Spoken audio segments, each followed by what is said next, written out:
Chapter 1, Difficulty S level? Isn't this my happy hometown? Dragon Country contestant Sheen Foam has died, challenge failed. S-level instance Deep Sea Grand Hotel failed, Dragon Country's water resource pollution increased by 10%, average life expectancy decreased by 2 years.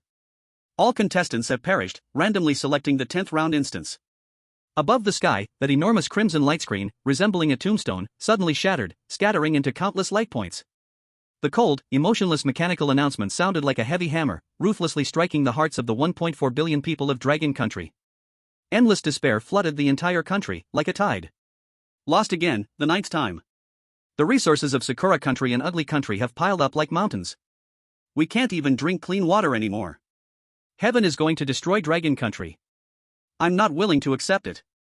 Why are all the people we pick so mentally weak? The last person could have survived if they didn't look back, but they had to look. Don't say any more. I've already written my will. If we lose again, the punishment is national luck reset. We're all doomed together. The feeling of despair spread across the internet, and in the command center of the Dragon Country Haunted Incident Response Bureau, this oppressive atmosphere was even more intense, reaching its peak. Director, if we lose again, even if the haunted incidents don't descend, the people's psychological defense will collapse. Old Director Lee Jiangguo stared at the large screen, his eyes bloodshot, the cigarette in his hand burned down to his fingers, but he was completely unaware. Leave it to fate, do our best. I hope this time, we can pick someone with a stronger heart. At this moment, that mechanical voice, symbolizing both death and opportunity, sounded once again across the globe. Haunted instance, the unsettling villa, the house. Difficulty, S level, extremely dangerous. Death rate of this instance, 99.9%. Randomly selecting the chosen ones from each country. As the voice faded, a horrifying cover image appeared in the sky. It was a typical yet cozy American red brick villa with a delicate little garden. But the villa was surrounded by a thick, unbreakable black-red blood mist. Through the first floor window, a huge, glowing green evil eye could be faintly seen, staring fiercely outside. At the villa's entrance, a large white skull symbol was painted, and beneath it was a line of crooked blood-written words. Once you enter, don't expect to leave whole.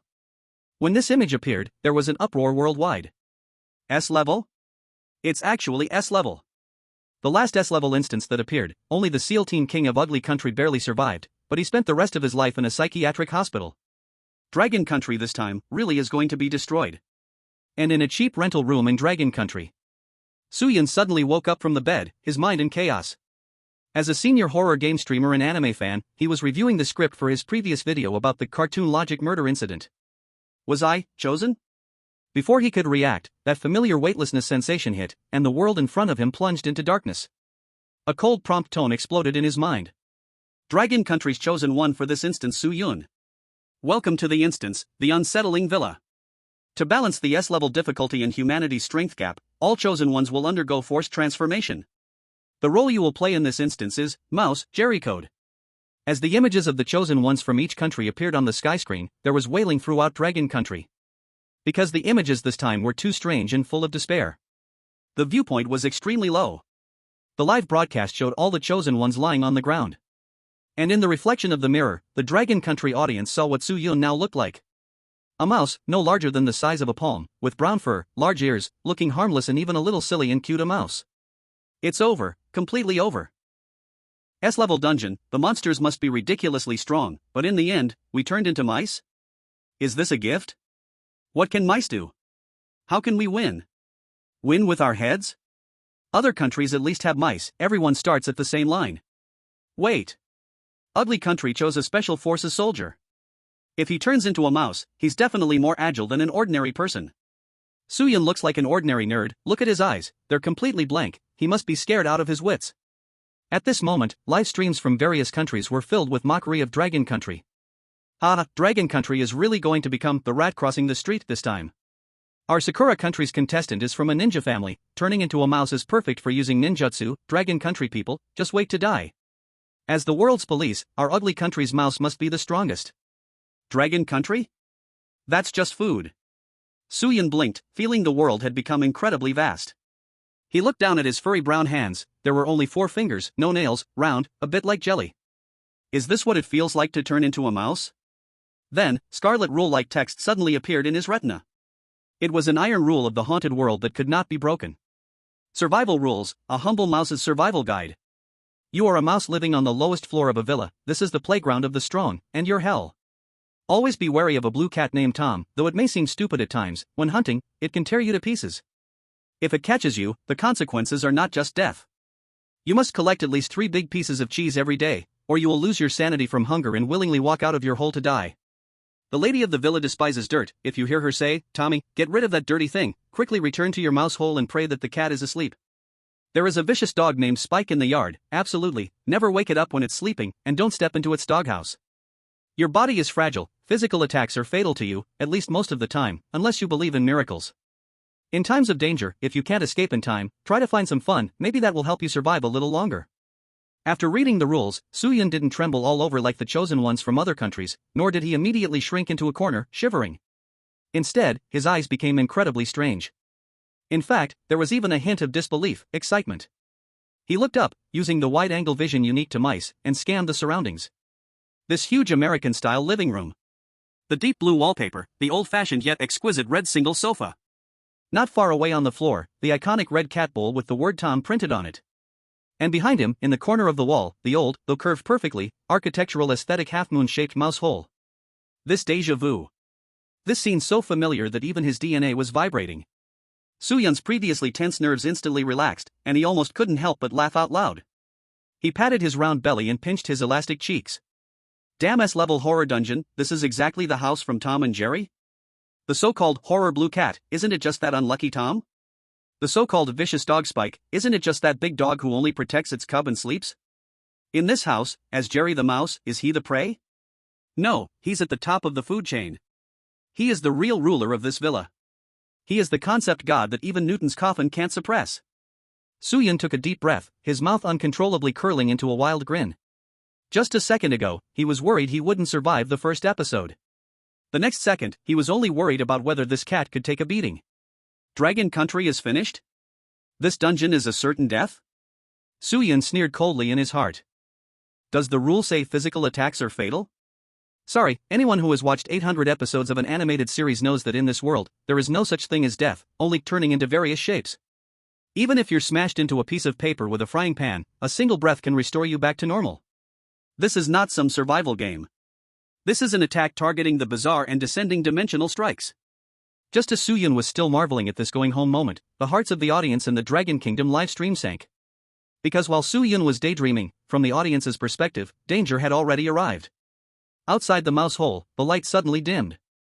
A strong, pungent stench and the smell of decay floated in from the hole. Immediately, 2 vertically slit pupils, glowing a sickly green like searchlights, appeared at the semicircular hole. It was a face that looked nothing like the normal cartoon cat face. Its skin drooped like melted wax, revealing blood-red gums below, with jagged sharp teeth hanging pieces of flesh that were still wriggling, and a black, hook-like claw, tearing the air with a ripping sound, slowly and mockingly reached into the hole. Warning! Dragon Kingdom player Soo-Yun is facing an S-level bizarre creature, Mutated Hunter Tom's attack. Mental contamination rate is rapidly increasing. The audience in the Dragon Kingdom screamed, covering their eyes, too scared to watch the bloody scene that was about to unfold. Run, Soo-Yun! What are you standing there for? It's over, the entrance is blocked. This is like catching a turtle in a jar, or a mouse in a jar. Look at its claws. The chosen one from the neighboring pickled cabbage country was just grazed by one, and the whole rat was sliced into sashimi. Faced with such a terrifying, sanity-shattering bizarre cat face, Soo-Yun merely raised an eyebrow. He did not retreat. Instead, he turned around and skillfully dug out a rusty electric iron from the pile of junk deep in the cave. His movements showed no hesitation, like a deeply ingrained instinct. Under the stunned gaze of billions of eyes in the livestream, Soo-Yun held the iron, which was heavy as a mountain for his frame, and took light, rhythmic little steps toward the hole. Just as the horrifying, rotten, black-furred cat claw fully reached into the hole, Soo-Yun revealed an extremely nuclear-friendly smile, then he let go of the iron. Bang! A metallic crash sounded, one powerful enough to shake the soul. The next second, the bloody scene that should have followed didn't happen. A bizarre event occurred. The terrifying cat claw, which could cut through gold and jade, did not shatter the iron upon contact. Instead, it swelled up like an inflated balloon, growing visibly in size and turning red and swollen. Until it became a perfect, bright red, steaming bun. Outside, the terrifying S-level bizarre creature froze for a full 3 seconds. Then, a scream so high-pitched and comically pitched erupted, reverberating throughout the entire villa. Ah! Dragon Kingdom audience? Monster research institutes from around the world? What just happened? Did that rat just make the bizarre creature swell up? Suyin dusted off his hands and looked at the quickly retreating swollen cat claw, letting out a regretful sigh. Ah, my technique's a bit rusty. If I had a frying pan to go with this round would have been a guaranteed win. Chapter 2, the cat claw swelled, now it's hungry. A sharp and comical cry echoed like a duck with its neck squeezed, filling the enormous living room for a full 5 seconds before slowly fading with a trembling tone. The once unyielding, S-level eerie black claw seemed as if it had been electrocuted, whooshing back into the darkness. Then, outside the mouse hole, there came a crazy, blower-like hoo-hoo sound. Suyin did not let the success of that strike make him complacent. As an experienced horror game content creator, he knew all too well the nature of these eerie dungeon scenarios. Rules might have loopholes, but malice was always real. He put down the now-cold mini-iron in his hand, not in a rush to charge out and press his advantage. Instead, he carefully crept along the semicircular wall of the mouse hole, poking his head out slightly, observing in secret. His vision stretched through the archway, and the outside world seemed magnified dozens of times. The enormous patterns on the Persian rug looked like deep ravines, while the sofa legs in the distance resembled towering redwood pillars. And just 1 meter to the left of the hole, the terrifying hunter, Tom, was slumped on the ground. If it weren't for seeing it with his own eyes, no one would believe the fragmented scene before him. This blue cat did not look as cute as it did in cartoons. At this moment, it resembled a distorted monster, its fur greasy and tangled, as if it had just been pulled out from a pool of dead water. Its spine arched at an abnormal angle, and it exuded a nauseating, rotten stench. However, at this very moment, this grotesque monster was raising its left hand, which had been burned by the iron, in front of it. The once steel-hard claws now resembled an overinflated red balloon, swollen to the point that transparent veins could be seen inside, still releasing faint wisps of white smoke. Tears, exaggerated and like a waterfall, streamed down Tom's face, covered in fangs but now twisted and deformed in pain. It was desperately blowing on its swollen claw, trying to ease the pain. Hoo. While blowing, it fixed its bloodshot, sickly green eyes on the mouse hole. In those eyes, there was anger, murderous intent, but Suyin keenly caught something else, a sense of shock. It was a deep suspicion of this script is wrong. Suyun's lips curled up slightly as he withdrew his head and leaned against the cold wall of the cave. At this moment, his personal status panel appeared before him. Current status, hunger, mild. Mental contamination, 5, safe. Eerie Tom hatred, 30, it remembers you, it's angry, but it's starting to be cautious. Only 30 points of hatred. Suyin scratched his chin, which was actually a few stubbly hairs, already formulating a plan in his mind. As he expected, the logic loop of this dungeon was built upon the word acting. If you were a mouse and saw a cat, you would run, and in that case, you were just prey that would always flee. In the logic of horror films, characters who only run often die the fastest. But if you were Jerry, then the cat was no longer a predator, but your partner, or a toy. In this dungeon full of instant death rules, only by treating it like a slapstick scene where everyone dies and revives every episode could one truly survive. Gurgle. His stomach grumbled inappropriately, a burning hunger instantly sweeping over his body. Suyin furrowed his brow. Survival rule 2, you must collect at least 3 large pieces of cheese every day as food, or you will lose your sanity to hunger and walk out of the hole to die. This rule was not a joke. In less than 20 minutes since his arrival, the hunger had already begun to erode his sanity, making him look at the gray floor outside the hole as if it were a delicious biscuit. No wonder so many predecessors died so tragically. Under this dual pressure of physical and mental stress, it was hard for anyone to maintain clear logical thinking. He had to get something to eat. Suyin stood up and patted the dust off his pants. At this moment, inside the Dragon Kingdom Horror Story Command Center, everyone's hearts once again leaped into their throats. What is he going to do? He's not planning to go out, is he? Don't act impulsively. That iron was just lucky. The cat hasn't left, it's still guarding the corpse at the door. Other countries' chosen ones are hiding in their caves, too scared to move, even starving, waiting for an opportunity. Suyin is being way too reckless. Amidst the worried barrage of comments, the commander Fang Yuan kept his eyes glued to the screen, the cigarette but in his hand crushed. He recalled Lin Yuan's performance from the last match, and a hint of resolve flashed in his eyes. No, maybe in this dungeon, the so-called waiting is actually a slow death. Fang Yuan muttered to himself, he's testing the boundaries of this weird tale. Back in the dungeon. Suyin really moved. He didn't sneak around like a thief or walk on eggshells. Instead, he straightened his back, hands behind his back, and even swaggered towards the entrance of the hole.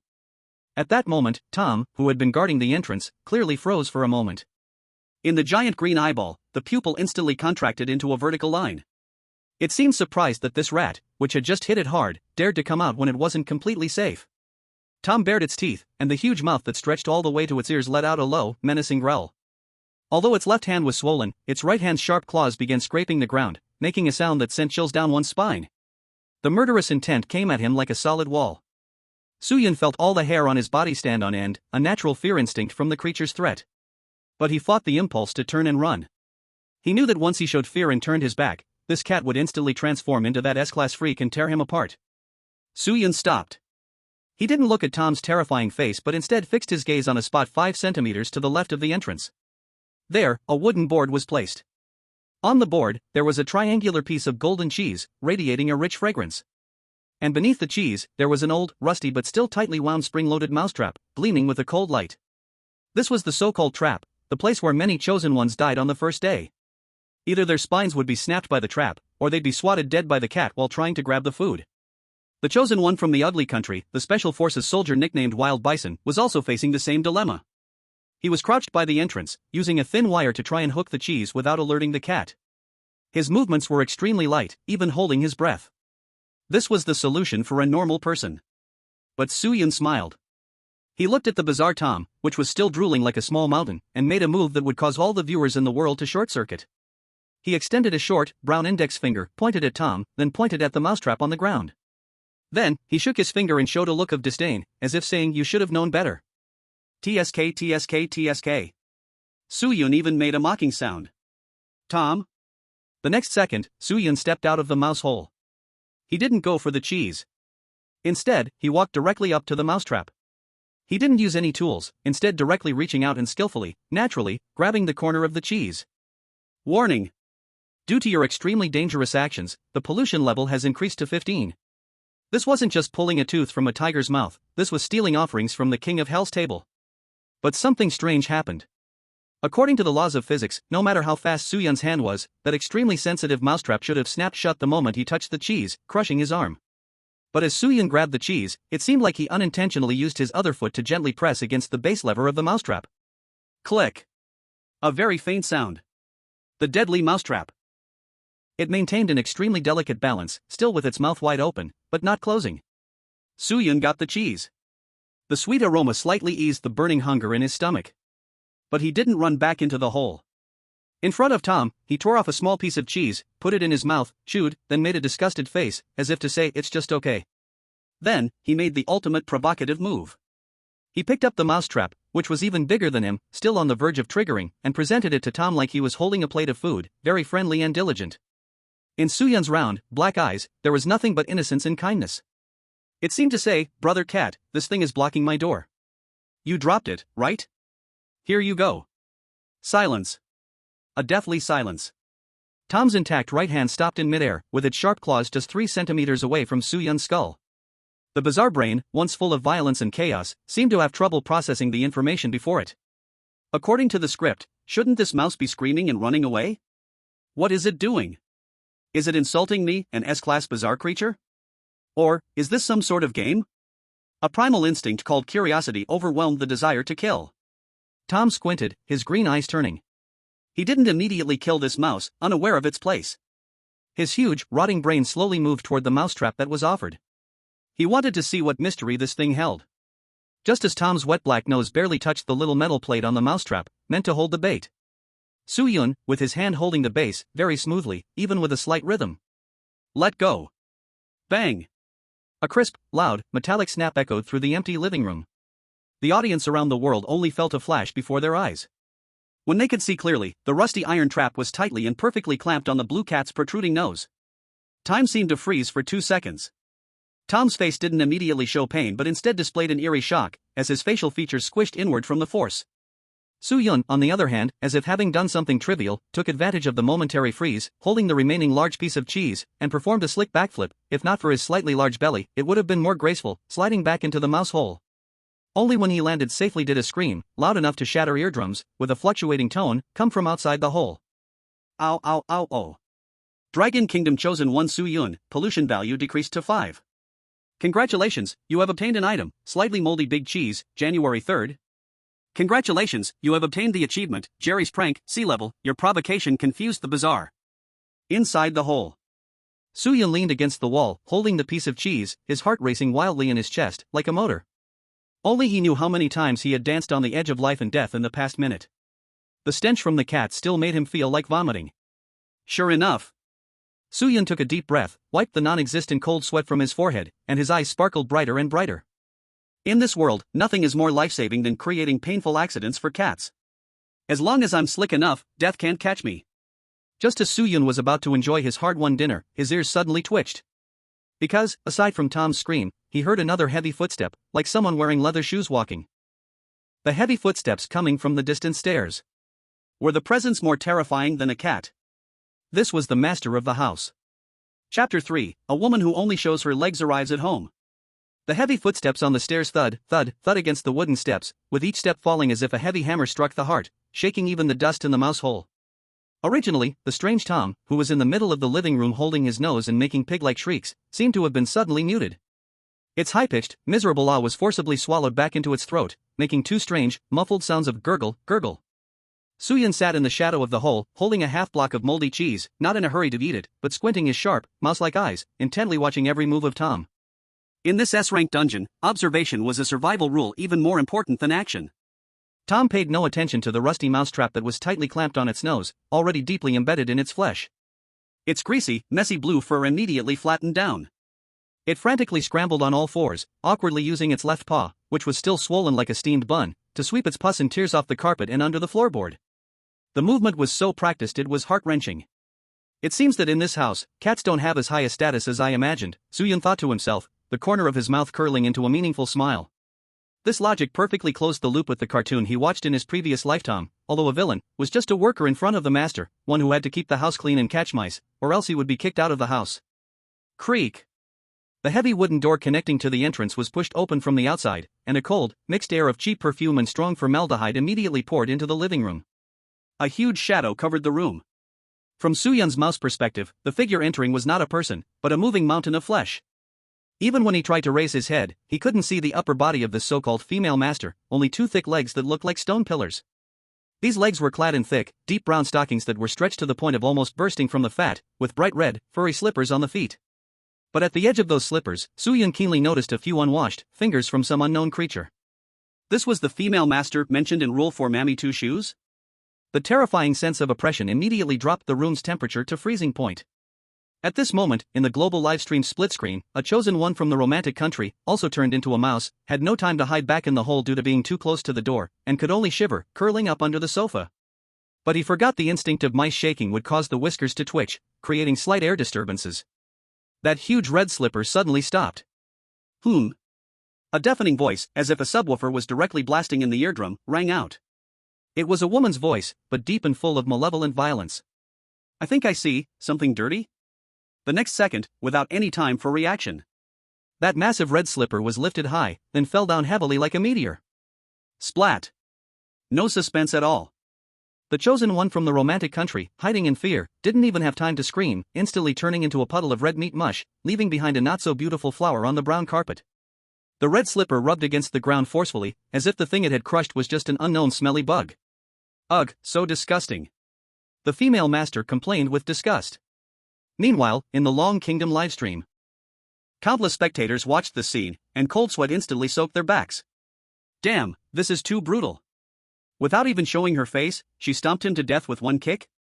Is this the unspeakable rule in the system? As long as you're judged as a dirty thing, you're doomed? Soo-yun is still watching by the cave entrance. Quickly hide, ancestor. However, inside the cave, Soo-yun was not frightened into hiding, but calmly flipped the cheese he held over. He wasn't unafraid. As a biological instinct, the shiver that surged from the depths of his blood almost made his limbs go soft. But he understood better. The situation now was a huge field of information. She's complaining about disgusting, not there's a mouse here. Soo-yun's brain worked rapidly. This means that in her cognitive rules, what's unclear in shape is called a dirty thing, while a living, captured mouse might have a different definition. And Soo-yun turned his gaze toward Tom, who was standing like a javelin at the side. Tom was straining to hold up its deformed spine, forcing a flattering and docile smile, even though the mousetrap was still hanging from its nose, making its face look both comical and terrifying. Thomas. The mistress's enormous roar sounded again, shaking Soo-yun's mouse ears, making them buzz. What did I tell you before I left? This is the house you're managing? This is the front door you show me? A massive hand, covered in countless golden rings and as fat as a bear's paw, suddenly entered the view, grabbing the back of Tom's neck and lifting the hefty mutant cat into the air like a chick. Meow. Tom wanted to explain, but the trap on its nose turned its voice into a strange muffled grunt. Look at your face. What is this new fashion style? You useless thing. Did the door trap your brain, or are you playing some dress-up game with that mouse? The mistress cursed while pulling out a giant broom from behind her, stained with black blood. Since you love the trap so much, take it and go work. If I see the damn mouse dancing arrogantly in the living room before dinner, you won't be eating. I think Spike, the bulldog next door, would be more than happy to enjoy a cat-meat dinner. Slap. Slap. Slap. The broom relentlessly struck Tom's backside, each blow accompanied by the sound of bones and flesh and Tom's distorted cries. But strangely, even though Tom was being beaten to a pulp, it showed no resistance, its body even becoming as flexible as rubber, stretching and flattening with the broom's rise and fall. This was the physical rule of this world. Though terrifying, it also means that as long as the instant death judgment is not triggered, all creatures are tough enough to withstand. A gleam of light flashed in Soo-Yun's eyes.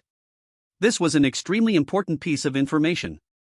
It meant that as a mouse, his ability to withstand damage might be stronger than he thought. As long as it wasn't a plot kill, like being stomped by the mistress, ordinary physical attacks might only flatten him, not kill him. 5 minutes later. The mistress seemed to have grown tired of beating Tom, throwing the creature, which now resembled a pile of mush, onto the floor. Then, those heavy footsteps were heard, heading toward the second floor. I'm going to take a bath. The air in this house is too heavy. Thomas, remember my words, if you don't catch that mouse, you're done for. As the terrifying footsteps faded around the corner of the stairs, the living room fell back into a deathly silence. The mush on the carpet trembled twice, then made a puff-puff sound like a balloon being inflated.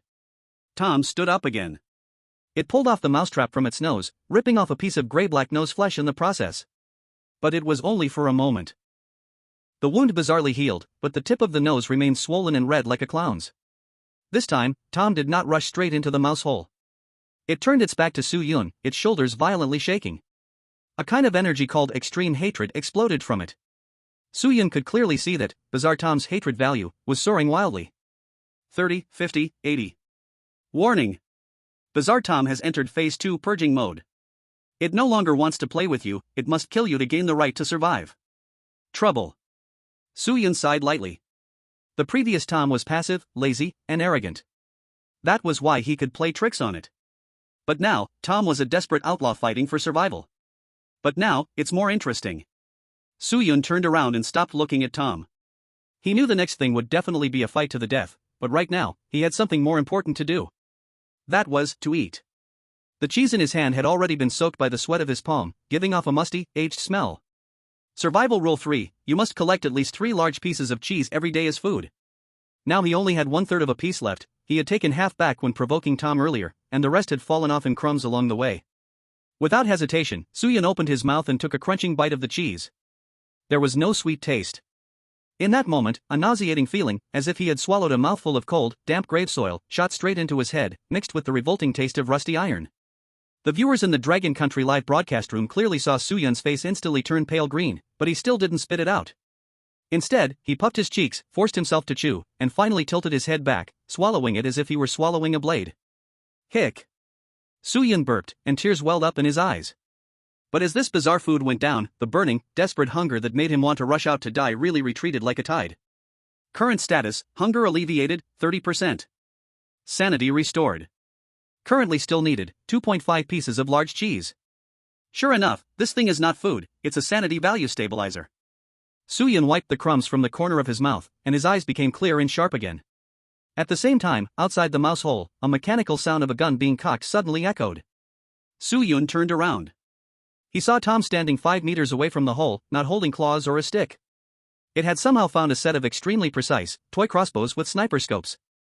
Although the crossbow was made of toy material, the arrowhead was tied with a sewing needle that glinted with a faint blue light under the lamp. Tom squinted one eye, a cruel and twisted smile spreading across its face, as it aimed at Soo-Yun's forehead. It was no longer blindly digging holes. It had learned to use tools, learned how to strike from a distance. This was the most terrifying part of Tom and Jerry, they could all learn and evolve. Soo-Yun's hair stood on end, the sense of deadly danger stabbing at his forehead like needles. Run! Run into the hole! Soo-Yun exerted all his strength, and at the moment the poison needle was shot, his body sprang backward like a spring. Snatch! A crisp sound.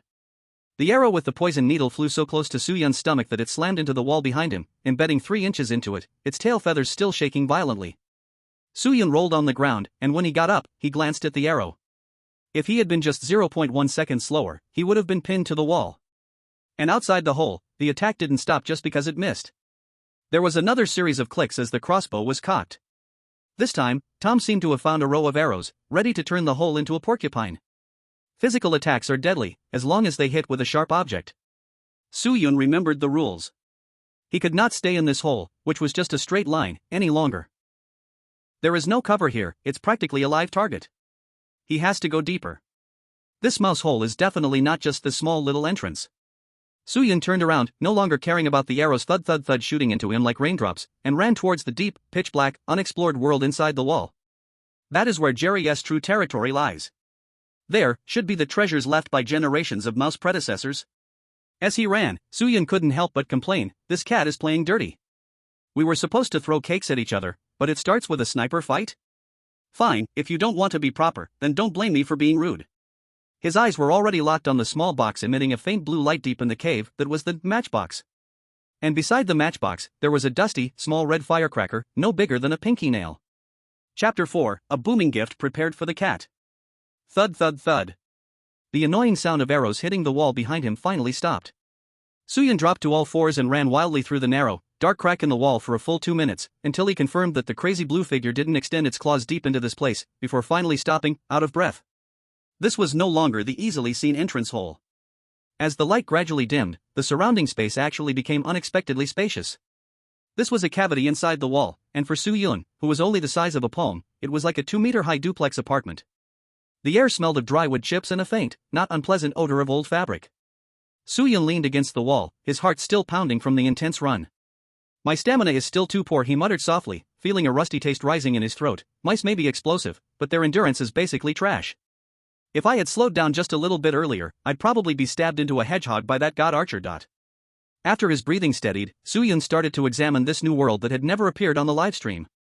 Even with his mental preparations, he couldn't help but raise an eyebrow. In the corner, there was actually a bed. It was a sardine can, polished to a mirror shine, with several lumps of white cotton pulled from some unknown blanket inside, looking even more comfortable than the hardboard bed in Suyun's rental apartment. Beside the bed, there was a round table made from an old-fashioned spool, with a thimble that looked like it had been squashed by force, probably used as a cup. And on the innermost wall, there was a tiny shard of mirror the size of a fingernail, below which some trash was scattered messily. Is this Jerry's living environment? Suyun's eyes flashed with a hint of amazement. This isn't a mouse nest, this is clearly a home for a gentleman mouse who knows how to enjoy life and even pursue refinement, despite the pressures of survival. This sense of incongruity seemed especially absurd and ironic in this world filled with blood and death. The Dragon Country livestream viewers were also stunned. Am I seeing things? How does this mouse hole feel cozier than my 60-square-meter doghouse? Don't be fooled by the appearance. Look at the wall. Is that something left by past chosen ones? The audience's exclamations were justified. Because Suyun had already walked up to the pile of junk. With the faint light, he could see several symbols drawn in crooked red paint, possibly blood, or some kind of fruit juice, on the wall. A mousetrap with a cross on it, a simple drawing of a big dog's head, and a huge eye covered in countless question marks. Intelligence. Suyun reached out and touched the marks, his fingertips feeling the rough texture. It seems that before me, perhaps in the setting of this world, many mice have tried to clear the game. Then, his gaze lowered and landed on the small box emitting a faint blue glow.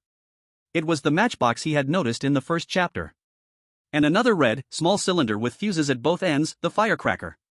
In the real world, this is the weakest firecracker that children don't even bother to play with during New Year's, at most it would just make your hand hurt. But in the Tom and Jerry world, under the physical laws of this strange tale, this thing's power is roughly equivalent to a tactical nuclear graphics card. Suyun carefully extended his potato-like round hands and picked up the red firecracker. Item obtained, unlit prank firecracker, 1/1. Item description, an absolute weapon in the cartoon world. Light it and throw it. It can blow any creature into a blackened, formless state. Please note, it is also effective on the user. Note, only joyful explosions can temporarily calm down the pursuers. As expected. Suyun's mouth wildly curled up. He turned around, sat down on the sardine can bed, crossed his legs, and even casually played with the thimble for a moment. Outside, Tom must be furious right now. That cat is in cleansing mode, holding a long-range weapon, guarding the only exit.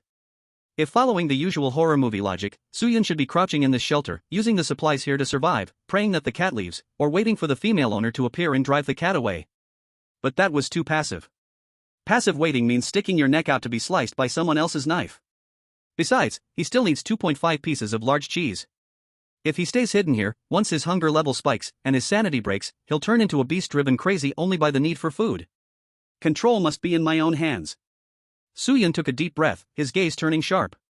He drew a huge match from the matchbox beside him, which for him was like a staff that reached his forehead. He tried striking it against the rough wall. A bright orange flame instantly sparked, warm, bright, and flickering in the dark mouse hole. Soo-Yun didn't immediately light the firecracker. He was a man of careful planning. He held the match and began rummaging through the pile of clutter. Soon, he found what he was looking for, a 2-meter-long red yarn that he had torn off from an old sweater. Outside the mouse hole, in the living room. The eerie Tom had not left. It was now crouched on one side of the hole, holding the toy crossbow. Its bloodshot single eye was locked on the entrance, staring through the scope, waiting for even the slightest movement from the wind. Its face was no longer the silly look it had before. Over time, the transformation was deepening. The fur on its neck was slowly falling off, revealing reptilian scales underneath. Its long tail now twisted and coiled like an independent venomous snake, silently moving in the air. It was waiting. As an S-class predator, it had plenty of patience. It knew that the damn mouse must be starving, that hunger was a curse imposed by the rules, something no creature could resist. As soon as that brown little head popped out. Swoosh, pft. Just thinking about the mouse's brain splattering made Tom extend its excessively long tongue and lick its eyeball. At that moment, from the darkness deep inside the hole, a faint sound of footsteps echoed. It's here. Tom's muscles instantly tensed, its finger gripping the trigger tightly. However, what came out was not a mouse. It was a round, red, little paper tube. That thing, like a toy with its own consciousness, rolled and wobbled to the edge of the hole.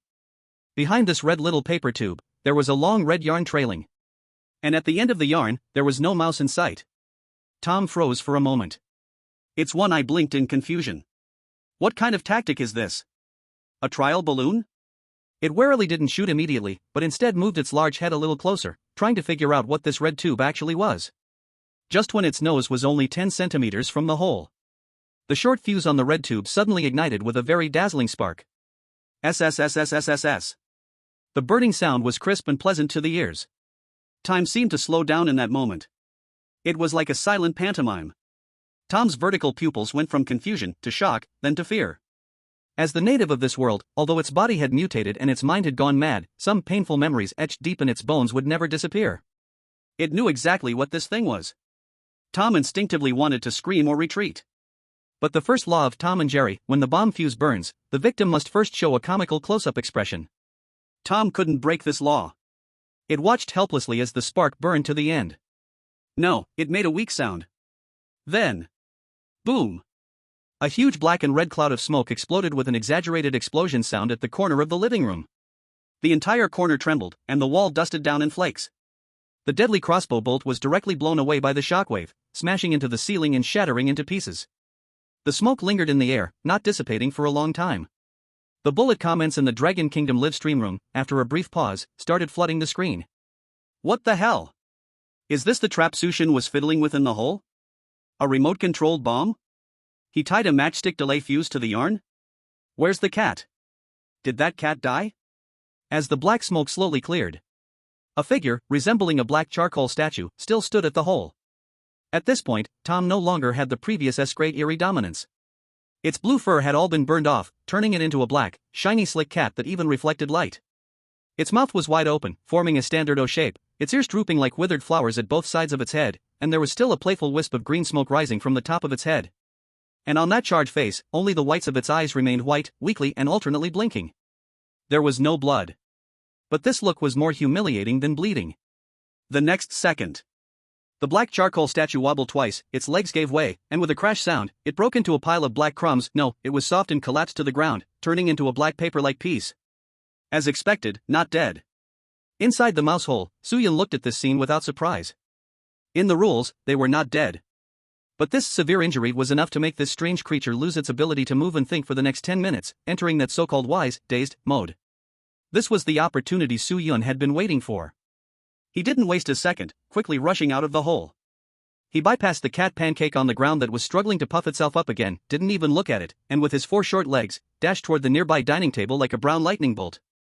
There, a fruit plate was placed. And in the fruit plate, there was a piece of fresh cheese, half the size of Suyun's body, still intact and not moldy. That was the target he had been observing for a long time, the second life-saving talisman. However, just as Suyun was about to touch that piece of cheese, a stronger sense of crisis than when facing Tom made him suddenly stop, even performing an emergency brake. In the shadow beneath the dining table, a pair of eyes glowing red lit up. It was a little mouse wearing a baby diaper. It was holding a fork, staring fixedly at Suyun, saliva dripping from the corners of its mouth in desire. Warning! Hostile unit detected a stray, extremely hungry little Tiffy. In this house, the only one fighting you for cheese is not just the cat. Damn! Suyun cursed under his breath, this too? Isn't this his nephew? How did he turn into an enemy? This damn game's script really is full of surprises. Chapter 5, My nephew is a glutton, and he can use a fork. The air seemed to freeze. Under the huge oak table leg in the dining room, a silent confrontation was taking place in the microscopic world. Suyun stopped running towards the cheese, his forepaws firmly gripping the ground, his muscles taut, like a bow ready to shoot. Less than 2 meters in front of him, the little mouse wearing a white diaper, a food-stained bib around its neck Tiffy, was tilting its head, eyeing him. This should have been a warm scene, the adult Jerry meets his little nephew. But through the lens of a horror tale, this warmth turned into something eerie. Tiffy's body was a size smaller than Suyun's, and its skin had a malnourished grayish hue. But the oversized head did not have the innocence of a normal baby. In those eyes, white with tiny pupils, there was only one thing, a pure and primal desire, hunger. It was gripping a silver fruit fork, which in its current size looked like a spear, the tip polished to a shine, and even showed a bit of leftover meat scraps. Hungry! Tiffy opened its mouth, the corners stretching back nearly to its ears, revealing serrated baby teeth. Its voice seemed to have 2 parts, one was a childish tone, the other a deep, hungry growl like a ghost from the abyss. Suyun did not move, but his mind was rapidly scanning for information about Tiffy, Nibbles. In the cartoon, Tiffy was an eternally hungry, troublemaking little rascal who often ran around in a diaper. It had a terrifying appetite, able to swallow a whole chicken in one bite or drink an entire swimming pool dry. The most important thing was that in the original setting, it had one core trait: the ignorant are fearless. It was not afraid of cats, had no sense of reason, and its only drive was to eat. In this twisted horror version of the story, this eating trait had been magnified infinitely. Warning, little Tiffy doesn't recognize you. In its eyes, there are only 2 types of things, edible and not edible. If you are deemed the former, even if you are of the same kind, it will not hesitate to attack. The system's red warning flashed at the right moment, confirming Suyun's guess. I'm here to get the cheese, not to be your cheese. Suyun took a deep breath, forcing down the physiological disgust he felt towards this cannibalistic kind. He knew that head-on confrontation was not the way to go. Although Tiffy was small, everyone who had seen the cartoon knew that this little creature had ridiculous strength and could lift objects dozens of times heavier than itself.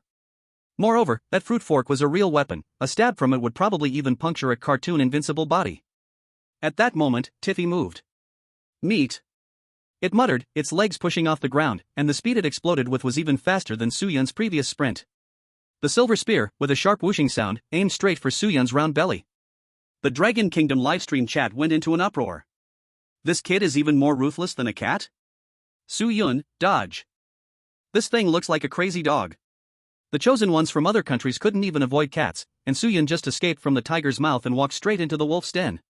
At a critical moment, Suyun didn't choose to retreat, nor did he try to dodge with some clumsy rolling move. He didn't even blink his eyes. Instead, he made an extremely unusual move. He suddenly straightened his back, placed one hand on his waist, and with the other hand, pointed at the charging Taifei. The vigilance that had been on his face vanished in an instant, replaced by an extremely serious, elder-like anger at its lack of effort. Just 0.01 seconds before the fork would pierce Suyun's belly. Slap! A crisp, loud slap sound echoed, carrying a certain pressure like a rule. The world became quiet. There was no blood splattering. Suyun's small brown hand landed precisely, even somewhat lightly, on Taifei's large forehead. This was a classic move, one seen countless times in cartoons' uncle's teachings. Taifei's forward momentum came to a sudden halt. It was like it had been hit by a freezing spell. It kept the posture of raising the fork to strike, but the entire rat was frozen like a wooden post. On its smooth forehead, a visible red palm print slowly emerged, then quickly swelled into a big red bump at a comical speed. Clink! The fruit fork fell to the ground. In Taifei's eyes, filled with madness and hunger, a red light flickered like a faulty light bulb. Then it gradually faded, revealing a childlike, clear, dazed expression. It covered the bump on its head with one hand, 2 huge tears squeezed from the corners of its eyes, and it stared at the mouse in front of it, slightly bigger but with an overwhelming presence. Which child is so unruly? Stabbing people at sight? Although Suyun was panicking inside, and his palm was aching from the hard skull, on the outside, he remained steady like an old dog. He imitated the old-fashioned pose of Jerry in the cartoon, poking Taifei's "I want to eat" food pouch with his finger. Want something to eat? Suyun pointed to the towering, relative to the mouse, dining table. That's the cafeteria. I'm your uncle, not your dinner. Understand respecting the elderly and loving the young? This was a huge gamble. Suyun was betting that in this world's logic, personal relationships could override killing rules. Even if you were a polluted anomaly, even if you had no family, in this IP world, Jerry as Taifei's uncle/guardian was an absolute truth. It turned out he was right. Taifei sniffled, the terrifying killing intent dissipating significantly, replaced by a sense of grievance suppressed by bloodline. Hungry, the table, too high. It pointed to the smooth table legs, clearly unable to climb up. So it was because it couldn't reach the table and had gone hungry, wandering on the first floor looking for food. Suyun secretly laughed inside. The situation opened up. This wasn't just an opportunity to eliminate a threat, it was even a good chance to find an ally. He stopped talking, turned around, and went to the corner of the tablecloth hanging down. It was the heavy European-style tasseled tablecloth. To humans, it was just decoration, but for mice, it was the cloud ladder leading to heaven. Suyun turned back and waved his hand at the still dazed Taifei, with an attitude as casual as calling for a little sidekick. Follow me. Today, Uncle will treat you to something good. After saying that, he quickly climbed up the tablecloth, using both hands and feet, following the fabric's weave. Taifei was stunned for 2 seconds, glanced at the fork on the ground, decisively picked it up and tucked it into the diaper on its back. Then, like a ball, it happily rolled to the corner of the table and began climbing up, panting and imitating Suyun. 1 minute later. At the dining table. This place was like another world. A huge fruit platter resembled a continuous mountain range, and a golden roasted chicken, though it looked a bit cold, stood like a magnificent palace, with scattered breadcrumbs on the table resembling a road paved with gold. Suyun immediately fixed his eyes on the fresh cheese situated at the edge of the fruit platter. It was right there, giving off a faint milky aroma, without any traps. But he didn't rush to grab it. He first gave a firm hold to Taifei, who was ready to pounce on the roasted chicken. Wait. Suyun's voice was low. He casually broke off a grape stem from the nearby fruit basket and, with a nonchalant attitude, threw the grape stem at the enticing roasted chicken. Put. As soon as the grape stem touched the shiny skin of the chicken, it melted like a balloon filled with strong acid, turning into a pool of yellow-green liquid that smelled of sulfur, even corroding the porcelain plate beneath. This was no food, it was that damn hostess's mouse trap. If Taifei had bitten into it directly, the consequences were unimaginable. Originally restless, Taifei's mouth was now agape in an O shape. It looked at the chicken that had turned to liquid and then at Suyun, its small body trembling violently. Though it was silly, it understood that if it had bitten down just now, it would probably lose its mouth. Ding! The strange creature little Taifei has increased its dependence on you by 20%. It now feels that following you might be a better way to survive than eating randomly. On this table, aside from cheese and specific fruits, other seemingly delicious things are often traps, Suyun lectured in a tone of someone with experience. If you don't want to die, follow my lead. With that, he walked towards the cheese. This was the item required for collection in the rules. The cheese was large, at least the size of half an adult's fist. For Suyun's current size, moving it back to the cave was a big task. He tried pushing it, it was heavy and had a lot of friction. Given that it was highly risky to try to transport it off the table and drag it back to the cave with Tom potentially waking up for revenge at any moment, it was a risky endeavor. Suyun turned to look at Taifei, who was drooling over the cheese. He slightly raised the corner of his mouth and lightly scratched a line on the cheese with his nail, roughly dividing it into 1/5 of its size. That piece is for you. Suyun pointed at the smaller piece. Taifei's eyes brightened, and without a second thought, it picked up that piece of cheese and began to wolf it down, eating like a starving wolf that hadn't eaten for 3 days, swallowing it whole without chewing. In the blink of an eye, 1/5 of the cheese was in its belly. After finishing, its belly visibly bulged, straining against its diaper. But it was still not full, and its greedy gaze turned to the remaining larger piece. That piece is reserved food, you can't eat it now, Suyun said sternly again, invoking the authority of an elder. Then he patted the cheese. Carry it. Taifei? I said carry it, I'll give you extra food when we get back to the cave, Suyun coaxed. Tai-Fei sniffed, slightly reluctant, but considering the earlier roasted chicken incident and the lingering taste in its mouth, it obediently, showing surprising strength that was completely inconsistent with its size, like a weightlifter, huffed and hoisted the piece of cheese, which was bigger than it, onto its head. This was what they called employing child labor? No, this was reasonable resource utilization. Su Yun nodded in satisfaction. However, just as the large and small mice were preparing to leave, on the floor beneath the table, that pool which had originally turned into paper-thin black carbon cat emitted a series of teeth-gritting kabiye sounds. Tom woke up. It didn't roar immediately like before, but stood up darkly and silently, with a red-hot poker in its hand, as if it had pulled it from the fireplace, still sparking. Its face was no longer comical, but cold, deeply humiliated. Su-Yun leaned down to look at the edge of the table and met those green eyes staring up, filled with resentment. Warning! Strange Tom has entered late stage 2 on the brink of rampage. It is about to abandon conventional physical means. Tisk, recovering really fast, huh? Su-Yun glanced back at Teffy, wobbling with a cheese on its head, then looked toward the shadow at the staircase, which was about to be swallowed by the night. It was getting dark. In this world, night was the real hunting time. Hold on tight, little one. Su-Yun grabbed the edge of Teffy's diaper, took a deep breath. We need to make a high-speed drop. He had no intention of crawling slowly on the tablecloth anymore. Su-Yun swiftly grabbed a silver spoon from next to the dining table. Let's go! Under the shocked gaze of the audience from the Dragon Kingdom, Su-Yun actually used that spoon as a sled, sliding down the slightly tilted table leg with Teffy holding the cheese, like a roller coaster, and the direction wasn't the mouse hole, but another more hidden corner, shrouded in shadow. That was the edge of Spike, the big dog, as territory mentioned in Chapter 1. The most dangerous place is the safest place. The wind howled. As they slid down rapidly, Su-Yun made a ridiculously provocative face at Tom, who was charging at them with the red-hot poker. Come chase me, silly cat. Chapter 6. That red-hot poker is really not suitable for you. Who? The wind roared past his ears, making Su-Yun's round ears flap like two flags in the breeze. Using the silver spoon as a sled looked cool, but without a seatbelt, even for the agile Jerry Mouse, it was a heart-stopping gamble with his life. Especially with Teffy, clad only in a diaper and a massive cheese on its head, seated at the front of the spoon. This little guy seemed completely unaware of fear, gripping the spoon handle tightly with its tiny short legs, eyes sparkling, even letting out an excited, woohoo. Steady. Lower your center of gravity. Don't throw the cheese off. Su-Yun clung tightly to Teffy's diaper strap from behind, adjusting their sliding angle while mentally grumbling.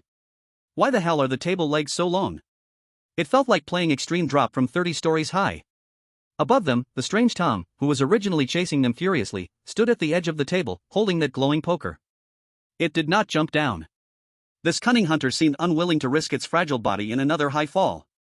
Its dark cat face flickered in the shadows before it turned and sprinted toward the staircase. It was taking a shortcut. It knew where Su-Yun would land. Bang! With a muffled sound, the spoon sled finally landed, but not perfectly. The huge inertia sent Su-Yun and the spoon flying several meters before crashing into a thick pile of fallen leaves. Fortunately, the dry leaves cushioned the fall, and with an invisible passive called Jelly Physique, Su-Yun only felt dizzy, without broken bones.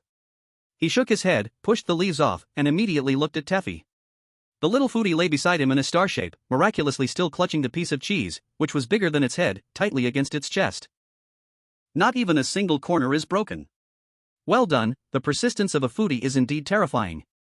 Su-Yun breathed a sigh of relief and picked up Tai-Fei. At this moment, the glow of the sunset had completely disappeared. The environment they were in was no longer the somewhat warm restaurant, despite its dangers, but a place filled with dampness, chill, and a wild atmosphere. This was the connection to the backyard on the first floor, the only way to reach the so-called back garden. The ground tiles were covered in moss, and the air was thick with the smell of damp earth and rotting plants. Surrounding them were piles of various junk, a rusty lawn mower, broken flower pots, and the target of Su-Yun this time. That gigantic red doghouse, which stood in the shadows like a military fortress. On the roof of the doghouse, several huge thigh bones from an unknown animal were nailed, white and chilling in the dim light. And deep within the doghouse, a sound like thunder, deep and powerful, was rhythmically rumbling. Hoo, hoo, hoo. With each snore, the dust on the ground vibrated. That was the absolute taboo mentioned in Rule 5, the vicious dog named Spike. In the Dragon Kingdom's livestream, the viewers could even feel the pressure from this top-notch creature through the screen. Has Su-Yun gone crazy? Why is he running to the doghouse instead of the mouse hole? That dog looks 10 times fiercer than Tom. Tom is at most agile, this dog is definitely a strength-based boss. Did you not notice? This is a dead end. There's a wall behind, a doghouse in front, and the only exit. Tom must be blocking it. The audience was not wrong. Just as Su-yun had just hidden Taifei behind a piece of broken wood, signaling it to stay silent and not be selfish. At the exit passage, the tall, blue-gray silhouette had already appeared silently. Tom was moving very slowly this time. It still tightly gripped the fire poker. The red on the end had faded a bit but still radiated a suffocating heat. It did not rush over but moved like a sadist enjoying the hunt, using its toes to kick aside the blocking gravel, those green eyes shining like ghostly fires, locked firmly on Su-yun with a mocking glimmer. This was a dead end. There was no mouse hole, no complex furniture, not even a decent cover. Most importantly, the noise here came at a price. Tom was obviously well aware of the dog's presence. It deliberately lightened its steps, even stepping on a passing cockroach made no sound. It raised the iron rod in its hand, and its mouth split open, revealing a tangle of sharp teeth. It didn't roar but silently mouthed a sentence to Su-yun. Here, no one can hear your screams, except for that dumb dog. This was a deadlock. Su-yun looked at the approaching Tom and not only did he not retreat, but the corner of his mouth curled into a cold smile. Little Taifei, watch closely, he lowered his voice, speaking only loud enough for the two to hear. Uncle will teach you a trick today, called using borrowed knives to kill. He stepped out from behind the broken wood. Instead of running to the open space, he walked straight towards the doghouse, which radiated a terrifying aura. Tom's expression froze for a moment. Has this mouse gone stupid? If that dog wakes up, no one will survive. It had seen with its own eyes how that vicious dog could crush a thigh-sized bone in one bite. But soon, Tom's confusion turned into cruel excitement. Since you are looking for death, I will gladly send you on your way. Even if I smash you against the dog's face, it is still a wonderful way to die. Tom quickened its pace. He raised the iron rod high in the air. Su-yun ran very fast, but he did not charge directly into the dog den to meet his death. He stopped just less than 5 centimeters from the entrance of the dog den where a huge red dog food bowl, filled with half-bones, was placed. He came to a sudden stop, leaning against the hard ceramic dog food bowl, halting his steps. At that moment, he was like a desperate fugitive, hopelessly backed against a cliff. And in front of him, Tom had already caught up. That heavy iron rod, still warm to the touch, was swinging down towards Su-yun's forehead with an unstoppable whoosh. If that blow landed solidly, not just a rat, but even a stone would be smashed to pieces. Su-yun could even feel the heat wave scorching his eyebrows. At this critical moment, Su-yun did not use any fancy props, nor did he try to resist with strength. He simply made the most basic, yet bravest move needed at that moment. He squatted down. As the iron rod fell, his body, incredibly flexible, suddenly shrank, pressing down against the ground like a crushed piece of dough, his height instantly reduced from 5 centimeters to 5 millimeters. Bang! A deafening sound erupted, like a thunderclap in the quiet night. It was the sound of the iron rod smashing down hard on the ceramic dog food bowl. Tom's furious strike not only missed Su-yun, but also jolted his own hands numb, causing the iron rod to bend into a U-shape due to the immense recoil. Even worse. The giant ceramic bowl filled with food and bones shattered into 2 pieces under this violent blow. Pieces and bones scattered everywhere. Meanwhile, the deep, thunderous snoring from within the doghouse suddenly stopped. At this moment, time seemed to be paused. Su-yun, pressed against the ground, like a loach, whoosh slipped into the gap under the dog food bowl, disappearing without a trace. And Tom, still gripping the bent iron rod, froze in midair, his movements stiff. His face, once filled with murderous intent and cruelty, turned pale as all blood drained from it in an instant. A drop of cold sweat trickled down his forehead, landing on the ground. A large hand, covered in gray fur and muscles as solid as rock, slowly reached out from the darkness of the doghouse, bringing with it an irresistible sense of impending death. Then came the dog's head, adorned with a spiked collar, covered in muscles, and with an extremely fierce face. Spike. Spike's eyes were bloodshot, and visible steam billowed from its nostrils. It looked down at its broken food bowl, then glared at Tom, who stood at its door, holding a weapon. Tom struggled to force out a smile. He nervously hid the bent iron rod behind his back, raised both paws, lightly clapped, pointed to the sky, and struck a pose as if to say, "Look how beautiful the moonlight is tonight." Meow?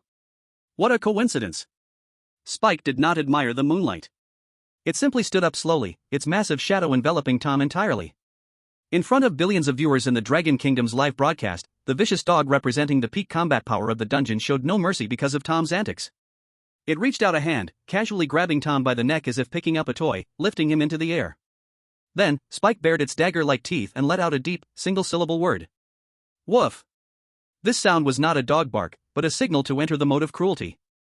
The next moment, Spike swung his arm wildly, using Tom like a meteor hammer, crashing it down onto the ground, against the wall, and onto a pile of junk, starting a crazy and brutal back and forth smashing. Bang! Bang! Bam! Crash! Ow. Roar. Ah. Tom's mournful cries were no longer funny this time, but filled with pain and despair after an S-class bizarre encounter of bullying. Its body was stretched in the air like noodles, then flattened like a meat patty, and finally thrown out like a rag, tracing a perfect parabolic arc before disappearing into the vast night. Only a star-like glimmer flickered for a moment in the distance. The entire backyard finally fell silent. Spike dusted off his hands, glanced at the broken porcelain on the ground with some dissatisfaction, then turned and crawled back into the doghouse, continuing his interrupted sleep. Until he confirmed that the snoring sound had begun again. Below the broken dog food bowl, two small heads peeked out sneakily. Soo-yun, with a leaf on his head, glanced in the direction where Tom had disappeared, clicked his tongue, and turned to look at Taifei, who was dumbfounded and had even forgotten to eat his cheese. "Remember, little rascal." Soo-yun spoke in a mysterious tone. "In this world, the most powerful weapon is often not the iron rod in your hand, but the dog sleeping beside you. Congratulations! You have successfully used a third-party force to repel the cleanser Tom. The psychological defense line of the bizarre Tom has cracked, and the hatred value has risen to 100 max. Status update, no mercy. Congratulations, you have obtained an item, Spike's spare chew stick. This thing is extremely hard, perhaps a good weapon." Soo-yun ignored the overflowing hatred value. He knew Tom would definitely come back, and he would be even crazier.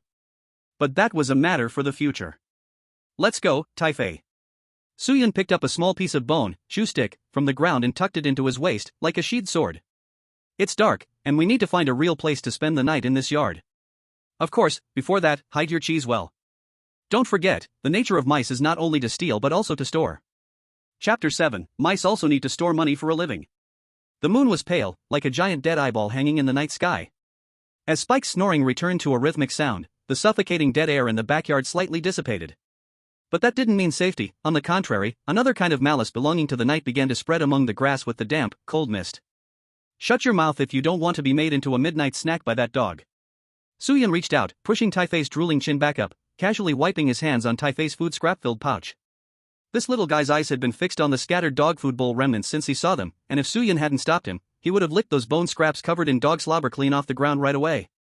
"Some things are edible, while some things cost you your life." Soo-yun whispered a lesson, his tone resembling that of a worried parent pulling back their reckless child at a critical moment in an animated cartoon. He was deepening his authority in Taifei's heart in this way. In this strange tale, if Jerry represents the intellectual player, then Taifei is the yet-to-mature, potential-filled destroyer. Whether he could turn this uncontrollable variable into his strongest support depended on this daily PUA. Oh no, the care of an elder. "Woo, neat."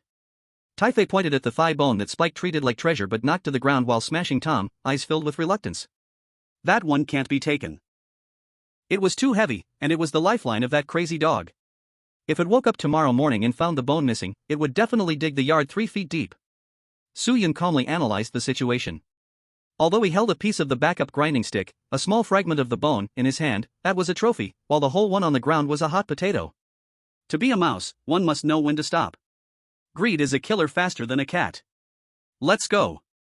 Soo-yun reattached the slightly softened cheese he had swiped from the dining table back onto Taifei's back and tightened Taifei's diaper strap to prevent the little guy from falling apart halfway.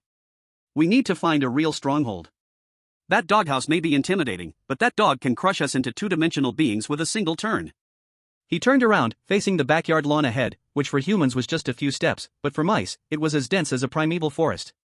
The edges of the grass blades were like sharp saw teeth, shimmering with a cold light under the moon. Soo-yun crawled with all fours, keeping his body as close to the ground as possible, moving through the roots of the grass. The dew soaked his brown fur, and the wet, cold, sticky feeling made him very uncomfortable, as if every nerve was being sanded. Taifei followed behind him. Although burdened, the little guy's stamina was a mystery, breathing steadily, and even had the leisure to catch fireflies on the grass blades. But that was not a firefly.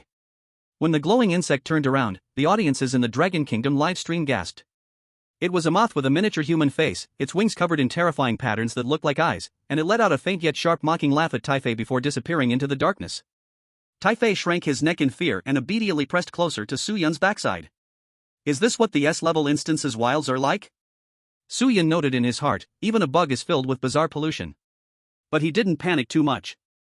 Because he knew very well that in this animated world, or rather, the underlying logic of this bizarre tale, the protagonist Jerry had a certain main character aura invisibility right when there was no BGM, background music, or special event triggering.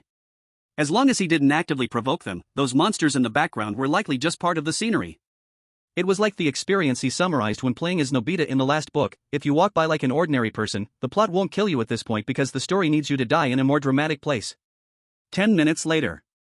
What seemed like a lawn just a few meters wide felt like a long march of thousands of miles as they crawled. Soo-yun stopped in his tracks. Before his eyes, there was no longer an endless sea of grass, but a slightly dilapidated, somewhat blackened wooden shed, a tool storage. This was usually a standard auxiliary building in an American-style villa, used to store lawnmowers, gardening shears, fertilizers, and various odds and ends. We've arrived. Soo-yun's whiskers twitched. He caught a whiff of the mix of machine oil, rust, and aged wood emanating from inside. This smell was the scent of safety for mice. There were no frenzied screams from the lady of the house, and most likely, the currently going berserk Tom Cat wouldn't be there either. Because in the original story, Tom rarely entered the tool shed, it was Spike or other stray cat's territory, or perhaps, just a simple prop storage. Tai-Fei, put down the cheese. Soo-yun found a natural gap formed by insects chewing under the already not very tight wooden door of the tool shed. He didn't rush in but pointed to a relatively dry stone slab at the door. Taffy froze for a moment, its instinct to guard the food making it clutch the cheese tightly. No. Mine. No one is stealing your cheese. Soo-yun rolled his eyes and tapped Taffy's head with the grinding stick, producing a crisp thud. This is called a cunning rabbit has 3 burrows, you understand? We are mice, and besides stealing, the most important nature of mice is to hide. People who put all their eggs in one basket end up broken. Mice that run around with all the cheese on their backs end up as cat snacks. As Soo-yun spoke, he began to demonstrate by digging a hole in the soft soil beneath the door panel. His movements were incredibly skilled, as if it were instinctive memory of this body. Since this mission requires us to survive at home, we can't just have one home. We need to set up our supply points like guerrilla fighters, in the living room, the kitchen, the yard, the bedroom. That way, even if the main base is found by Tom, we won't starve. This statement was more for Taffy than for the audience in the livestream from Long Nation. It was about establishing character and showcasing his strategic vision that surpassed other chosen ones.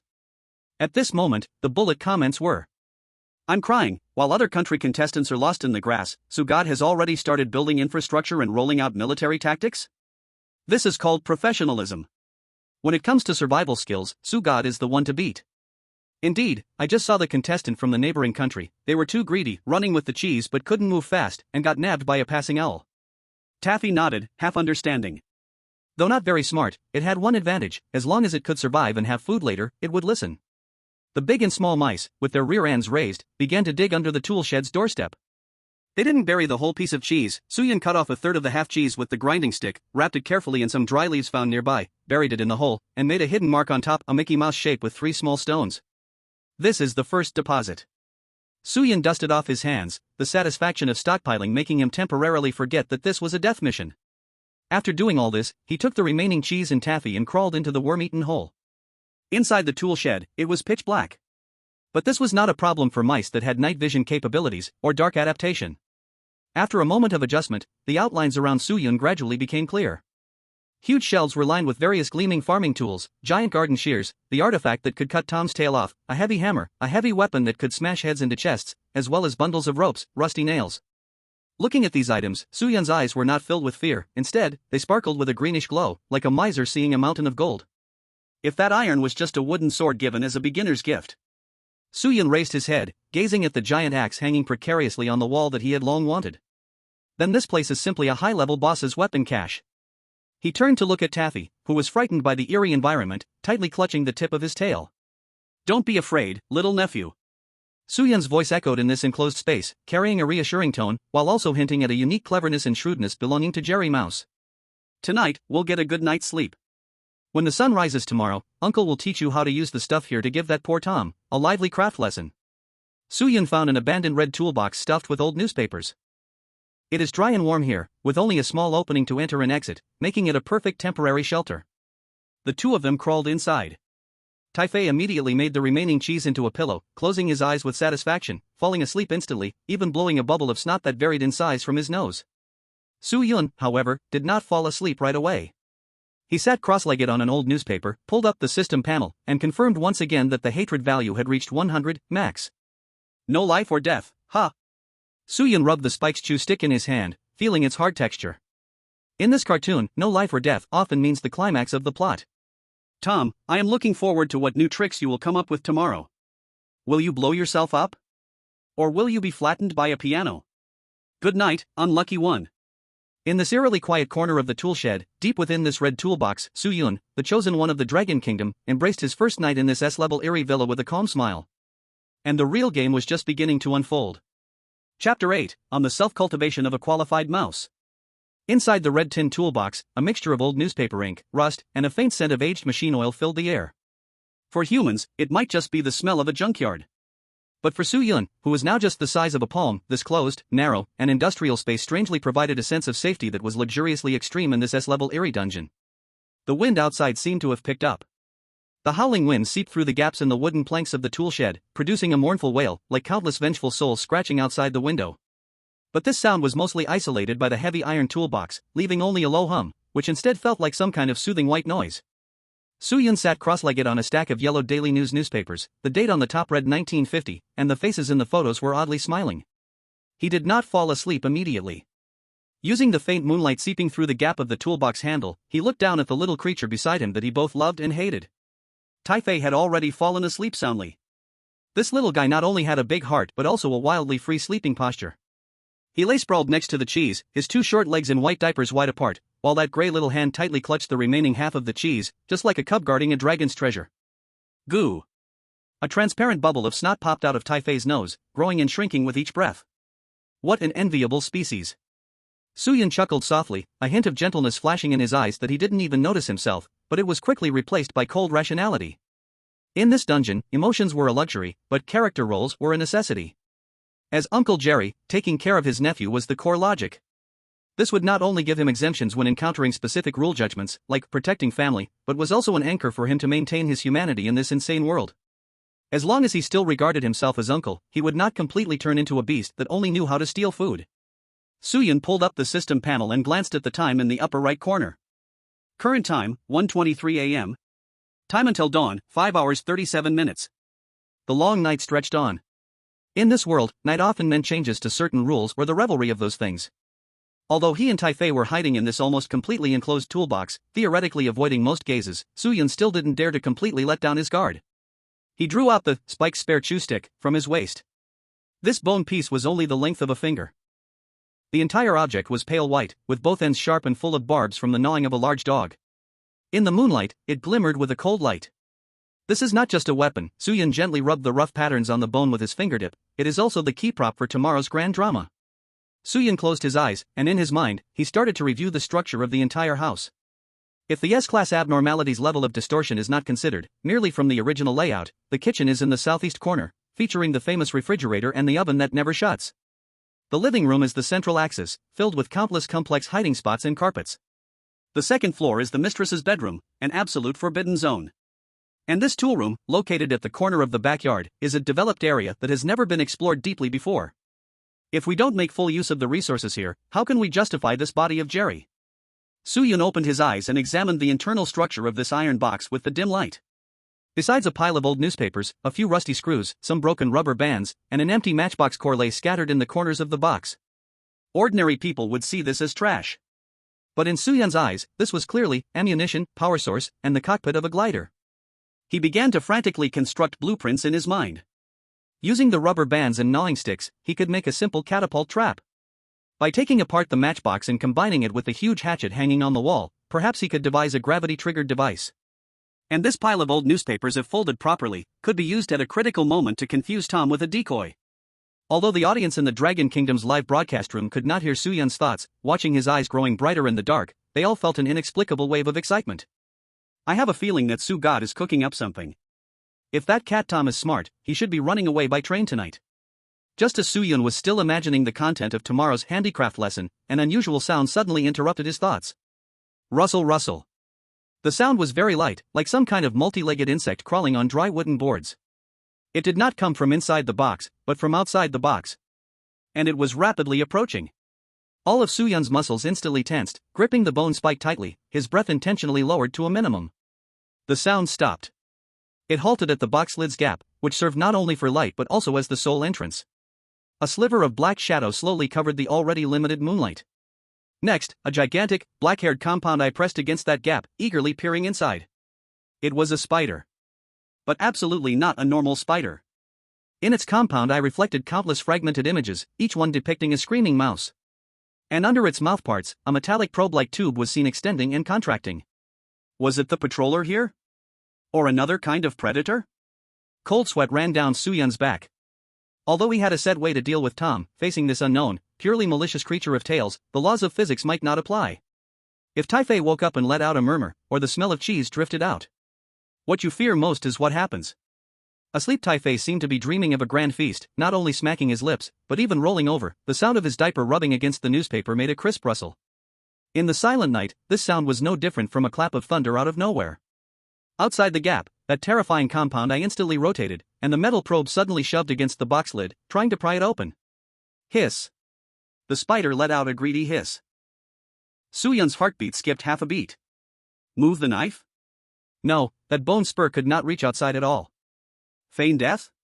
This thing clearly hunted based on sound and heat. In this critical moment, Soo-Yun made a bold decision. He did not try to attack the spider, but suddenly kicked hard and accurately at Taifei's round, chubby behind. This kick was quite forceful, directly waking Taifei from her dream. Ha!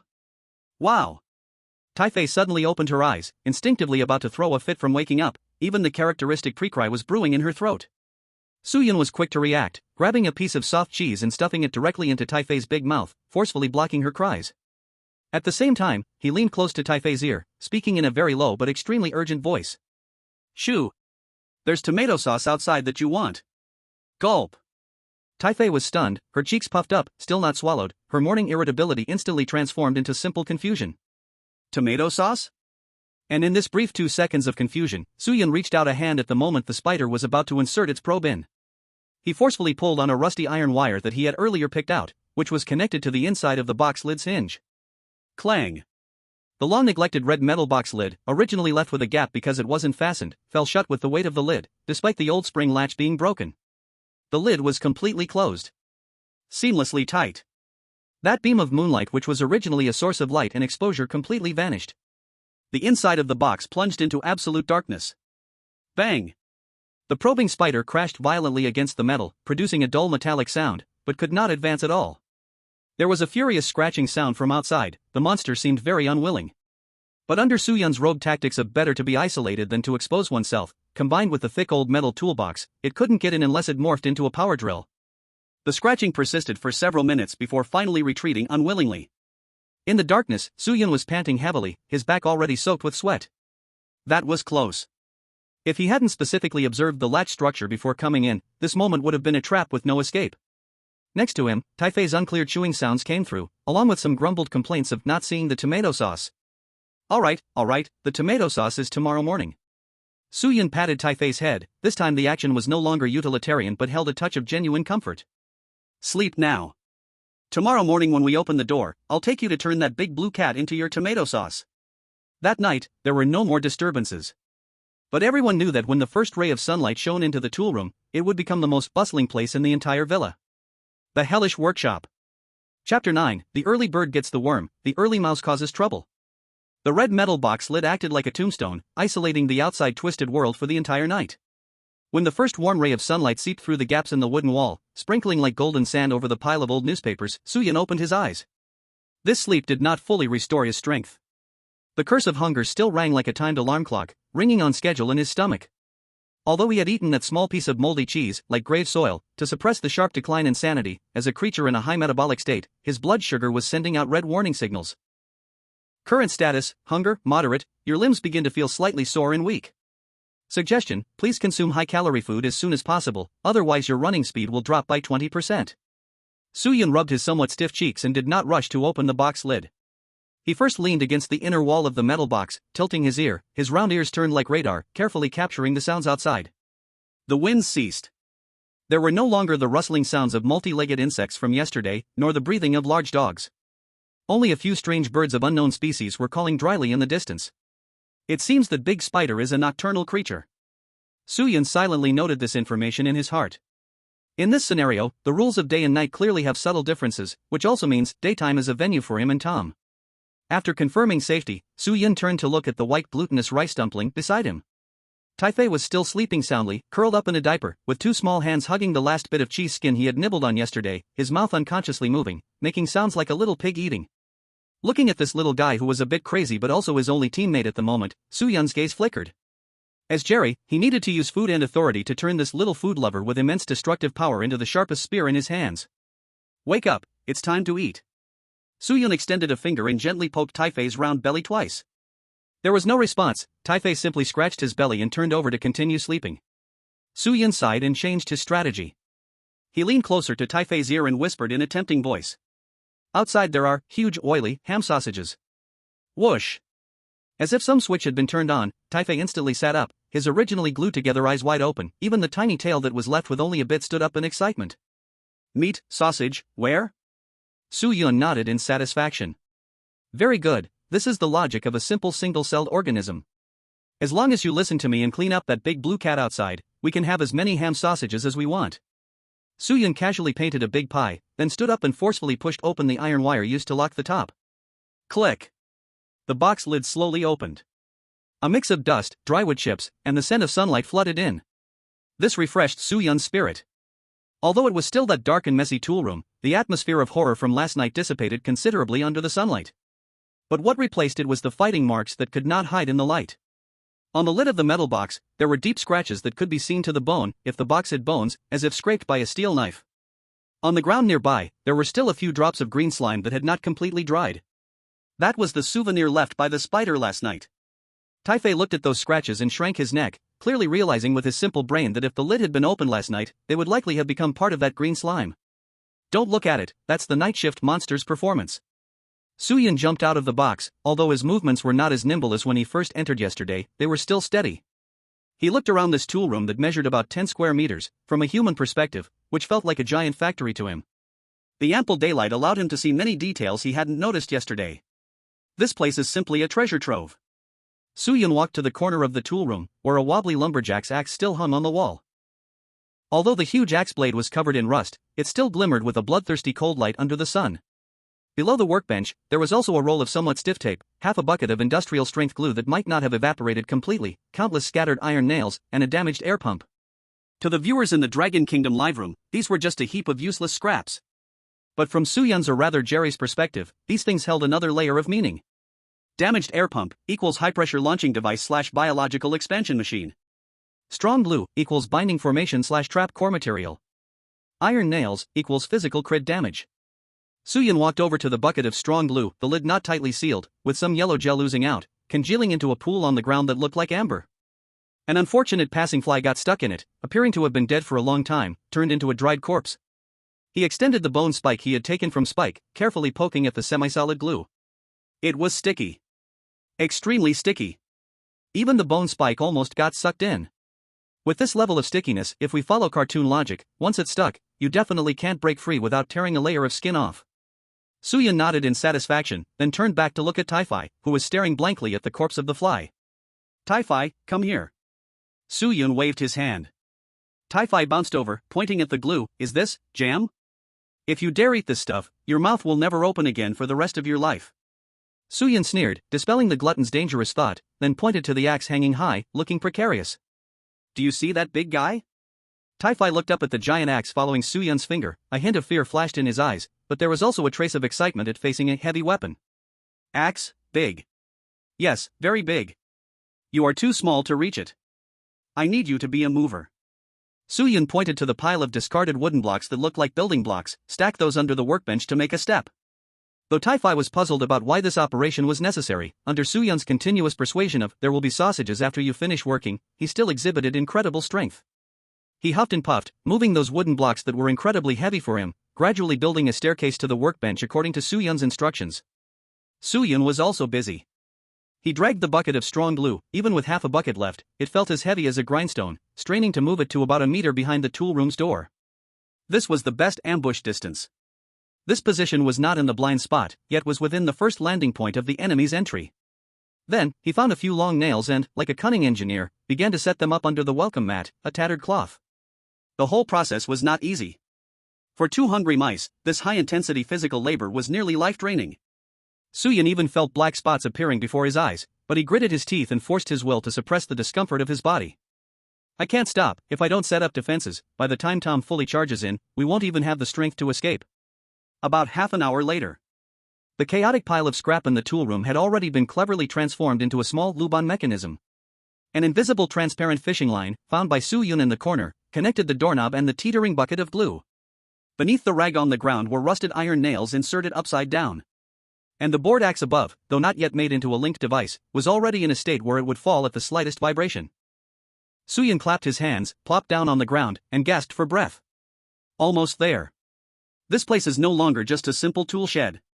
This is a hellish workshop that will make any cat doubt its life if it dares to step inside by even half a step.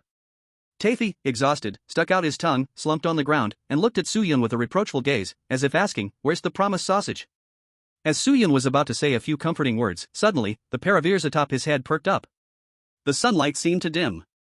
It was a sudden shadow, slowly and silently creeping in from the originally light-seeping crack under the toolshed door, gradually covering the dust on the ground. This was not the clouds blocking the sun. It was a huge object blocking the door outside. Su-yun made a shushing gesture, and Taffy immediately shut his mouth, holding his breath. No sound. This time, there was no sound at all. No heavy footsteps, no violent shouts, and even that unique stench seemed to have been deliberately covered up. Tom, who had taken a heavy hit last night, did not choose to rush in like a brute. It had become smarter. Or perhaps, its level of mutation had deepened. Su-yun stared at the tightly shut wooden door and could even see, through the tiny gap, several very thin hairs, resembling blue needles, gently swaying with the airflow. It was outside. It was observing. It might even be peeking inside through that gap with its bloodshot eyes. An inexplicable chill crawled up Su-yun's spine. He knew the most dangerous confrontation had begun. This silence was more suffocating than a wild roar. It knows we are inside, Su-yun mouthed very quietly to Taffy. Taffy's small hand tightly gripped the fruit fork at his waist, and his eyes, usually filled with appetite, now showed a hint of a ferocity not fitting for his age, like a wild beast cornered. Su-yun slowly tightened his grip on the bone spike in his hand. He was waiting. Waiting for the moment the door opened, or for some kind of change to occur. Suddenly, the shadow outside the door moved. It was not a crash against the door. Instead, something gently and slowly slipped in through the crack at the bottom of the door. It was a still burning, sparking smoke bomb, or rather, an insecticide spray can. With a hiss, the thick and choking white smoke instantly began to fill the confined tool shed. Damn! Su-yun's pupils constricted sharply. This cursed cat has no sense of fair play. It actually wants to smoke us out. Cough, cough, cough. The strong white smoke did not have the aroma of burning firewood, instead, it was mixed with a pungent spiciness, like a dead rat soaked in formalin for 3 months rotting. What kind of ordinary smoke bomb was this? In Su-yun's system vision, above the metal can that was lying on the ground and crazily spraying, a line of alarming red letters floated. Expired powerful pest control smoke, modified version. Description, designed specifically to eliminate household pests. It has a strong nerve-paralyzing effect on rodents. Inhaling for over 10 seconds will make your limbs feel like they are filled with lead. Inhale for over 30 seconds, and you will become a dizzy fool, spinning around like in a cartoon. Inhale for over a minute, and be assured, you will become the best material for dried meat. Damn, how did this cat learn biochemical attacks? With just a small breath, Su-yun felt as if his head had been struck hard by a hammer, his throat burning painfully, and that nausea and dizziness almost made him kneel on the ground. The confined space, which was originally a perfect fortress. Now, however, it is turned into a death chamber filled with poisonous gas. Beside him, Taffy reacted even more violently. This little guy was at a stage of rapid growth and had an astonishing lung capacity. With one gulp of thick smoke, his gray little face instantly turned a deep purple, and his eyes nearly popped out. Ugh. Ugh, cough. Cough gag. Taffy clutched his throat, not even bothering with the fruit fork he was holding for defense. He collapsed to the ground, and his limbs began to twitch involuntarily, the white diaper making a rustling sound as it rubbed against the ground from his painful struggles. The situation was extremely critical. According to normal survival logic, there was only one way to live: to rush outside. Burst through that door, even facing a cat outside would be better than dying from poison here. And that was exactly the plan of that strange Tom outside. Through the creaking gap in the wooden door, Su-yun seemed to see those bloodshot green eyes chuckling in the shadows. It must be holding some kind of blunt weapon, or perhaps it had its large mouth full of sharp teeth open wide, waiting for these 2 dazed mice to walk right into its trap. As long as Su-yun dared to push the door, what awaited him would be a thunderous strike. I can't go out, Su-yun bit his tongue, the sharp pain keeping him somewhat clear-headed. Going out means death, but not going out also means death, cough cough. Just as his vision was about to blur from lack of oxygen, Su-yun's gaze suddenly fell on a piece of scrap in the corner that he had previously thought to be useless. It was a broken manual pump he had found when sorting supplies in the last chapter. Originally, it was used to inflate bicycles or soccer balls, old-fashioned and heavy, with its hose somewhat worn. But in the world of Tom and Jerry, the functions of all objects were not fixed, but served the purpose of creativity.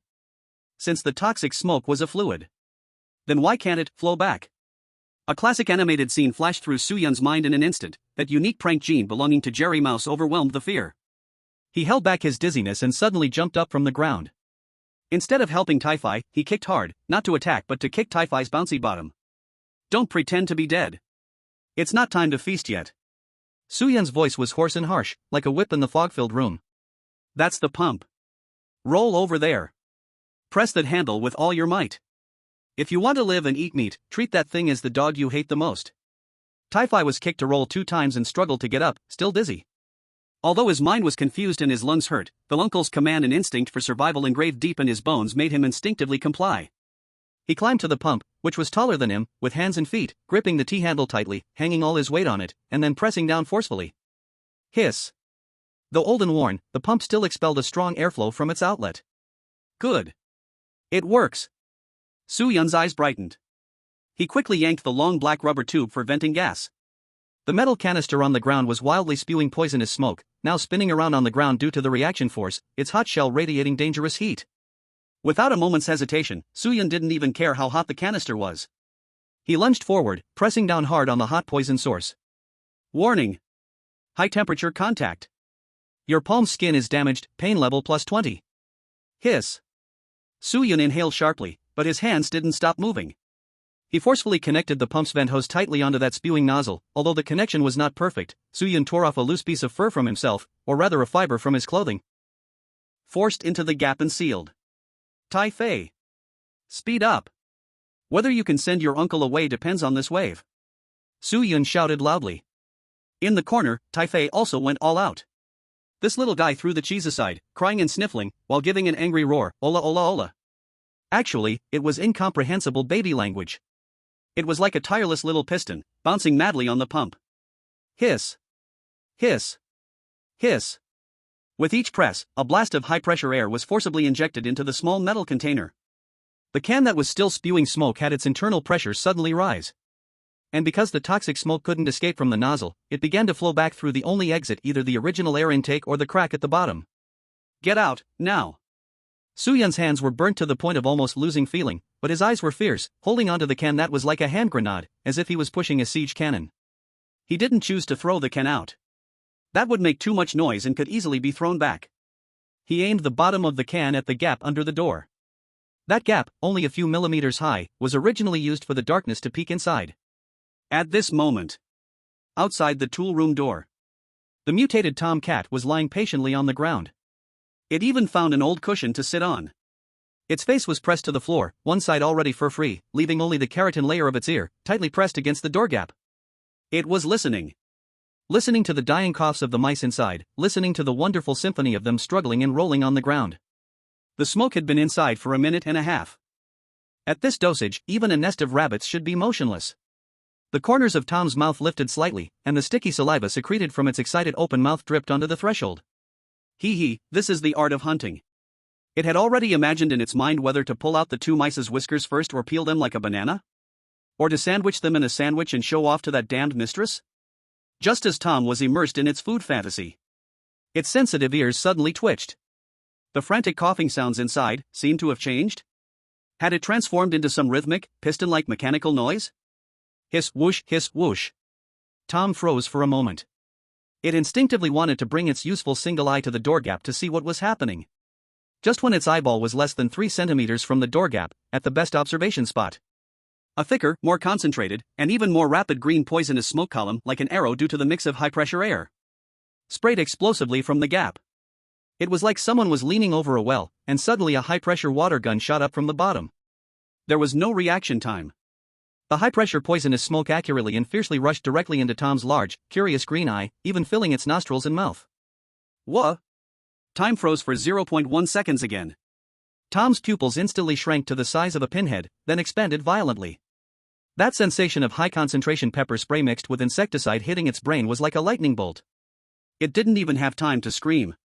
Its body shot back, convulsing in the air like it was electrocuted. Its hands tightly covered its eyes, and that originally terrifying face instantly turned a dusky purple and then pale green.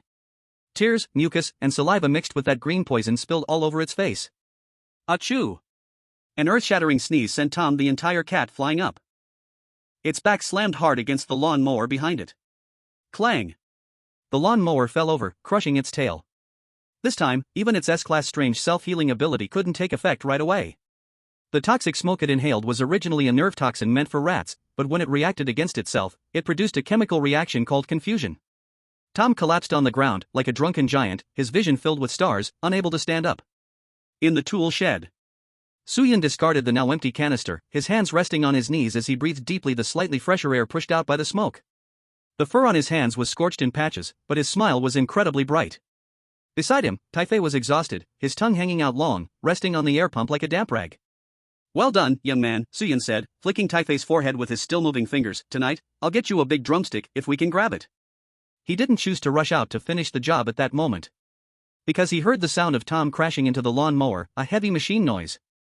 That sound could attract some bigger trouble. Like the bad-tempered big dog Spike or the mistress who was bathing upstairs. Moreover, his hell trap formation hadn't truly taken effect yet. Not over yet. Suyin looked at the wooden door, still tightly closed, but slightly loosened from the earlier impact. He picked up a rusty long nail, his eyes showing no sign of relaxation, but rather growing colder. That cat got hurt and lost face. In the next wave, it definitely won't test again. It will directly crash through the door. Suyin took 2 steps back, retreating to the side of the powerful blue bucket, reaching out to gently tighten the transparent fishing line connected to the door handle. He was waiting. Waiting for the thunderous crash to arrive. And that moment would decide who the true master of this yard was. Chapter 11, Please enter the trap, when strong glue meets rusty axe. The huge sound of the old lawn mower falling echoed like a death knell in this S-class strange backyard. But strangely, the expected roar of the fierce dog Spike or the mistress's scream did not follow. This cursed villa seemed to have transformed into a black hole that swallowed sound. Apart from the wind whispering through the broken fence, the surroundings were unsettlingly quiet. It didn't bark? Suyin leaned against the wooden leg of the tool table, his ears twitching, feeling more somber. In this world of strange tales, if the hot-tempered Spike was awakened and yet did not bark, there were only 2 possibilities: either the dog was dead, impossible, or it was in a state of extreme anger, unable to make a sound or silently approaching. Either way, it was bad news for Suyin. But right now, compared to the unknown vicious dog, the relocation office director at the door, whose sanity had been burned away by rage, was the imminent death. The already somewhat deformed wooden door of the tool shed began to tremble. Not because of the wind, but because of a heavy, oppressive breathing sound, rising just outside the door panel. Huff, huff. That sound was like an old blower with a leaking airway. That was Tom, who had just suffered from the backlash of the toxic smoke, still not having dried his tears and snot. He didn't crash into the door immediately. Perhaps because the previous clashes, getting burned by the iron, being pinched by the nose, being blasted black, being thrown by a dog, being choked by toxic smoke, left a psychological shadow deep enough to be embedded in its DNA. This once arrogant hunter was now hesitating. This hesitation gave Suyin time to adjust his state. He glanced down at Taifei beside him. This little guy is lying on the ground, curiously staring at the transparent fishing line hanging in the air by the door. It stretched out a chubby finger, seemingly wanting to pluck it like playing a piano. Suyin was quick and grabbed that evil hand that was about to ruin the entire trap. Ancestor, that thing cannot be touched. Suyin lowered his voice, his tone sounding both like coaxing a child and with a hint of sternness. That's a tripwire prepared for the cat. If you touch it, that axe will drop down, and we'll both be cut in half. He pointed at the oversized axe teetering above. Taifei followed the finger up and glanced, then shrank its neck, nodding knowingly as if half understanding, silently putting its finger back in its mouth to suck on. Its other hand didn't forget to touch the fruit fork tucked in its diaper. It looked like it was ready to feast. Oh no, to fight. Suyin took a deep breath and checked his setup once again. The fishing line on the doorknob tightened. The glue bucket above, teetering. The nails under the carpet, rag, pointed upwards. This was a classic Tom and Jerry style chain trap. In the original animation, this usually only made Tom bump his head. But in this reality intertwined with weirdness, the lethality of this trap was no less than a small meat grinder. Bang! Suddenly, a dull crashing sound broke the standoff. The door panel violently caved inward, shaking off countless dust particles. It's coming. No more testing or fancy traps, pure violence became its only outlet. Bang! With the second strike, the wooden door's hinges let out a sorrowful creak, 2 rusted screws flying out, grazing Suyun's cheek and embedding into the wall.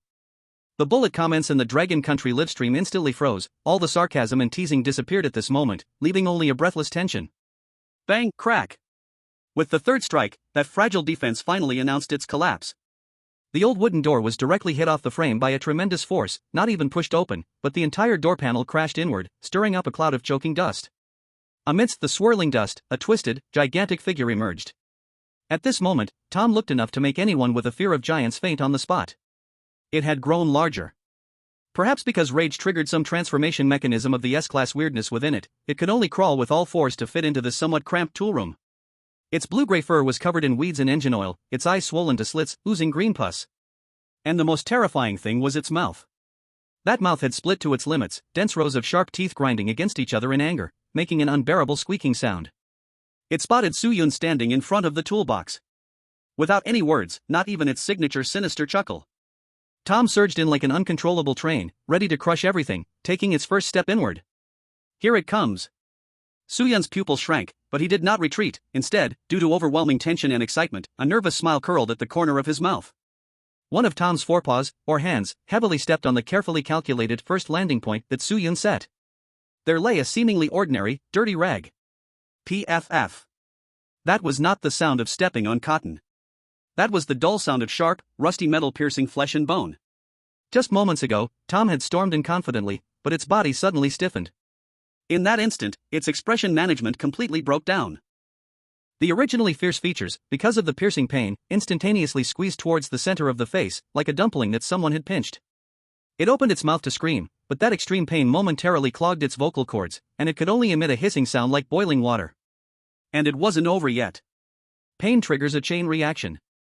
Out of biological instinct, when you step on a nail, you instinctively jump up or lean back. Tom was no different. It suddenly lifted its injured foot, losing balance, and stumbled backward. And moving wildly in this narrow space was the best trigger signal for the precision mechanism. Its back slammed hard against the doorframe connected to the fishing line, or perhaps it accidentally tugged on that line while flailing. This fishing line was extremely tough, and on the other end, it was tied to a half-full bucket of powerful industrial glue that was carelessly left on a high workbench. Crash. That was an incredibly wonderful sound. The red metal bucket lost its balance and toppled over. Thick, golden glue, exuding a pungent smell, splattered down like a gigantic slime falling from the sky, drenching Tom, who was just trying to stand on one foot and pull the nail from his foot. This was no ordinary glue. This was an industrial-grade monster that could bond two steel plates together in seconds. Tom only felt darkness before his eyes, or perhaps yellow. A sticky sensation instantly glued his eyes, nose, and that mouth that was about to scream. He wanted to raise his hands to wipe his face, but as soon as his hands touched his face, they were stuck tightly to it. In that moment, he completely became a faceless monster with no features, covering his face with both hands. And at the same time the glue bucket toppled over. The rusty big axe, which had long been placed with great expectations by Su-Yun, finally fell off the hook due to the violent shaking. Gravity demonstrated its cold and just authority at that moment. The axe rotated in the air for 2.5 turns, with a heavy whoosh, falling straight down towards the back of Tom's head. He couldn't see the path as his hands covered his face, spinning in place. Dodge. Some audience members in Dragon Country couldn't bear to watch. But how could Tom dodge? There was a nail in his foot, glue on his face, and he was blind. Boom. That wasn't the sound of flesh being cut open, but a heavy, dull thud, reminiscent of a heavy object smashing into dough, echoing across the space. Su-Yun closed his eyes for a moment and quickly opened them again. He saw that the axe didn't split Tom's head open like it would in the real world.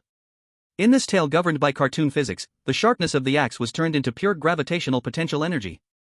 In that instant Tom's head visibly flattened as it was struck, compressing like an accordion, until his head was unceremoniously smashed into his neck cavity. Originally over a meter high, like a terrifying giant mountain. At this moment, it transformed into a short, necklace figure with an axe on top, a yellow-blue version of a headless weeble. The whole world became quiet. Tom stood in place, swaying a bit, as if pondering the ultimate philosophical question of life. Its limbs twitched, it was the nervous system still figuring out where the brain went.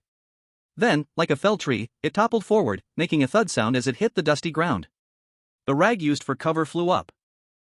Like a white flag, it slowly covered his body. Behind the toolbox, Su-Yun slowly stood up from the pile of newspapers, letting out a long breath. His back was soaked with cold sweat, but his eyes were incredibly bright. This set of combos was even more perfect than he had imagined. Beautiful.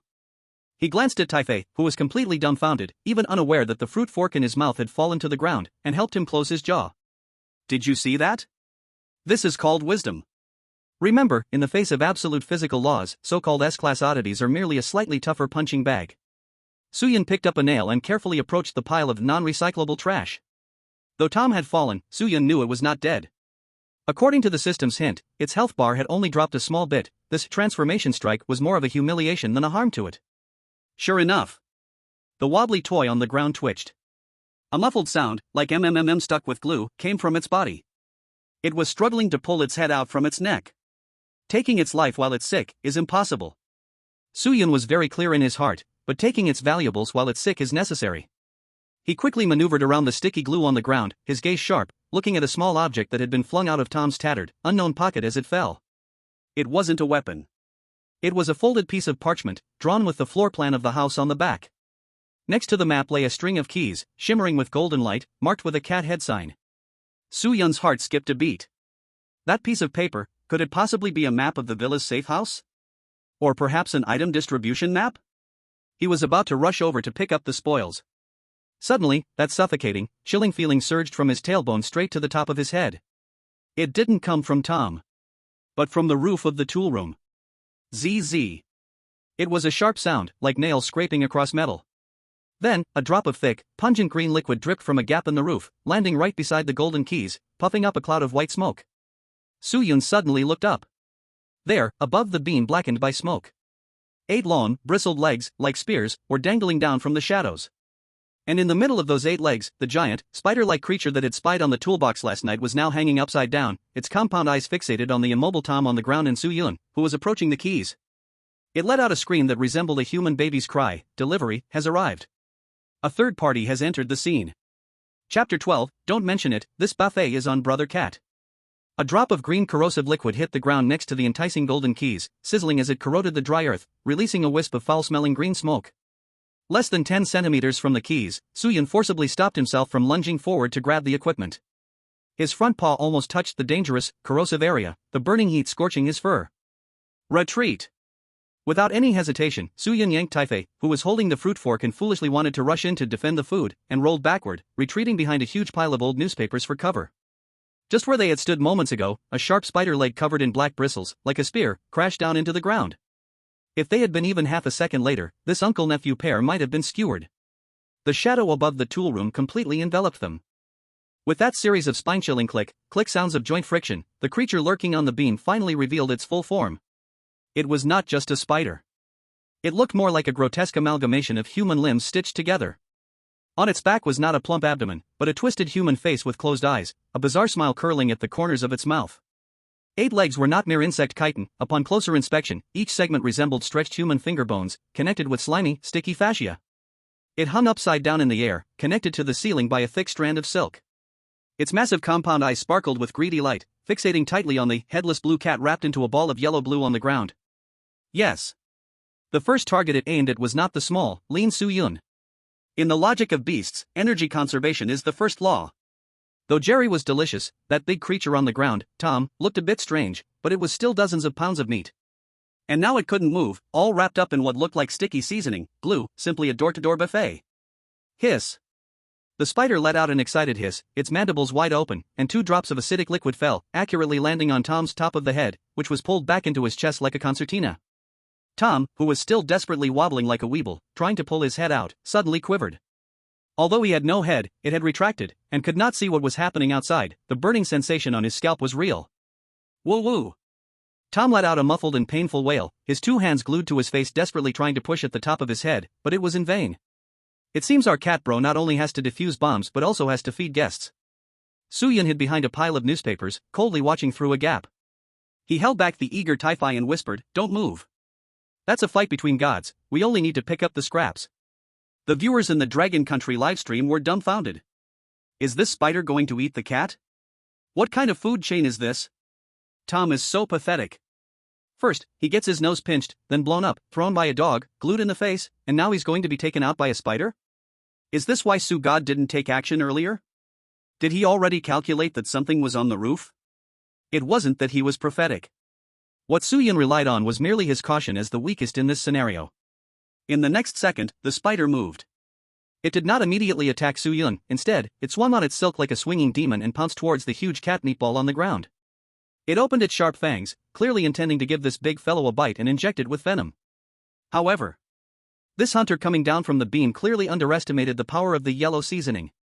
That was an industrial-grade superglue that Su Yun found in this tool room, which hasn't evaporated clean even after decades. Its stickiness was like a legendary product that could even stick to steel. As the spider's 8 thin legs joyfully wrapped around Tom's body, ready to feast, tragedy struck. It was shocked to discover that its legs could not pull out. Those thick yellow gooey substances acted like a living swamp, instantly clinging to the spider's fuzzy legs. The more it struggled, the tighter the glue wrapped around it, and due to its flailing, even its abdomen, that human face, became glued to Tom's greasy back. Zazawa! The spider let out a terrified scream. And the held Tom, though unable to see, could feel a big creature riding on him, still pricking him with some sharp thing. On the edge of rage and extreme panic, Tom instantly triggered a passive skill called stress response.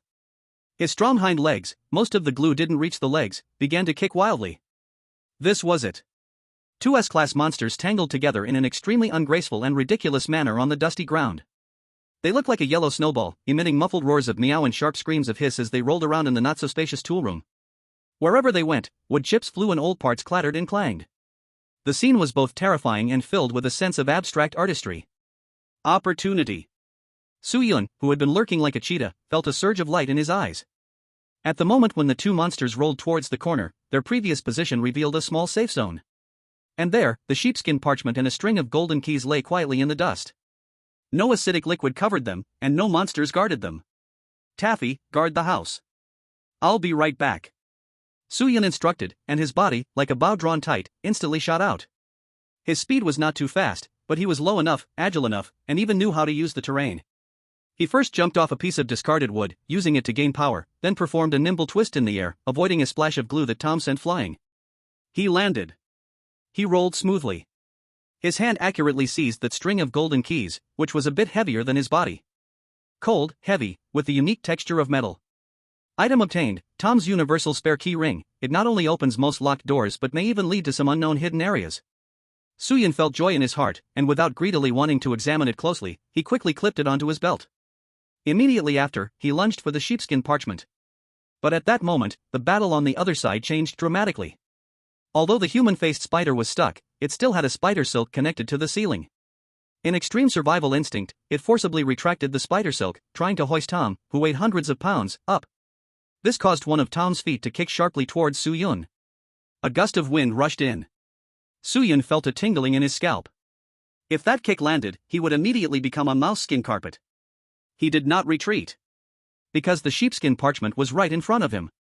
Su Yun activated the causality skill called cartoon physics again, body deformation when frightened. In the moment the giant cat paw swiped over, Su Yun did not dodge, but instead, his eyes bulged out, and his body instantly became extremely flat like rubber, sticking tightly to the floor. The cat paw swept past, whooshing with wind, brushing against his back, and lifting the sheepskin parchment from the ground. The sheepskin parchment floated into the air. Now's the time. At that moment, Su Yun had reverted to a spring state, seized the timing, and with a powerful push from his hind legs, jumped up like a squirrel trying to snatch food. In the air, he reached out his small hands, catching the sheepskin parchment that was falling. Then, using the momentum of his fall, he rolled 3 times on the ground, perfectly dissipating the force. Supplies in hand. Over there, Tom, who was forcibly pulled by the spider, let out a heart-wrenching grunt. The 2 monsters did not fly up, instead, because the spider silk broke, with a thud, they fell back together, completely turning into an indescribable mixture. Su Yun got up from the ground, quickly folded the larger-than-him sheepskin parchment, and stuffed it into his pocket. Cartoon characters can always fit various things into their pockets. He did not look back at the dire situation over there but immediately ran back behind the toolbox. Taifei was hiding there, one hand holding a fruit fork, gesturing to the air as if providing remote mental support to Su Yun. Let's go. Su Yun grabbed Taifei's arm, not even taking one last look at the tool room, which was rich in supplies but also extremely dangerous.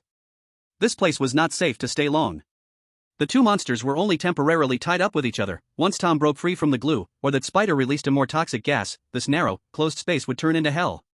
Su Yun led Taifei, following the path he had already stamped out yesterday, a hole behind the tool room that led to the grassy outside, making their swift escape. 5 minutes later.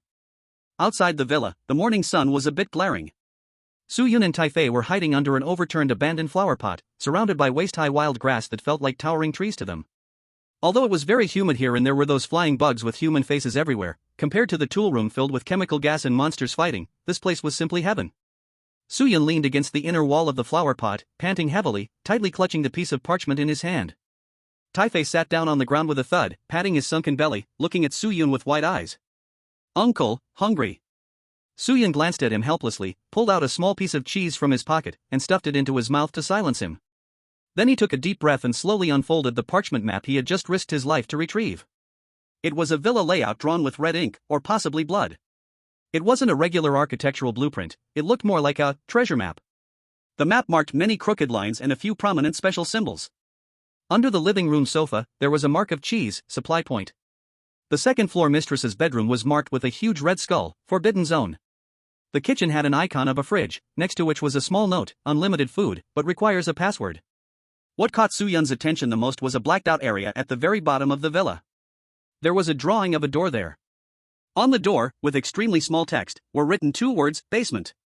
A red dashed line snaked from the tool room, winding through the garden, avoiding the main entrance, and finally pointing to an inconspicuous vent window at the basement entrance. Soo-yun's pupils contracted slightly. If he remembered correctly, in the early episodes of Tom and Jerry, the basement often hid some secret experiments, monsters, or a true paradise where mice could live and thrive. But in horror tales, it was likely an abyss even more terrifying than the first floor. However, Soo-yun glanced again at the heavy bunch of golden keys stamped with cat head patterns in his hand.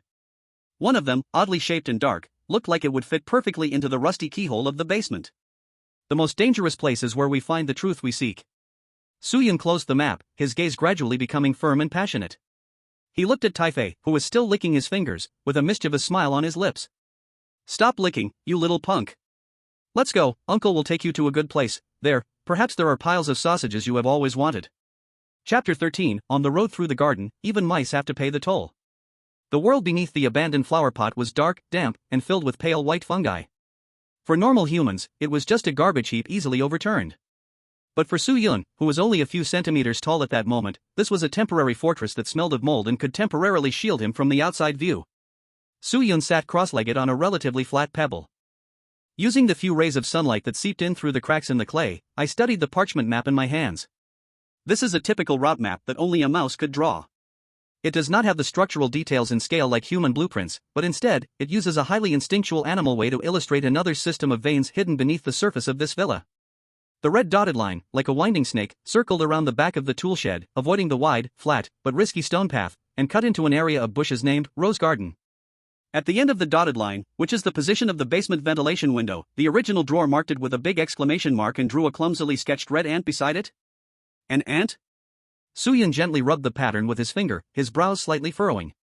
In one episode of Tom and Jerry, those marching ants, with their army-like discipline, could turn any place they tread into a barren wasteland, even making Tom wary. If this icon signifies that. Soo-yun raised his head and looked at Tai-Fei, who was perched on the edge of a flower pot, trying to catch the dew dripping from the pot with its tongue. This little guy was completely unaware of the danger approaching, and in its worldview, there were currently only two things: avoiding cats and filling its belly. Tai-Fei, stop drinking. The water has parasites, unless you want another smaller mouse to grow in your belly and eat you out. Soo-yun interrupted his little nephew's wild survival behavior. He casually picked up a relatively clean dried leaf, poured a little of his special drink, which was actually a half mouthful of clean water he had kept in his mouth, on it, and handed it to Tai-Fei. Tai-Fei blinked its eyes, accepting it with a bit of understanding, glugged it down in one gulp, then patted its belly, letting out a satisfied sigh. "We have to go." Soo-yun stood up, adjusting the equipment at his waist.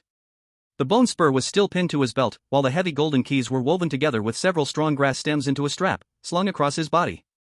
This appearance, though a bit like a refugee fleeing, also gave off a hint of a ranger in the microscopic world when paired with Soo-yun's determined gaze. "Listen, next we need to cross a patch of grass."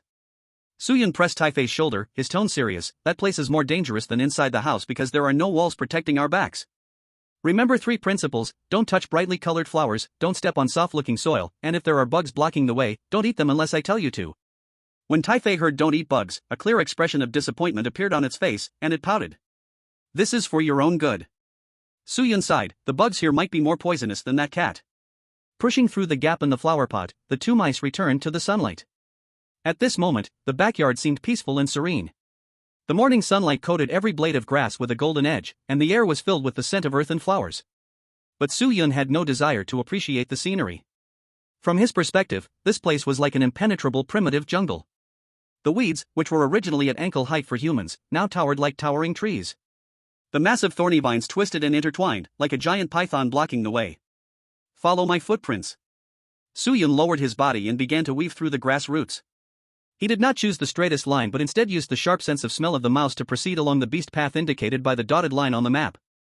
This path was indeed relatively safe, with the ground firmly compacted by countless past mice.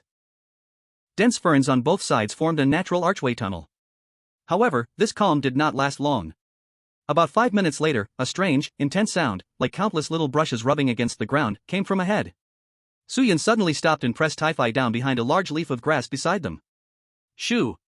He perked up his ears. In the air ahead, there was not only the fragrance of flowers but also a sharp, sour smell similar to formic acid. Through the gaps in the grass, Soo-yun saw the thing blocking their way. It was a red river. No, to be precise, it was a vast and mighty line of soldier ants, with no head or tail in sight. These ants were shockingly large, each as thick as Tai-Fi's arm. They bore a dark red color, like lava that had cooled, and their exoskeletons reflected a metallic sheen in the sunlight. Their enormous pincers opened and closed like hydraulic scissors, making a clicking sound. What made Soo-yun's scalp tingle was what they were carrying on their backs. It wasn't tree leaves or crumbs. The first ant carried a bloody, fur-covered mouse tail. The second ant dragged half of an unknown insect's compound eye. The third and fourth, they were even moving a dead, dismembered robin. This was not moving house. This was the transport of spoils after a battle. His Tai-Fi inhaled sharply behind him, clearly shaken by the horrific sight that struck at its tiny heart and appetite. The long line of soldier ants just happened to cross the beast path Soo-yun and the others had to take, nearly half a meter wide, like an uncrossable moat. If they forced their way through, they wouldn't even need the ants to act, just that heavy chitinous armor and their numbers could turn them into mush. This is a road bully, Soo-yun cursed softly. The audience in the Dragon Kingdom livestream was also left dumbfounded. Is this what the ant icon means? These are freaking bio-ants, right? Don't provoke them. In nature, soldier ants dare to bite even elephants if they're provoked. It's over, the road is blocked. Should we detour? Soo-yun did not choose to detour. The red line on the map clearly marked this as the necessary path to the basement vent. If they went around, it would take them into truly unknown territory, potentially encountering toads or man-eating plants in the deep water zone. He calmly observed for a while and found that although this group looked fierce, they were very orderly. All their attention was focused on transporting food, and they were not interested in anything that did not block their path. This gave room for maneuvering. In Tom and Jerry, there are usually two ways to get past this kind of blockade. Soo-yun thought to himself. One is disguise, to blend in. But that's too dangerous, we have a cheese scent on us, we're walking perfume. The other one. Soo-yun's gaze scanned the surroundings, finally locking onto a giant dandelion nearby. Or rather, the giant dry tree leaves curled into a cylinder shape under the dandelion. Tai-Fi, drag that leaf over. Soo-yun directed. Although confused, Tai-Fi complied. That dry broad leaf was like a natural tunnel. Soo-yun did not use it as a boat, as the audience thought, but took out the bone spike and quickly poked 2 holes at each end of the dry leaf, then threaded a grass stem through. Next, he made an extremely bold move. He pulled out the last tiny piece of cheese crumb, less than the size of a fingernail, from his pocket, a substitute for a dimensional pocket, the gap between belly and diaper. That was all the food he had left. But without any hesitation, he placed the little cheese at the front of the dead leaf.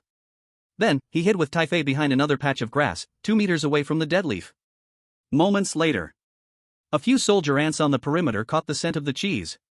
Their antennae, full of a sense of plunder, trembled wildly as they quickly broke away from the main group and charged towards the dead leaf with cheese crumbs. Faced with the highly tempting and extremely scarce cheese, these ants did not plan to eat it alone, they wanted to take it back to the nest. A few ants worked together, lifting the dead leaf that had the cheese on top. And they did not realize that this curled-up dead leaf was actually a hollow tube. Just as the ants lifted the dead leaf, Soo-yun gave Tai-Fi a glance. Go! The two moved like shadows, seizing the moment the dead leaf tube was lifted and mixed into the ant army, slowly passing in front of them, they shot forward. Whoosh! Whoosh! One big and one small, they darted straight into the inside of the rolled-up dead leaf tube. This move was called darkness under the lamp. It was also a classic Trojan horse tactic. At this moment, they were right above this terrifying army of ants, though only a few centimeters high, carried on the backs of 4 strong soldier ants, smoothly moving across this ground that was like a forbidden zone for them. Beneath them was a flowing river of red shells. They could even hear the buzzing sounds of the soldiers' antennae colliding in communication. Tai-Fi was so nervous that she didn't dare to make a sound, gripping Soo-yun's arm tightly, her diaper trembling a bit. She looked down through the cracks in the dead leaf and happened to see the large pincers of an ant opening and closing less than a millimeter from her bottom. Don't look down. Suyun pressed her head, look ahead. They were crossing this road. And those ants carrying the treasure had no idea that under the cheese they cherished, there were two living beings weighing dozens of times more than the cheese. Perhaps in their understanding, as long as it's food, it doesn't matter how heavy it is, even if it's as heavy as a mountain, they have to carry it back to present it to the queen. Finally, after a minute, this special litter finally crossed the busy road and began to move towards the ant nest, probably deep in the rose garden. Jump off. As they passed a raised boulder, Suyun made a quick decision. If they really got taken into the ant nest, it would be like delivering food right to their door. The two seized the opportunity as the dead leaf tilted slightly, rolling down the edge of the stone. Without any pause, Suyun pulled Taifei and dove into the dense bushes beside them, not looking back, running forward wildly. Behind them, those ants, who had not noticed the loss of weight, were still happily carrying their precious little bit of cheese, which was actually just an empty leaf, drifting further away. Phew! Phew! Suyun leaned against a sturdy roseroot, breathing heavily. Although there had been no direct battle, these few minutes of psychological struggle were more exhausting than fighting Tom. Safe, for now. He looked up and saw the base of a building surrounded by thorns. And there, hidden among a pile of rubble and wild grass, a rusty iron-barred window, only the size of 2 bricks, was quietly set into the base of the wall. Behind the window was a pitch-black darkness, like a gaping black mouth. But at that moment, a cold wind, damp and moldy, was slowly blowing out from inside, like a breath. That was the end point marked on the map, the basement ventilation window. Suyun looked at the window sealed with iron bars and the faint sound of dripping water inside. The gaze became serious. He touched the still cold keys in his pocket. Jerry's instinct tells me that what's inside might be even more disgusting than all the bugs in the yard. Suyun turned to look at Taifei, who was brushing off dust from his clothes. Are you ready, little ghost? The next part of the path might not be so easy. Because this time, we are going to actively walk into the monster's belly. Chapter 14, A Burglary Triggered by a Key. The rusty iron fence resembled a row of uneven rotten teeth, tightly clamped against a red brick wall a few inches above the ground. Although the morning sun shone in the backyard, this fence seemed to carry a chilling force field, causing even the climbing ivy to wisely take a detour, leaving behind a circle of exposed, darkened wall. This is the exclamation mark. Suyun hid behind a weathered pebble, looking up at this window that seemed as gigantic as a city gate to him. Structurally, this was a typical design of an old American house. The outer layer was a vertical iron fence for protection, thick as a finger, but it was just for keeping people out, not mice. The real barrier was inside a layer of tightly woven wire mesh, already layered with grease and dust. Behind the mesh was a glass vent that opened inward. This is problematic. Suyun frowned, reaching up to touch his beard. The wire mesh, though rusty, remained tough. If he forced his way in, the only way would be to bite through the mesh. But to gnaw at aged wire mesh with teeth? In this S-rank strange side quest, if he got tetanus or a gum infection, without a vet to give him anti-inflammatory medicine, it would really cost him his life. Next to him, Taifei clearly had no such concerns. The little guy saw the mesh, and his instinct to protect his food made him think there were good things hidden inside. He pulled out a silver fruit fork tucked into his diaper, his eyes shining, and struck a standard charge pose toward the wire mesh. Chop! Taifei growled in his throat, ready to charge in and break that mesh apart. Don't move. Suyun reached out a hand, grabbed the strap on Taifei's back, and pulled him back, lightly flicking his smooth forehead. Not every lock needs a violent demolition. Suyun pointed with his gnawing stick at an extremely inconspicuous, dust-covered hole at the edge of the mesh. See that? That's the keyhole. As a decent, elegant, and intelligent Jerry, he never did the rough work of gnawing at wire. He untied the grass rope that had been slung across his body. Clink. The heavy golden keychain fell onto the mossy ground. This loot exploded from Tom, strangely casting a warm glow in this dim corner. There were 3 keys in total. One was big, like a door key. One had a complex tooth pattern, looking very precise. And another was small and short, presenting a smoky bronze color, with the end carved into a skull-shaped cat head. Suyun, almost by instinct from this body, reached out a claw and grasped the smallest skull key. I hope this silly cat doesn't have a habit of picking the wrong key. Suyun hoisted the key, as if carrying a long spear. He aimed it at the rusty little hole on the mesh frame, took a deep breath, and carefully inserted it. Creak! The dry sound of metal scraping echoed sharply at the silent base of the wall. There was a lot of resistance. The lock cylinder inside was probably filled with rust over the years. Taifei, come help. Suyun felt his strength wasn't enough. After all, he was in a state of hunger, and his limbs were still a bit weak. Taifei looked confused, but still obediently came over, using his two chubby hands to hold the handle of the key, his little face turning bright red. 1, 2, turn. Both of them exerted their strength at the same time. Click. Accompanied by a crisp sound, it was the noise of the internal rusty mechanism breaking. The key finally turned half a circle. Immediately after, the mesh frame that seemed to be welded to the wall actually opened up slowly like a small door, revealing a gap. A much stronger, colder wind, even carrying a certain smell of decayed sewer, instantly blew out of the gap, rushing into their nostrils. Taifei couldn't help but sneeze, the sound echoing in the empty passageway. It's open. Suyun quickly pulled out the key and hung it back at his waist. He didn't immediately pull open the mesh but first cautiously probed inside with a whisker. No traps were triggered. No hidden arrows shot out. It seemed that this was just an entrance that had been forgotten by people. Once we go in, stay close to me. Suyun turned around, seriously staring into Taifei's eyes. The things inside might be worse than the soldier ants outside. If you dare to run around, there will be no dinner. No dinner. Taifei was scared and covered his mouth, nodding vigorously, indicating he would absolutely be the most obedient nephew in the world. The two of them squeezed in under the mesh. After passing through the layer of greasy obstacles, they arrived at the space between the glass window and iron bars, the windowsill. This was an extremely narrow space, covered with the dried bodies of dead geckos and unknown insects. Suyun ignored those corpses, propping himself against the glass window, using both paws to block the glare, trying hard to look inside the interior of the basement. It was pitch black. Not the kind of darkness where you can't see your hand, but a thick dark blue, as if soaked in ink. And in this darkness, vague large outlines could be seen. There were rows of towering wooden shelves, for mice, filled with jars and bottles. Some jars contained colorful unknown creatures, while others were a whole row of dusty wine bottles. In the center of the room, several dim red dots seemed to hang, like pairs of closed eyes. But what worried Suyun the most was a rhythmic sound coming from the deepest part of the basement. Tick tick.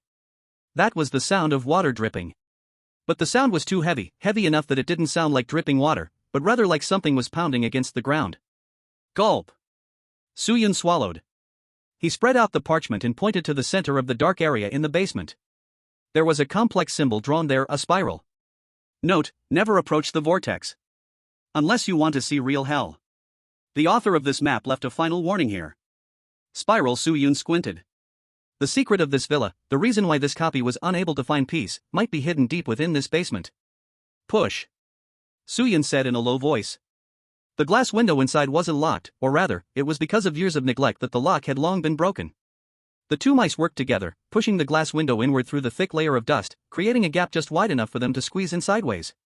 As the gap opened, the unique cold air of the basement rushed out, instantly enveloping the two. At that moment, it felt like they had crossed some kind of boundary. The sounds of birds and insects outside vanished in an instant, leaving the world quiet, only the eerie tick sound remained. Suyun jumped first to the top of the high shelf on one side of the basement. He looked down from a height, truly entering this place called the S-level Forbidden Zone for the first time. It was even larger than he had imagined. This was not just a simple storage room. This was like an abandoned underground maze. Just as Suyun was preparing to climb down the shelf with Taifei, he suddenly felt something strange under his feet. On the board he was standing on, there was a small line of words, written in a crooked manner, scratched out with a fingernail. Due to the passage of time, it had become a bit unclear. Suyun leaned in to take a closer look. Just a glance made the hairs on his back stand up. It read, "Don't go down. The ground is not ground. It's alive." Suyun quickly pulled back the foot he was about to lower to probe. He looked down, staring intently at the dim ground. He originally thought it was a cement floor covered with a layer of black moisture-proof mat.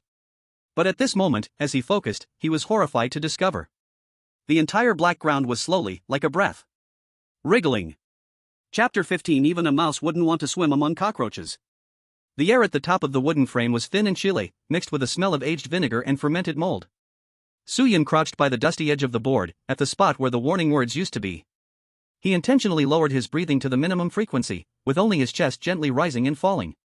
Behind him, Taifei's small hand, not knowing the sky from the ground before, was now tightly gripping the tip of Suyun's not-so-long tail, clearly sensing something was wrong. "Uncle," it's moving. Taifei's voice, tinged with tears, echoed in the darkness. "Shoo." Suyun didn't turn around because he had to concentrate all his attention on the nauseating abyss beneath his feet. In that faintly visible glow, the originally pitch-black cement floor was indeed moving. That movement was not like a jelly-like tremble, but a tide-like rise and fall composed of millions of tiny, independent black entities. Zzz, clack. The fine, scratchy sounds that resembled fingernails scraping on glass converged into a low-frequency noise wave. As his vision gradually adapted to the darkness, Soo-yun finally saw what the living ground really was. It was a sea. A sea made up of countless American cockroaches, each only the size of a finger, their entire bodies slick and black, with long antennae. They were densely packed together, trampling over one another, covering every inch of the basement floor. Their tireless mandibles were gnawing on everything digestible on the ground, rotten wood chips, fallen label paper, even their own carcasses. This is why it was written at the entrance, "Don't go down." For a cat or a dog, it might just feel disgusting. But for the little Jerry Mouse and Tai Fei, who were smaller than these cockroaches, falling down would mean instant dismemberment and consumption, leaving not even a bone fragment. This was a true falling into a box experience. His Soo-yun felt a shiver down his back, that physiological discomfort made the hairs on his tail stand on end. In this cursed copy, the cockroaches had evidently been enhanced. They were not just scavengers, they seemed like greedy microscopic meat grinders. "Don't look down." Soo-yun turned around and held his palm over Tai Fei's wide-open, almost bulging eyes, blocking the gasp that was about to escape from the little one. He knew that if fear spread now, the only path to survival, the high shelves that were far apart, would become impossible to navigate. "Tai Fei, listen to me." Soo-yun's voice was soft, but exceptionally steady in the darkness. There was an undeniable calmness in his tone. Think of this place like a game you've seen in cartoons, where you can only step on the furniture and can't touch the floor is lava. Although those things below may look disgusting, they won't fly, for now. As long as we walk on top, we are still the masters here. He patted Tai Fei's cheek, trying to bring the child back to his senses with this somewhat rough gesture. "Remember, in this basement, we are no longer movers, but high-altitude acrobats." Soo-yun stood up, adjusted the strap of keys slung across his body, bit down on a bone spur, and got into a tense, ready position on all fours. He looked ahead. The basement was like a giant maze. Countless wooden shelves, 2 to 3 meters high, crisscrossed in a chaotic manner. Some shelves had wooden planks bridging between them, while others were already broken, leaving only empty, hollow chasms. And deep among the shelves, the place-marked spiral on the map still emitted a strange green glow. That was their destination, where they had to reach. "Stay close to my route. Jump on the same planks I do. No running off, no stopping for any treats. Got it?" Tai Fei looked at Soo-yun's frighteningly serious gaze and nodded vigorously, pushing the fruit fork deeper into his diaper. "Let's go." Soo-yun stopped talking, pushed off hard with his hind legs, and his small body shot forward like a brown cannonball, lightly leaping over the first gap, which was twice as wide as him, and landing steadily on a glass jar labeled pickled cucumbers. Thud. A very faint sound of landing. "Your turn." Soo-yun turned back. Tai Fei gritted his teeth and followed suit, bouncing over. Although his movements weren't as graceful as Soo-yun's and he nearly slipped when landing, Soo-yun managed to grab his diaper just in time, bringing him to a safe landing. The two moved forward in a line, like mountain goats walking along a cliff, starting this difficult journey in the basement. About 10 minutes in, the absurdity and terror reminiscent of the world of Tom and Jerry intertwined again. Because what was on these shelves was, indeed, utterly wrong. In a corner thick with cobwebs, Soo-yun passed by a row of enormous glass jars filled with cloudy formalin solutions. If it were the normal world, there should have been snakes or ginseng soaking inside. But here. Soo-yun stopped, and through the dust-covered glass, he saw the first jar containing a skin frog with bulging eyes, holding a small trident. No, that wasn't a frog. Though it looked like a frog, a closer look at its skeletal structure revealed it was clearly a deformed, bipedal mouse. It had a rusty metal tag hanging from its chest, engraved with the number, Subject 08. And beside it, in the second jar, floated a blue cat's tail.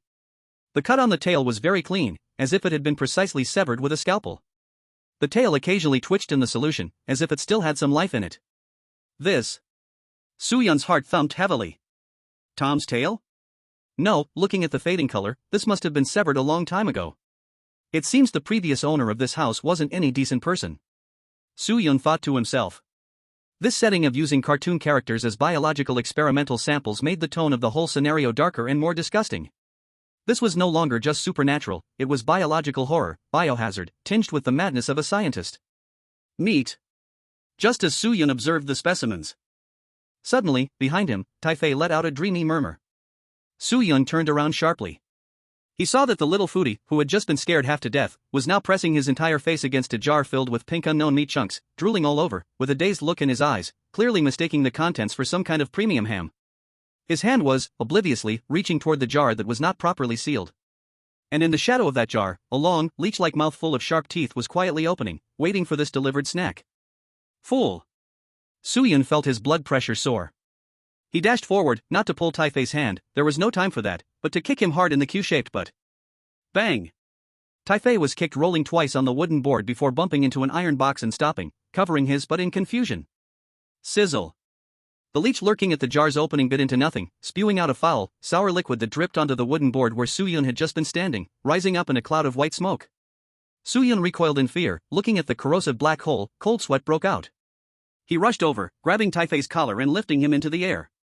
If you dare to even think about eating in this hellish place again, I will throw you down to feed the cockroaches right now. Su-yun growled in a low voice, genuinely furious, is that even meat? It's bait to turn you into a specimen. Taifei was stunned by his shout, looking down at the swarming sea of black cockroaches, then at the terrifying leech, and finally realized he had just danced on the edge of death. His mouth quivered, tears swirling in his eyes, but he didn't dare to cry out, he could only nod frantically. After this short episode, their pace quickened dramatically. Neither of them wanted to spend another second in this place filled with biological specimens. After another 10 minutes, they finally approached the central area with the tick-tock sound. The sight before them was suddenly clear. There were no more shelves here. In their place was a circular area that had been cleared out. The sea of cockroaches on the ground seemed to fear this place as well, they formed a perfect circle, not daring to step beyond. And in the center of the circle, right below the shelf where Su-yun and Taifei stood, there lay a huge experimental platform made of solid wood and metal. On top, various beakers, test tubes, scales, and some incomprehensible sketches were messily piled up.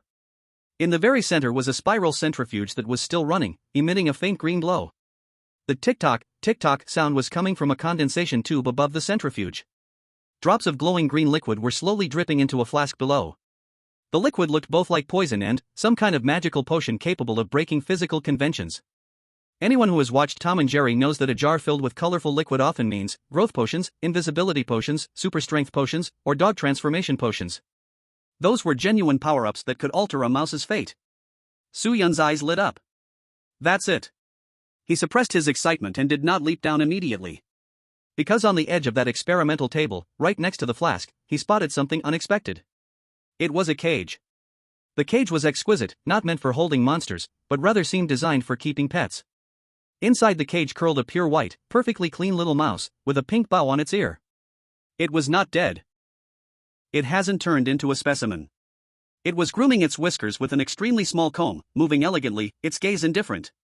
The moment Su-yun and Taifei peeked out, the little white mouse seemed to sense something and suddenly raised its head. Its eyes were not red but rather human-like, resembling sapphires. It looked at the embarrassed Su-yun and Taifei up high, not showing any surprise, but instead curving its mouth into an extremely human-like, mocking smile. To their astonishment, it actually spoke. In a frequency that only mice could understand, it said fluently, "Oh? Another new challenger? I thought that Blue Cat had eaten up all the spots for this year. Since you're here, do you understand the rules?" It extended its tiny pink paw and gently tapped on the food trough atop the cage. "If you didn't bring a gift, I might just wake it up."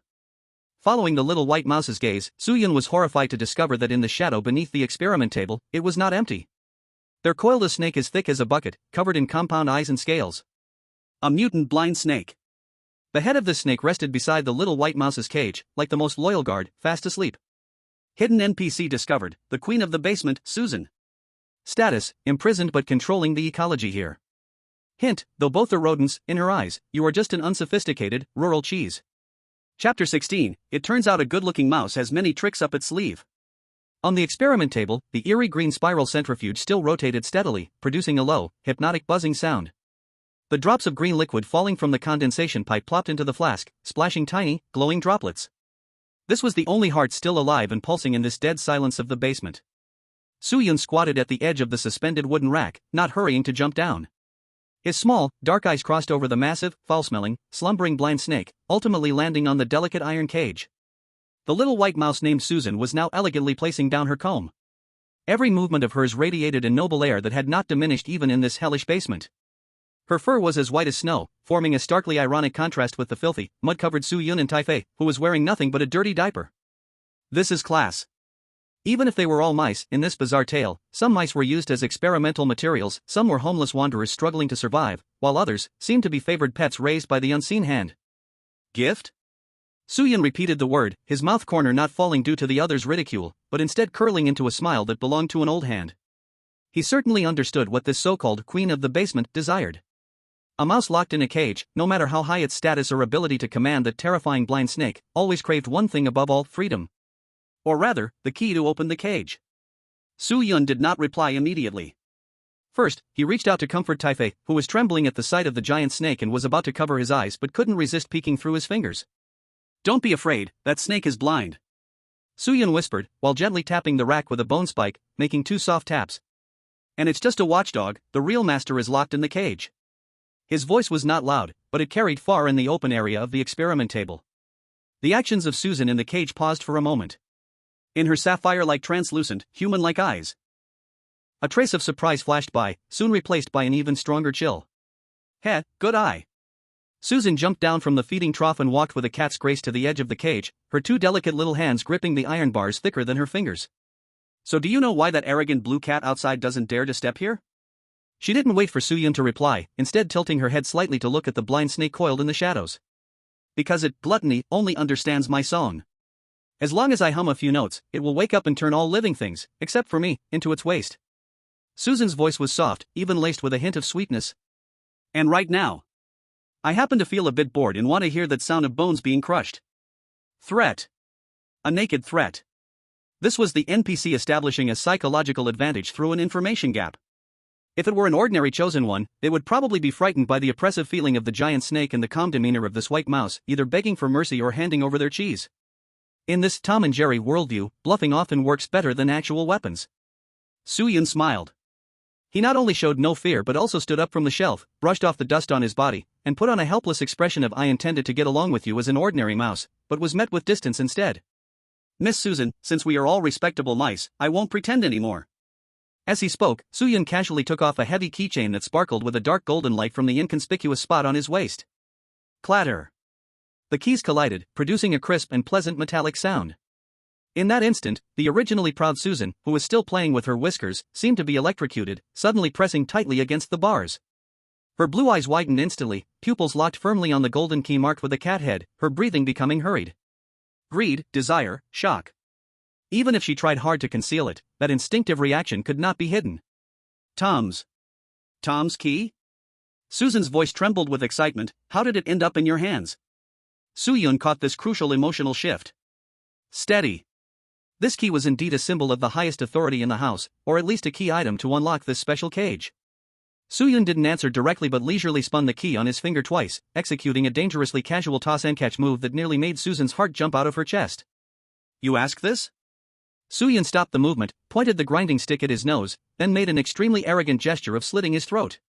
"Guess what happened to that dumb cat now? Did you think I came from that hell on the top floor here just by luck? No." Su-yun lowered his voice, his tone becoming eerie. "What got me here was shoving its head up its own backside." The air was silent for 3 seconds. This was a monumental lie. Although Su-yun indeed played a trick on Tom, it was merely a prank.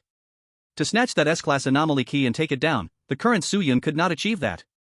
But this little white mouse, locked in the basement, didn't know that. She didn't know the situation outside, she only saw the result, this obscure country brown mouse swaggering around with the Guardian's most trusted keychain.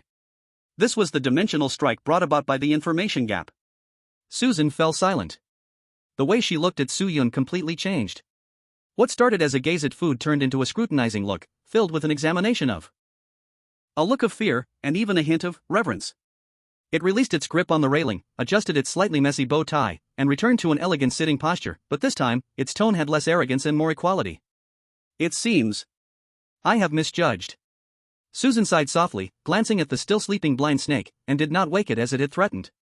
"Since you have the ability to take this from that silly cat, then you truly have the right to talk with me. Can you open it?"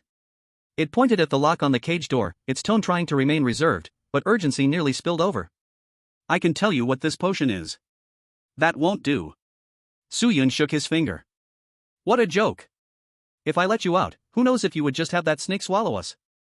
In horror games, the first move is always a winning rule. Su-yun jumped down from the shelf, using Taifai's body as a cushion, and landed on the experiment table. He didn't approach the cage but stood next to the flask filled with green liquid. He extended a bone-like claw and gently tapped on the flask's wall. "Let's talk about this first." Su-yun stared directly into Susan's eyes. "If I'm not mistaken, this thing is one of the reasons why you are locked up here and this house has undergone mutation, right?" Susan squinted her eyes. You really are clever, clever enough not to be just a wild mouse. It hesitated for a moment, seemingly weighing the pros and cons. In the end, looking at the key within reach, it chose to compromise, or perhaps chose to trade. That's called X-complex. Susan slowly opened her mouth and spoke an extremely sci-fi term. It is a half-finished product that the master of this house, that madman, attempted to create superbeings. It can break the physical limits of biology and cause irreversible enhancements in the user's strength, speed, and even physical form. As she spoke, Susan pointed at the blind snake. It was originally just a little earthworm for experiments. After drinking a drop, it became like this. Suyun's heart shook violently, and Tai-Fi next to him was so scared that he dropped the fruit fork. An earthworm turned into a giant python? This effect is too absurd. But Susan's tone turned, her mouth curling up into a meaningful smile. It has side effects. It will infinitely amplify the inner desire. The earthworm only thinks about eating soil and growing, so it became a monster that only knows how to devour. That blue cat. I think it must have sneaked a drink, so its desire is to torture. As for you, Susan surveyed Suyun from top to bottom. What would you become if given a drink? Mr. Jerry? It actually knew the name of Suyun's character. Suyun's gaze instantly turned cold. This NPC really is not simple. However, this potion is the key to breaking the situation. The rules did not mention the potion, but in this basement's core area, at the center of this sea of cockroaches, this is definitely the only survival item. Suyun ignored Susan's provocation and turned to look at the condensing tube that was dripping liquid. The potion was almost full.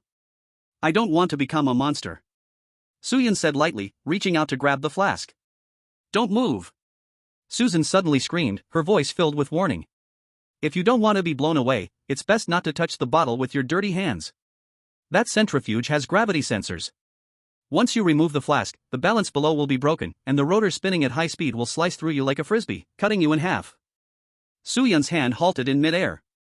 He glanced at the extremely complex mechanical structure at the bottom of the centrifuge, and indeed, it was a remarkably precise chain reaction device. To get the potion, you need a substitute object. A replacement that is exactly the same weight as the flask. Suyun's mind suddenly flashed to that famous scene in Indiana Jones where he swaps the golden idol. That's pretty cliché, Suyun complained. He looked around but didn't see any balance or weighing device. In this race against time, with a sleeping giant beast nearby, where could he find something with a perfectly consistent weight? What are you looking at me for? Suyun suddenly felt a burning gaze. When he turned, he saw Tai-Fi innocently offering the cheese in his hand, with a "will this work" expression. No, that's too light. At that moment, Susan in the cage spoke up again, this time with a hint of temptation in her voice. I have a way. That set of keys. I have its data. If we take apart the biggest key and add your bone stick, the weight should be just right. In exchange, you throw me the smallest key first, how about that? This was a typical gamble. The key in Suyun's hand was a lifeline, throwing it away was betting on the other person's character. And in Strange Tales, betting on bizarre character was the dumbest act. Suyun glanced at the key, then at Susan. Suddenly, he smiled. Miss Susan, your math must be excellent. But your logic has a flaw. Suyun did not dismantle the key. Instead, he reached into his pocket from that Doraemon-like alternative space and pulled out something that made Susan's eyes twitch. It was half a bottle of the strong adhesive he had scavenged from the tool room earlier. Who says it has to be replaced? As long as it doesn't let the sensor detect a weight change, isn't that enough? Suyun's action was simple yet extremely crude. He coated the bottom of the flask with adhesive, using its terrifying solidifying power to directly weld the sensing tray and the base together. The so-called precision gravity sensing device? In the face of absolute physical adhesion, it was just a decoration that spun aimlessly. This is called exploit a bug. 1 minute later. In Susan's expression, which looked like she had seen a ghost, Suyun swaggeringly took down the flask, and the centrifuge did not explode, still spinning foolishly. This works? Susan's originally elegant expression management began to crumble. This is a mysterious power from the East, you don't need to understand. Suyun waved the bottle in his hand, which emitted a faint green glow, named X-Mixture, the magic potion. Acquired key item, X-Mixture, unstable version. This is a double-edged sword, drink it, and you might gain the power to confront S-level oddities, or you might turn into an even crazier monster. With the item in hand, Suyun hesitated not at all, turned around, and yanked Tai-Fi, who was still drooling, to leave. Hey! What are you doing? Susan in the cage panicked. She never expected this guy to completely disregard the rules after taking something, not even going through a trade pretense. The key! The key you promised to give me. Susan screamed, shaking the railing madly, all her noble demeanor vanished, and in that moment, she looked like a jilted woman. Soo-yun paused, turned back, and showed Susan a bright smile while waving the bone spike in his hand. I never said I wouldn't give it to you. But, I also never said I'd give it to you now. After I get out, if I feel good, I will mail you the key. Goodbye, caged bird. Oh no, caged rat. This move is called free ride. Ah. You liar. Scoundrel. Stinky rat. Susan completely broke down. The glint of reason in her eyes finally snapped, replaced by endless rage. If I can't get out, then none of you can leave. She suddenly turned and charged at the still sleeping giant python. A piercing high-frequency scream was unleashed. It was a song of summoning that could directly stimulate the nerve center. Boom! The shadow under the experimental table moved. The blind snake, as thick as a barrel and covered in scales, opened its dozens of murky compound eyes in an instant. A terrifying fishy wind, filled with a suffocating sense of oppression, erupted in the basement. Hiss! The S-level guardian awakened. Chapter 17, It turns out snakes can also have a bad mood. When the roar, unlike any sound a snake could make and akin to an air raid siren, erupted, the air in the entire basement seemed to be instantly sucked dry. What was once a somewhat cold and damp area around the experimental table was now transformed into the eye of a storm at the center of an earthquake. As the massive creature coiled in the shadow beneath the table slowly raised its upper body, the delicate yet fragile glass instruments on the table began to shatter with a crash, like wine glasses encountering resonance. Shards mixed with a green fluorescent liquid splattered, like dazzling yet deadly fireworks. S-level guardian, mutated blind snake, subject 01. Although Soo-yun was mentally prepared, facing this pressure from the top of the biological chain made him feel suffocated. In his view, this snake was just too big. Its body was covered not with ordinary scales but with layers of thick, rusty armor, with murky slime flowing through the gaps. On its enormous triangular head, there were no normal eyes. Instead, it was densely covered with fleshy lumps resembling insect compound eyes, which were crazily rotating and contracting, capturing every faint heat and vibration in the air. It did not hunt by sight. It relied on omnidirectional perception. Boom! The giant snake's tail unintentionally swept once, and an edge of the sturdy wooden experimental table instantly crumbled like tofu dregs. Is this really a snake? This is clearly an out-of-control subway train. Soo-yun's pupils shrank to the size of pinpoints. He did not hesitate for even a millisecond. His left hand tightly gripped the flask filled with X mixture to prevent it from falling. He even wildly tied it to his back with a piece of grass rope, and his right hand seized Toffee, who was shaken and trembling with a fruit fork like he was mashing garlic. Run! At this moment, thinking about negotiation or counterattack would mean having water in the brain. Soo-yun exerted force in his legs and, before the giant snake could fully raise its head and launch its first attack, leaped high like a bullet fired from a chamber, using the collapsed centrifuge stand on the experimental table as a springboard. Swish! Just as his feet left the ground, a massive maw, big enough to swallow a small car, clamped down with a loud crack, landing where they had just stood. That was a terrifying biting force capable of crushing even the air. The still spinning centrifuge, along with half the tabletop, directly disappeared into the snake's mouth, becoming mere fragments between its teeth. In the cage, Susan, who had been furious, was also startled by this violent impact. The cage shook violently, nearly toppling over. Susan held onto the railing tightly, looking at the snake's head so close, fear flashing briefly in her eyes, but quickly replaced by ruthless determination. You fool! Don't eat the table. Eat the mouse. Over there. Susan issued a sharp command, trying to control the giant beast. The blind snake seemed to understand. Its compound-eyed head hesitated for a moment, then began to slowly turn, following the signal it had locked onto. Countless murky gazes focused on Soo-yun, who was in a parabolic motion in the air. Hiss! It let out a greedy low roar from deep within its throat. A massive body, like a spring compressed to its limit, suddenly shot up into the sky. That kind of speed completely violated the physical inertia of its huge size. In midair, Soo-yun felt the scorching wind rushing towards him from behind. That was the breath of death blowing at him. If it were a race on level ground, a two-legged mouse could never outrun a legless snake, especially when the opponent had such a clear size advantage. But where was this? This was a cluttered basement, filled with a complex maze of shelves. In this house, there is no hole Jerry can't squeeze through, and no board Jerry can't step on. In an extremely unscientific twist, Soo-yun narrowly dodged the sweeping strike of the snake's tongue. He did not blindly flee upwards, which would make him a living target, but instead focused on a shelf to his side filled with specimen jars. Hold on tight. He yelled and tucked Taifei into his arms, then landed heavily on the lid of a glass jar marked eyeball specimen. Smash! Using that landing point, he did not stop, but instead started jumping wildly between the densely packed jars like he was playing Super Mario. Bang! Crash. Clang. To disrupt the blind snake that hunted by sound and touch, Soo-yun ran while displaying a strong desire to destroy. Whenever he passed a jar, he would kick it hard or sweep it with his tail, knocking the disgusting specimen bottles down. The sound of shattering glass and splashing liquid exploded in the sea of cockroaches on the ground. Sizzle, sizzle, sizzle. The ground instantly turned into a mess. The cockroaches drenched in formalin let out frenzied screeches, and countless insects began to scatter in all directions. This massive biological noise was like throwing hundreds of interference bombs on the radar screen of the blind snake, which hunted by vibrations. The snake's movements indeed slowed down. It shook its head painfully in midair, its compound eyes blinking wildly as they received too many mixed signals. Effective. A gleam of light flashed in Soo-yun's eyes. But the S-Class Guardian was not a fool. The blind snake was only dazed for 2 seconds before it exploded in anger. Since it couldn't tell which one was the mouse, then, destroy everything. Booming. Its massive body stopped trying to aim precisely and instead swung towards the shelf where Soo-yun was located like a steel whip. Warning. Building structure about to collapse. Damn. Is this thing cheating? Soo-yun felt the wooden board beneath his feet shake violently, and then the entire 3-meter-tall wooden shelf, crammed with hundreds of jars, creaked in a teeth-gritting manner, starting to tilt and collapse. It was like the first domino falling. If he didn't leave immediately, he would be buried under countless shards of glass and wooden planks, only to be swallowed by the snake. But in front of him was a gaping chasm at least 1.5 meters wide, the aisle between 2 shelves. For a mouse the size of a palm, this distance was an insurmountable barrier. Can't get through? In the Dragon Kingdom livestream, the viewers' hearts sank. Is the snake crazy? Does it want to tear down the basement? The distance is too far. Even a flying squirrel couldn't get across.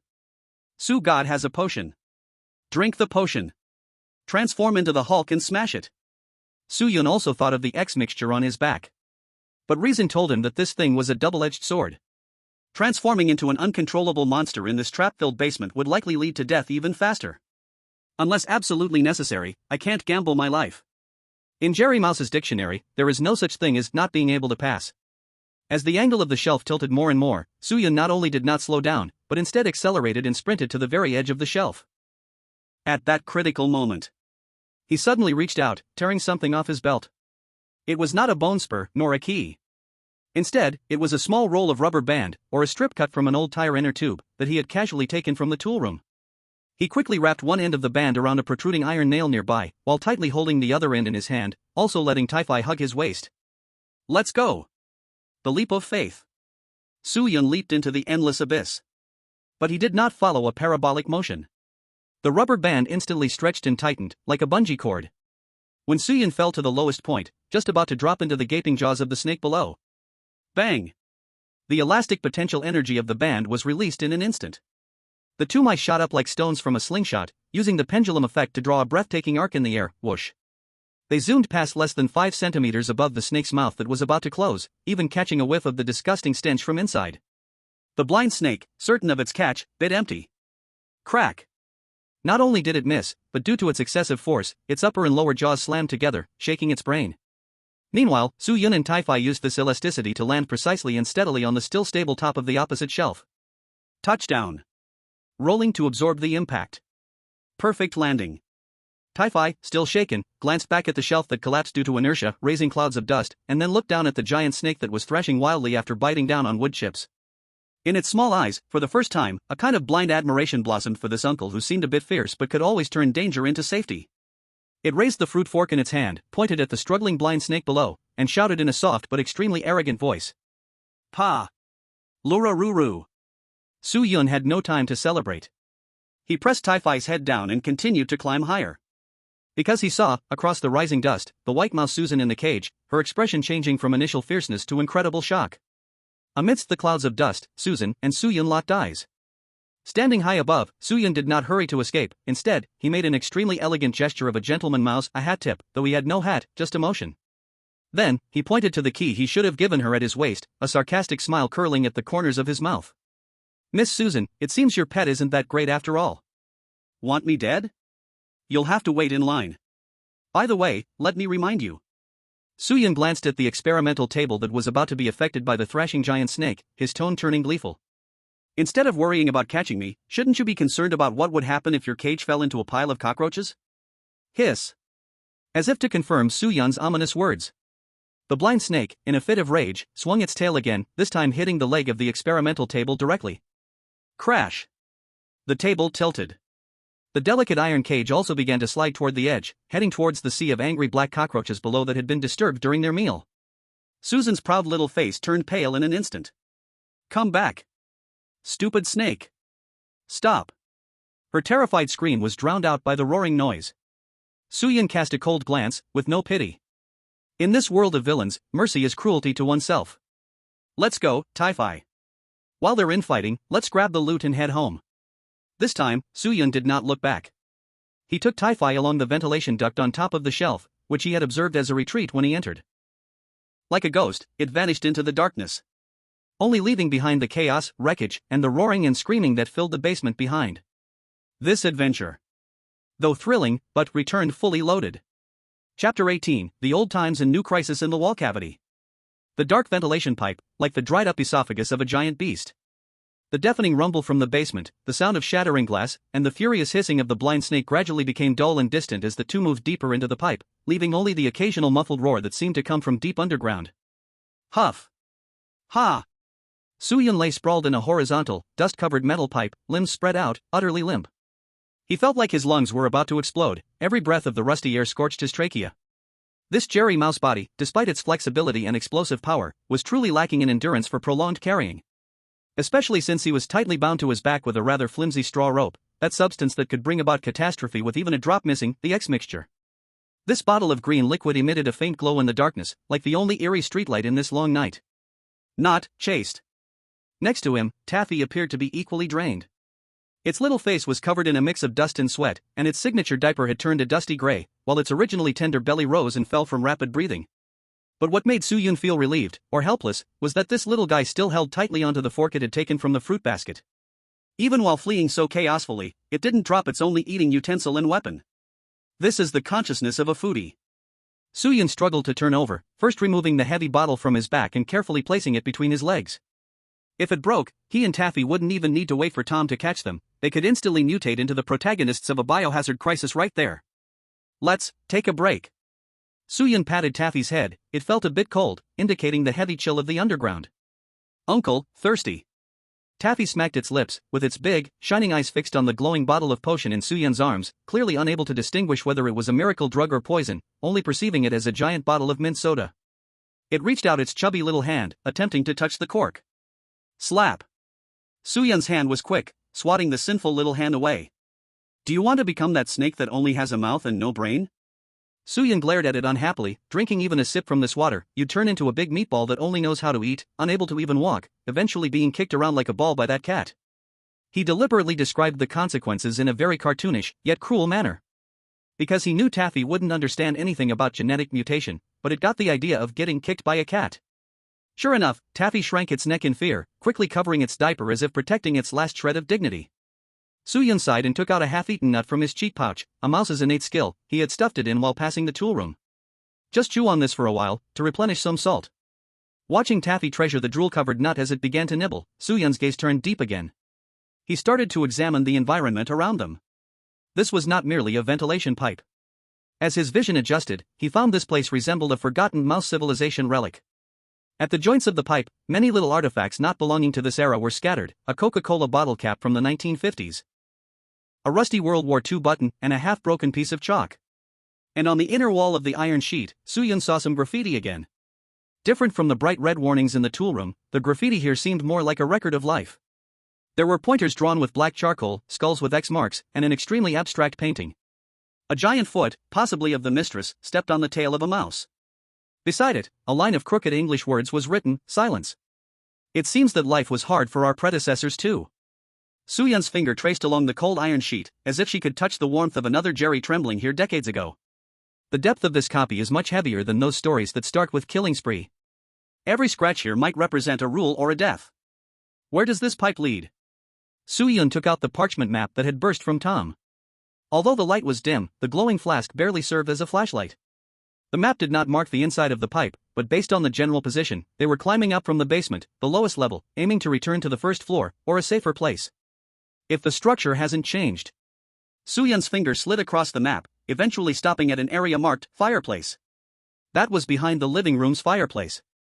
It is also the most complex structure in the whole house, the easiest place to hide, and the core transfer station with multiple paths. A good place. Soo-yeon's eyes lit up. In the original cartoon, behind the fireplace often was the entrance to Jerry's cozy, luxurious master bedroom, which even had a TV and a bed. Let's go, Taifai. After resting for about 5 minutes, that suffocating sense of fatigue faded slightly. Soo-yeon didn't dare stay too long because the cold air below was eroding their body heat. He put the flask on his back again, this time specifically tearing a rubber band from Taifai's diaper to reinforce the strap. We are going to our real home. Crawling in the pipe was an extremely dull and oppressive experience. It felt like being buried in a living coffin, only the gentle breeze ahead proved that this road was still alive. Unknowingly, a long time passed. A glimmer of light appeared ahead. It was not natural light, but a warm yellow light, carrying a smoky atmosphere, shining through a louver-like grill. At the same time, Soo-yeon smelled a scent. A long-lost scent capable of driving any rodent crazy, the aroma of toasted bread and milk. That was the true smell of human food, distinctly different from the moldy, rotting corpse smell in the basement. Slurp. Taifai behind made a swallowing sound, the nut held in his mouth had long melted away. Soo-yeon made a shushing gesture. They crawled to the grill. This should be an observation hole on the inside of the wall, through the gap only a few millimeters wide, they could peek into a corner of the living room. This glance made Soo-yeon's pupils constrict slightly. At this moment, the living room was completely different from the battlefield he saw when he first entered. The carpet that had been messed up during the chase was now smoothed out completely. The shattered vase was gone, and even the faint smell of gunpowder had been covered by fresh air freshener. And not far away on the carpet, there was a huge, blue-gray figure lazily lying on the soft mat in front of the fireplace. Tom. He had returned. Not only had he returned, but he also looked a bit different. At that moment, Tom's body, once blackened and swollen from explosions and chemicals, had completely disappeared. The blue-gray fur was smooth like it had just been polished. In its hand was a steaming cup of milk, while the other hand gracefully used a small nail file. How could this be the crazy S-level mutant? It was simply a spoiled noble house cat. But Soo-yeon keenly noticed something was wrong. On Tom's face, although there was that unique, carefree expression of cartoons, enjoying life. But its eyes. Those originally lively, crafty, even a bit unlucky yellow-green eyes. At this moment, they were hollow. Like those eyes drawn on paper, cruelly cut out and stuck into the eye sockets. They didn't blink, didn't move, only that dead, abyss-like gaze staring directly at the flames dancing in the fireplace. And around its neck, there was something never seen before. It was a black electronic collar, faintly blinking red light. ZZ. Occasionally, the collar emitted a very slight electrical sound. Each time it rang, Tom's nail trimming motion would freeze for a moment, then like a machine rebooting, it repetitively performed the same action again. It is being controlled. A chill rose in Soo-yeon's heart.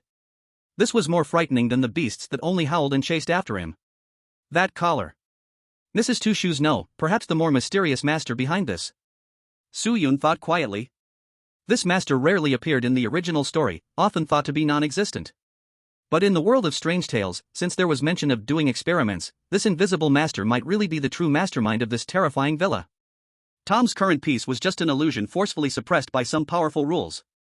And this also meant that in this seemingly peaceful living room, even the air was full of invisible surveillance. We can't go outside. Soo-yeon firmly pressed down on Taifei, who was eager to rush forward at the smell of milk, holding its head hard against the floor. That one outside isn't Tom, it's a trap. As soon as we show our heads, that collar could turn Tom into a killing machine without pain. But it smells so good, Taifei pointed sadly at the cup of hot milk outside. Good smell my foot, that's a death sentence. Soo-yeon no longer looked at the strange cat outside.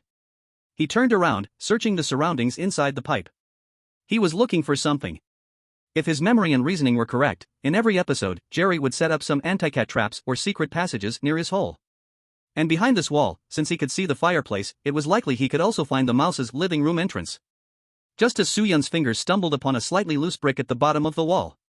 Suddenly, a very faint yet thunderous sound to the mouse's ears, the sound of a music box, came through from the other side of the wall, just above them. Ding dong, sleep now, my baby.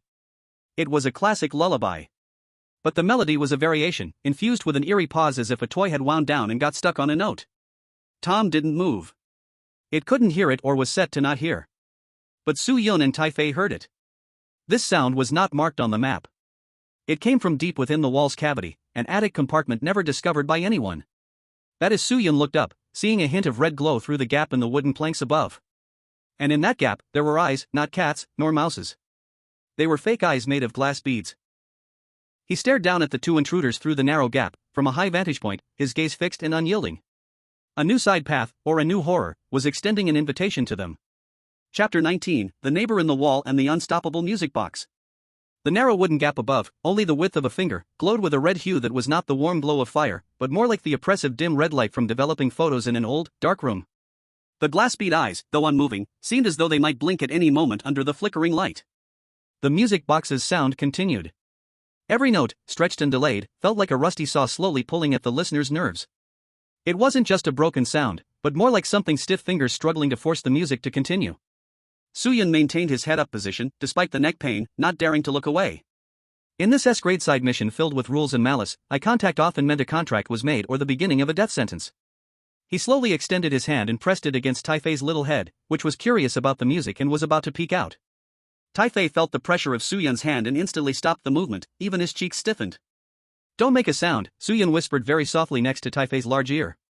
The neighbor above might not have a good temper. The situation was awkward now. Below was the seemingly peaceful yet full of deadly traps living room, with Puppet Tom wearing an electronic collar, in an extremely sensitive monitoring state. Any anomaly within its field of vision could trigger a thunderous eradication. And above was the unknown. In the world of ghost stories, the first rule of survival, compared to a certain death situation, the unknown risks might be the only way out. Jerry never follows the usual path. Soo-yun took a deep breath, adjusted the heavy bottle of X mixture on his back. The bottle was a bit slippery, causing his shoulder to ache, but he didn't dare to let go. He pulled out the bone spike from his waist and, like a rock climber, tentatively inserted it into the rough, rusty surface of the ventilation duct wall. "Let's go up." With this decision, the movements of the two mice became extremely careful. The space in the wall cavity was extremely narrow, with rusted iron nails and wires that had decayed into powder scattered around. Soo-yun moved slowly, using both hands and feet, relying on his excellent flexibility to crawl through this vertical tunnel filled with spider webs and years of dust. With each inch of height climbed, the distorted lullaby grew clearer. At the same time, a strange smell crept into Soo-yun's nostrils. It wasn't the rotten corpse smell from the basement, nor the oil scent from the tool shed, but a mixture of mothballs, dried lavender, and some kind of cheap paint that smelled when it heated up the smell of old toys. Finally, Soo-yun's hand grasped the edge of the gap glowing red. There was no other path here. This was a piece of floorboard that had loosened at some unknown time. A gentle push would. Soo-yun held his breath, exerting force with one hand, and the decayed wooden board silently opened a gap just wide enough for a mouse to squeeze through. The red light, like a thin veil, covered Soo-yun's face. He peeked his head out and finally saw the full view of this secret attic sealed between the wall and the ceiling. The space here was exceptionally low, filled with a sense of oppression, filled with the memories of human abandonment. There were no windows, and the light source came from a corner, where a battery-worn light was almost exhausted. A toy light bulb, no larger than a fingernail, shone red. Around the bulb, piled high, were countless broken, disassembled, and even dismembered dolls. There were plastic soldiers missing arms, plush bears with eyes fallen out, and half a rusty tin locomotive. This place was truly a graveyard for toys. And right in the center of this pile of corpses sat a slightly hunched porcelain doll, wearing a faded, grayish-pink lace dress. It had its back turned to Soo-yun. Its dry, yellow, curly wig spread out like weeds behind it, revealing a huge, rusty metal winding key on its back. Its hands were mechanically and jerkily turning the handle of a wooden music box in front of it. Click.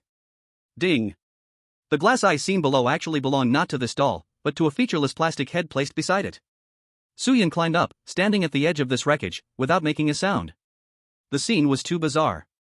Compared to those monsters that blindly clawed and devoured, the seemingly self-aware, immersed in sorrow non-living creature sent an even chillier shiver down the spine. Is this the dark version of the Midnight Toy Town from Tom and Jerry? Uncle. Is that a person? Taifei also climbed up, hiding behind Soo-yun, peeking out with half a head, staring at the porcelain doll, voice trembling. In its understanding, only humans like the lady owner had limbs like this, but this one was too small. At that moment, the action of turning the music box suddenly stopped. The mechanical friction sound, like a heartbeat in the attic, came to an abrupt halt. A dead silence instantly filled the entire space. The porcelain doll's head began to slowly turn backward, accompanied by a creaking sound. 180 degrees. That porcelain face, painted with two unnatural blushes, lips red as blood, and skin white as paper, stared straight at Soo-yun and Taifei. Its eye sockets were empty, only two dark holes. And in the depth of those holes, something small seemed to be turning. Encountered special NPC, the forgotten companion, a doll named Annie. Danger level, B+, seemingly harmless, but its resentment can warp the surrounding physical rules. Description: once the most beloved little daughter in this household, but since the male master became obsessed with biological modification, it was tossed into a wall seam. It hates living beings, but it hates loneliness even more. Soo-Yun's heart skipped a beat. Run? No, turning now would expose his back to the opponent. And the controlled Tom below was also a big risk. It was essential to stay calm. Cough. Standing up straight, Soo-Yun adjusted his somewhat crooked bone spur belt, posing as a neighbor who just happened to stroll by. Good evening? Soo-Yun tentatively greeted, using standard mouse language. But he knew, since it was a ghost story, this sentient toy could likely communicate. The porcelain doll Annie did not answer right away. It continued to tightly stare at Soo-Yun, that gaze from the black hole sent chills down the spine. After a long time. From its mouth, which always maintained a smiling curve, in fact, it was a vocal device in its abdomen, came a blend of static, electric interference, and an extremely strange synthesized voice. Old mouse. It's been a long time since anyone played with me. Hee hee. Hee hee hee. This laughter echoed in the narrow attic, making Tai Fei so scared that it buried its head directly into the fur on Soo-Yun's back, with only its trembling backside exposed. Play? I like to play too. Soo-Yun's eyelid twitched. But still maintaining calm on her lips, but it's a bit late today, and look, I haven't eaten yet. No, play. Annie's head tilted again, this time at a more exaggerated angle, almost breaking her neck. If you don't play, you will become a part of me. As the words fell, the surrounding scattered broken limbs, plastic hands, plush legs, began to tremble slightly, as if pulled by some invisible thread. The floor creaked. A half-body plastic soldier, dragging half a leg, emerged from the shadows, holding a tiny dagger the size of a toothpick, blocking Soo-Yun's way out. This is a horror version of Toy Story. Soo-Yun's hand instantly tightened around the bone spike. These toys may be small, but if they rushed him, they could really tear a person apart. Just as the situation was about to explode, Soo-Yun's gaze suddenly fell on the music box that Annie had been guarding. Next to that pile of junk, there was a yellowed booklet with a blue cat pattern on the cover. It seemed to be a manual? Or perhaps, a record book. On the blue cat's neck on the cover, there was a striking red circle. That was the pattern of the collar on Tom's neck. Soo-Yun's brain raced. Toys, control. Tom. A bold guess floated to mind. Before the madman, the male owner of this house, modified Tom, did he practice on these dolls first? And this Annie, as an abandoned item, did she still retain some sort of connection to that system interface? Wait a minute.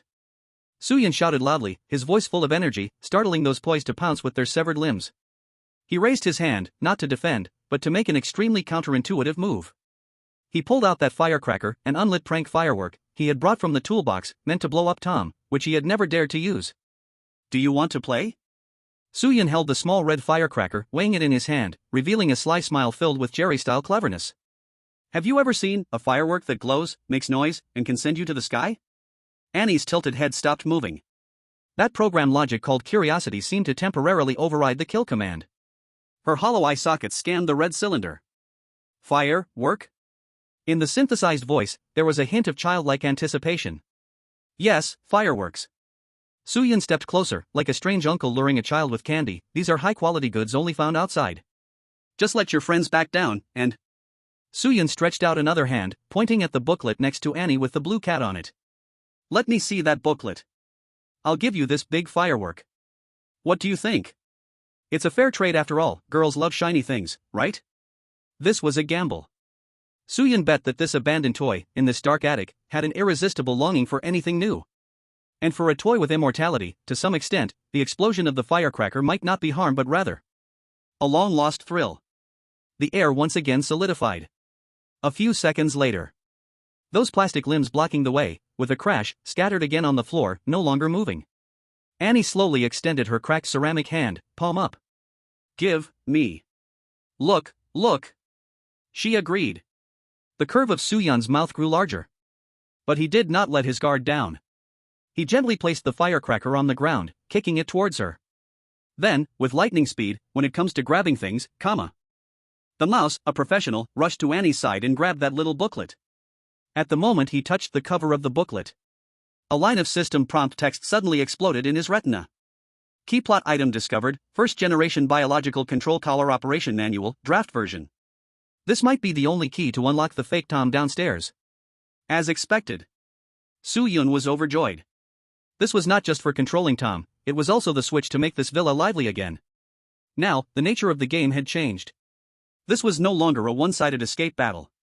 Instead, whoever holds the remote is the master. Chapter 20, set off a firecracker for the doll, while reading that cat. Under that fading red toy light bulb, the air seemed to freeze into a gel.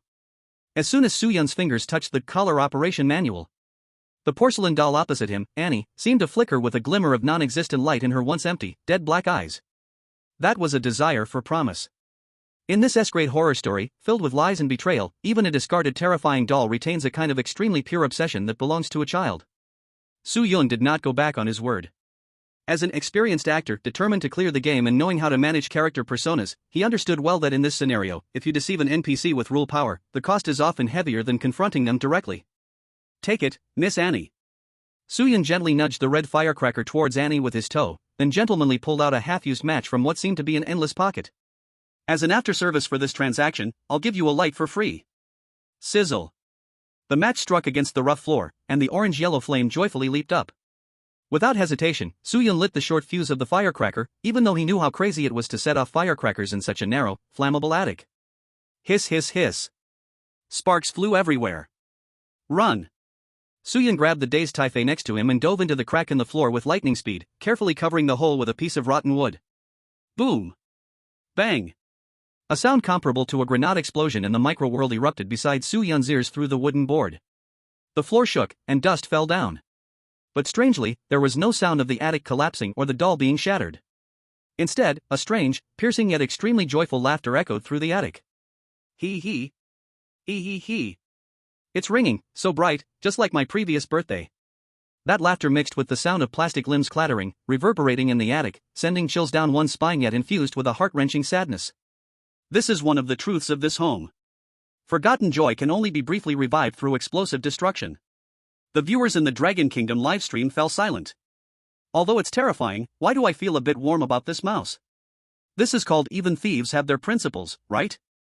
Took someone else's book and actually set off fireworks. But Soo-god's operation this time was also to save himself. If that doll realized, it definitely wouldn't let him go easily. Between wall layers and ventilation ducts. Soo-yoon leaned against the iron wall, listening to the gradually calming noise above him, letting out a long breath.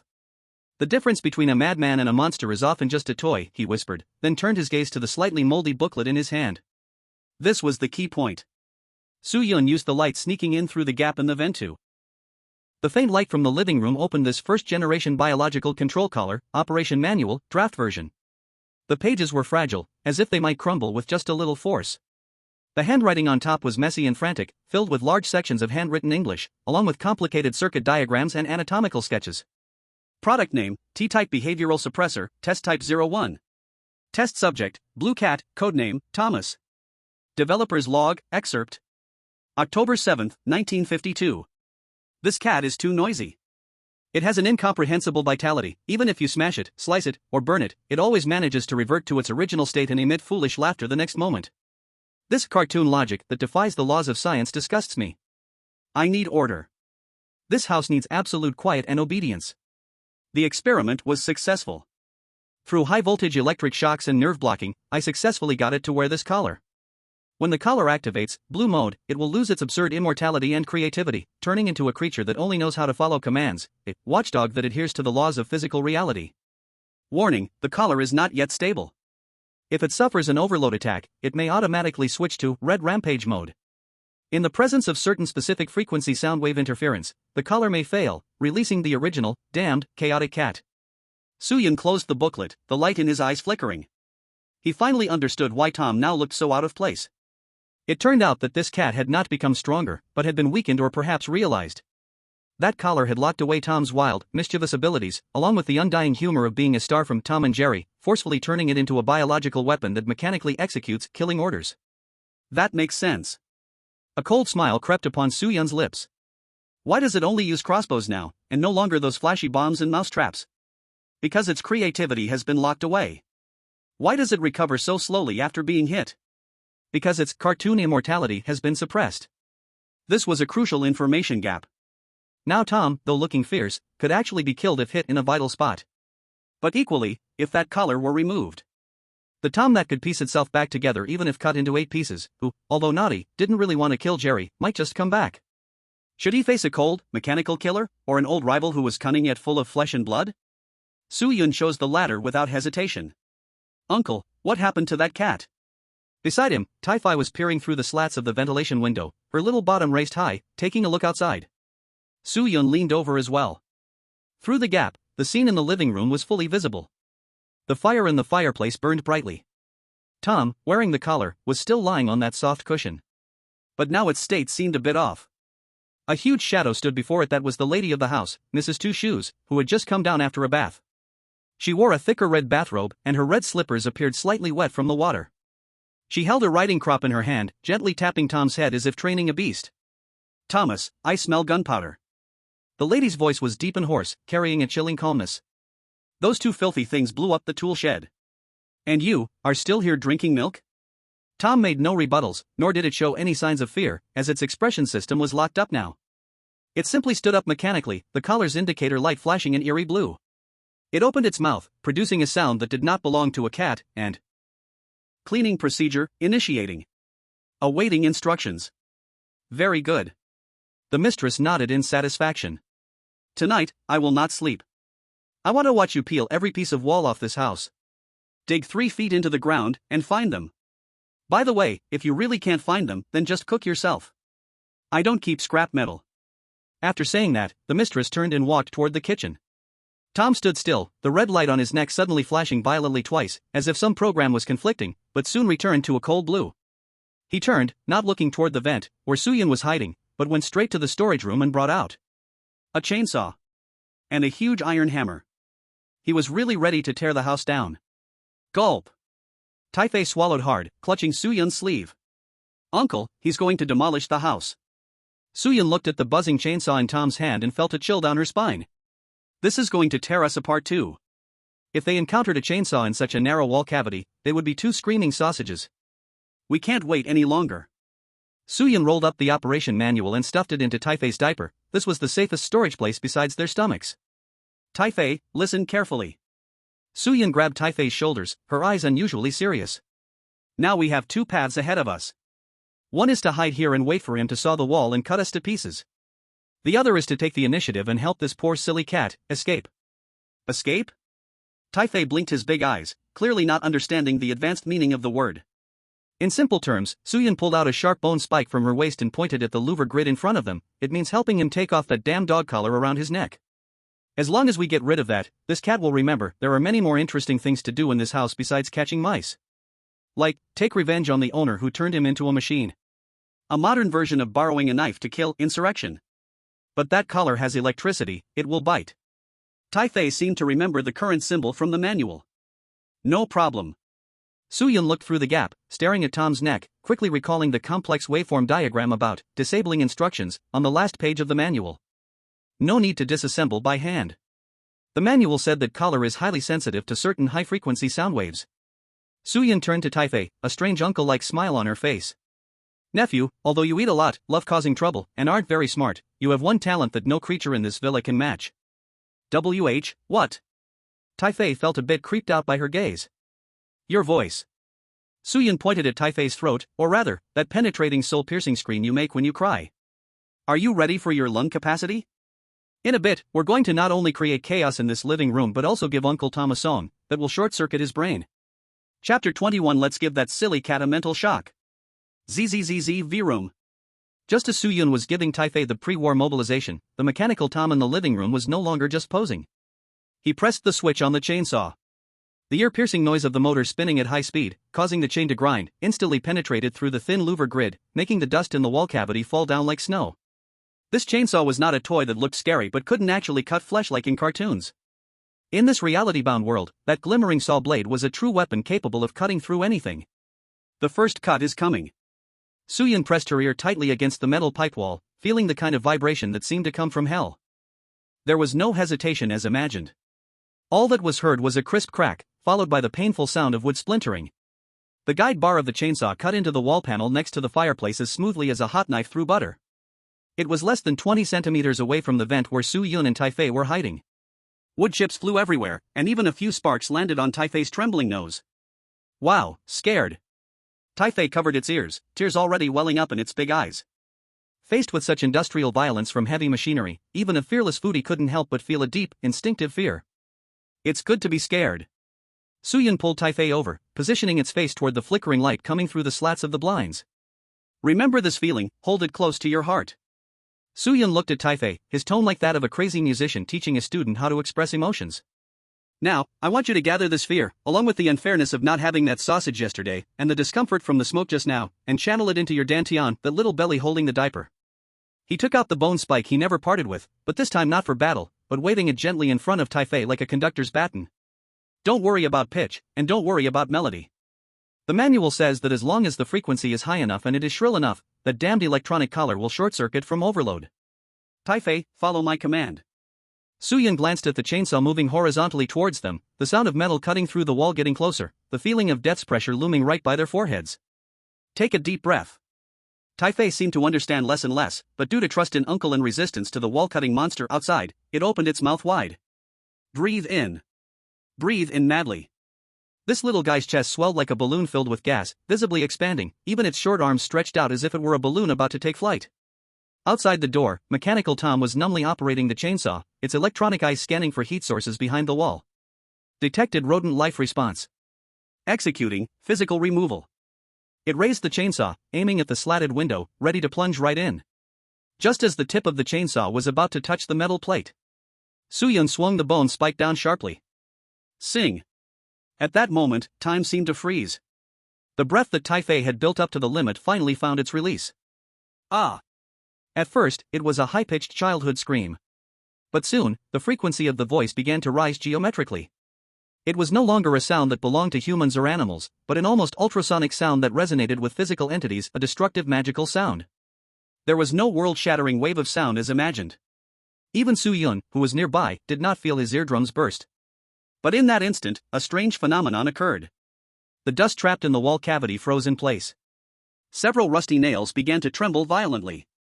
And outside the door, Mechanical Tom, about to insert the chainsaw, suddenly froze in its movements. ZZ.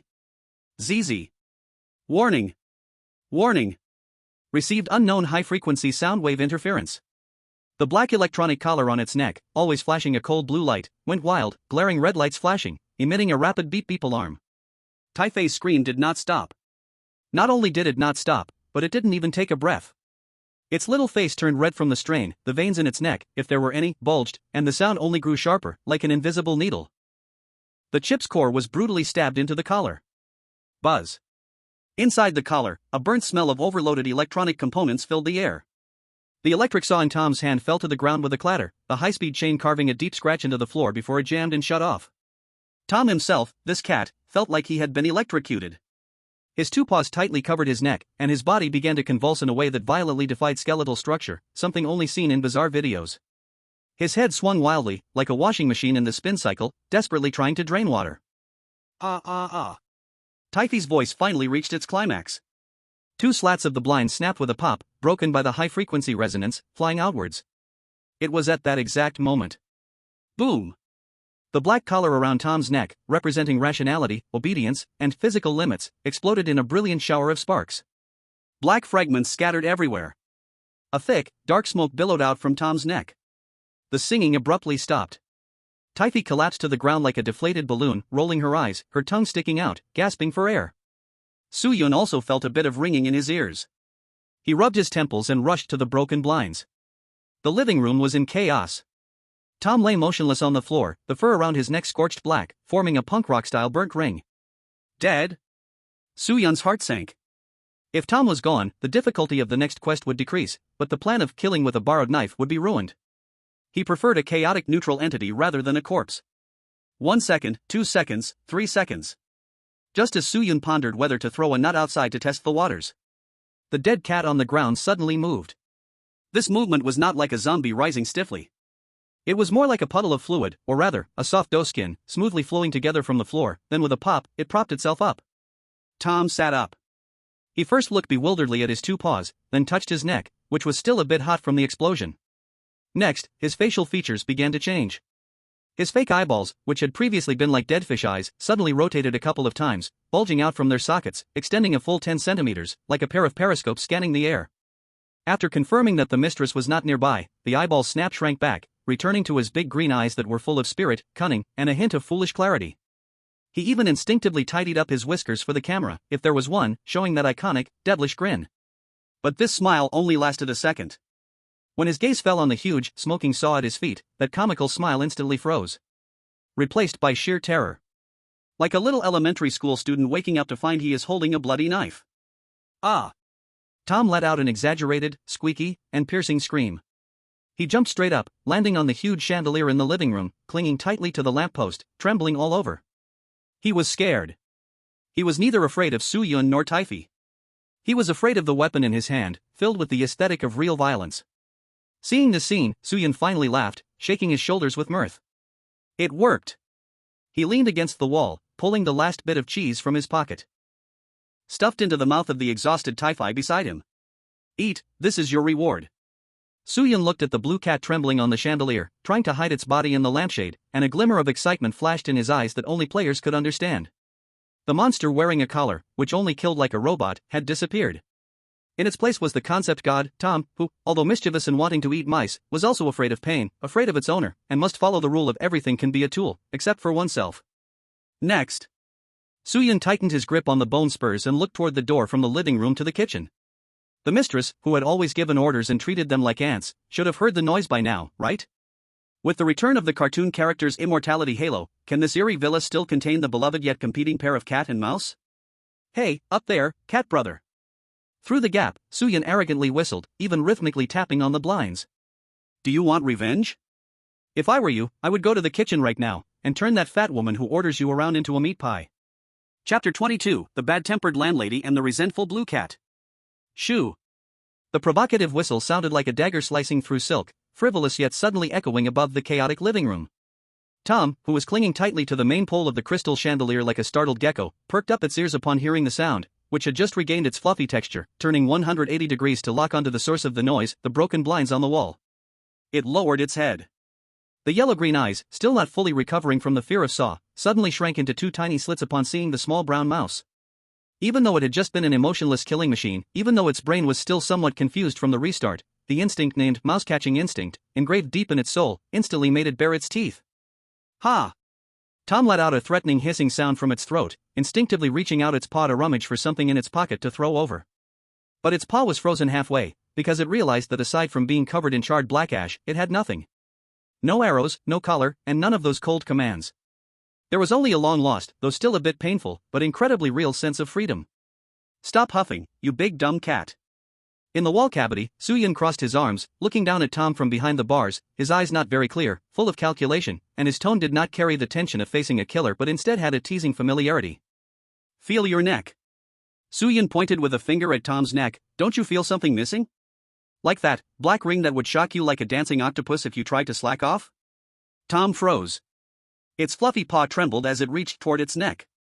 There, the skin that had been chafed by the collar was now exposed to the air, although singed in a circle of fur and slightly painful, the heavy shackles symbolizing absolute obedience and slavery were indeed gone. On the ground lay a pile of still smoking black plastic fragments. Tom blinked, then blinked again. It glanced at the fragments on the ground, then at Soo-Yun in the wall, and finally at the exhausted Taifei beside it, who looked like he had just finished running a marathon. A complicated emotion, enough to write an 800-word essay, flooded through it. The marvelous changes on this cat's face. Confusion, shock, sudden realization, and finally, it froze in a state of dread. If it weren't for these two rats stirring up trouble, if it really had plugged the chainsaw into the wall, its brain might have been burnt into tofu before that by the overloaded collar. Meow. Tom let out a low call, filled not with the stiff electronic synthesized tone, but with grievance, confusion, and even a tiny bit of gratitude, though it was only the size of a needle tip. No need to thank me. Soo-Yun seemed to understand its heartfelt voice, waving his hand generously. But I suggest you better not rush to reflect on life now, nor rush to catch us. Because. Soo-Yun pointed toward the kitchen, at the heavy oak sliding door on the other side of the living room. If I'm not mistaken, that old witch who made you use the chainsaw to tear down the house and threaten to cook you, will probably arrive on the battlefield in about 3 seconds. As if to confirm Soo-Yun's prophecy. Bang! A dull thud sounded from the direction of the kitchen. That was not the sound of footsteps, it sounded more like some heavy blunt object being slammed hard onto a cutting board. Then came a series of cringing, painful footsteps, like an old-fashioned train starting up, getting closer and closer, heavier with every step, bringing with it unmatched fury. The cat face of Tom that had just relaxed instantly turned pale again. Although it had removed the collar, turning back into the immortal comic character, the innate fear of a house pet towards its furious owner, which could be called bloodline suppression, was not so easily dismissed. It wanted to run. It released its grip on the chandelier, its body lengthening in the air, swinging towards the staircase on the second floor like a swing. Can you run away? Soo-Yun coldly added, look below. Tom looked down. On the floor was a shocking, several-meter-long scratch from the chainsaw, directly cutting the originally expensive handmade wool carpet in half, along with the rosewood floor underneath that was also raised up with splinters. It was like a child playing with fire at home, burning a hole in his mother's favorite designer bag, while the mother was standing at the door with a feather duster. This was no longer a problem that could be solved with a beating. Bang! The kitchen door was slammed open violently. This time, there was no previous buffer. A storm of rage, mixed with the smell of oil smoke, dish soap, and some indescribable stench of blood, instantly swept through the entire living room. The mistress, the terrifying shadow of a mountain of flesh, appeared. She was not wearing the previous bright red robe, but had changed into an apron covered in grease. Her legs, like pillars, were still clad in tattered brown stockings. The scariest part was her hands. In her right hand, she was not holding a pointer, but a huge butcher knife smeared with bits of flesh and red liquid. The blade reflected a ghastly cold light in the flickering fire of the fireplace. Thomas. Her voice was soft, so soft like the low pressure before a storm. But every word squeezed out from between her teeth brought a chilling sensation that froze the bone marrow. I told you to find the mice. Who told you to tear apart my carpet? She took a step forward. Who told you to make holes in my walls? Another step forward. And she looked up, though her face was still unseen, the weight of her gaze was real, staring at the trembling blue cat hanging from the chandelier. Who gave you the courage to damage that priceless good baby collar around your neck? If the previous anger was aimed at a servant who did a poor job, then the current anger was directed at a slave attempting to revolt. Tom hung from the lamp, his body trembling all over, his teeth chattering with a clack-clack-clack sound. His long tail tightly wrapped around his waist, and his eyes were filled with despair. He wanted to explain, he wanted to point to the mice in the wall and say it was them. But he couldn't. Because he was too scared to the point of being speechless. And under this terrifying pressure, any explanation seemed powerless. Come down. The mistress raised the bone-cutting knife in her hand, pointing at Tom. Don't make me chop you up like this piece of beef and stuff you into a pie. Tom didn't move. It wasn't that he didn't want to move, he was frozen with fear. The mistress clearly didn't have that much patience. In this S-class horror story, not only were the rules deadly, but the moods of these NPCs were also extremely irritable and uncontrollable. Since you won't come down. The mistress took a deep breath, her already large body seemed to swell even more. She didn't look for a ladder, nor did she grab a broom. She swung her arm around, and the heavy bone-cutting knife in her hand flew like a dart, whistling through the air, straight toward Tom on the chandelier. If this hit, it wouldn't be Tom and Jerry, it would be Saw with a dash of Final Destination. Whoosh! The knife light flashed. Tom's survival instinct erupted at that moment. His eyes were so wide they seemed about to pop out of their sockets, and his body twisted in the air in an extremely bizarre way, a contortion only liquid could achieve. He suddenly sucked his belly back, making his body into a U-shape. Thud! The bone-cutting knife grazed Tom's white belly, accurately severing the brass chain above the chandelier, and then deeply embedded itself into the ceiling. Crack! The chain broke. The huge crystal chandelier lost its support, crashing down toward the ground with Tom, who hadn't even reacted yet, like a falling meteor. And below was the chainsaw he had dismantled earlier, and the mistress, who was waiting with a cold expression. Meow! Tom let out a long, miserable cry that returned to his true nature, his limbs flailing wildly in the air. And in that chaotic, noisy moment, filled with the scent of death, Soo-Yun, hiding in the wall cavity, did not retreat like a normal onlooker. On the contrary, he suddenly leaned towards the gap of the blinds, clutching the bone spur he had gotten from Spike, making a not-so-obvious but highly insulting gesture toward the falling Tom. He wasn't trying to mock. He was adding one last scoop of oil to the chaotic fire. Hey! Stupid cat! Soo-Yun lowered his voice, yet accurately delivered those words to Tom's keen ears. Think about the electric shock just now. She wants to kill you. Really kill you. Anyway, it's death, in this moment without a collar binding you. Soo-Yun's gaze sharpened, and he fiercely dragged the bone spur across the iron pipe, creating a screeching noise. Scratch her. These three words were like the final key to open Pandora's box. Tom, in midair, reached the critical point of fear, and upon hearing those words, his originally dilated pupils, filled with terror, suddenly turned red. Since they wouldn't let him live, then let's all go crazy together. The chaotic nature of the cartoon character awakened completely at this moment. Crash! The chandelier smashed to the ground, glass shattering, dust swirling. But before the dust settled, a blue blur shot out from the ruins like a mad dog, no, like a mad cat. It did not run away. It revealed its claws, which, though not as hard as steel, were sharp enough and completely unrestricted, the cat claw. Target, the mistress's plump, seemingly easy-to-grab thighs. Rip! Accompanied by the crisp sound of fabric tearing, and the mistress's incredulous high-decibel screams. Ah! My stockings! You damned beast! War has broken out. This is no longer a one-sided bullying of a master punishing a pet. This is a wildly unrestricted fight between two equally crazy mythical creatures, without any rules limiting them. And Soo-Yun, in that wobbly wall cavity, slowly pulled over the dazed toffee, pointing at a plate of grapes that had fallen from the coffee table due to the vibrations not far away. Watching the show is fine, Soo-Yun said with a faint smile. While the house is unattended, go, and get me that plate of fruit you've always wanted. This is the best buffet time. Chapter 23, A Plate of Grapes Sparks a Battlefield Buffet. The battle in the living room is even more chaotic than Soo-Yun expected, or rather, more lively. This is no longer a simple one-sided massacre, but an absurd drama combining R-rated bloody scenes with American slapstick. Me oh wow. Tom, freed from the collar, is now showing all the madness of a cat that has experienced 80 years of animated history. It did not choose to confront its massive mistress head-on, but instead utilized its liquid nature. It darted back and forth like a blue specter between those stout thighs. Though the mistress waved the bone-cutting knife with great force, each slash left a deep crack on the floor, yet she always missed by just a bit. Sometimes the blade brushed against Tom's ear, at other times it stomped down beside its tail. Tom's counterattacks appeared extremely sneaky and creative. It did not use its claws to directly face the blade. Soo-Yun, hiding behind the blinds in the wall cavity, clearly saw Tom slide under the blade while grabbing a power strip on the floor, skillfully wrapping it around the mistress's red slipper's ankles. Thud! A loud crash. The massive creature lost its balance. Gravity once again proved its fairness and impartiality. The mistress's armored body toppled forward, the bone-cutting knife slipped from her hands, plunging straight into the distant TV screen, sparking zzzing. And her whole body crashed heavily onto the expensive leather sofa, sinking it inwards and kicking up a cloud of dust. Well done. Soo-Yun couldn't help but clap softly inside the wall, even though there was no sound. Now, Toffee. He gently nudged his little nephew, who couldn't control himself anymore and was about to drool a river. Target at 10 o'clock, that plate of purple grapes next to the debris on the coffee table.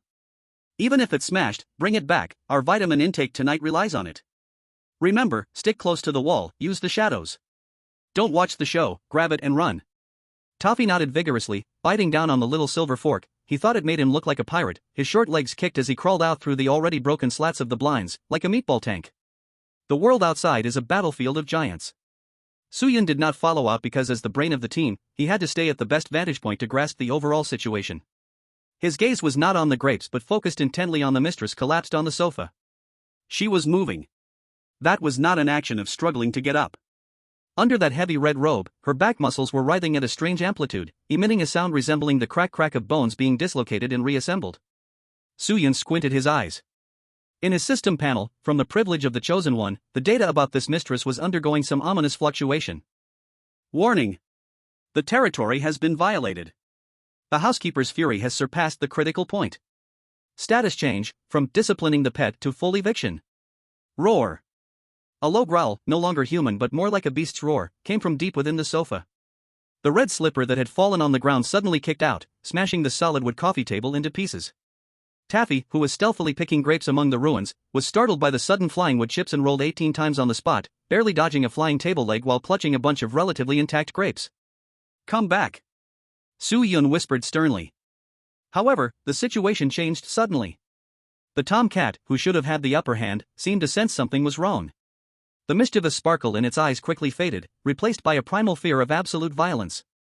It arched its back, its fur bristling like a hedgehog, letting out a blustering huff towards the sofa, but its feet were slowly backing away. On the sofa, a massive figure stood up. This time, Soo-Yun saw more clearly. In the torn gap of the bathrobe, skin that should have been smooth, or plump with fat, now displayed a layer of black, bristle-like material. And her exposed hefty hand had nails visibly lengthening and darkening like beastly claws. She did not pick up the bone-slicing knife. She slowly turned around. Suyun could still only see her lower half and the torso below the neck. The head remained in a strange, mosaic-like shadow, her enormous claws grasping at the air. Buzz. The air trembled. I see, this place really hasn't been cleaned in a long time. Her voice had changed. It was no longer the furious tone of an angry ant, but a gritty metallic resonance, like sandpaper being dragged over metal. Whether it's a cat, a mouse, or any other filthy thing, they all deserve to be ground up. Before her words ended, she moved. Not in a clumsy way, but in an instant. Under the cover of her massive frame, her speed left a red afterimage on the retina. Tom only managed a short meow, without having time to strike his exaggerated escape pose, legs spinning like wheels, before that black hand grabbed his fate by the throat. It was like grabbing a doll. There was no room for resistance. Tom's so-called immortal body, the so-called limitless counterattack, was nothing but a joke before the absolute strength of this complete housekeeper. Suyun only saw the mistress hurling Tom to the ground like a wet towel. Boom! The ground shook. The wooden floor was smashed into a huge pit. Tom sank into the pit like a pile of mush, his eyes rolling back, tongue lolling out. The signature mosquito coil eyes did not appear, replaced by genuine dizziness and shock. Hiss! Suyun gasped in shock. This was too strong. Is this the order keeper of this house? If the collar on Tom wasn't removed, this power might have turned the mouse into dust long ago. Good thing I didn't go out to roam. Suyun sighed in relief while nervously glancing at Taffy. The little fatso was clearly stunned by this earth-shattering throw, crouching behind a vase shard, its entire diaper trembling, the grapes in its arms squished out juice. It was less than a meter away from the giant pit that had been smashed out. The mistress seemed not to have noticed this ant at her feet. She simply bent down. Picked up the half-dead blue cat. Go calm down, Thomas. She dragged Tom forward, her steps heavy, heading towards the fridge marked as endless food on the Suyun map, which required a password. She opened the fridge door, roughly shoved Tom inside, then slammed the door shut, pulling out a giant padlock from her apron and clicking it locked. Before you learn how to be a good cat, reflect well in 20 degrees below zero. After finishing all this, she turned around, and her black fur and claws quickly faded, returning to the image of a plump, overweight woman. She clapped her hands and took out something that looked like an old intercom from her apron and pressed a button. ZZZZZ. Calling cleanup crew. Living room at level 1 damage. Activate night defense mode. A few annoying smart mice have intruded into this house. She spoke into the intercom, her tone as indifferent as if she were changing a light bulb. After putting down the intercom, she did not leave but walked over to the fireplace to start cleaning up the mess on the floor. And that position perfectly blocked Toffee's way back. Toffee hid behind a vase, with a wolf, the mistress, in front and no way back. Its pleading eyes peeked through the gap, looking pitifully at Suyun in the wall. Uncle. Want to go home? It silently mouthed. Suyun frowned tightly. This was trouble. Toffee not only held grapes, the smell was too strong, but the black dust on its diaper was also too noticeable. As long as the mistress slightly looked down where the so-called night defense mode activated. Wait. Suyun suddenly thought of something. He looked down at the golden key he had pried off Tom. Then glanced at the locked fridge, holding Tom inside, unaware of his fate. Finally, he looked at the wall hole, which Tom had sawed halfway through, next to the fireplace. There was a wire, sparking dangerously. Toffee.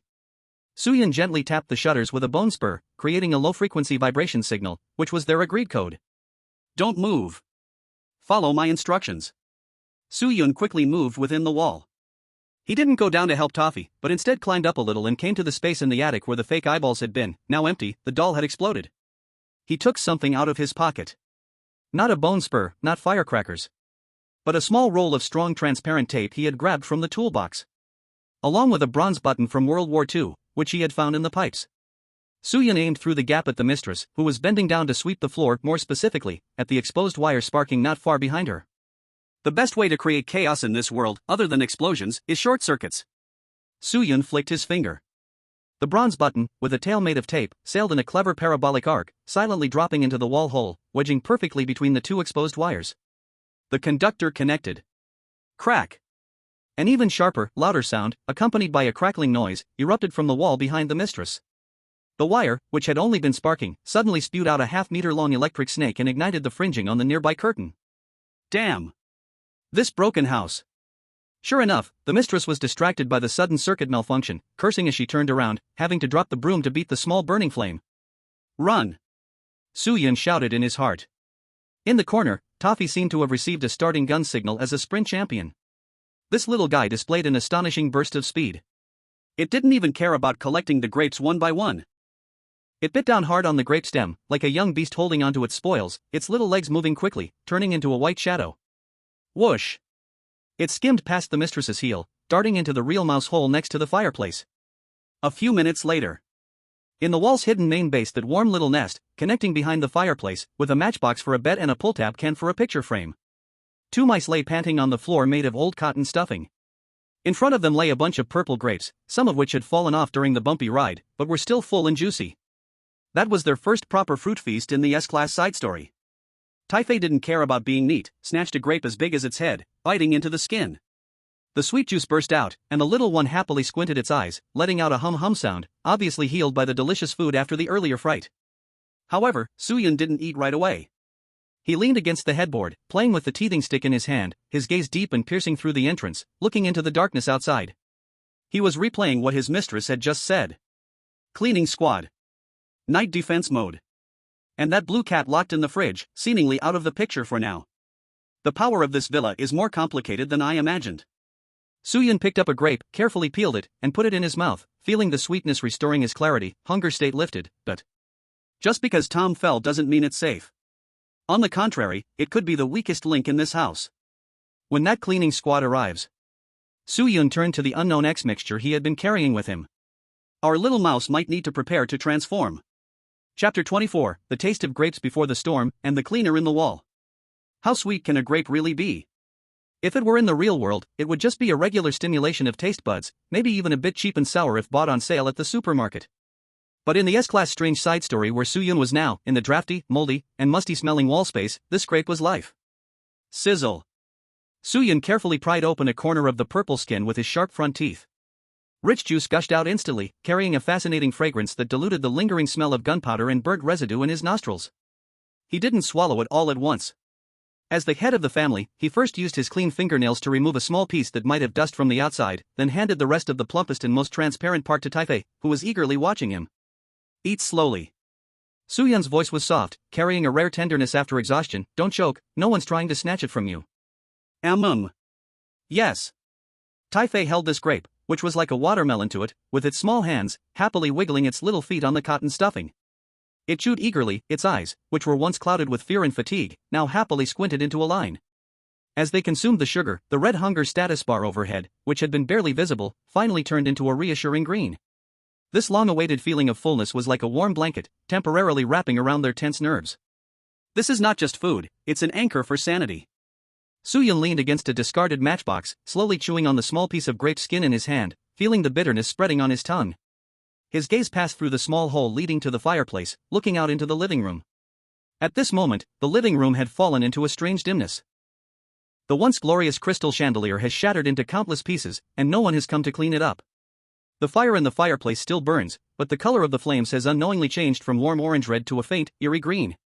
The green light reflects the jagged cracks cut into the wall by a chainsaw, making them look like scars on the earth. The terrifying mistress has not reappeared. And in the distant shadow, the coffin-like, heavy double-door refrigerator stands silently. The large padlock hanging from the door handle occasionally quivers slightly due to the dull thuds coming from inside the refrigerator. That is Tom, imprisoned. It's so quiet. Suyun murmurs to himself. This silence is not the soothing kind, but an oppressive stillness, like the calm before a storm, when the sea is held down tightly. He looks down and unfastens the golden keychain that has been making a soft sound from his waist. Illuminated by the faint glow from the bottle of X mixture, Suyun examines the spoils for the first time with such care. There are 3 keys in total. One has a skull engraved on it, it has been used and is for opening the basement vent. The second one is larger, with a cross pattern and a vintage brass hue, faintly engraved with a small fork and plate symbol. The third key is the most exquisite and mysterious, it is entirely golden, and the handle ends in a complex cat head badge with 2 red gems embedded in the eyes. The plate symbol.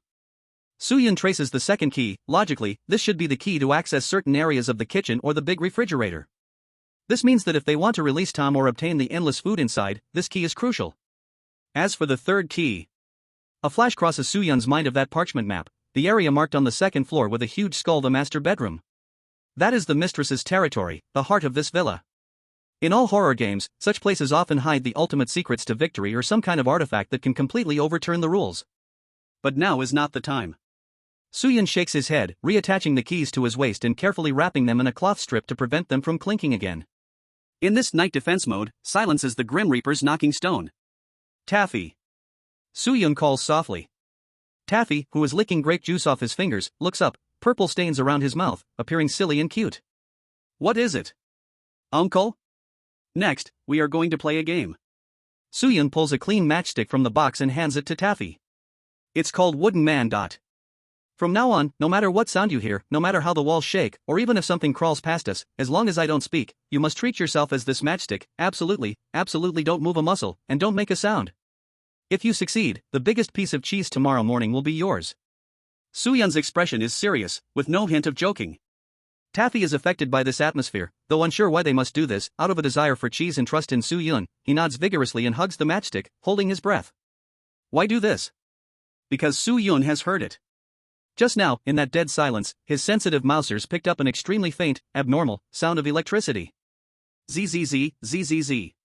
That sound is not like the rough electronic collar on Tom, it resembles a precision, mini motor buzzing under high load. And this sound is not coming from the living room. It comes from inside the wall. That is, the seemingly safe hidden world they are in now. Suyun slowly leaned down, pressing her ear against the board beneath her feet.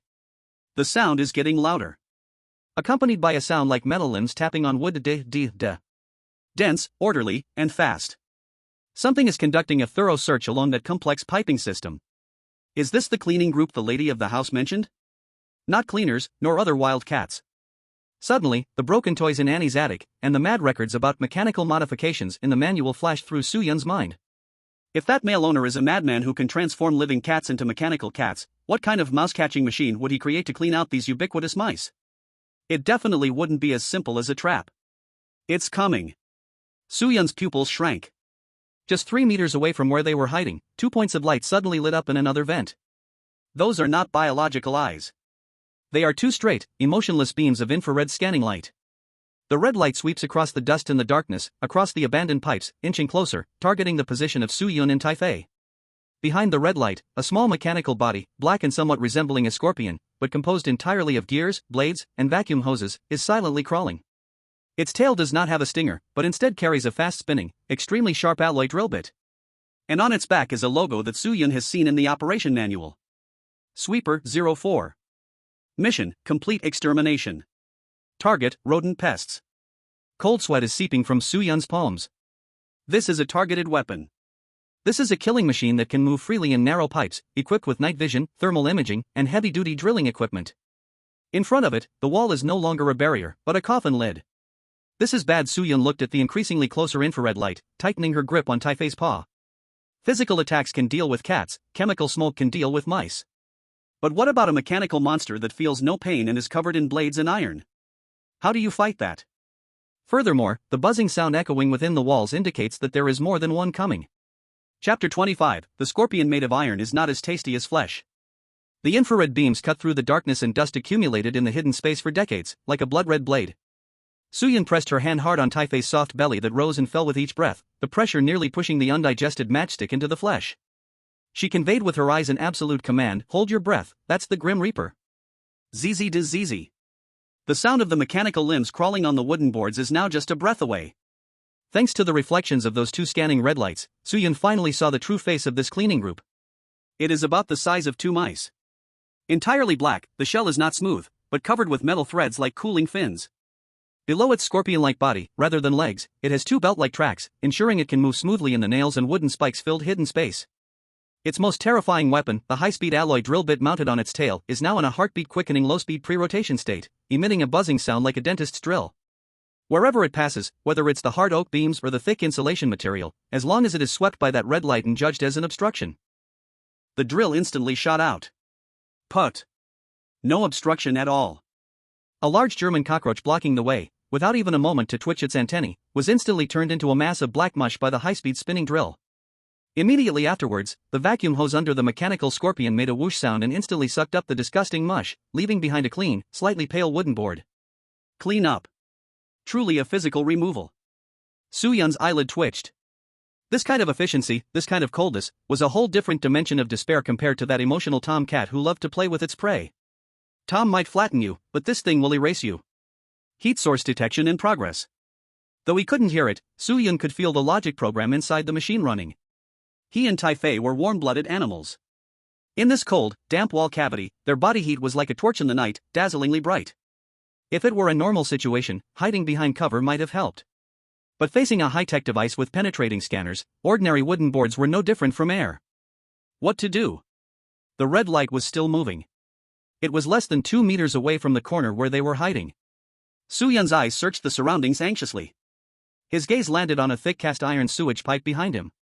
This pipe ran from the second-floor bathroom, its surface covered in rust, but it still exuded a bone-chilling coldness. After all, the mistress had just taken a shower, and a large amount of cold water had likely not fully drained yet. That's the only invisibility cloaked dot. Without a hint of hesitation, Su-Yun yanked Tai-Fei, and the two mice quickly slid to the back of the huge iron pipe, their bellies almost scraping the ground. Press against it. Su-Yun mouthed fiercely. Hiss. Tai-Fei's back just hit the iron pipe when the bone-chilling temperature made it suck in a breath, and its whole body trembled with the cold. Its big eyes, which had been somewhat dazed from eating too much, widened instantly, almost letting out a sound from the cold. Su-Yun reacted quickly, one hand covering Tai-Fei's mouth and the other firmly pressing its body against the icy pipe wall. Only by doing this, using the low temperature of the pipe to mask their body heat and the density of the pipe to block infrared penetration, did they have a glimmer of hope. Buzz. The mechanical scorpion stopped. The two beams of red light landed perfectly on the cast iron pipe. The beams scanned back and forth across the curved pipe wall, like a pair of suspicious eyes sizing them up. Su-Yun and Tai-Fei pressed tightly against the back of the pipe, as if they were sticky rice cakes glued to a steel plate, afraid to move. Through the pipe wall, Su-Yun could even hear the faint sound of the drill spinning on the other side. Every second felt infinitely long. Tai-Fei's little face turned red from holding back, as Su-Yun pressed too tightly and the cold stimulated it, making it feel like it wanted to sneeze. Its nose began to dangerously twitch, the bubble of snot rapidly swelling.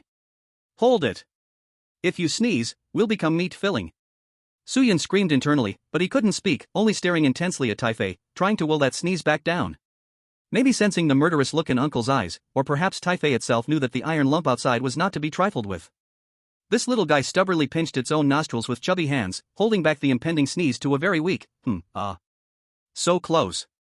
At the same time, the red light of the mechanical scorpion flickered twice. It did not bypass the pipeline to check. For such a soulless program, as long as it could not scan heat sources and the obstacles were part of the building structure, it would default to no anomalies. Click, click. The sound of metal limbs striking the wooden boards again echoed, but this time it was the sound gradually fading away. It left. It was going to clean the next area.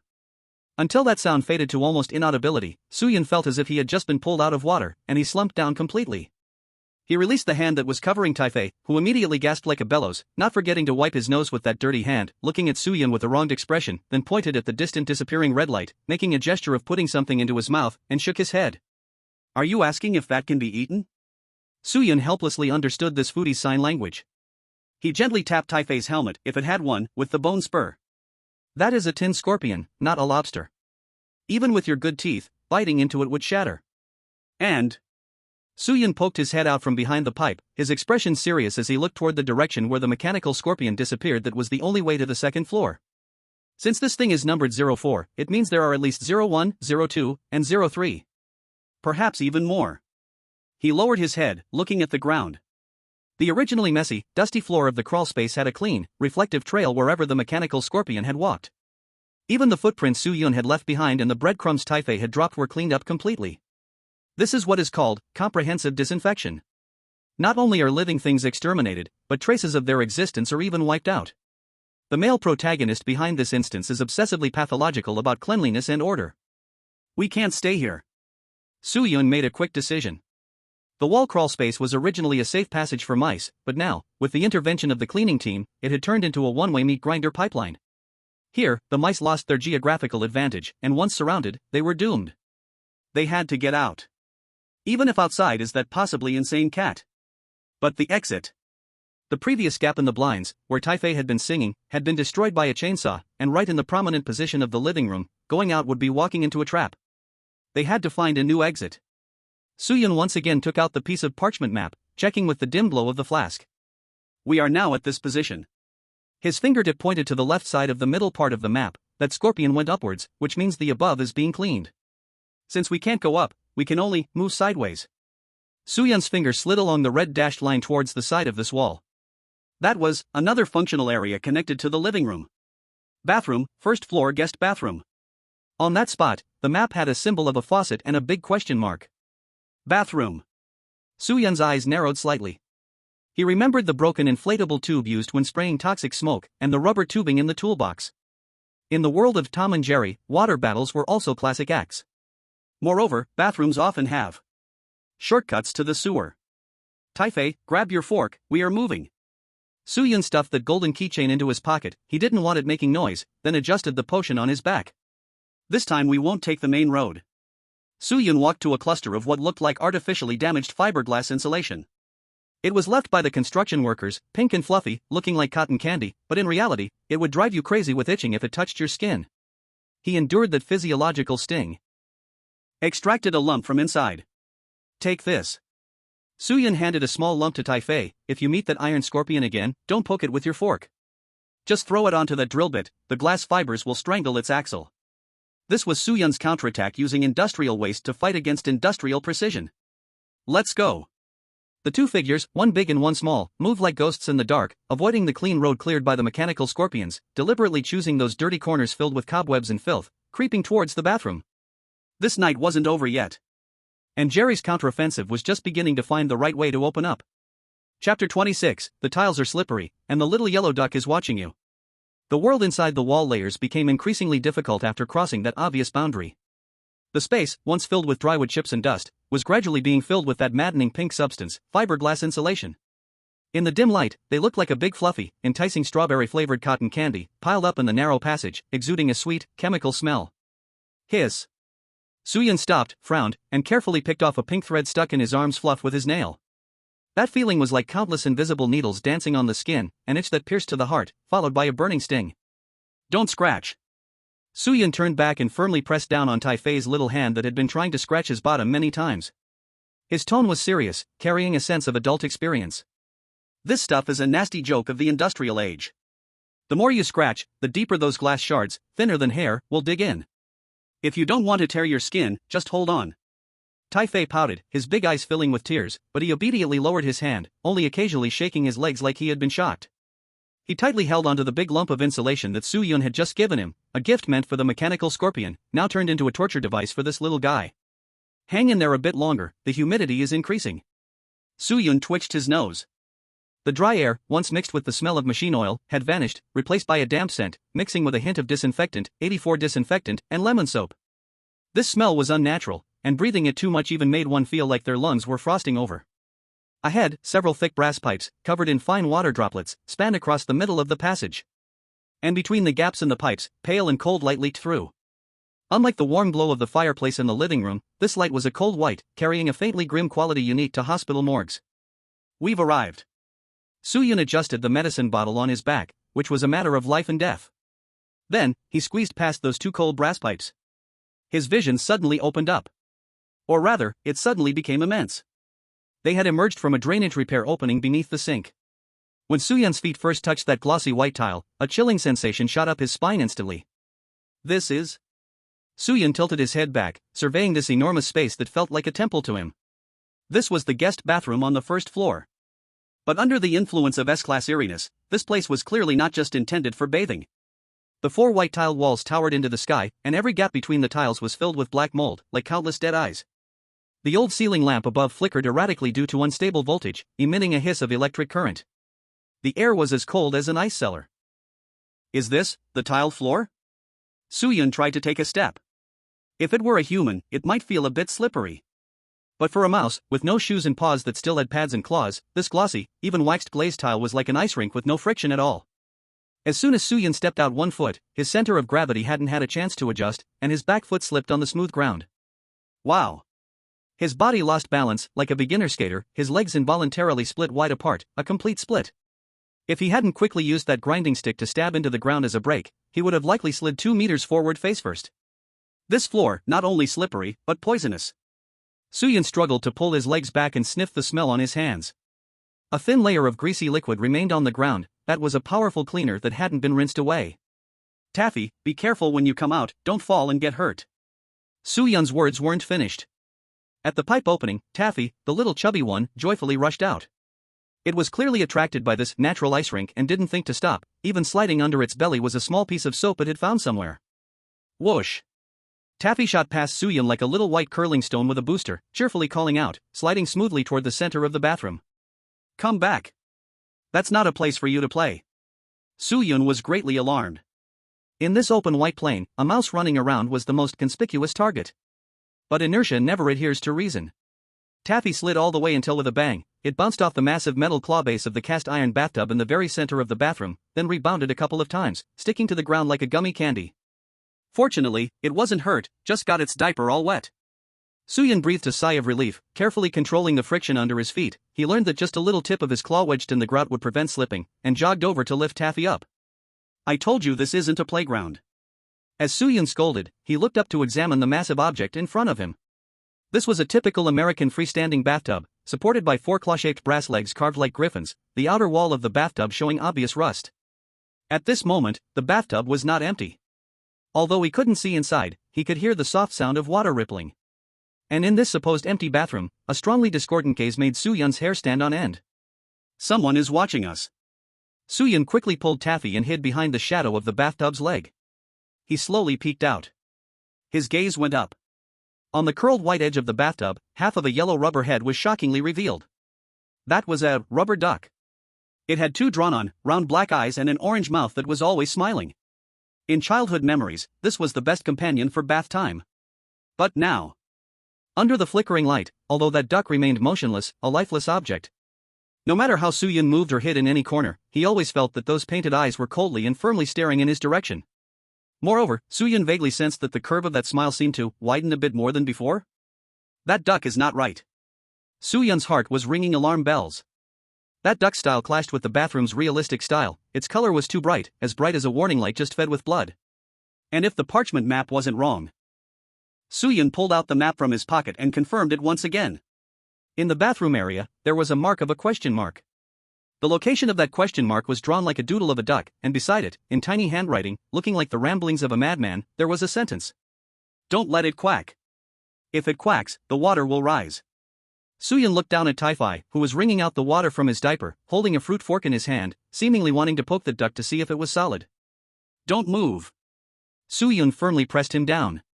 But at that moment, a heavy, utterly incompatible vibration sound, much larger than a mouse, came from outside the bathroom door, that tightly closed door with ventilation slats at the bottom. Thump, thump. That was the sound of some heavy object dragging on the ground. And the clattering sound of metal chains scraping against the floor. It wasn't the female owner. Nor was it Tom, who was already locked up. This industrially oppressive sound reminded Suyun of another modified creature he saw in the operation manual.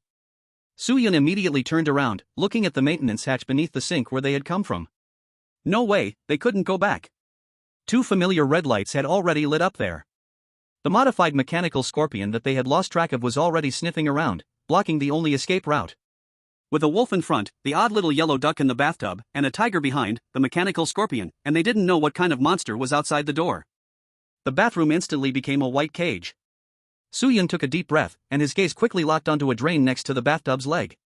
But the drain was welded shut. The only way. Suyun lifted his head, looking up at the high, steam-covered edge of the bathtub. Though there was that strange duck, it could also be the only blind spot. Taifai.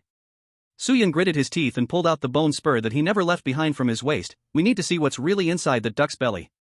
Climb the mountain, up the bathtub. Just as they were about to climb up the rough legs of the bathtub. Creak. The little yellow duck that had remained silent suddenly let out an incredibly shrill, dry quack without any external force pressing it. Then, the sound of water in the bathtub, which had only been a slight ripple, suddenly grew louder, as if connecting to the tides of the sea. A stream of black, long-haired water slowly overflowed from the edge of the bathtub, like some kind of living black sludge, flowing down along the white body of the tub. Chapter 27, The Hair in the Bathtub and the Cleanser That Bites. That quack was dry like a rusty iron sheet scraping against glass, the piercing echo lingering for a long time in the spacious, white bathroom. Then, with a swish, what overflowed from the edge of the bathtub was not clear water. It was a thick black sludge that emitted the mixed stench of aged sewage and cheap shampoo. It seemed less like water flowing down due to gravity and more like a group of living soft-bodied creatures, winding their way down the white porcelain outer wall of the bathtub. And in that black water, Suyun saw countless long strands of hair tangled together. Each strand was writhing, as if searching for something alive to ensnare. Is this water that Sadako has taken a bath in? Suyun felt his scalp tingle, the muscles at the base of his tail tightening instantly. Without any hesitation, he grabbed Tai-Fi by the scruff, who was still staring dazedly at those black hairs, and shouted. Up the tree, climb up. Hurry. If you don't want to get wrapped into a cocoon, then climb faster. He chose a hind leg of the bathtub near the wall. That griffin-shaped copper leg was covered with green copper rust. The surface was pitted, with friction much better than those wax tiles. Squeak! Tai-Fi was startled back to reality by the approaching stench, using all 4 tiny hands to climb up the cold copper legs with all its might. Just at the moment when their little feet just left the ground. The first stream of black sticky liquid fell to the ground with a plop. It landed without splashing but quickly gathered and then spread outwards. The originally smooth gaps in the tiles seemed to respond to the call, as those black spots of mold grew wildly like mycelium, instantly staining that small patch of ground a dull gray. Hiss! White smoke began to rise from the ground. Suyun glanced back, feeling a shiver of fear. This was not only pollution but also had strong corrosive properties. Every drop of liquid in this villa seemed to harbor great malice towards him, this tiny creature. However, a greater crisis came from behind. The mechanical scorpion, which had been blocking the sink drain with a red light, seemed undeterred by the black water on the ground. Its tracks rotated, emitting a deadly buzzing sound, preparing to dash out of the pipe to execute the 2 rats climbing the poles. But just as it emerged halfway, it suddenly stopped. Because its precise sensors detected another source of vibration from the other side, specifically from the direction of the bathroom's front door, that was even more terrifying, completely crushing it in terms of authority level. Crack! Boom! That wooden bathroom door, with its slatted vent, was not opened. It was smashed open from the outside by an extremely thick black arm, wrapped in rusty chains, which directly broke the lock. Accompanied by a dull roar, a massive, hunchbacked figure forced its way into this small space. Suyun was hanging halfway on the bathtub leg, and at this height, he could just see over the ground's obstruction to catch a clear glimpse of this new guest. His pupils suddenly constricted. It was a black cat. To be precise, it was a pitch-black stray cat, its muscles bulging, wearing what looked like a butcher's or cleaner's rubber-aproned butch. But in the S-rank instance, it was no longer just a street brute fighting over girlfriends. Its right eye was covered with a metal patch, leaving only a left eye flashing with a scarlet glow. A cigar, or perhaps a charred finger, hung from its mouth, and it held not a weapon, but dragged a huge, still dripping black body bag. Encounter S-rank special NPC, Cleaner Captain Butch. Danger level, extremely deadly. Description: it doesn't catch mice, it only handles the failures. This includes eliminated chosen ones, as well as scrapped machines. After Butch entered, it did not immediately look at Suyun. Its single eye first locked onto the mechanical scorpion number 04 that had just poked its head out. The red light on the mechanical scorpion flickered wildly, and its drill spun rapidly, emitting an alarm sound as if frightened. But in the face of absolute power, this little killing machine was like a toy. Butch grinned, revealing a mouth full of irregular steel teeth like a shark. It extended its gloved hand, ignoring the drill at the scorpion's tail, and directly grabbed its body. Crack! A burst of sparks erupted. The mechanical monster that had chased Suyun to the ends of the earth was instantaneously crushed into a metal disc in Butch's hand. Butch didn't even glance at it, casually unzipping the body bag behind it and tossing this chunk of scrap iron inside. A few dull crashing sounds came from inside the bag. Suyun could hear clearly that within the bag. It seemed like it was carrying a lot of things. Even, there were a few faint cries for help. Cleaning, completed. Buki let out a vague sound, like sandpaper scraping against a throat. Then, it turned its head. That scarlet single eye swept across the scene in an instant, and finally, accurately landed on Suyun and Tai-Fei, who were awkwardly hanging on the bathtub legs in a position that was neither here nor there. Suyun felt as if he were locked in by the high beams of a heavy truck. But he did not move. In this situation, running away would trigger the hunting instinct. Pretending to be dead? Acting dead in front of the cleaner was equivalent to applying for a spot in its collection. Buki stared at them for 2 seconds. Then, it made an extremely strange move. It did not pounce forward. Instead, it extended a finger, pointing at the spreading black dirty bathwater, on the ground, then pointed at Suyun, and finally pointed at the body bag. The meaning was clear. Either you drown in that water, or I put you in here. Or. It gave no second choice. Because it had already raised the enormous mop it was holding in the other hand. It came to clean the floor. And if Suyun and Tai-Fei continued to stay in its path, they would be treated as stains to be removed. Climb up. If you don't want to die, don't look back. Suyun hissed, and this completely activated Tai-Fei's adrenaline. The two of them used their hands and feet, bursting forth with a speed that even defied gravity, scrambling up the edge of the bathtub in just a few moments. Below, there came a loud, wet sound of the mop scraping against the tiles. That swish, swish sound was like death sharpening its scythe with each stroke. At the edge of the bathtub. The air here was nearly saturated with humidity, steaming and with dismal visibility. Soo-yun gasped for air, just as he flipped over to climb onto the broad, slippery white edge of the bathtub. He hadn't even had time to feel relieved about dodging the cleaner below. A pair of icy, painted round eyes abruptly appeared less than 2 centimeters from his nose. A small yellow rubber duck. It floated at the water surface of the bathtub edge, now drifting right in front of Soo-yun due to the earlier water movement. That originally smiling orange plastic beak was now, as Soo-yun had predicted, slowly but tensely, gradually opening. Its belly began to swell, clearly inhaling air. It was about to quack. In this silent bathroom, with only one terrifying cleaner mopping the floor, if it let out a sharp duck quack, the cleaner below would definitely look up and casually mop across the bathtub edge too. Isn't this never-ending? A hint of ruthlessness flashed across Soo-yun's eyes. In this critical moment, he had no time to find any complicated tools. He made the most Jerry-style action possible. He yanked off a piece of slightly hardened cheese skin that the little guy had hoarded before from the elastic band at his waist, which had been used by Taifei to secure a diaper. At the moment when the duck's mouth was about to open wide and its vocal cords were about to vibrate. Here, eat this. Soo-yun suddenly shoved that piece of cheese skin deep into the little yellow duck's open mouth like cramming in a rag. It was shoved in very deeply, perfectly sealing it off. PFF. The duck's imminent scream turned instantly into a muffled sound, like holding back a fart. Its belly ballooned as it struggled for air that wouldn't come out, but no matter how hard it tried, its throat was completely blocked by the cheese skin. The world became quiet. Soo-yun wiped a cold sweat, slumping at the bathtub edge, warily glancing down. Fortunately, Buki was focused on mopping the floor. Each swing of that huge mop carried away a large area of black water. The mold on the floor was scraped completely clean. It seemed to have a strong sense of professional ethics, only responsible for cleaning the ground. As long as the stains didn't fall to the floor, it wouldn't look up once. Looks like we're safe. Soo-yun sighed slightly in relief. But the next second, when he turned around and truly saw the scene inside the bathtub, that breath got stuck in his throat. Earlier, when he looked from below, he only knew that black water was overflowing. And now, from above, everything was in full view. This bathtub, which was as big as half a swimming pool, for a rat, was not filled with water at all. Instead, it was a pool of darkness, like ink, with a layer of greasy foam floating on the surface. In the center of the slime, where the drain should have been, there was no plug. Instead, there was a dark, swirling vortex. And just above that vortex, dangling from a rusted iron chain, was not a rubber stopper, but a man's head with intact facial features, eyes closed. The man's facial features were quite familiar. Soo-yun remembered. That was a photo he had once caught a glimpse of in an old newspaper, in a corner that was not worth noticing. The male master of this house. Warning. Entering S-level plot core area, the cleaning pool.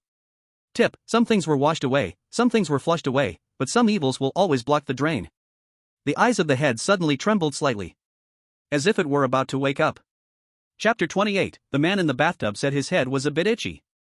The air in the bathtub was heavy, like a sponge soaked with cold water. The man's head, suspended above the vortex by the iron chain, was slowly rotating like a pendulum as the black water surged chaotically below. With each turn, the iron chain made a faint creak sound, like the friction of old joints.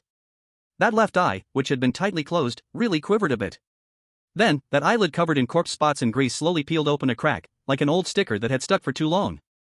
There was no pupil.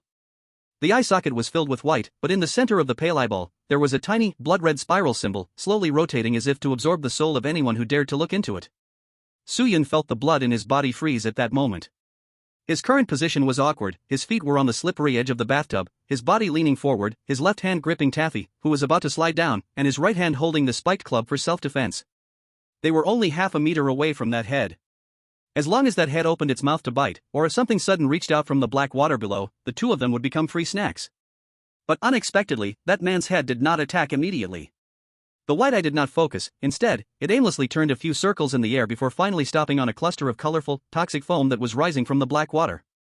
His lips, those two pieces of unusually bluish-purple soft flesh, began to move very slightly. Dirty. A breathy sound squeezed out of his throat. The voice was very low, and if one didn't listen carefully, it would be drowned out by the gurgle of the black water vortex below. So dirty. Is it still not clean? Soo-yun's heart raced twice. Was he talking to himself? Or was he looping in some kind of set abuse program? Soo-yun did not move, not even holding his breath. He was waiting for the real fatal Grim Reaper, the black cat Butch, who was dragging the floor, to move a little further away. On the floor, the swish-swish sound of dragging continued. Butch's massive body was facing away from the bathtub, cleaning the stains beneath the sink. At this moment, any sound could make that cleaner turn around. And at this critical moment, the man's head suddenly stopped staring at the foam. His neck twisted at an angle that could break a vertebra, which was already broken, and that blood-red spiral eye fixed intensely on Soo-yun, who was crouching by the edge of the bathtub. That gaze was not like the emptiness of a corpse, it instead revealed a peculiar, neurotic fervor and clarity typical of a mad scientist. Smart, Jerry? His voice was no longer blurred but carried a cold, slippery touch that pierced directly into Soo-yun's ear. Soo-yun's palms were sweaty. Had he been recognized? Shoo! The man's head suddenly made a non-existent gesture to hush if he had hands. Don't speak, little thing. I know you're there. I also know you just stuffed that noisy duck's mouth shut. Well done. I hate noise. As the man spoke, the muscles on his face twitched, seeming to smile. But that smile pulled at a chunk of rotting flesh on his cheek, revealing the bone underneath. Soo-yun squinted, and his grip on the bone spur relaxed slightly. Since communication was possible and he was still somewhat rational, though not much, it meant this was an interactive story NPC and not just a mindless monster. In the logic of Tom and Jerry, there are no absolute enemies, only temporary conflict of interests. Soo-yun pointed at the black cat Butch below, then at the man, and finally at himself, gesturing a meaning of we're just passing through and don't want to cause trouble. The man understood. You want to leave? The man's head spoke with a hint of mockery. That's not possible. This is the cleaning pool, every piece of rotten meat that enters here, every strand of hair, even every mouse that intrudes, must go through purification before leaving. That big black one, Butch, will pack everything that hasn't been cleaned into that bag. At this point, a flicker of undeniable fear passed through the man's eyes. Even in this current state, he still feared the cleaner in charge of executions. But he changed the subject. The man's floating head slightly swayed, turning his messy, sore-ridden scalp towards Soo-yun. You can do me a favor. Help me, my brain feels a bit itchy. It seems something is growing inside, constantly scratching my skull. Damn, it's right behind my left ear, can you help me dig it out? As the man's words fell, Soo-yun saw a huge pus-filled lump bulging on the scalp behind the man's left ear. The lump pulsed with his heartbeat, and he could even faintly see something thin and black wriggling beneath the skin. Trigger temporary hidden task, the master's migraine. Description: this man, who once tried to modify all life, was ultimately backfired by his own creations. Something has nested in his brain. Help him clean it out, and you might get unexpected information. Of course, you could also get splattered with brain matter. Reward, unknown, maybe a way out. Soo-yun frowned. This was a high-risk operation. That spot was at the center of the bathtub. To get there, he must find a way to cross the surface filled with black water and hair. He looked at Tai-Fi. That little guy had already been scared by that terrifying head, burying his head between his knees and pretending to be a mushroom. There was no hope in counting on it, this was a technical job that Soo-yun had to handle himself. How to get over? Soo-yun did not recklessly step into the water, that black goo looked like it could corrode even the soles of his shoes. He turned his gaze towards the little yellow duck that he had silenced, floating on the water, sulking. Let me borrow your boat. Soo-yun silently repeated a sentence in his heart. He inserted one end of the bone spur into the piece of cheese that wasn't completely eaten, taken from Tai-Fi, and then gently threw it towards the little yellow duck like a cast hook. Thud. A very faint sound. The cheese was not just bait, it was also a very sticky heavy object that accurately stuck to the back of the little yellow duck. Soo-yun held onto the rubber band that he had taken from Tai-Fi's diaper, which was tied to the bone spur, and gently pulled. The floating little yellow duck came over, swaying like a rubber dinghy being towed. Don't cry out, or I will replace the cheese in your mouth with this stinky rag. Soo-yun waved a piece of moss from the bathtub's edge in front of the duck's eyes. The little yellow duck, with its mouth blocked by cheese, blinked wildly, showing submission. Soo-yun left Tai-Fi on the shore, beside the bathtub, to keep watch and lightly jumped onto the yellow rubber boat. Rowing didn't require oars, it all depended on the waves. No, it relied on the bone spur. Soo-yun used the bone spur as a pole, searching for a foothold among the tangled black hair, slowly pushing the little yellow duck towards the center of the bathtub. The rotten smell grew stronger. The closer he got to the whirlpool's center, the faster the black water flowed, as if a force was pulling the little boat. Finally, he arrived behind the suspended head. The huge, foul-smelling back of the head was right in front of him. That pulsating abscess looked like a ticking time bomb, its skin stretched thin and transparent. Right there the man's head let out a trembling moan. Quick, use your claws, or that sharp thing on your waist, stab it. Soo-yun took a deep breath, holding back a physical urge to vomit. He stood up, firmly planted his feet on the duck's head to maintain balance, and raised what was in his hand, not the bone spur. Such a delicate task required something finer. The bone spur was too coarse. He pulled out the silver fruit fork that had been pinned to his waist and originally belonged to Tai-Fi. Tai-Fi? Uncle, when did you swipe that? Hang in there. Soo-yun whispered. Put. That slight sound of piercing stood out clearly in the silence. The silver tip of the fork accurately pierced the thin skin of the abscess. It didn't spray out green juice as he had imagined. Instead, a very thin, completely transparent nematode with countless tiny compound eyes shot out from the rupture like a startled violin string. It twisted madly, as if trying to burrow back into the brain. Want to run? Soo-yun reacted quickly, flipping the fork in his hand, skillfully spearing the nematode's midsection. Then, he exerted force and yanked it out. Sizzle. The sound was like tearing tape. The parasitic worm, over a foot long, was violently pulled out. The man's head trembled violently, emitting suppressed coughing sounds, unsure if it was from pain or relief. Cleanup complete. Soo-yun flicked his hand, tossing the disgusting worm into the whirlpool below. As soon as the worm touched the water, it was entangled by several strands of black hair, instantly dragged into the abyss, disappearing without a trace. Huff huff. The man's head gasped for breath. The spinning single eye finally became clearer with relief. Much better. That feeling as if someone was scraping my brain with a spoon finally disappeared. He slowly turned his head, looking at Soo-yun, who stood on the little yellow duck, with a complex gaze. As a rat, your surgical skills are not bad. Deal made. You want to go to the sewer? The exit guarded by the sanitation worker? Soo-yun nodded. The whirlpool there was the entrance to the next level of the map. Don't think about it. That's a meat grinder. Once that plug is pulled out, the pressure below will crush your bones into powder. The man sneered coldly, then slightly opened his mouth. But there's another way. A VIP passage that no one knows except for me and that damn woman. He gestured for Soo-yun to come closer. It's right under the little yellow duck's butt. Soo-yun was stunned. He looked down at the duck beneath his feet. There's an inflatable valve underneath. My voice was filled with malice and mockery, but when I designed it back then, I changed it to a maintenance port that leads to the wall cavity's water supply pipe. Only when you let the air out of the duck, when it shrinks, will that opening become visible. Of course, the price is. The man didn't finish speaking as footsteps came from the floor below. The dragging sound stopped. That tall, black cat named Butch, wearing an apron, had unknowingly dragged itself to the front of the bathtub.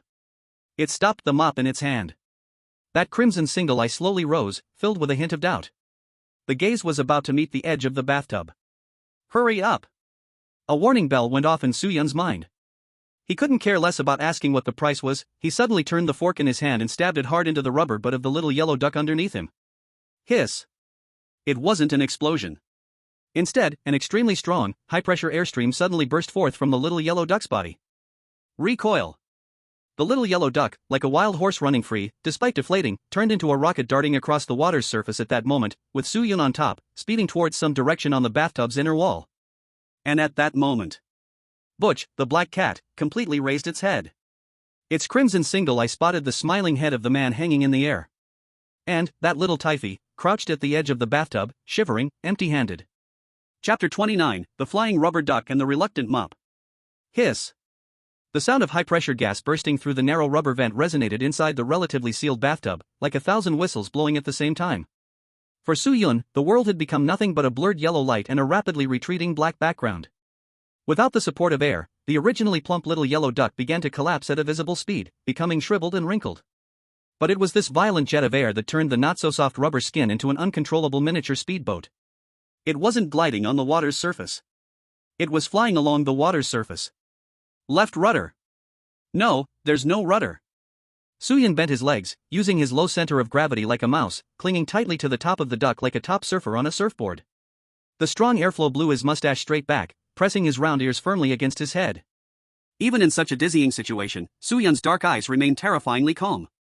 His gaze didn't look forward but locked firmly onto the side rear. That white shadow crouched at the edge of the bathtub, looking as if it had been scared silly. That was Typhy. At that moment, the distance was still 2 meters. If charging straight ahead, it would take only 0.5 seconds. But outside the bathtub, the giant black shadow that could block the ceiling light, Butch, the black cat, had already moved. It showed no hesitation due to the gaze of that hanging head.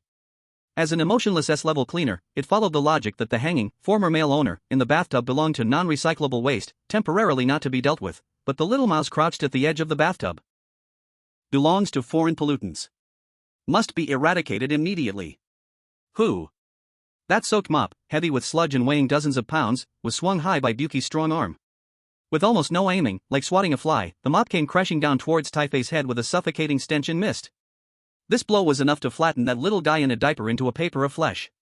Taifei lifted his head, watching the gray cloud, mop head, drawing closer, the light in his eyes dimming little by little.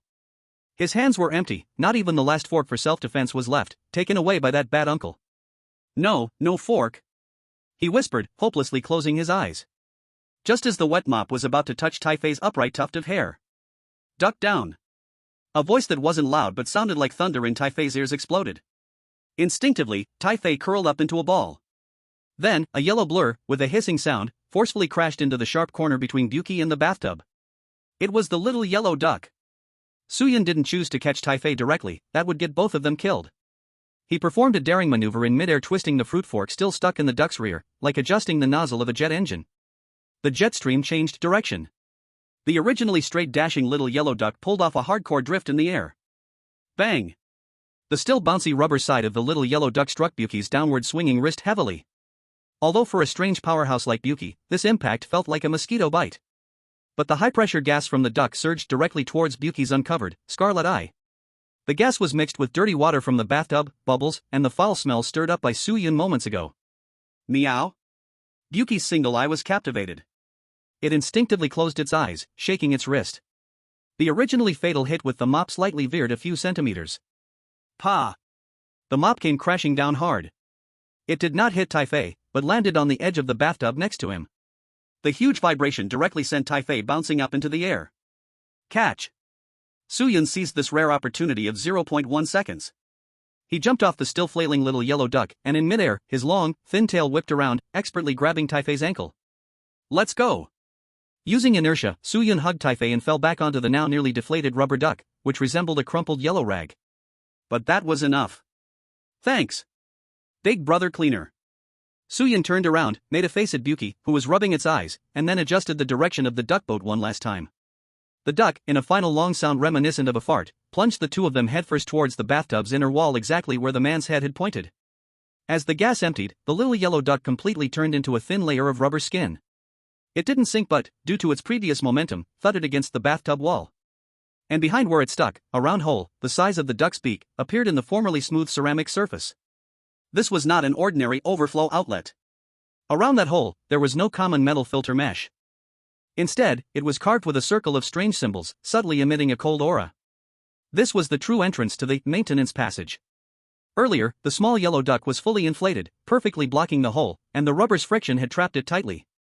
Now that the air was released, the way was clear. Dive in. Suyun shoved the still stunned Taifei in like stuffing a sausage, headfirst into the hole, then followed right behind, slipping in like an eel. Just at the moment when Suyun's heels had just disappeared at the hole's entrance. Splash! A huge black claw violently ripped through the little yellow duck rubber covering the hole, deeply scratching inside. Butchie's single eye was now wide open, filled with savage blood vessels. It didn't catch them. Although its claws were sharp, they were too large to fit into this passage designed specifically for microscopic creatures. Roar! A reluctant roar from Butchie filled the bathroom, followed by the frantic sound of a mop smashing against the wall like a demolition noise. But all of this was no longer related to Suyun inside the wall. Inside the wall. This was a completely different world from the dusty wooden mezzanine from before. This is the pipe zone. Surrounding them were not wooden boards and newspapers, but intricate, metallic pipes with water droplets glistening on their surfaces. There were brass hot water pipes vibrating slightly, rusted cold water pipes exuding a chilling aura. And there was a huge cast iron sewage pipe, making a gurgling swallowing sound, cutting through the darkness above and below. Suyun and Taifei slid out along the plastic maintenance pipe from the bathtub, falling onto a thick, horizontal water pipe. Cough cough. Taifei knelt on the pipe and dry heaved a few times. That series of airborne stunts was indeed too stimulating for this still-growing baby. Suyun, however, did not rest. He immediately stood up, pressing his back against the pipe wall, cautiously surveying the surroundings. It was very dark here, with only a faint light shining down from an unknown distance above. The sound of dripping water was amplified many times, sounding empty and deep. Is this the VIP passage? Soo-yun touched the pipe beneath him, feeling no sense of safety as he had imagined. That man's head had given them away, but he also said only he and that damned woman knew about it. This meant that although there were no cats or cleaning workers here, there might very likely be something else, a more targeted defense mechanism. That head didn't lie to us? Taifei gradually regained its composure, tugging at Soo-yun's pant leg, whispering. It was still haunted by that head hanging in the air. Soo-yun pulled out the fruit fork he had retrieved, shoved it back into Taifei's hand, then tightened his grip on the heavy keys. It didn't lie. Soo-yun's eyes flickered, at least we're alive and got in. He remembered the last moment. When he manipulated the little yellow duck to escape, he distinctly saw the head of the man hanging by the chains, revealing an extremely twisted, extremely delighted grimace towards the furious Butchie. He even saw that man open his mouth and spit a mouthful of black phlegm mixed with nematode eggs towards Butchie. That was a blood pledge. Every S-level anomaly in this villa was filled with deep-seated grievances against each other.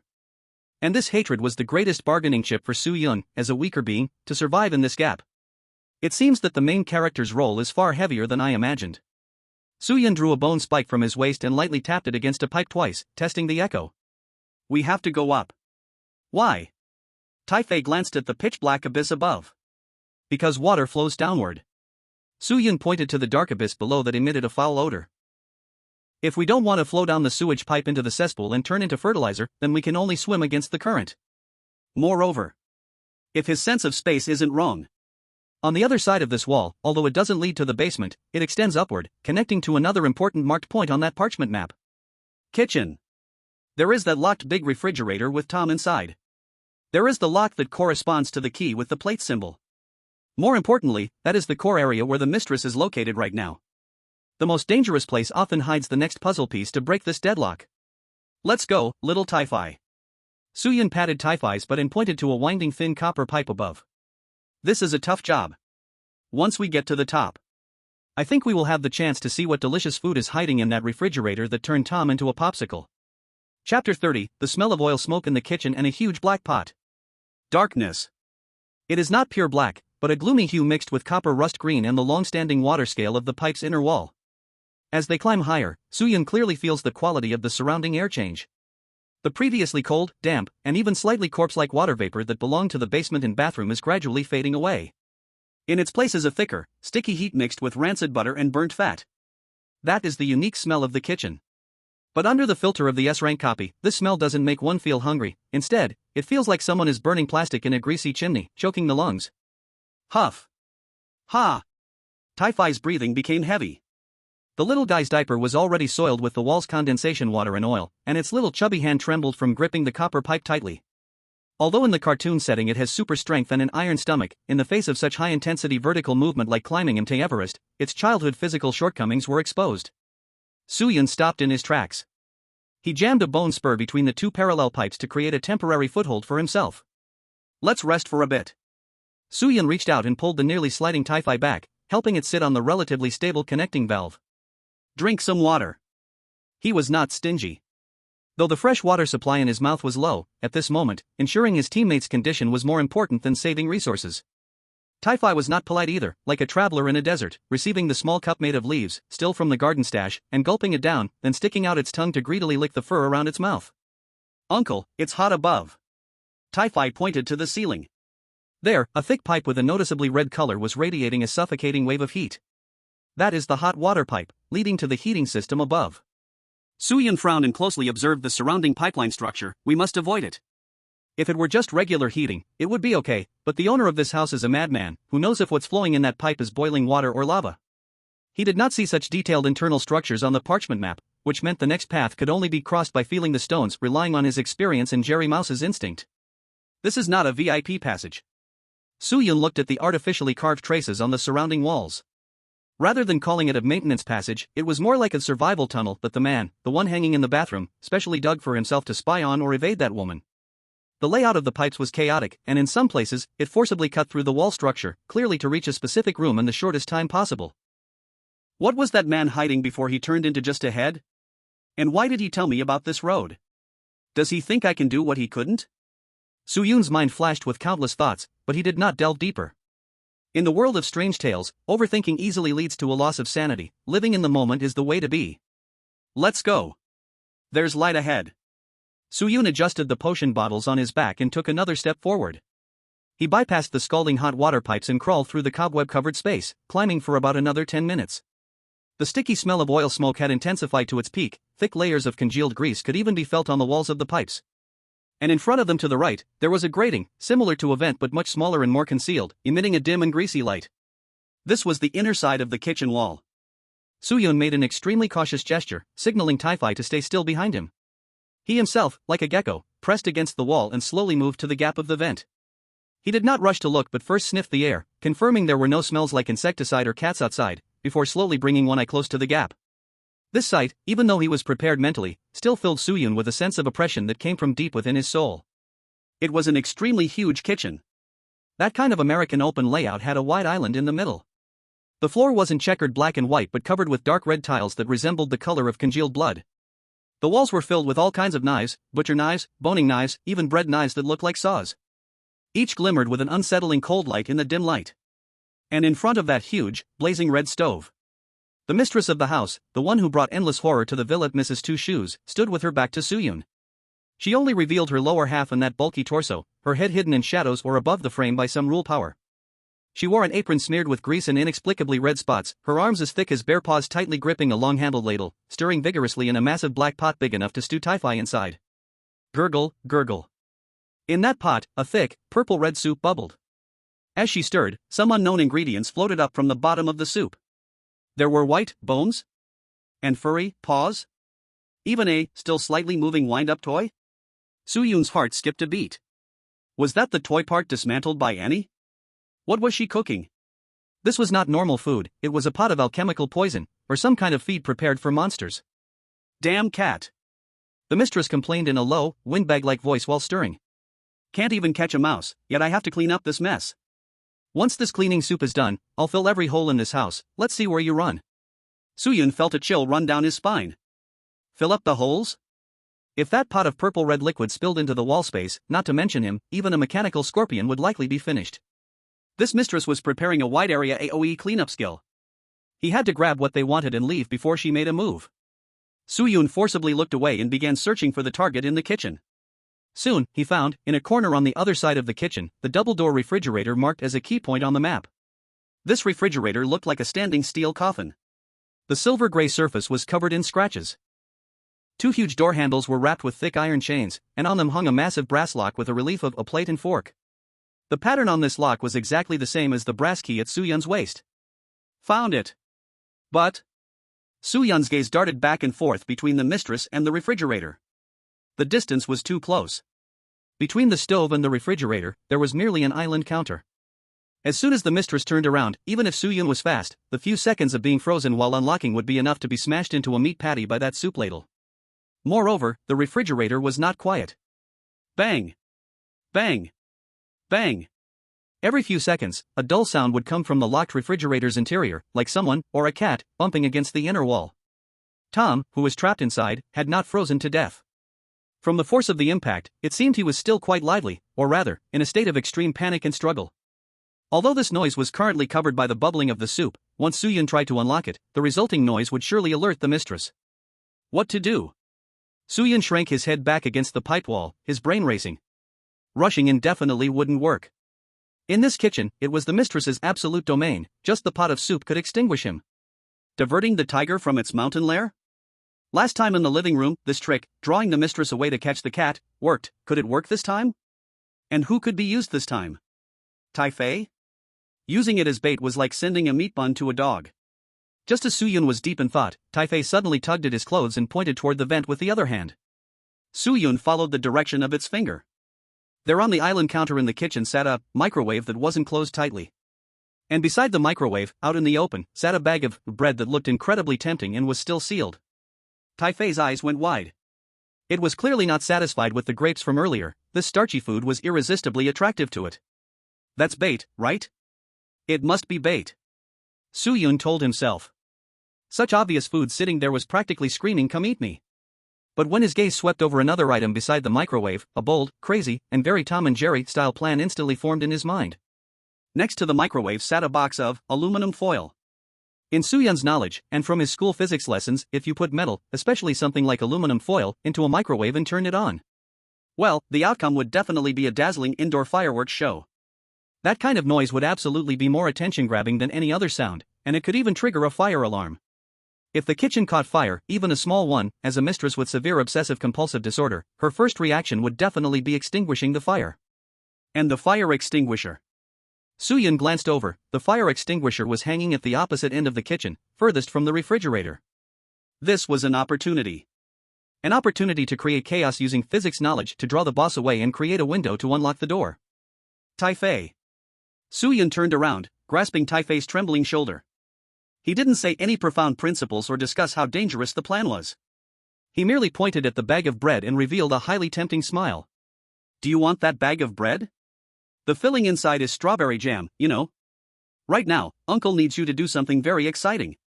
If you succeed, that bag of bread will all be yours. The red glow in Tai-Fei's eyes, the manifestation of appetite, instantly brightened. For bread, it would dare to venture into any perilous place. I'll go. Tai-Fei tightened its pants belt, which it didn't actually have, and clenched the fruit fork in its hand. Okay. Soo-Yun took out a roll of transparent tape from his pocket, the leftover from the fireworks in the living room before. We don't need to go outside. We'll make a simple conveyor belt right here in this pipe. This spot was directly behind the central island, in the blind spot of the hostess's view. As long as they operated properly, using the tape to stick out the aluminum foil, then setting the microwave's timer to. A cold smile, belonging to the destroyer, curled at the corner of Soo-Yun's mouth. Dear landlady, since you want to make us drink cleaning soup, then let me first treat you to an art show of a microwave explosion. Chapter 31, You can't put tin cans in the microwave unless you want fireworks in the kitchen. Creak. A wide roll of transparent tape was slowly and evenly pulled apart under Soo-Yun's paws. The unique, highly sticky sound of the adhesive was perfectly masked by the gurgling sound of the big black pot boiling in the kitchen. The distance from the pipe opening to the central island where the microwave was placed was about 50 centimeters of space. For humans, it was just a step away. But for two mice, it was a chasm they had to leap across with all their might if they didn't have tools. This tape is quite sticky. Soo-Yun tested the feel. This old tape, dug out from the tool room, had not lost its stickiness over time, but instead had become even more resilient. He tightly wrapped one end of the tape around the vent's grill, then flipped it, sticky side up. It was like building a temporary sticky suspension bridge between 2 points. All right, Taffy. Soo-Yun turned back, his eyes sternly fixed on the little chubby guy who was intoxicated by the scent of strawberry jam in the air. Next is your performance time. There are 2 targets. First, grab that box of aluminum foil. Second, if your little short arms can reach it, press that button that says 30S, quick start. As for that bag of bread. Soo-Yun paused, deciding to use the ultimate motivational tactic. As soon as the microwave beeps, that madwoman will definitely turn around to put out the fire. At that time, the bread will be yours. Taffy's eyes instantly transformed into searchlights, the red light inside even brighter than before when he was a mechanical scorpion. He tucked the fruit fork at his waist, his little legs taut, nodding, signaling that he was ready to sacrifice for food. Action. At Soo-Yun's command, the 2 mice skillfully slid across the self-made tape bridge. Since the tape was sticky, they didn't walk across but instead used the bare, smooth areas on their backs, or the fabric of their clothes, to slide down like on a slide, landing at the dead corner of the island right behind the enormous coffee machine.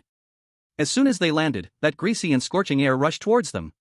This was the area closest to the boss. Only 2 meters away, the terrifyingly dominant Mrs. Shoes was humming a bizarrely off-key tune while tossing some indescribable meat chunks into the soup pot. Listen well, Thomas. She muttered to herself, the big spoon clanging against the pot. I added some good stuff to this soup. When you come out, you have to drink it all. Soo-Yun shrank behind the coffee machine, feeling a chill run down his spine. If that cat hadn't frozen to death in the fridge, it would surely be poisoned when it came out. Make your move. Soo-Yun nudged Taffy. Taffy, as if receiving a charge order, crouched down, using the microwave itself as cover, stealthily approached the pull-out aluminum foil box nearby. Fortunately, the box of paper was already opened, with a silver corner exposed, shimmering with an enticing, or dangerous, metallic luster under the light. Taffy reached out his little hand, grabbing that corner. With a forceful tug. Rip. The sound was not loud, but it was exceptionally jarring in the quiet kitchen. In that moment, the hostess, who was stirring the soup, noticeably paused. Soo-Yun's heart instantly jumped to his throat, tightly clutching the spare bone shard in his hand, ready to cover the retreat at any moment. But fortunately, the hostess did not turn around. She simply thought it was yet another old circuit making noises, muttering, damn old house, and continued her soup-making endeavor. Who? Soo-Yun let out a sigh of relief, gesturing for Tai-Fei to hurry up. Though Tai-Fei loved to eat, its hands and feet were remarkably nimble. It formed the long stretch of torn aluminum foil into a giant, irregular metal ball. This ball was even bigger than its head. Then, it picked up the silver bomb, tiptoed, and approached the not entirely sealed gap of the microwave door. The microwave was quite old, its latch long since loosened, revealing a gap wide enough for a mouse to squeeze through. Tai-Fei first peeked inside and then, with significant effort, grunted as it forced the giant aluminum foil ball through the gap. Thud! The aluminum ball landed on the glass turntable inside the microwave. Very good. Su-Yun quietly clenched his fist from behind. The hardest step was complete. Now just one last spark was needed, starting it up. On the control panel of the old microwave were a row of mechanical buttons. Although the height was a bit much for Tai-Fei, it could easily climb using the handle next to it. But at that moment, an unexpected event occurred. Maybe the smell of bread was just too tempting. After stuffing the aluminum foil, Tai-Fei's gaze unconsciously drifted to the nearby bread bag adorned with strawberry patterns. It reached out its hand, wanting to grab the bag, completely forgetting to press the start button. This damn kid. Su-Yun felt his blood pressure spike. At this moment, going for the bread? If that plastic bag made a sound, the hostess would turn around, and even if the microwave hadn't beeped, they would become braised Jerry and fry Tai-Fei. No time to waste. Su-Yun rushed out from behind the coffee machine, like a gray flash of lightning. He didn't pull Tai-Fei, there was no time. He jumped high into the air, executing a perfect diving motion, not aiming for the bread, but for Tai-Fei's round head, which was lost in gluttony. Just using your head for a moment. Su-Yun's feet landed heavily on the top of Tai-Fei's head, leaving the little guy dazed. Using this reaction force, Su-Yun soared again like an aerial acrobat, accurately grasping the microwave door handle. Then, like swinging on a swing, his body traced an arc in the air, and those powerful little feet kicked hard at the very bottom of the control panel, the Quick Start Plus 30S button. Let it spin up. Click. That somewhat faulty button, under the weight of this kick, reluctantly sunk in. The next second. Whirring. The aging high-power magnetron inside the microwave produced a rumble like a tractor starting. The amber light inside instantly lit up. The glass turntable began to rotate, carrying the silver, crumpled aluminum ball, slowly turning, like it was showcasing a piece of art ready to destroy the world. After landing, Su-Yun showed no signs of pausing. He grabbed the still-dazed Tai-Fei and shoved it behind the bread bag. Cover your ears. Close your eyes. Inside the microwave. The previously calm aluminum foil ball, under the pounding of powerful microwaves, quickly gathered terrifying charges at the tips of its wrinkles. Tiny blue arcs began to leap across the surface of the foil. Crackle. Then. Sizzle crackle. The interior of the microwave instantly transformed into a miniature thunderstorm scene. Countless dazzling white arcs of electricity swirled like crazy fire snakes between the aluminum foil and the metal inner walls of the microwave, creating a sound that made one's teeth ache. In an instant, the aluminum foil burst into flames, the light even illuminating the slightly yellowed observation window of the microwave. Warning. Due to improper operation, high-energy arc reaction detected. Kitchen safety coefficient rapidly decreasing. The hostess, who had been facing away, finally reacted this time. She whipped around, and what she saw was not a mouse, but the microwave, which was shaking wildly, spewing black smoke, and glowing with internal lightning like a disco hall. What? The hostess screamed. For a boss with strong controlling instincts and a cleanliness obsession, this chaotic, out-of-control situation with a serious fire hazard was undoubtedly the greatest violation of her bottom line. Fire. Damn it. Who put that in there? She threw away the soup spoon in her hand, not even caring about the pot of poisoned soup that was still not ready. Her large body, filled with suffocating anger and panic, rushed towards the island like an out-of-control tank. Fire extinguisher. Where's the fire extinguisher? The entire kitchen was a complete mess. The smoke detector shrieked with a piercing alarm due to the black smoke. Beep. Beep. Beep. And that was exactly the time difference that Su-Yun wanted. In the moment when the hostess' massive shadow loomed over the microwave, blocking most of the view, two mouse shadows darted out from behind the bread bag. Su-Yun pulled Tai-Fei, who still wanted to take the bread, but it was too heavy to carry, sliding down the edge of the island, landing silently. Their goal was very clear. Taking advantage of the moment when the hostess turned her back to that corner to unplug the microwave and find the fire extinguisher. They made a beeline for the large refrigerator, standing in the shadow like a steel fortress. Hurry! Su-Yun kept his voice low, very calm amidst the noisy alarm. They glided like two ghosts along the red tiles. They were less than 3 meters away from the refrigerator door wrapped in iron chains. Every step was like walking on a knife's edge. Finally, Su-Yun rushed to the refrigerator door. The cold air seeping from the crack of the refrigerator door instantly froze a layer of white frost on his beard. On those two giant handles, the huge brass lock engraved with a plate and fork relief was coldly reflecting the arc light coming from the microwave. Soo-Yun trembled as he pulled out the cross-pattern key that had warmed up against his body. Whether he could let that cat out. Whether he could create another source of chaos in this hellish kitchen. It all depended on this shiver. God bless, I hope this key isn't a fake. Soo-Yun gritted his teeth and forcefully shoved the key into the cold keyhole. Click. Crisp. Smooth. That was the wonderful sound of a mechanism being opened correctly. The lock was open. Before Soo-Yun could pull the heavy chain, the door, which had been trapped inside for a long time and seemed to have sensed the loosened lock, was suddenly pushed open from the inside. Bang! The chain fell. The refrigerator door was smashed open by a great force, releasing a torrent of white freezing air that sent Soo-Yun and Tai-Fi tumbling out. Amidst the vast white mist, a body had been frozen into a cube, like an ice block, covered in ice shards, but with eyes burning with the kind of anger that could melt the polar regions. Accompanied by a long-suppressed roar, powerful enough to shatter glass. Meow roar. Tom. Out of prison. Chapter 32, The Cubic Cat and the Secret Diary on the top level of the refrigerator. The white freezing air spread like a sudden snowstorm, recklessly invading the kitchen filled with the smell of grease and burning. And at the center of that dense white mist, the blue figure that had just tumbled out of the refrigerator was maintaining an extremely unnatural shape that defied biological logic, yet perfectly conformed to the laws of animated physics. A cube. This poor cat was completely frozen. It looked like a giant blue ice brick that had just been poured out of a mold, with sharp edges, its limbs forced tightly against its sides, and even its tail stubbornly bent at a right angle, sticking behind its rear. On its face, covered in icy crystals, only those eyes remained alive. In those green pupils burned a suppressed rage that seemed capable of instantly evaporating the surrounding chill. Crack clack. Tom tried to open his mouth to roar, but his frozen jaw could only produce the crisp sound of teeth clashing together, which sounded like a clattering clapper trembling in the cold wind. It was really cold, cold to the depths of his soul. But more than the cold, the humiliation of being an S-class hunter treated as frozen meat locked away in a dark, sunless freezer drove his sanity to the brink of madness. Soo-Yun did not flee at Tom's roar. He pulled the still-dazed Tai-Fi and poked his head out from the shadow behind the refrigerator door, holding the cross key that was still inserted into the keyhole, shaking it gently to make a clang sound. He was reminding Tom who let you out. Inside the ice block, Tom attempted to move his eye with great difficulty, and his gaze fell upon the tiny mouse. In that moment, the anticipated killing intent did not explode. Instead, it was a very complex expression, mixed with resentment, helplessness, and a touch of inexplicable understanding. Although Tom often went crazy, he was not stupid. After the collar was removed, his logical thinking circuit rebooted. He clearly remembered that it was this mouse that had ruined his collar, and now it was this very mouse that opened the refrigerator. It was like in prison, although prisoners might usually fight, when facing a warden with a whip, whoever opened the door was a temporary brother even if just for 5 minutes. Meow, thanks, but next time don't insert the key so slowly. Tom's eyes conveyed this message. Then, his ice block-like body suddenly trembled, not from shivering, but from gathering strength.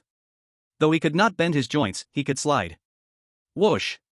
The massive blue ice block, using the slippery film of some unknown grease on the floor, moved like an oversized curling stone, with an unstoppable momentum, skimming across the ground, but not charging at Soo-Yun. Instead, it turned a corner and headed straight toward the flustered mistress, who was frantically attempting to put out the fire in front of the microwave, just having pulled the plug, trying to pat it down with an apron. Mrs. Two Shoes. Grievances have heads, debts have owners. The mouse was annoying, but this frozen meal was personally gifted by that fat lady. Watch out! Soo-Yun shouted lowly, but it was not a warning to the mistress, it was a reminder for Tai-Fi to hurry. A huge crashing sound followed. Bang! The mistress, focused on extinguishing the fire, had no idea that an attack would come from behind. That cat icebrick, weighing dozens of pounds, solidly crashed into her calves, which were like pillars. The extremely cold temperature touched her skin, producing a sizzling sound similar to that of iron plate cooking. Oh! The mistress let out a shrill scream, her whole body instantly losing balance. Her massive frame toppled like a collapsing mountain, falling backward with a crash onto the messy floor. And that icebrick, due to the reaction force, bounced off and slammed into the oven nearby. Crack, the ice shell shattered. Free again, Tom wriggled wetly out of the shattered ice. It let out a huge sneeze, then revealed a grin of successful revenge. It gave the female owner no chance to get up, and directly leaped onto the countertop, its claws gripping a bag of flour. Whoosh! A sky of white powder poured down, instantly burying the female owner, who hadn't yet had the chance to see who the attacker was, in a white blur. This was a farce, and also a cover battle for time. Beautiful. Soo-Yun couldn't help but give Tom a thumbs up in his heart. As long as this cat was not controlled, its battle IQ, mainly the intelligence for destruction, was absolutely top-notch. Tai-Fi, it's time for us to collect our interest. Su-Yun turned around, not caring about the battle happening behind him. He yanked out the cross key inserted in the keyhole, reattached it to his waist, and then unhesitatingly dove into the large refrigerator that was now completely open and steaming white. This was the purpose of their adventure resources. The space inside the refrigerator was like a grand ice palace for the two mice. The four-layer shelves stacked upon one another like castles in the air. Cold light illuminated every corner, there was no oil smoke and dirt from outside, only extreme cold and cleanliness. And the items inside were enough to drive any hungry survivor mad. On the first layer, there was a full row of differently labeled milk and butter. The second layer was piled high with cold cuts, sausages, and that huge, golden, giant Swiss cheese. That was exactly what Tai-Fi had been dreaming of. As soon as the little fellow entered the refrigerator, its eyes were dazzled by the luxurious display. Its mouth fell open, drool glimmering at the corners, and its little short hands had nowhere to place them, even forgetting how cold it was in here. Oh, my God. Tai-Fi let out a dreamy murmur. Grab that cheese. The biggest one. Though Su-Yun was also a bit excited, he still remained calm. He shook Tai-Fi awake and pointed at the second layer, where a cheese block was big enough to bury them both. That's our food for the next few days. With it, we can afford a war of attrition. Tai-Fi came back to its senses and immediately took on the determination of a porter. It used its hands and feet to climb up the refrigerator's side shelf, then like a strong man, huffed and puffed as it dragged the huge cheese to the edge. Su-Yun didn't go to help. His gaze crossed over the food and focused on the top shelf of the refrigerator. That is, the fourth layer. In ordinary cartoons, the top shelf of a refrigerator is often where leftovers or unimportant things are placed. But in the logic of S-grade horror stories, this hidden, high, and coldest area usually hides the real secret. There was no food there. Only a transparent, sealed container covered in frost. Inside the box was not some biochemical meat chunk or severed fingers. Instead, it quietly held a black, frozen voice recorder. And a similarly frozen, hard leather notebook with lab diary written on the cover.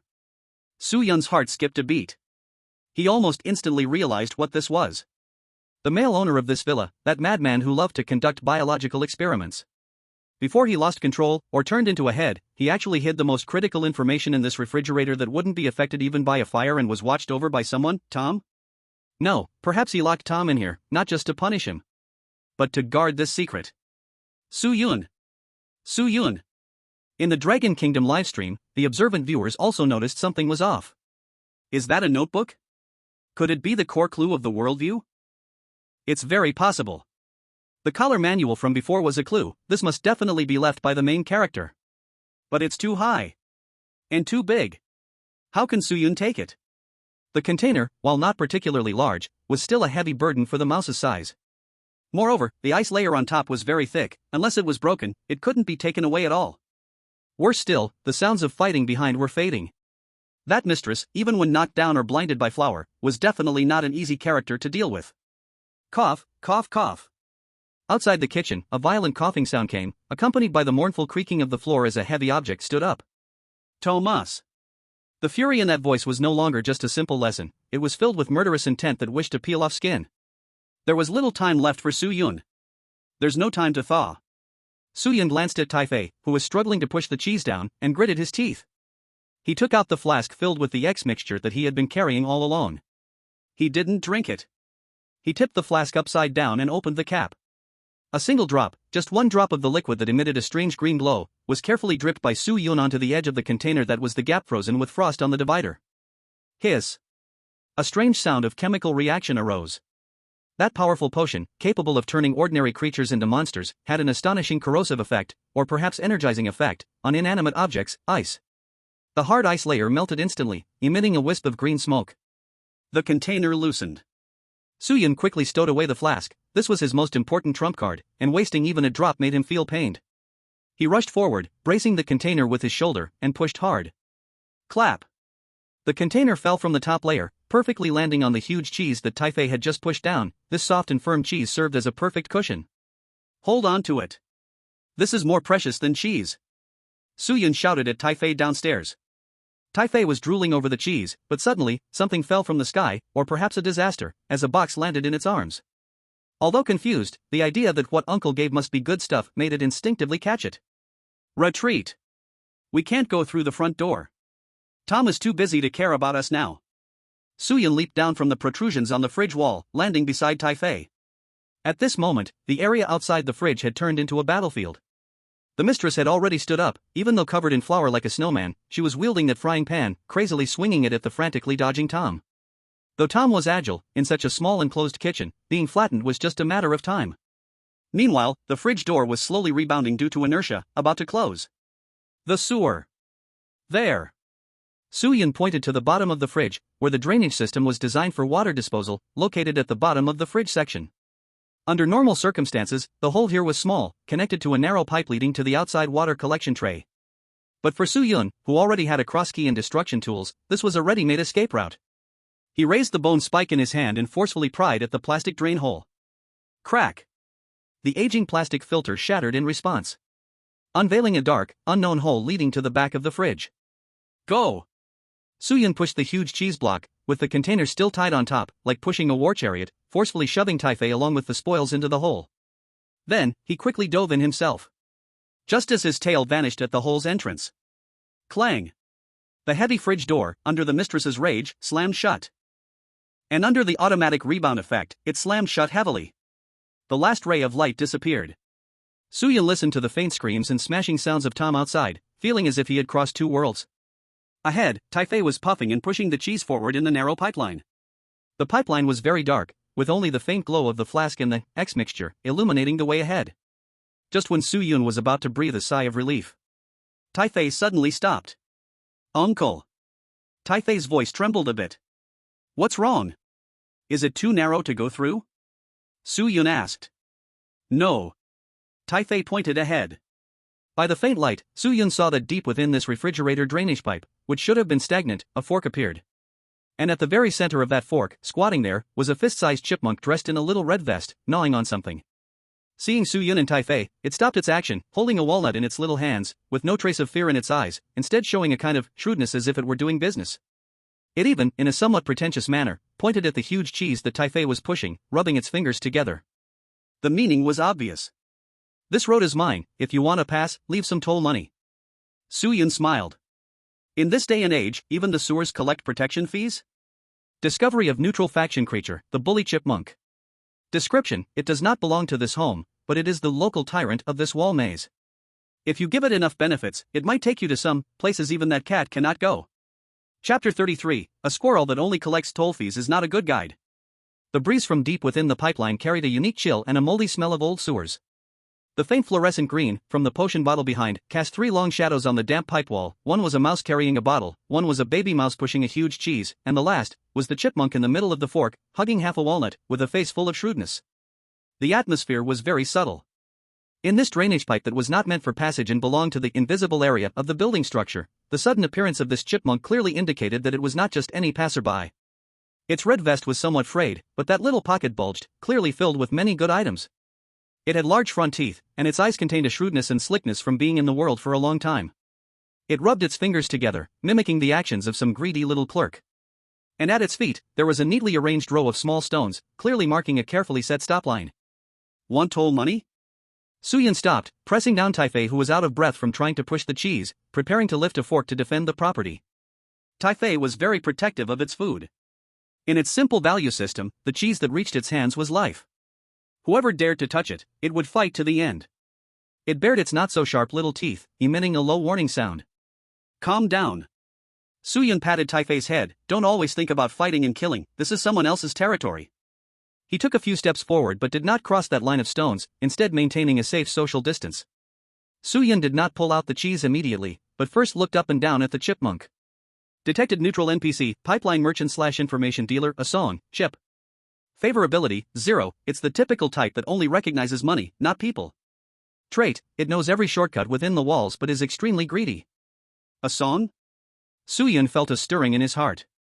It seemed this was one of the Chipmunk brothers, but in this bizarre world, it appeared to have become a middleman.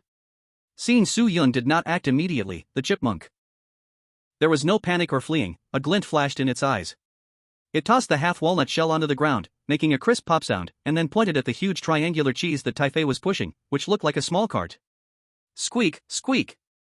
This road leads underground, to pass, half. It stretched out 5 fingers, its mouth wide open like a lion. Half? Although Taifei couldn't understand the complex business terms well, the concept of half felt like a painful cut to its heart. It immediately shook its big head like a rattle drum, throwing itself on the cheese, trying to cover the food with its dirty diaper. Suyun laughed, a knowing smile that showed a mix of helplessness and confidence when an old hand encountered a little thug. Friend, greed can burst your stomach. Suyun pulled out a bone spike from his waist. Asong jumped in fright, its small eyes shrank suddenly, and its body bent backward, ready to dive into the hole behind it to escape, while it pulled out a sharp acorn shell as a weapon from who knows where. Don't be nervous, I don't fight. Suyun leisurely waved the bone spike in the air, not pointing at Asong, but stabbed it into the giant cheese instead. Half is impossible. This cheese, we traded our lives for it. Suyun's tone was calm, but beneath that calmness lay an unyielding firmness. As he spoke, he precisely cut a thin square piece about the size of a fingernail from the hard cheese edge, as if he were slicing a cake. But Suyun changed his tone, lifting the small piece of cheese with the bone spike and presenting it to Asong. As a gift for our meeting, this bit of kindness is deserved. Asong was stunned. It clearly didn't expect this mouse to be so stingy, but also didn't anticipate the other party to be so particular. It glanced at the small piece of cheese and then at the still enormous cheese mountain behind Suyun, its eyes filled with dissatisfaction. Squeak! Is this a beggar's reward? It stomped its feet in anger. Don't rush. Suyun slowly pulled out another item from his pocket. It wasn't food. Instead, it was a copper button that had been left over from creating a short circuit. In this dark and shadowy pipe, although the copper button was a bit oxidized, it was still considered a rare metal object. For a chipmunk that loved to collect shiny trash, this item held more value than food in a certain sense. Suyun placed the copper button next to the piece of cheese. Add this. Suyun looked into Asong's eyes, like a cunning devil conducting a tempting deal. We want more than just to get by. We want a warm place to rest, a place free from the crazy women and the stupid cat above. If you can take us to your nest or some safe warehouse to sit, this button is yours. Even. Suyun glanced back meaningfully and said, if we strike it rich in the kitchen in the future, I could consider giving you the exclusive rights to this area. This was painting a big dream and forming deep ties. Asong's small eyes lit up instantly. It scanned back and forth between the cheese, the button, and Suyun, clearly struck by the soft spot that the copper button hit. In this world where all the garbage had been cleaned up, obtaining complete human trinkets was not easy. Squeak! Asong grabbed the cheese piece and stuffed it into its cheeks, not even tasting it, before swiftly snatching the button and tucking it into its little red vest pocket, moving so quickly it left only an afterimage behind. The deal was done. It did not clear the path behind it, the one leading to the sewage pit. Instead, it turned around and climbed up a small, extremely hidden opening on the side of the pipe wall, blocked by several broken tiles. It stood at the opening, waving at Suyun, its fluffy large tail wagging, appearing particularly eager. Squeak squeak squeak. This way, VIP path. Suyun smiled and retracted the bone spikes back into his waist, then turned back to pat Taifei, who was still sulking on the cheese. Stop pouting. Suyun pointed to the much drier opening that even radiated a hint of warmth. This is called investment. Sometimes, spending a little money to hire a guide can save us dozens of miles of detours. Get up, move the bricks, oh no, move the cheese. Following the footsteps of the chipmunk Asong, Suyun and Taifei entered a completely different world inside the wall. Here, there were no cold metal pipes, but a complex ant nest-like passage built from countless drywood shavings, cotton fluff, and some discarded cardboard.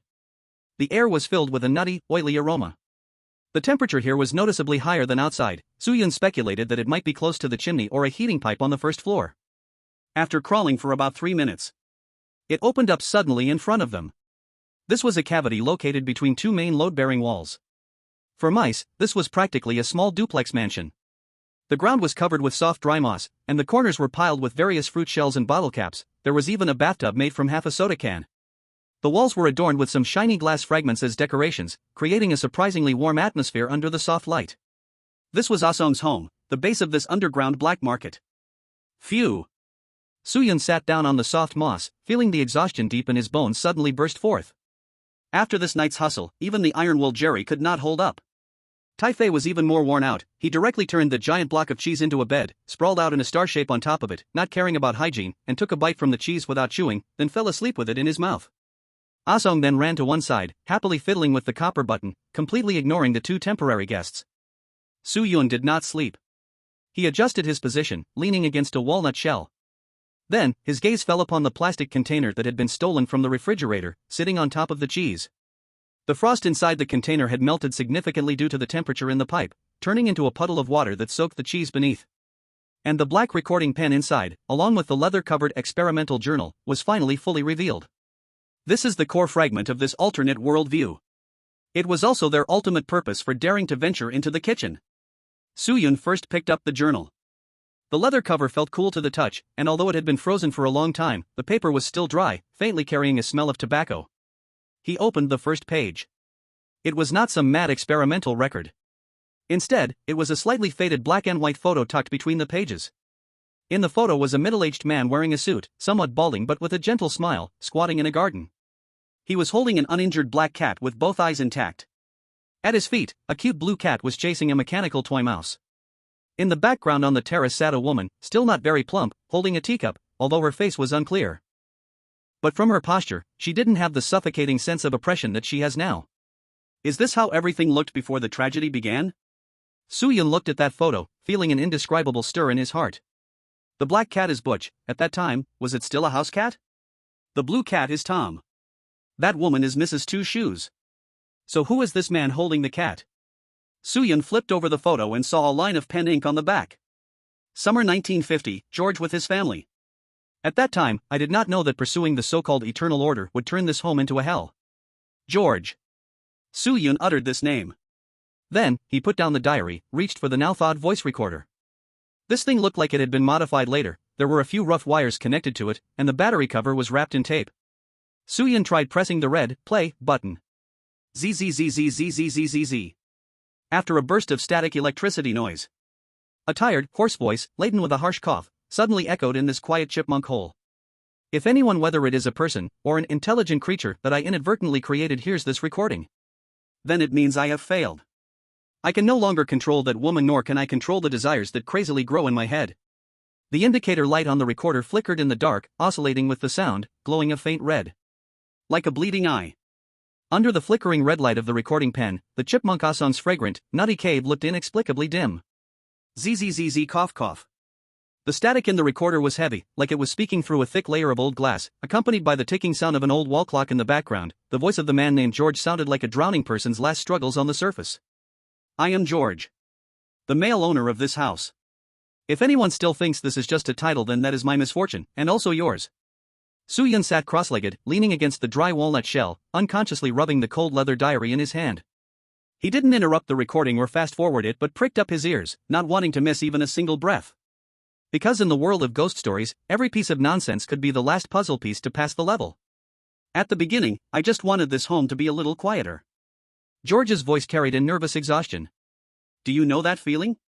When you want to quietly read the newspaper, but beside you, there's a cat smashing a mouse into a cake with a frying pan, and the next second that mouse nonchalantly whistles as it squeezes out through the crack in the door. It's too absurd. Everything is too absurd. Newton's coffin lid cannot hold them down. Physics is a joke here. This disorder and chaos torment my nerves like a virus every day. Hearing this, Soo-yoon raised an eyebrow and glanced at the sleeping Taifai next to him, whose mouth was still coated with cheese crumbs. Indeed, for a normal person pursuing logic, facing the causal creatures of the Tom and Jerry, which cannot be killed no matter how you hit them, and can be restored no matter how you destroy them, going crazy is just a matter of time. So, I started to research. I wanted to set rules for this home. Chapter 34: The Madman in the Recorder, and a Faded Family Portrait. The voice in the recording suddenly became excited, carrying a kind of morbid fervor. I want to create an order. A shackle called reality. Cats must die like cats, mice must fear cats like mice. Flames will burn skin, gravity will break bones. This is the original intention of the T-shaped collar, and also the beginning of that X-plan. Soo-yoon glanced down at the one that he had kept with him all this time. At this moment, the flask was still faintly glowing. It turns out this is what is called the shackles of reality. It not only enhanced living beings but also granted them real damage. But I was wrong. The voice in the recording took a sharp turn, filled with deep despair. Order was established. But what it brought was not peace, but a perverse rebound after oppression. That woman, my wife. She wanted that so-called perfect family too much. She not only accepted my transformation plan but even became more radical than I was. She drank the first version of the cleanser, and turned into that monster that only knows how to clean and expel. She locked down the second floor. She was boiling more terrifying things in the kitchen. She even felt that I had become the filthy thing in this home. Cough cough. Cough. A violent coughing interrupted the narrative, followed by the sound of papers being hurriedly shuffled, as if the speaker was frantically packing to escape. To future listeners, if you can still move, if you haven't been cleared away by those collar-wearing mad dogs or cleaning machines, please do me a favor. Go to the main bedroom on the second floor. In the third drawer of the nightstand, there's a locked diary that holds the only antidote recipe to reverse all this. Or rather, the instructions for that if telephone booth. But be very careful. The voice suddenly dropped to a whisper, as if afraid of alarming something outside the door. Do not look at her face. If you see that woman's face, remember to close your eyes, that is the last mercy. SCZ. The recording abruptly ended. It was not a natural conclusion, but accompanied by a muffled, heavy thud, like a door being violently slammed open, followed by a chaotic buzzing sound of electrical interference, before plunging into silence. The indicator light went out. The cave fell into darkness again, with only that bottle of X mixture still stubbornly emitting a faint green glow. Soo-yun remained in his original position, not moving for a long time. This recording, lasting only a few minutes, contained an astonishing amount of information. It not only connected all previous clues, collars, cleaners, transformations, but also pointed directly to the final map for completion, the second floor. So that's it. Soo-yun sighed, playing with the golden cat's head key in his hand, which had not been used, embedded with ruby eyes. The so-called S-level instance is actually about a late-stage obsessive-compulsive scientist trying to discipline humorous cartoon characters with science, but it went wrong, turning his wife into the ultimate boss in a family ethical tragedy. This story sounds absurd, but under the logic of horror tales, it is incredibly reasonable. Because only this extreme obsessive resentment can sustain that suffocating rule power within this villa. The main bedroom on the second floor, nightstand. Soo-yun quietly noted this coordinate. According to the map, the place marked with a skull is the main bedroom. And this ruby key is clearly the proof to open that gate to hell. But antidote? Soo-yun glanced at the flask beside him. Since what's inside is the mutated X mixture, what is the antidote? Could it be something that turns all the strange back to that happy, quirky, and not truly deadly form? This is indeed the key to breaking the situation. If he could turn the mistress back into that black woman who only yelled Thomas, and chased after cats with a broom, but never actually killed, turn Tom back into that unfortunate blue cat, turn Big Dog Spike back into that silly dog protecting its bone while sleeping, then this instance could be considered a truly perfect completion. This job is not easy. Soo-yun let out a bitter laugh and carefully tucked the recording pen into his chest. This is an important piece of evidence, if he ever needs to negotiate with that husband who has lost his head, though he has already become just a head. This is the chip. He looked down at the diary in his hand. The locked diary mentioned in the recording is probably not this one. This booklet written as experiment log feels more like a draft. He randomly flipped through a few pages. Most of the front is filled with dull data records, until his gaze stopped at the last page. That page had no words, only a messy drawing, like something a child might have made with crayons. The drawing showed a huge bed with several layers. Under the bed, there were countless pairs of red eyes drawn. And beside the bed, a line of childish English was written, "There is a monster under the bed." The handwriting was completely different from the male owner's. It looked more like, "That doll named Annie?" Or maybe it belonged to the real child of this house? Soo-yun's heart skipped a beat. This was yet another new clue. The monster under the bed is a classic image from childhood nightmares. In this version, that monster might not be fictional. It seems like the second floor visit will be dangerous. Soo-yun closed the diary. At this moment, Ah-sung, who had been secretly watching, seemed a bit uneasy about these two uninvited guests who were not only living off them but also brought a lot of dangerous items, flasks and recording pens. It held the copper button used as rent tightly and glanced at the massive cheese under the snoring typhe, which was missing a corner, and its shrewd calculations as a merchant came to the fore. It moved over, lightly poked Soo-yun's knee with its paw, pointed at the dying recording pen, and then at a wall clock made from an old pocket watch. Squeak, squeak. It's almost dawn, the morning market is about to start, are you staying? Ah-sung made a sleeping gesture, then held up 3 fingers. Soo-yun understood. This meant if they wanted to extend their stay, they had to pay more, cheese. Of course. Soo-yun smiled, this greedy yet trustworthy squirrel was, in a way, much more charming than those S-class weird creatures. He was not stingy. After all, the cheese was so big, as long as it ensured a safe rest during the day, this little expense was worth it. Soo-yun cut off a decent piece of cheese with a bone spur and handed it to Ah-sung. We have to hide from that crazy woman's search during the day. Soo-yun pointed above, meaningfully saying, when she gets tired, or when that cat starts causing trouble again, that's when we move to the second floor. Ah-sung happily accepted the cheese, even though it didn't know what was good on the second floor, that was the forbidden area of the forbidden area, as long as you paid, it was the best host. Soo-yun leaned back against the wall and closed his eyes. He was feeling fine at this moment, the hunger hadn't returned, but mental exhaustion was unavoidable. He needed to rest. Even if it was only for a few short hours. Let's sleep. Soo-yoon murmured. At the moment his eyes closed, the warm smiles of a once happy family in a black and white photo overlapped with the monsters filling the room now. In this house full of lies and rules, the truth is often sharper than death. And that warning of "don't look at her face" was like a thorn, deeply piercing Soo-yoon's heart. What would happen if he looked? Chapter 35 The morning market in the walls, and the climbing rope to the ceiling. A vibration. It was a deep, rhythmic low-frequency vibration traveling through thick load-bearing walls and numerous wooden beams. Like a dull heart waking up and starting to beat in the depths of this grand Victorian building. Soo-yoon opened his eyes.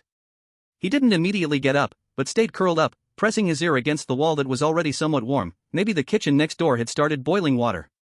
Dust fell through the ceiling's cracks with the vibrations. Sprinkled on his brown fur, it brought a slight itch. Current time, 7 a.m. Status, slightly hungry, energy restored, 80%, but awake. Soo-yoon whispered to himself. What he spoke not only referred to himself, but also to the greatest source of terror in this house, the mistress. This vibration was caused by Madame with two heavy slippers, generating seismic waves as she walked on the floor. This meant that the order of daylight had returned. For the mice, this was both the beginning of a nightmare and a new opportunity. Next to him, Taifei was still sound asleep, using a huge piece of cheese as a pillow, drool forming a shiny layer on its surface. On the other side of the cave, the chipmunk Ah-song was already busy. This clever vendor in a red vest crouched on the platform connecting the walls outside main pipeline, holding a broken half of a telescope lens, reflecting light to send signals. On that platform, some other visitors began to appear one after another. Soo-yoon did not disturb them but squinted, observing in the dark. This was a rare opportunity to understand the ecosystem of this world. They were not mice, but a group of black beetles, no bigger than a thumb, carrying shells on their backs. They did not seem to have the strong aggressiveness like yesterday's mutated soldier ants. Instead, they looked like a group of diligent workers. The beetles lined up, placing the garbage they had collected from the corners of different rooms in front of Ah-song: buttons, thumbtacks, cut wire ends, and even half of a lost diamond earring, fake, made of glass. Ah-song then cut off crumbs from that enormous cheese, no bigger than gravel, to distribute to these beetles. This was what Ah-song referred to as the morning market. A primitive trading system built in the wall's cavity, where food was the hard currency. It seems the squirrel is more capable than I imagined. Soo-yoon thought to himself.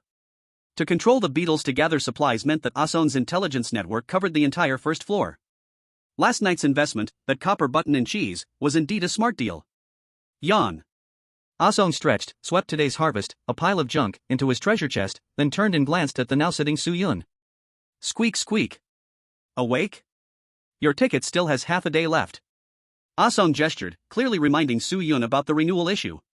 Soo-yoon stood up, dusted himself off, and did not rush to cut the cheese. He pulled out the slightly hardened diary from his pocket and checked the crucial recording pen. The battery had turned red, probably only enough for 1 or 2 more plays. Boss Ah-song. Soo-yoon walked over, his tone polite, but his eyes held an undeniable calmness. Since your connections are so extensive, I don't want to buy time anymore. He pointed to the pile of scrap Ah-song had collected in the corner of the cave. I want to buy some equipment. Ah-song paused for a moment, then a spark of cleverness flashed in his little eyes. He did not refuse but made a gesture of go ahead, then rubbed his fingers together. The meaning was clear: as long as the money, cheese, was sufficient, there was nothing in this house that he would not sell. Soo-yoon nodded, not needing more words. He turned and walked to the piece of cheese that looked like a small hill, using a bone spur to cut off a large chunk about the size of Taifei's head.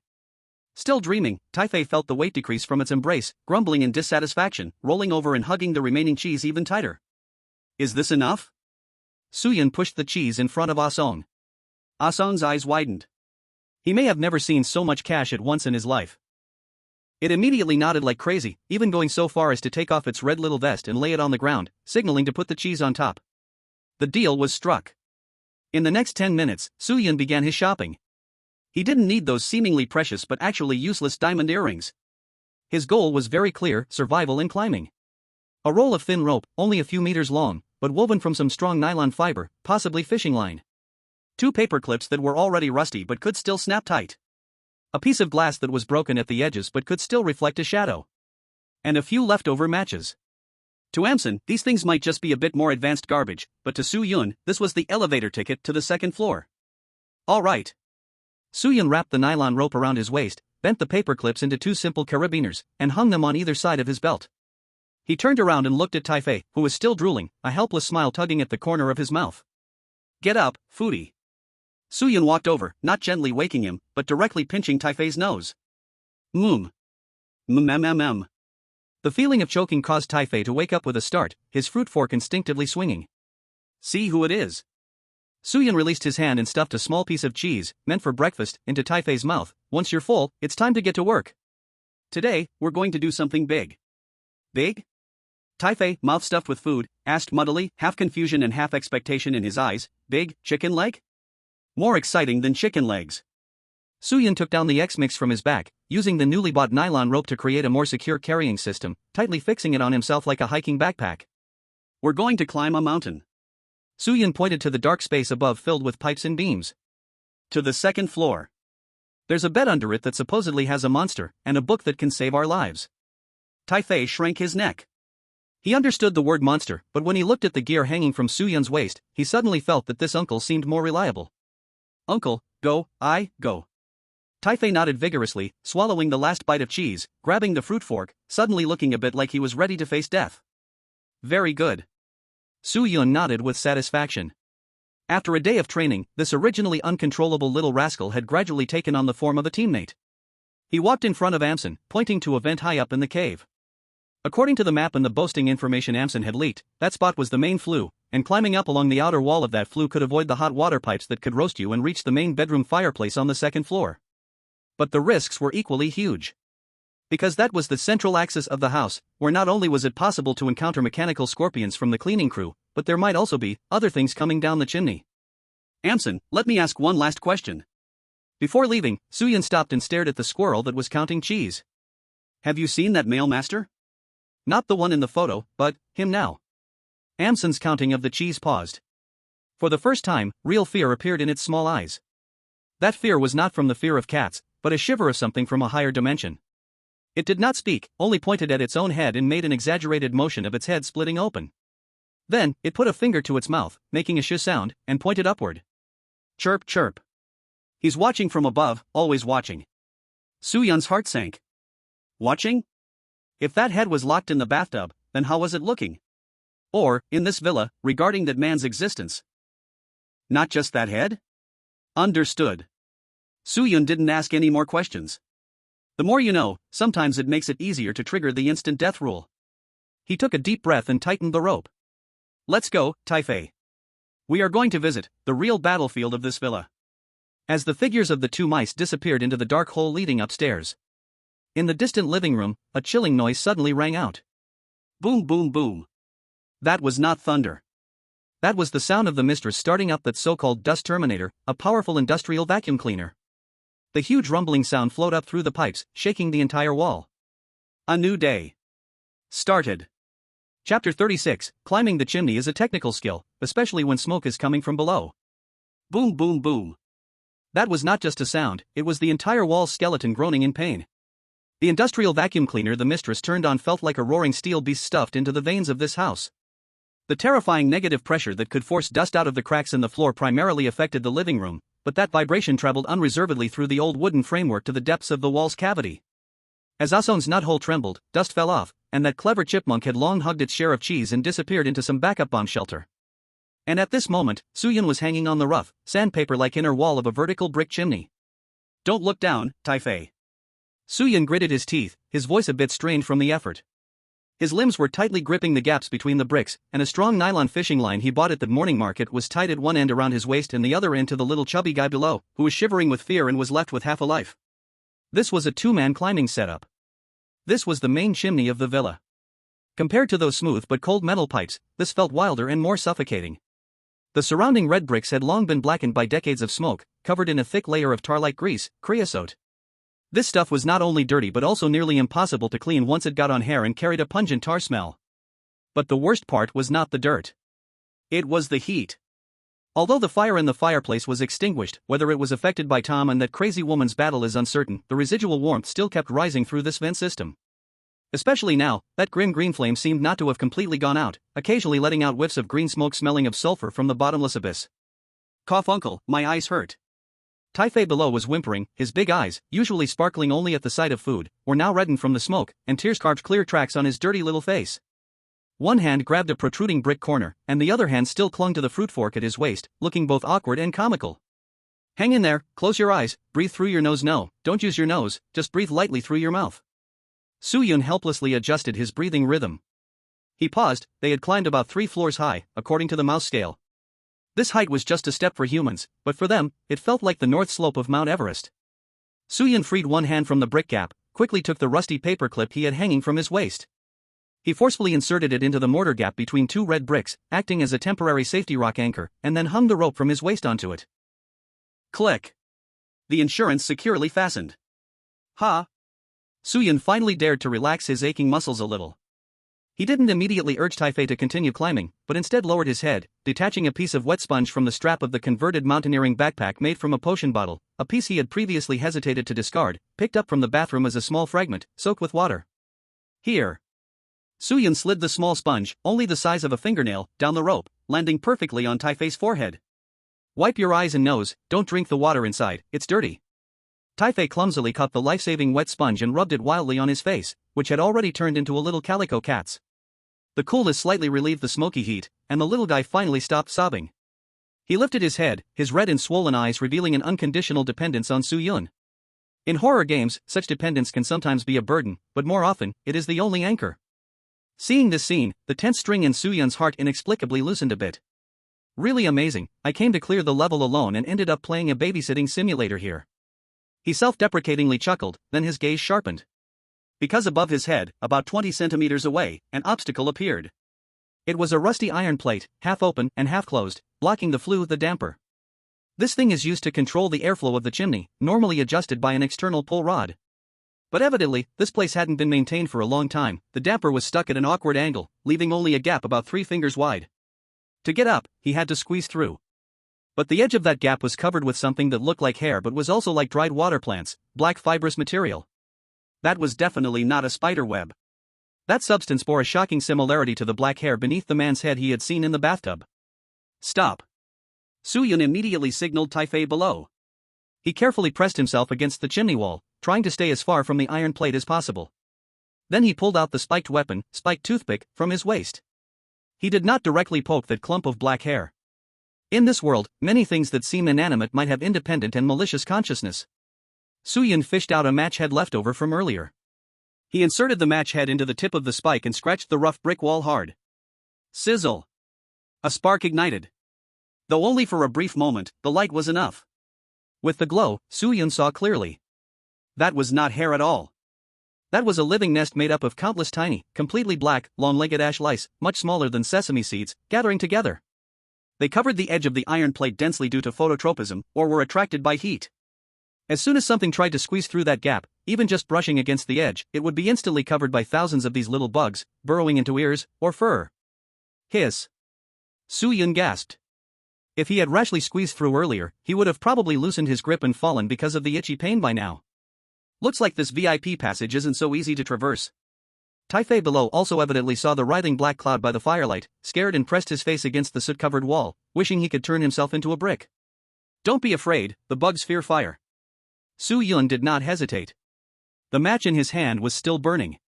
In an S-level instance, hesitation is equivalent to offering yourself up.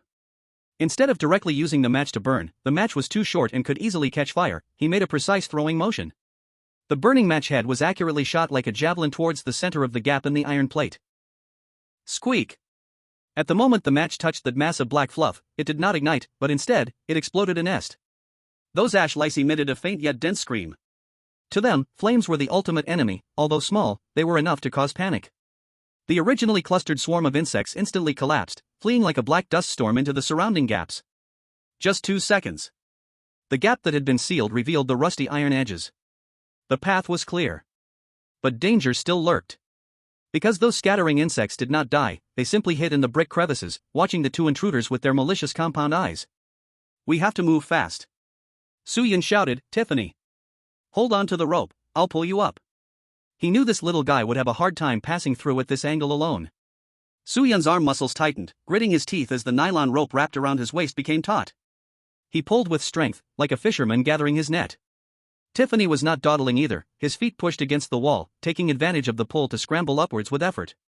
Just as the two squeezed through that narrow air vent gap, before they could even catch their breath, Soo-yun's vision opened up suddenly. The wind halted. The heat also dissipated. They had crossed the ceiling of the first floor and reached the height of the second floor's floor. And on this side of the chimney, there was a loose brick that had been pried open by someone, revealing the dark, but relatively spacious maintenance space behind the master bedroom fireplace. It felt like a temporary shelter from the storm. We made it. Soo-Yun yanked Tiffany into that space, and both collapsed onto a pile of dried, weathered nesting grass leftover from who knows which era. It was very quiet here. So quiet that even the vacuum cleaner's sounds below, which shook the floor like an earthquake, seemed like background noise from another world. The air here held no greasy smell, nor the scent of coal ash. Instead, it carried an extremely sophisticated, yet decayed, fragrance. It was a mix of sandalwood, lilies, and some bitter flavor, like crushed sleeping pill powder. This is the second floor. Soo-Yun wiped the black ash from his face, but he couldn't clean it up because it had already soaked into his fur. Now, he looked just like a little black rat that had just dug up coal. He sat up, not resting immediately. He leaned over the crack in the brick, the observation point behind the fireplace. Through that thick, intricately carved iron railing, Soo-Yun saw the core area of this copy for the first time: the master bedroom. The room was large. So big that he felt like he was in a giant's palace.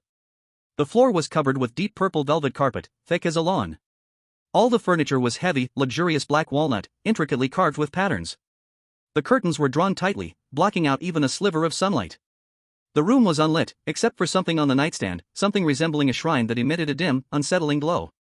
And under that enormous four-poster bed, large enough to fit 10 adults, draped in layers of lace canopies.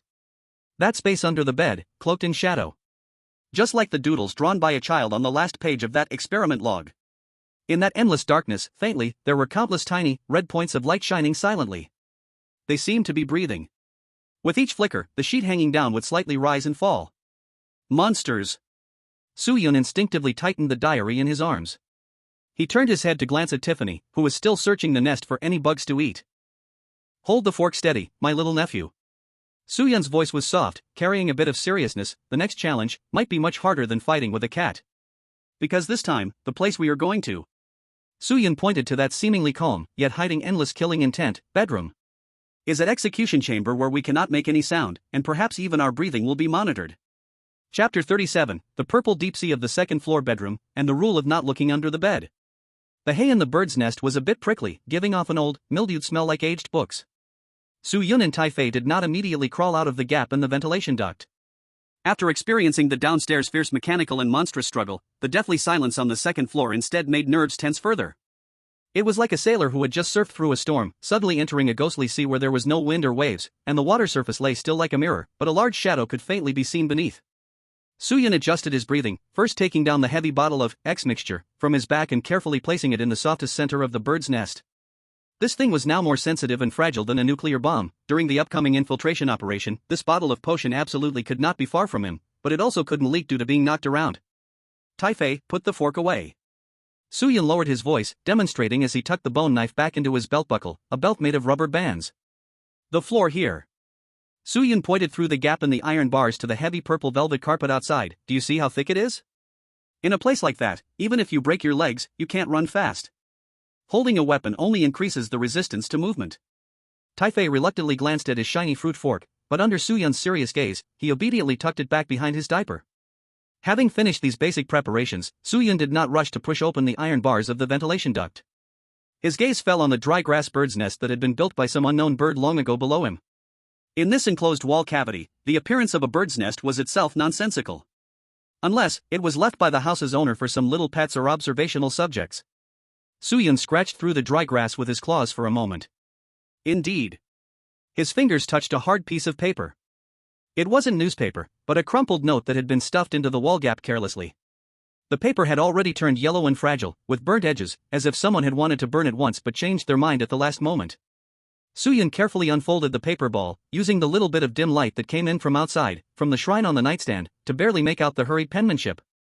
That was the handwriting of the male owner, George, but it was more chaotic and hasty than what was seen in the basement. Survival/observation rules, to that possibly waking me. If you wake up and find yourself still here, do not try to get out of bed. The bed is the only thing that is still furniture, the floor is no longer a floor. Do not look under the bed. I repeat, no matter what sound you hear from under the bed, whether it is crying, laughing, or the sound of marbles dropping, absolutely do not look down. If the light in the shrine turns red, please immediately close your eyes and pretend to be asleep, even if it is breathing right in front of you. If you want to take something from the nightstand, you need a key that only cats have. But before taking it, you must first feed the carpet. She sometimes sleeps on the ceiling. After reading these lines, Soo-Yun felt the cold sweat that had just dried on his back breaking out again. She sleeps on the ceiling? Soo-Yun instinctively did not want to look up, but the strong instinct for survival still drove him to slowly and cautiously roll his eyes upward. Above him was a pitch-black wall and ceiling panel. Fortunately, he was still in the duct for now. But this also meant that once he stepped out of this vent, the space above would no longer be a safe blind spot. The carpet is too rich. Soo-Yun looked again at the purple, opulent-looking carpet outside. In the dim light, the standing purple fibers did not appear to be ordinary fabric. They were too long and too erect. They resembled countless tiny tentacles planted into the ground, swaying gently and uniformly with the faint breeze in the air. This explained why one couldn't run fast. Running on it was no different from running in a swamp filled with aquatic grass. This S-level dungeon really has every room as a different ecosystem. Soo-Yun sighed inwardly. The first floor is the law of the jungle, and the second floor directly transforms into deep-sea terror. At this time, Tai-Fei seemed to feel the oppressive atmosphere too. It no longer thought about eating, but instead curled up, tugging at Soo-Yun's clothes anxiously and pointed outside, shaping its mouth to silently ask, "Leave? Leave, we must leave." Soo-Yun gritted his teeth. The formula for the antidote was in that bedside table. That was the hope for a turnaround. Even if the outside was a den of dragons and tigers, as long as the door wasn't welded shut, Jerry the mouse had to venture out. That bedside table. Soo-Yun measured the distance through the gap. The vent was at the lower edge of the wall, and the straight-line distance to the bedside table was about 5 meters, a long trek for a mouse. And all of this 5 meters was covered by that eerie purple carpet. Next to the bedside table was a huge four-poster bed that was somewhat ridiculous in size. The heavy bedspread hung down to the floor, blocking all vision beneath the bed, revealing only a deep darkness. And those subtle, red flashing points were shining through the seam between the bedspread and the carpet. Our target is that cabinet. Soo-Yun pointed to the mahogany cabinet standing in the shadows, giving instructions to Tai-Fei. In a moment, when we go out, we must high-lift our legs and land lightly. Try to step on the legs of those furniture or large items to minimize contact with the carpet. And, if you feel the carpet entangling your feet. Soo-Yun looked seriously at Tai-Fei. Do not scream, do not struggle. Use the scissors I gave you, which was actually a small, sharp piece of iron bought from Asong, which Soo-Yun polished slightly, to cut off those fibers. Do you understand? Tai-Fei, confused, nodded slightly and took the little iron piece, gripping it tightly. Action. Soo-Yun turned and faced the slightly loose decorative iron gate. He did not push it hard but instead took out a feather found earlier in a bird's nest, it might be a crow's feather, very stiff, and gently prodded the lock with it like a seasoned thief. Click. A soft sound was quickly muffled by Soo-Yun's palm. The gate opened. A cold wind carrying the scent of sandalwood and a faint fishy smell suddenly rushed into the warm duct, sending Soo-Yun's beard fluttering wildly. He poked his head out, first sniffing the air with his nose. There was no strong, oily smell belonging to the cleaners. Nor was there the greasy sweat scent of the hostess. Only silence. That kind of silence that had lasted for a long time. Soo-Yun tentatively stepped out with one leg, testing the first purple carpet outside the vent. The feeling underfoot was very soft. Soft like stepping on a piece of jelly that had not completely set. And Soo-Yun clearly felt. The moment his foot touched the soft purple fur, the originally naturally drooping purple fuzz around him quickly curled towards his ankle, like a shy plant. Shoo! That subtle friction sound made one's teeth ache. Soo-Yun quickly lifted his foot, swinging it in the air, causing several purple strands to break off and fall. It truly is alive. He felt a sense of certainty in his heart. This thing wasn't too aggressive, at least it didn't have the explosive power to instantly engulf, but it excelled in numbers and was troublesome. Once one got trapped, it was like a frog boiled in warm water. Stay close to me. Soo-Yun took a deep breath and jumped out of the vent entirely. He didn't land on the ground but jumped directly onto a skirting board right below the vent. The skirting board was wooden, less than 2 centimeters wide, for humans, but for a mouse, it was a safe pathway right against the wall. Tai-Fei followed closely behind, although her rear was a bit large and almost slipped off. With Soo-Yun's support, she stood steady. Let's walk on the pathway. The two mice hugged the wall, like walking on a tightrope, inching towards the bedside table. The view was much broader here. As Soo-Yun walked, he cautiously observed his surroundings, especially under the bed. With a change in angle, he could finally see more clearly what lay beneath the bedsheets. It wasn't the red light he had thought earlier. Those pairs of red dots flickering in the darkness actually formed the outline of eyes when seen up close. They didn't have a specific shape. But in that abyss-like shadow, some black, smoky substance was condensing, with each flicker seemingly extending thin tendrils, testing the edge of the carpet. detected the indescribable existence, a collective of nightmares. They have no physical form, but they crave one. As long as you don't look at them, they will always just be monsters under the bed. But if you really get curious and look down. Soo-yun immediately withdrew his gaze, forcing himself to stop looking. No wonder George wrote so desperately on the note. This psychological pressure was greater than facing a cat with a chainsaw. Almost there. Soo-yun glanced ahead. The skirting board ahead was blocked by the huge bedside table. To get the item, he would have to leave the wall and climb onto that table. And the feet of the table had those typical European-style clawed feet, which looked very high but were extremely smooth, coated with thick gloss. There were no gripping points at all. Soo-yun stopped, looking up at the high tabletop. I can't climb up. He gestured. There weren't many objects like in the kitchen to push off from, nor were there pipes like in the bathroom. The only way seemed to be jumping onto the bed. Chapter 38, close your eyes, then pull that life-saving fishing line with force. The edge of the four-poster bed was very close to the table. Plus, the bedspread had tassels, which were great for climbing. As long as he could get on the bed, he could jump onto the tabletop from there. But Rule 1, never attempt to get off the bed. But what if I'm already down there? Implied rule, the bed is the only furniture that is safe. This sentence spun around in Soo-yun's mind. This meant that the bed itself was safe. The danger was beneath the bed. It seems I can only use you as a springboard. Soo-yun's gaze locked onto the hanging tassel of the bedspread. The distance was about 30 centimeters, jumping distance. For a normal mouse, it was a bit difficult, but for Soo-yun, who possessed the power jump skill, this was a perfect long jump distance. Taifei, get ready. Soo-yun untied the rope from his waist, that bundle of fishing line he bought, tying one end around his waist and handing the other end to Taifei. I'll jump over first, then pull you. He couldn't let Taifei jump first, if she slipped and fell into that abyss under the bed or fell into the man-eating carpet. It really is beyond even the gods to save. Soo-yun took 2 steps back, adjusting his stance on the narrow baseboard. He took a deep breath. And exerted force. His back leg muscles were compressed like a spring to the limit. Go! A brown figure traced a perfect arc in the air, flying towards the white lace bedspread fringe. Everything seemed perfect. Until in that moment in midair, the corner of Soo-yun's eye instinctively glanced upward. Do you remember the rule, she sometimes sleeps on the ceiling? Above Soo-yun's head. In the dark, decorated with intricate plaster moldings, the center of the ceiling. A large mass of black hair, dense like underwater weeds, was hanging down. And in the middle of that hair, a pale, enormous face with no features, but a wide mouth that split open like a huge grin, a woman's face. It was hanging upside down, quietly, watching the mouse, free-falling in the air. That mouth slowly stretched into a curve, reaching the earlobe. It seemed to say, got you. That moment was stretched to an endless length. His body hung in mid-air, gravity pulling Soo-yun downward. But above his sight, that giant, pale face, hanging upside down in the shadow of the ceiling, was rapidly approaching him amidst the swaying black hair. The smile, stretching to the ear, was like a trap about to snap shut. If eyes could kill, Soo-yun's soul would have already been pierced into a sieve. The rule. Soo-yun's brain was blank, but his survival instinct grasped that lifeline, George's rule, Rule 3 of the Laydown Survival Guide. Do not look at her face. Close your eyes and pretend to sleep, even if she's breathing on your face. Close your eyes.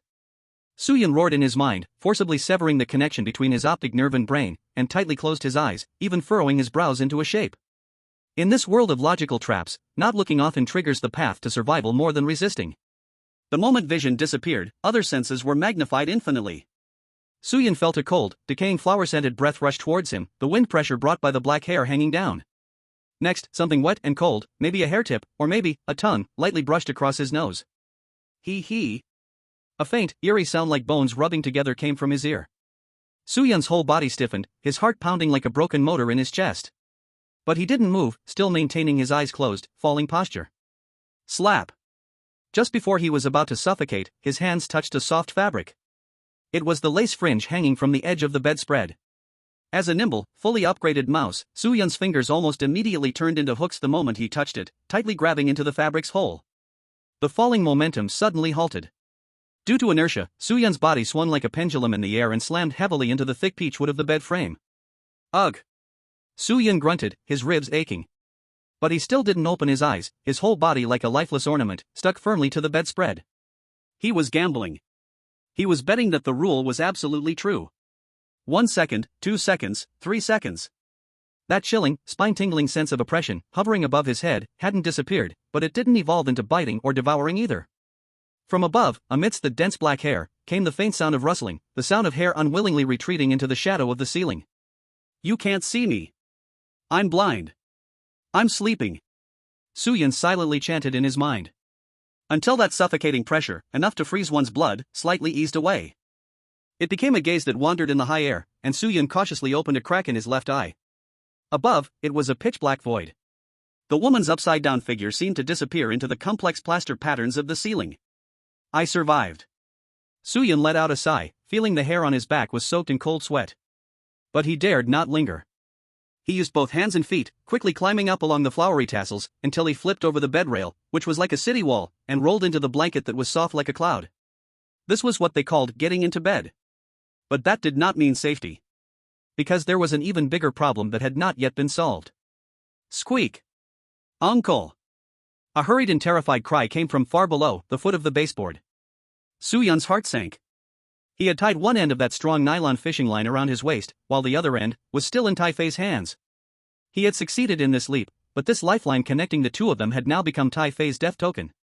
Suyun quickly crouched down to look over the bed rail. This glance almost made his blood pressure spike. Below, on that seemingly calm baseboard, Tai-Fei was pulling the fishing line tightly with both hands, little short legs pushing against the wall, looking at what was beneath it with a face full of terror.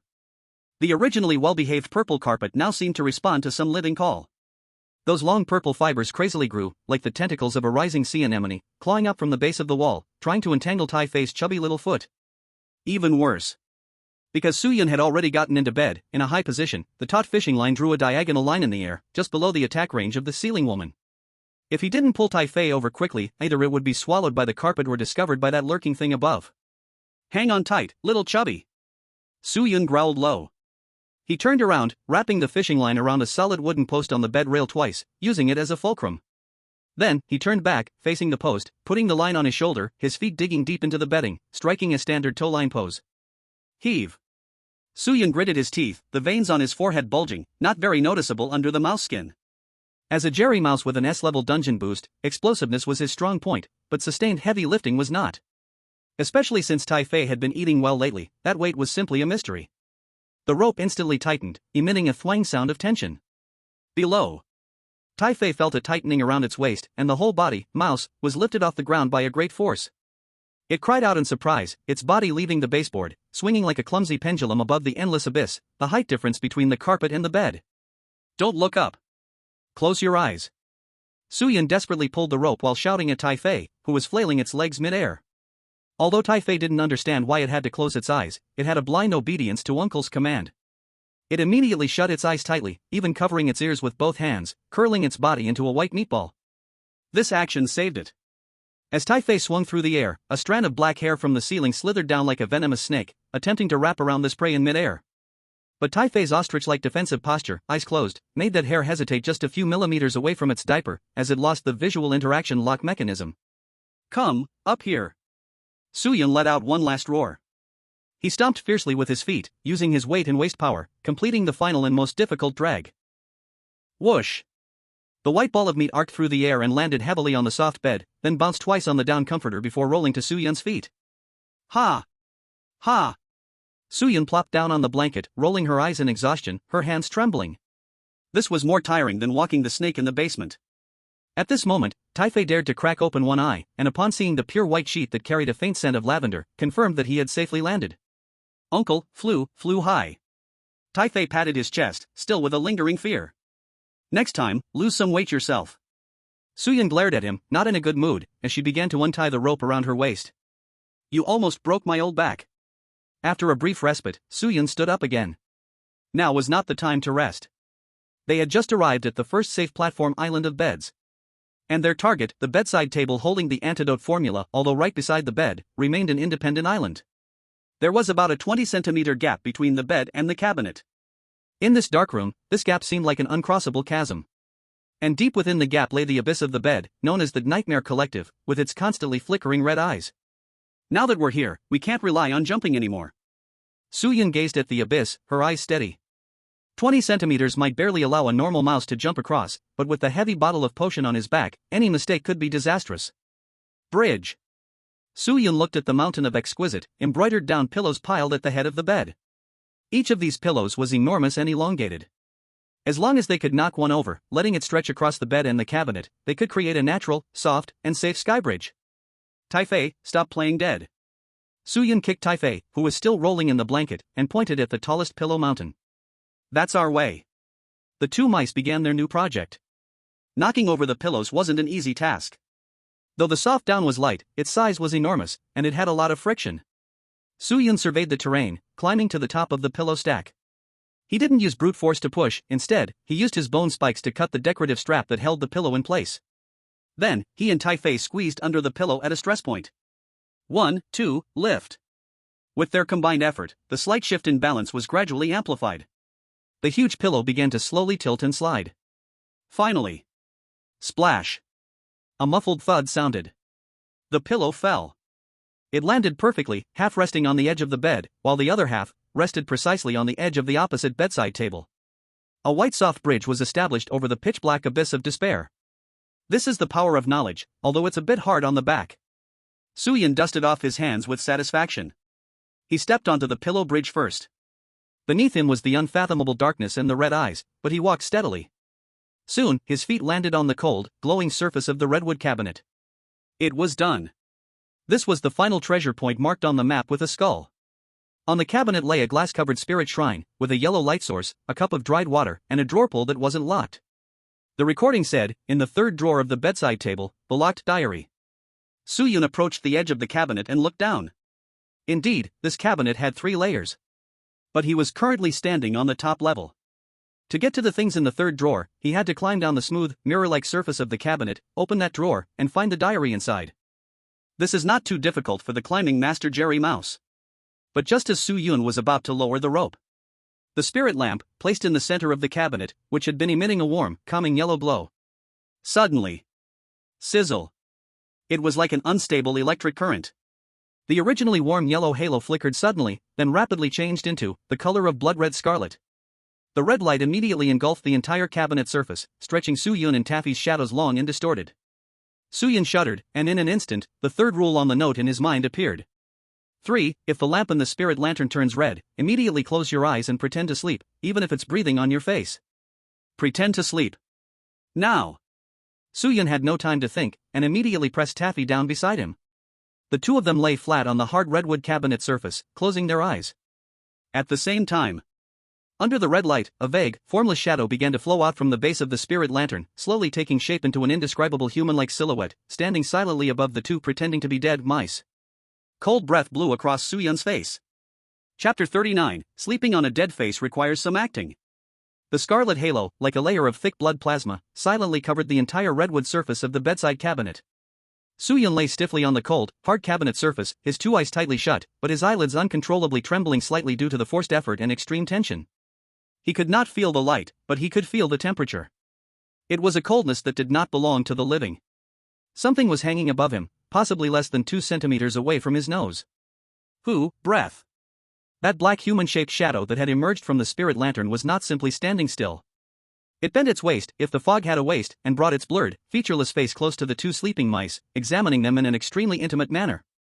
It was listening to their heartbeat. It was feeling the frequency of their breathing. In the rule system of this villa, pretending to sleep was not as simple as just closing your eyes. If your heartbeat was as fast as a drum, and your breath was as rapid as a bellows, then in the monster's logic, you were a terrible actor.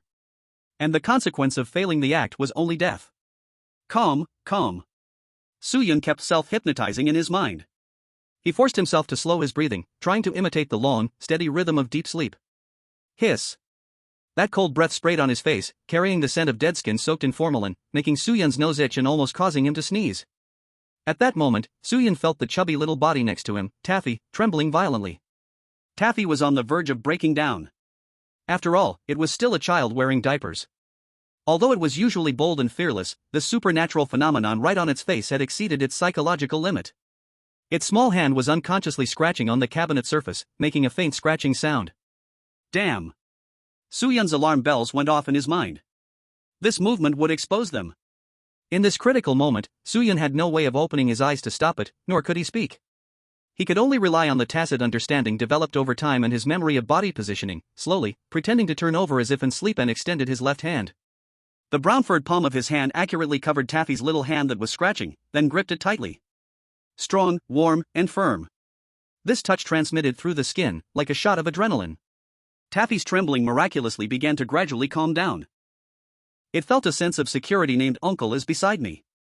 Although scared, that trembling little hand tightly grasped Soo-Yun's finger in return.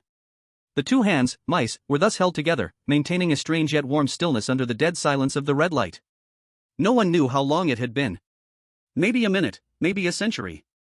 The cold breath lingering on his face finally lost interest due to the absence of a conscious prey.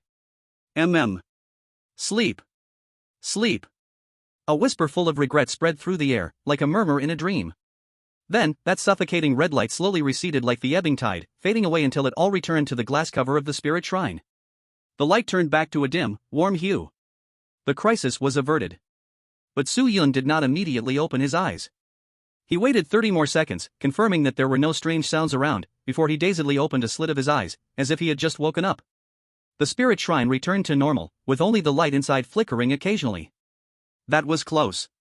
Soo-Yun felt the cold sweat on his back had soaked the strap of the medicine bottle. He sat up, moved his stiff neck, and pulled up Tai-Fei, who was still in a state of shock. No time to be emotional. Soo-Yun looked at the spirit shrine. Although it was yellow light now, who knew if what was locked inside might suddenly decide to come out for a stroll? The top of this bedside table was a powder keg. We need to get down. Soo-Yun crawled to the edge of the cabinet. This was the height of the third level, with the handle of the second level drawer below, and underneath that was their destination, the locked drawer on the third level. The vertical surface of the cabinet was as smooth as a mirror, coated with thick varnish, making it hard for mouse paws to grip. Without tools, it was like a sheer cliff. But Jerry Mouse never fights without preparation. Soo-Yun unfastened the roll of nylon fishing line he had bought at a high price from the chipmunkason from his waist. This thing was thin and tough enough to bear the weight of 2 mini climbers.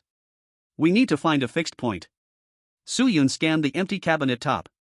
Besides the spirit shrine and a cup of dried water, there was nothing else. Tying the rope to the spirit shrine? That would definitely be asking for trouble. What if it shook? Finally, his gaze fell on the pillow propped between the bed and the cabinet. This will do. Soo-Yun tied one end of the fishing line to the protruding fabric zipper pull of the pillow and made a tight knot. Then, he let the rope hang down the edge of the cabinet. I'll go down first, you follow me. Keep your feet on the cabinet surface and maintain tension. Soo-Yun gave Tai-Fei the final demonstration like a professional climbing coach. Don't let go, below is an abyss.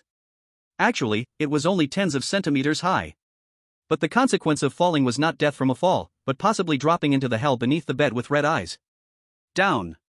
Soo-Yun turned over, grabbed the fishing line, and began an extremely thrilling vertical descent. His body hung in the air, feet pressed against the mahogany cabinet surface. Each time he let down the rope, his body swayed slightly in the air. After a long minute, Soo-Yun finally stepped onto the brass handle of the third-level drawer. This handle was like a huge metal bar for him.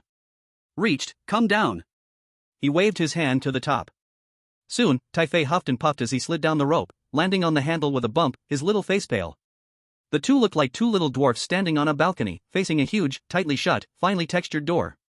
In the center of the door, the intricately patterned brass keyhole coldly gazed at the two intruders. Here it is. George said clearly in the recording, the third drawer, the locked diary. Soo-Yun took a deep breath and took the most precious and mysterious key from his specially made leather belt at his waist. The key to the mistress's bedroom, originally used to open the diary, or for happiness. Description: the embedded ruby was taken from the wedding ring. This is not just a key, but also a sealed memory. The golden key shimmered alluringly in the dim light, the owl-shaped handle directly facing Soo-Yun. Soo-Yun lifted the key, aligning its slender end with the dark hole of the lock. At this moment, his feelings were a bit complicated. Opening this door may mean the beginning of a new phase, or perhaps, releasing a more terrifying truth. It must fit. Soo-Yun gritted his teeth and pushed the key in with force. The resistance was slight. It was as if the lock had been waiting for this key for a long, long time. Click. As Soo-Yun turned the key with both hands, a delightful, precise mechanical clicking sound came from inside the lock cylinder. Following that, there was a slight popping sound. The lock was open. Soo-Yun pulled out the key and reattached it, then glanced at Tai-Fei. Help me, this drawer might be a bit heavy. The two stood on the handle, grabbing the rope for leverage while pushing hard against the drawer's face with their feet. 1, 2, pull.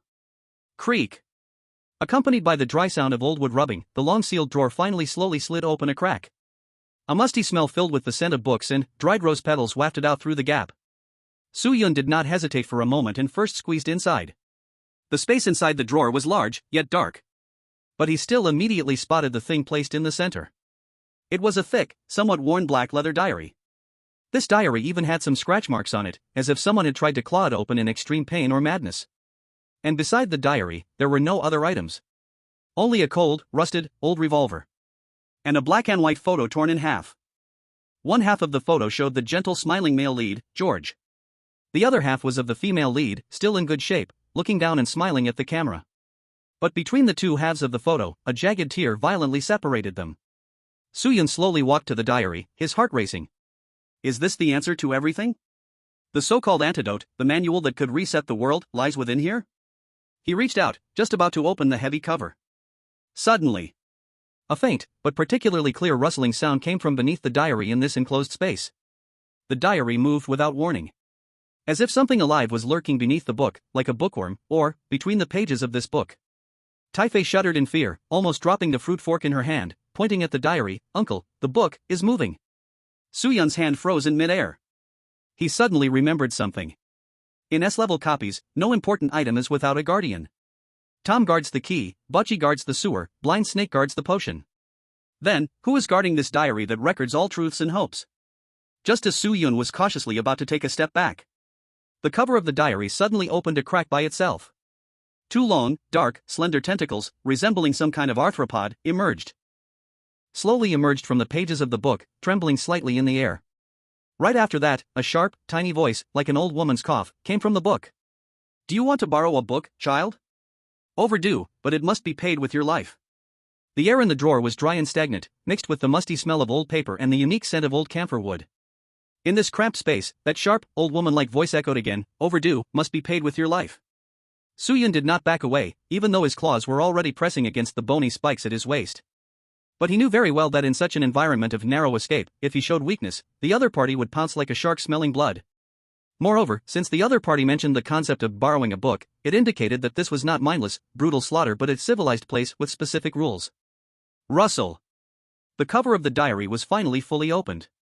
An extremely strange creature, yet with a kind of absurd academic air, crawled out from the yellowed pages. It was a silverfish, about the size of taffy. Its body was flat and silvery gray, covered in fine scales, gleaming like mercury in the dim light.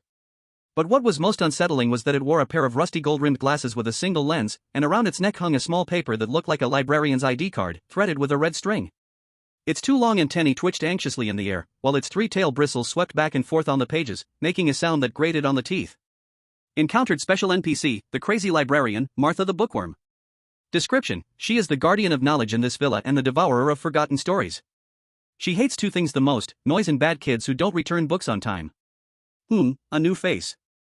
The bookworm Martha adjusted her glasses on her nose, her small green bean-sized compound eyes scrutinizing Soo-yoon and Taffy. This little guy in a diaper looks uneducated, as for you. Her gaze fell on Soo-yoon, seemingly sensing the spark of wisdom that did not belong to a mouse. You look like someone who has read books. So, tell me, what are the rules? Martha extended a forelimb like a dead twig, nervously tapping the cover of the diary. If you can't answer, I will suck your brain dry and make new ink. Taffy, frightened, hid behind Soo-yoon, holding a fruit fork. Though scared, she bravely bared her little tiger teeth, ready to protect her uncle at any moment. Soo-yoon took a deep breath, his gaze becoming calm and profound. The rules are simple. Soo-yoon spoke, his voice steady, carrying an air of calmness shared by fellow educated people. Exchange books, with borrowing and returning. Upon hearing these 8 words, Martha's trembling antennae suddenly stopped. A flicker of surprise crossed her eyes, then an appreciative yet greedier smile emerged. It seems you understand the rules. So? She spread her claws. If you want to borrow this book, George's last pen, where is your collateral? Don't try to fool me with cheese or broken bones. I have a discerning palate, and I only eat stories. Especially those. New stories filled with pain and madness that have never been documented in this drawer. This was a tough question. If it were an ordinary mouse, what stories could it tell? Their lives consist of eating, drinking, relieving themselves, and sleeping. The only excitement might be escaping from a cat's claws. But Soo-yoon was not an ordinary mouse. More importantly, he truly had a new book on him. I think this story should be to your liking. Soo-yun was calm and unhurried as he untied the plastic-wrapped lunchbox from the climbing bag strap behind him. It was something he had desperately brought out from the top shelf of the big refrigerator in the kitchen. Soo-yun opened the box and took out the cold-covered, densely written experiment log. Chapter 40, Miss Bookworm's Library Rules, and a torn wedding photo. This book records how this house transformed from heaven to hell in the first half. Soo-yun handed the log to Martha, his tone full of temptation. Inside are the madness of the male protagonist, the recipes for potions, and even the details of how that cat was originally transformed. These things have been frozen in the refrigerator all this time. I'm sure even you, the learned curator, have never tasted their flavor, right? This was the information gap. Each boss in this S-level copy, although powerful, was limited by rules within their own territories. The basement didn't know about the kitchen, and the bedroom didn't know about the things in the refrigerator. As the chosen one wandering throughout the map, Soo-yun was the carrier of information. Martha's glasses reflected a glint. It snatched the experiment log from Soo-yun's hands almost greedily. It didn't open the book but leaned its flat head closer, deeply inhaling the chill and madness lingering on the pages from the depths of the refrigerator. Oh, what a wonderful scent! Martha sighed in ecstasy, like a junkie catching a whiff of top-notch goods. Despair, obsession, and that stinking smell called science, but is really arrogance. It's just fantastic. It eagerly flipped through the pages, its three tails wagging excitedly, making a smack sound. Deal. Martha generously, or perhaps to avoid being disturbed while enjoying this new book, moved aside from the thick diary and burrowed into the corner of a drawer, beginning to devour it with great delight. It was literally gnawing, munching on the corners of the pages. Soo-yun sighed in relief. This exchange not only took care of a potential enemy but also reasonably dealt with the item in his hands. Now, the George diary that recorded the final secret lay bare before him. Without hesitation, Soo-yun opened the diary. Unlike the previous experiment log with only data and formulas, this diary was filled with the inner monologue of a man teetering between sanity and madness. December 24, 1952. Christmas Eve. She threw away the turkey.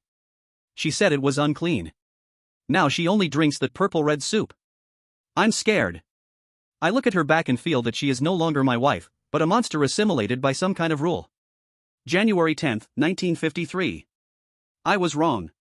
The What If phone booth didn't eliminate chaos, it simply turned chaos into a more terrifying normal. I wished for if this world must abide by strict physical laws, but the cost is all love and humor have been stripped away. March 3, 1953. Day of despair. I finally understood the formula for the antidote. The so-called antidote is not another chemical agent, but a reverse lie. Seeing this, Soo-yun's fingers tightened suddenly. A reverse lie? He continued reading. To break this absolutely rational, cruel rule world, one must create an absurdity capable of deceiving the world will. Only when this house is once again filled with illogical laughter, unreasonable chases, and harmless harm, and there's one more condition. The three tokens representing different shackles must be placed together into the whirlpool that can reverse everything. 1. Representing violence, the cat's collar, damaged, / or the cat itself. 2. Representing paranoia, the mistresses. The handwriting blurred by tears, indistinct, faintly recognizable as ring. 3. Representing emptiness, the ever-elusive mouse. Jerry's true heart. Warning, before the ritual is complete, never let her see your face. Otherwise, you will become part of the red, never closing eyes. Soo-yun closed the diary, feeling a bit confused in his mind. The so-called antidote is not a bottle of water. It is a ritual. A ritual replicating the initial and purest kind of absurd joy from Tom and Jerry. And the so-called three tokens. The cat has been freed from its bind.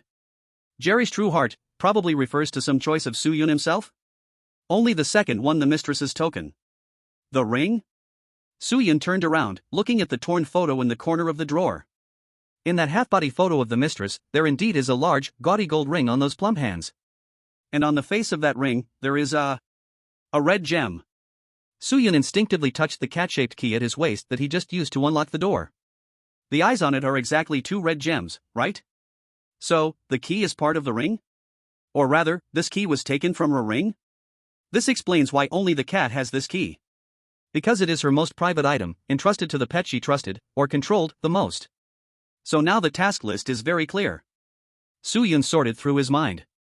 Figure out where the vortex is. Most likely the one in the bathtub or the basement, but considering the diary mentioned reversal, it could be the one in the basement, spiral centrifuge? Get the ring, or put the key in it. Create a chaos named absolute absurdity. That's somewhat romantic. Soo-yun chuckled bittersweetly. Just as he was about to tuck the diary into his arms and leave, his gaze swept across the last item in the drawer, the rusty revolver. According to reason, in the world of Tom and Jerry, the chance of a real gun appearing is extremely low. Even if there is one, it usually shoots out flags or water. But this gun gives him an exceptionally heavy, oppressive sense of reality. Soo-yun tentatively reached out, gripping the cold handle of the gun. Heavy. Really heavy. And at the moment his hand touched the gun, the system popped up an unprecedented crimson warning box. Unique plot item found, George's final means, the final mercy. Magazine capacity, 1/6, only one bullet. Attribute, real damage. This bullet ignores any cartoon rules, ignores any defense, and a hit means death ***. Note, it exists to end suffering. Do you want to leave this bullet for that terrifying mistress, or, for yourself? Soo-yun's hand trembled slightly. In a world filled with cartoon invulnerability, this shot of real damage is the nuclear weapon that can break the balance. But he also knows that there is only one shot. This means there is only one chance to pull the trigger. Uncle, gun? Tae-fi curiously leaned over, wanting to touch this cool-looking iron thing. Don't touch. Soo-yun quickly put away the gun, tucking it into the most concealed position behind his waist. This is not a toy, Tae-fi. This is our last trump card to walk out alive. Just then, the air outside the drawer suddenly changed. The originally quiet master bedroom was suddenly filled with faint rustling sounds, like fabric rubbing. And that familiar, spine-chilling music box sound came down from the ceiling above, but this time, it was not only above. It seemed right by the bed. Warning! The altar light turns red. S-Class boss manager is awakening. Please note, sometimes she does not sleep on the ceiling. Sometimes, she would lower her head to look at the nightstand. A huge, chilling wind, smelling of decayed flowers, rushed in from the gap of the drawer. The light completely vanished. A massive black shadow blocked the small opening of the drawer. She has arrived. Chapter 41. A trembling finger searching for a gem. It was a kind of fear difficult to express in words, a tremor that came from the depths of the soul. Like a bug hiding in a matchbox, and at that moment, a pair of enormous human eyes was peering in through the gap, casually but filled with murderous intent. As that huge shadow blocked the door, the already dim light in the drawer vanished completely. Only that wind, mixed with formaldehyde, rotting lilies, and some old greasy smell, swirled in the small space. Soo-yun could clearly hear that thing just outside the drawer adjusting its breath. Inhale, exhale, inhale, exhale. With each breath in, a whistling sound, like a torn bellows, arose, and with each breath out, a piercing cold current rushed into the drawer, making the fine hairs on Soo-yun's cheek tremble slightly. Don't move. Absolutely don't move. Soo-yun's mind was in a frenzy, issuing warnings. His posture was extremely stiff, half kneeling on the wooden board to grab the diary, with his left hand pressing Taffy's head down while his right hand remained near the cold revolver. Next to him, the bookworm Martha, who had just been elegantly nibbling on pages, now appeared even more composed, or perhaps more skilled, than Soo-yun. The moment the shadow descended, it swiftly slipped into the stiff cover of the diary, even kindly using its tail to close the pages, pretending to be just a bookmark. This was a one-man show that could only rely on himself to perform to the end. The presence outside the drawer seemed in no hurry to reach in. Tap, tap, tap. It was knocking. Something hard, probably long nails, was rhythmically tapping along the edge of the mahogany cabinet. The sound was muffled, each tap felt like a strike to Soo-yun's heart. Then, the dreamy, murmuring female voice that had been echoing above him once again sounded, but this time, it was close at hand. Is it not here? My part of it, where is it? Her voice was full of confusion, anxiety, and a deeply suppressed pain. Then, the drawer, which had been pulled open just a crack, emitted a toothacheing creak. A huge, somewhat disproportionate hand stretched in from the darkness. What a hand it was! Even with his eyes closed, he had to close his eyes because the rule said don't look at her face. Just from the changes of shadow he felt through his eyelids and the pressure on his skin, he could outline that contour in his mind. The hand's skin was loose, covered with age spots and purple veins, its fingers as thick as carrots, yet its nails were black and sharp, like claws of a beast. This hand did not scratch wildly. It explored like a blind snake searching for food, the thick index finger slowly sweeping and feeling around in the drawer. It brushed past the rusty revolver, pausing slightly, seeming to fear that metallic murderous aura, then bypassed it. It swept over that torn photograph.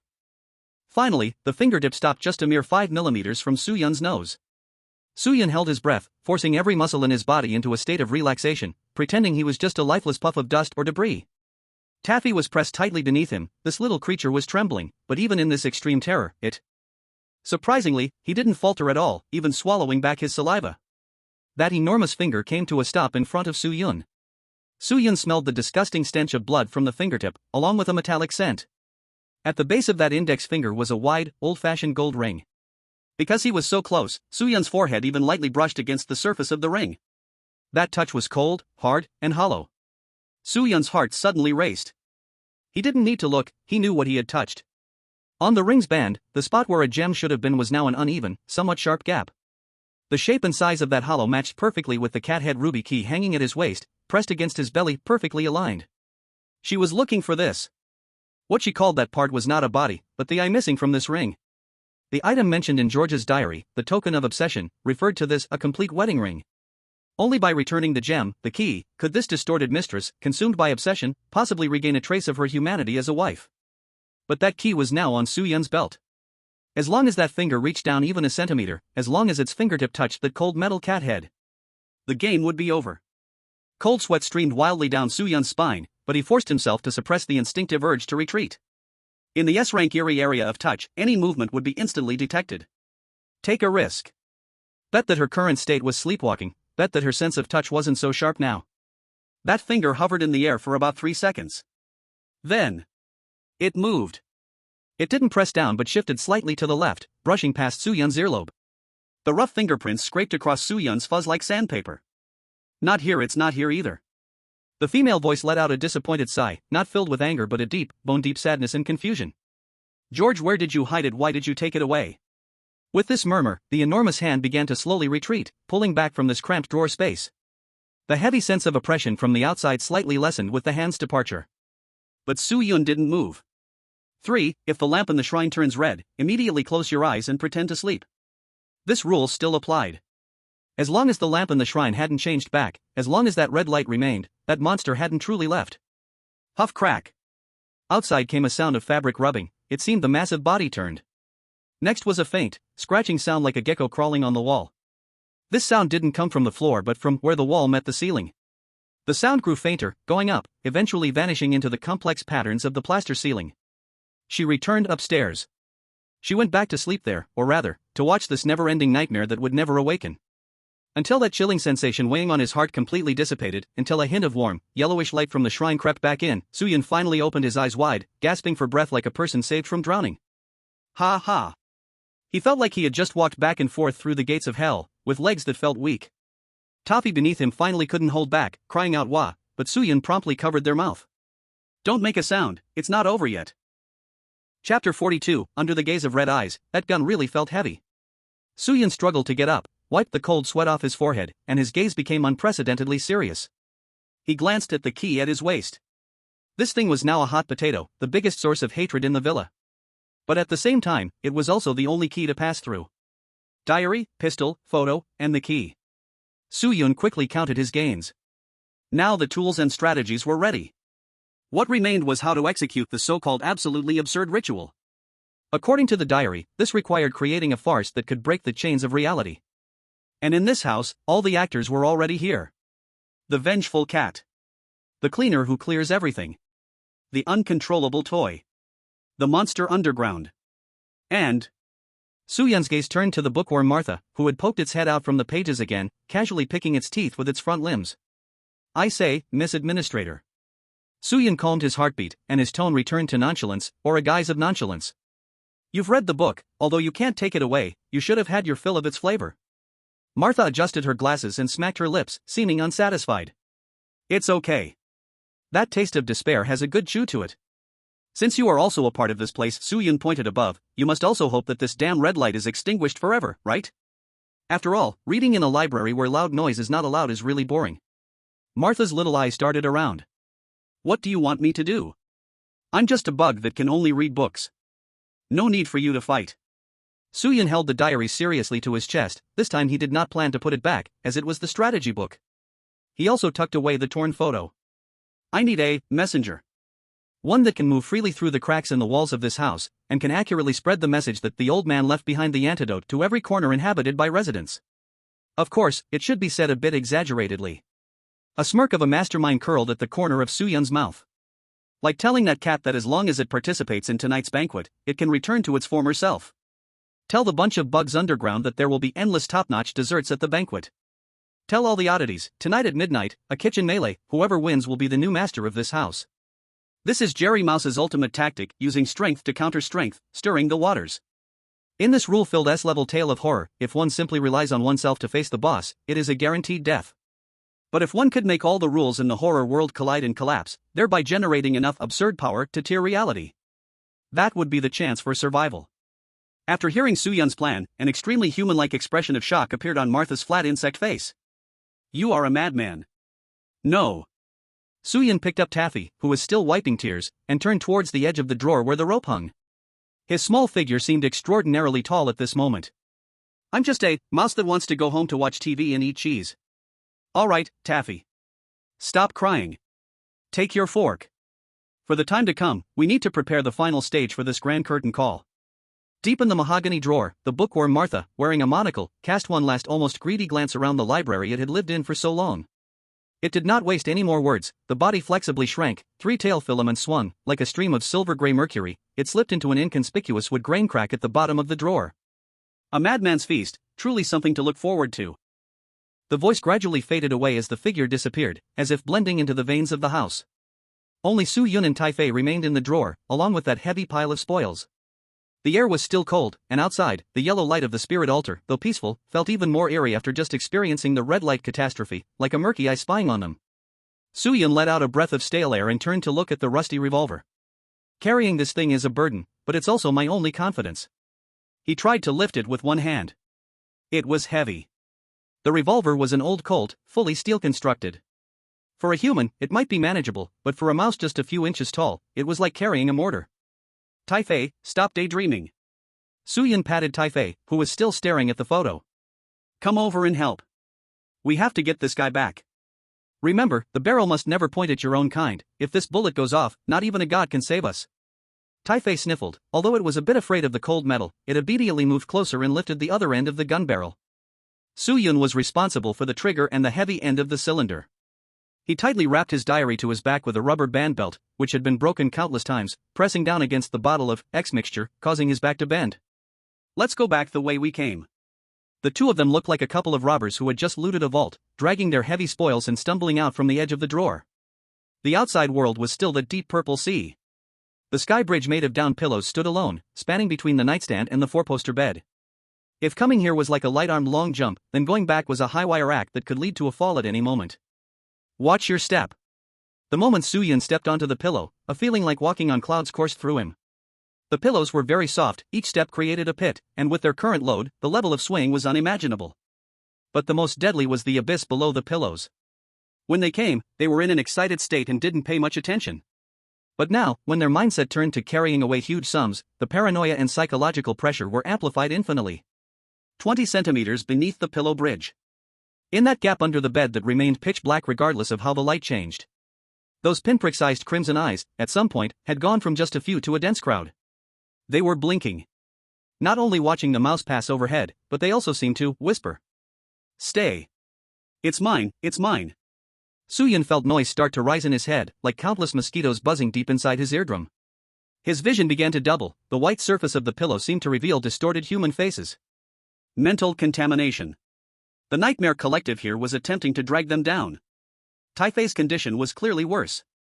It was carrying the barrel, its gaze beginning to dull, steps unsteady, even subconsciously wanting to walk toward the edge of the pillow, as if something delicious was calling it. Wake up! Soo-Yun was filled with horror. At this distance, if Tai-Fei fell, he wouldn't just lose the mouse, it would drag him and the only gun down into the abyss as well. He couldn't use his hands to pull, because he was holding the gun, and he couldn't shout loudly. The woman on the ceiling might still be sleeping. In desperation, Soo-Yun made an extremely ruthless move. He abruptly lifted that foot, clad in Jerry's skin. He bit hard on his own heels, the tip of his long, thin tail. Hiss. A sharp pain. An agonizing, piercing pain. But this real pain instantly shattered the illusions in his mind. Soo-Yun's eyes cleared. Without any pause, he used this pain as a stimulus, engaging his core muscles. He was like an athlete swinging a hammer, using the rope and the lever principle of the gun to violently yank Taffy back toward him. Thud. Taffy fell back onto the pillow, dazed as he looked around. Don't look down. Look at my butt. Follow me. Soo-Yun hissed through gritted teeth. Taffy jolted awake from the shout, finally regaining his senses, and scrambled after Soo-Yun's rhythm. 10 meters. 5 meters. 1 meter. When the two mice finally stepped onto the edge of the solid wooden four-poster bed, feeling the support of something hard again, Soo-Yun felt as if he had swum through a sea full of sharks. But it wasn't over yet.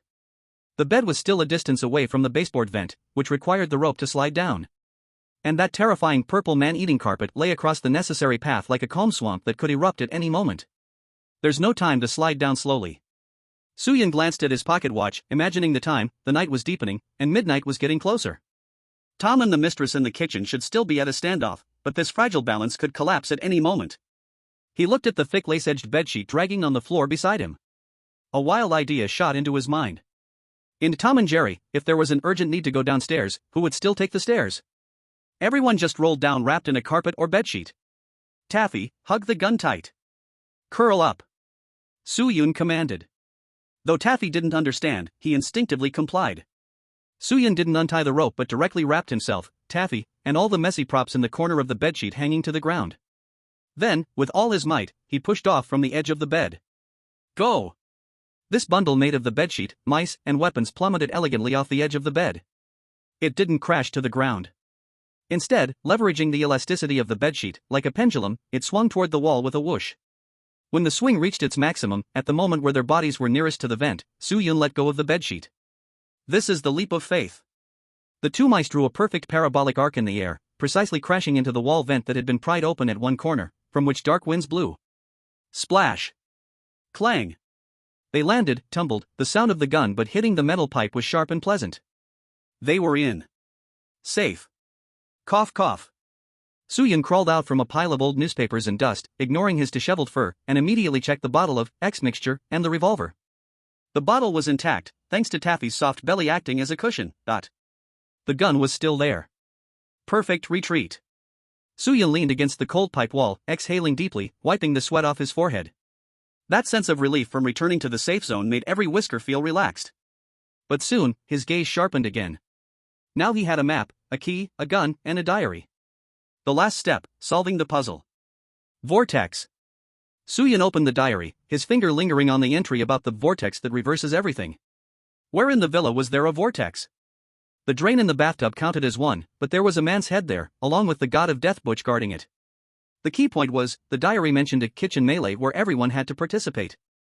If the battlefield was in the kitchen, then the ritual site must also be in the kitchen. The kitchen, vortex. Soo-Yun closed his eyes, his mind frantically replaying every detail he had seen while investigating in the kitchen. A black pot? That was for boiling soup. The microwave? It exploded. The refrigerator? That was a warehouse. Besides that, what else could create the qualities of spinning, crushing, and leading to the sewer? Soo-Yun suddenly opened his eyes, and a common standard fixture of an American kitchen appeared in his mind. It was at the bottom of that massive sink. The device used to handle kitchen waste, with high-speed rotating blades inside, that roars when activated, able to grind bones into powder and send it deep into the sewer's abyss. The garbage disposal. In the episodes of Tom and Jerry, it was a point of crisis and laughter countless times. Tom's tail got sucked in, Jerry was washed inside. It was filled with violence, mechanics, and spinning. If the male lead wanted to use absurdity to break order. What could be more absurd than throwing the symbol of order, ring, collar, into that device meant to crush everything, symbolizing chaos and destruction, and letting it be washed away with the filth of the sewer? I found it. Soo-Yun snapped his fingers, a confident smile spreading across his face. That so-called altar is right under the sink. He stood up, rearranging the bag on his back, his eyes, once dull from exhaustion, now shone with terrifying brightness. Tai-Fei, grab the fork. We're not hiding anymore. Let's go to the kitchen and turn this family drama into a explosive carnival. Chapter 43, discussing how to blast this house to the sky in the squirrel's treasure hole. The wind in the wall's cavity seemed forever filled with a musty smell of aged fermentation and the sourness of rusty metal. Click, click. A song, the extremely clever squirrel, was like a miser counting inventory late at night, crouching by a slightly raised pipe connection, his small eyes filled with shrewd wisdom, cautiously observing the two beings, mice, just returning from hell. In his paws, he clutched half a hardened walnut, but his gaze was glued to the revolver on Soo-Yun's back that radiated a chilling aura. In this underground world where survival was the first law, besides cheese, violence was the only universal currency. Soo-Yun ignored a song's gaze. He leaned against the cold iron pipe, a deep fatigue seeping through his limbs, nearly dragging his consciousness into sleep. Since entering the dungeon, aside from a brief nap, his mind had been running at high speed. Ha! Suyun exhaled a breath from the depths of his lungs. He didn't rush to speak, instead pulling out the half-eaten piece of cheese from his pocket, breaking off a piece the size of a thumbnail, and stuffing it into Taifei's mouth. Replenish some strength. Suyun rubbed Taifei's head, which had yet to recover from the shock. Once we get into the kitchen, that will be real physical work. Taifei chewed mechanically, his gaze still stuck on that hanging ghost from before. Evidently that sealing eyes had left this child with quite a childhood shadow. After calming Taifei down, Suyun finally lifted his eyelids to look at Asong. He reached for the large brass key he hadn't used before from the keychain at his waist. If he remembered correctly, this key had no special patterns, it was simply a regular door key or a tool for unlocking some common locks. At this critical moment, its functionality was far less valuable than its physical worth metal. Boss Asong. Suyun gently tossed the key in his hand, the weight of the metal tracing a golden parabola through the air. Let's make a deal. Squeak? Asong's ears perked up immediately, and the half-walnut in its mouth lost all its flavor. It dropped the walnut, took 2 cautious steps closer, but still wary of the gun at Suyun's waist, it stopped at a safe distance. I don't want information, nor do I want a way. Suyun pointed at the chart hanging on Asong's wall, which was really just a piece of rotten wood, a local pipeline map drawn with rough charcoal that was even more detailed than a parchment map. The drawing was messy, filled with symbols only rats and bugs could understand. That whirlpool. Suyun lightly tapped the spot on the chart marked with a large X, connecting countless sewer pipes. That is under the kitchen sink, the garbage disposal that can crush anything, right? Asong nodded, its face twisting as if recalling a terrifying memory. It mimicked the frantic spinning of 2 claws, then stuck out its tongue pretending to be dead. Clearly, many warriors or unlucky ones had turned into meat paste there. I know how dangerous that thing is. Suyun's gaze was calm. What I want to ask is, can that thing still work now? This was a critical question. If it was a rusty, broken machine, Suyun's meticulously planned execution ritual would turn into a joke without a punchline. Asong tilted its head in thought, then turned around and rummaged through the pile of junk, cans, cigarette butts, old newspapers, digging out a black rubber insulation skin that had been bitten to shreds. It tossed the insulation in front of Suyun and pointed at the very neat cut on it, marked by melting scorch marks. Suyun picked it up to examine, catching a whiff of a freshly burned smell. You mean this thing can move, and it just ate something recently? Asong nodded vigorously. Additionally, from the pile of treasures, it pulled out a hard metal ball bearing that looked like a glass marble. It threw the ball bearing on the ground, made a throwing gesture, then mimicked the machine's rumbling sound. Suyun understood. You mean if I throw something hard inside, it will spit those things out, or even explode? Asong nodded again, displaying an expression of you get me appreciation, with a hint of pity in its eyes as if it were looking at a dead person. That's right. Suyun not only felt no fear but showed a relieved smile. What he wanted was an explosion. If he merely flushed the ring away quietly, what would that be called? Absurd? Only in the kind of scene full of sparks and metal roars, where it seemed like it could destroy everything, would crushing that cursed object representing order count as completing the so-called reversal ceremony. The key belongs to you. Suyun casually tossed the heavy brass key into Asong's arms, causing the little squirrel to stumble but break into a joyful grin. But there's one small favor. Suyun pointed at himself and Taifei, then indicated the pipe opening leading to the kitchen island below. When the clock strikes 12, no matter how much noise we make outside, even if we tear off the roof, you must help us guard that exit, the ventilation grill. Don't let that big black cat or anything else sneak up on our backs. This was a strategic deployment. In a decisive battle, being backstabbed is the worst. Although Asong was a profit-driven merchant, its control over passages in this micro-ecosystem was unrivaled. As long as it piled a few nutshells or spilled some oil at critical points, it could buy Suyun precious time to retreat. Asong held the key that was longer than his body. Although he felt that this business was a bit troublesome, he looked at the key's tempting color and eventually gritted his teeth and patted his chest. What he meant was, as long as the money is in place, he would guard your life. Suyun nodded in satisfaction and withdrew his gaze. He turned around and looked at Taifei beside him. The little guy was currently staring blankly at the rusty revolver. The gun lay coldly between 2 mice, with its cold steel presence contrasting sharply with the fiery atmosphere around.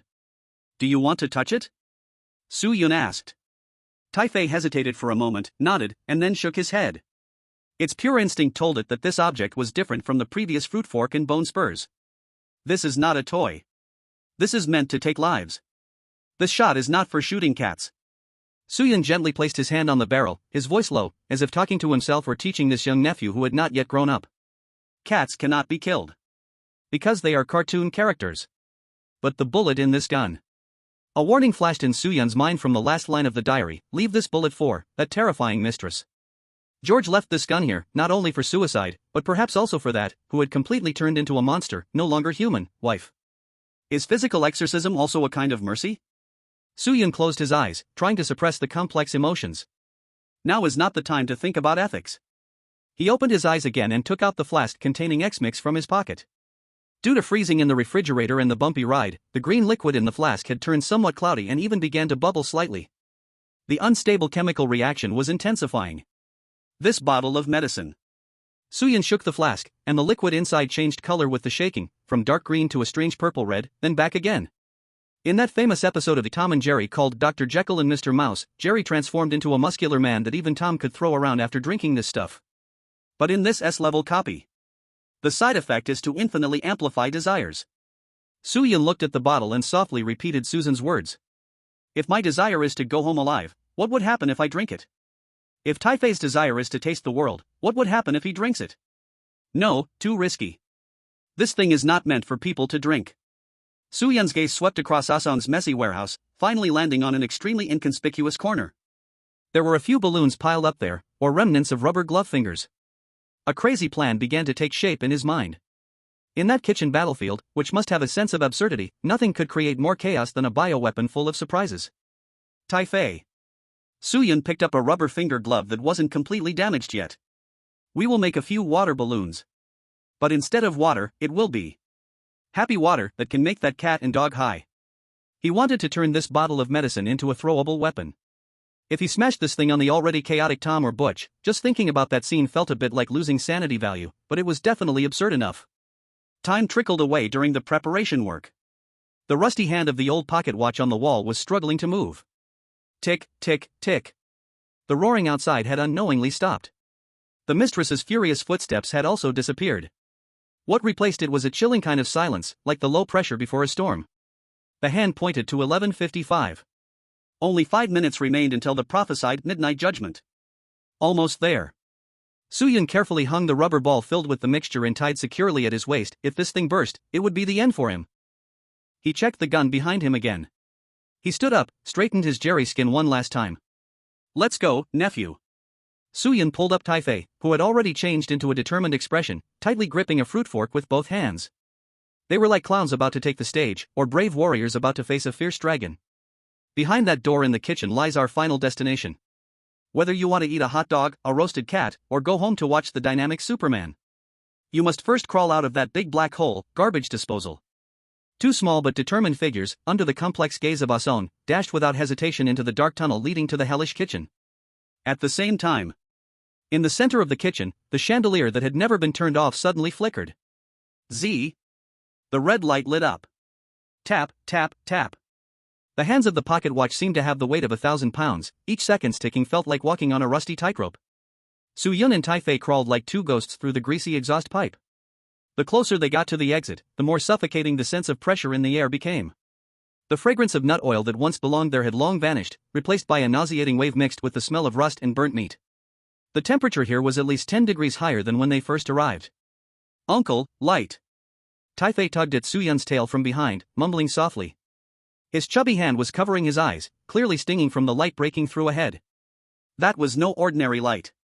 It was a thick red light, like blood, shining through the pipe grate. Soo-yun paused and didn't rush to get closer to that exit.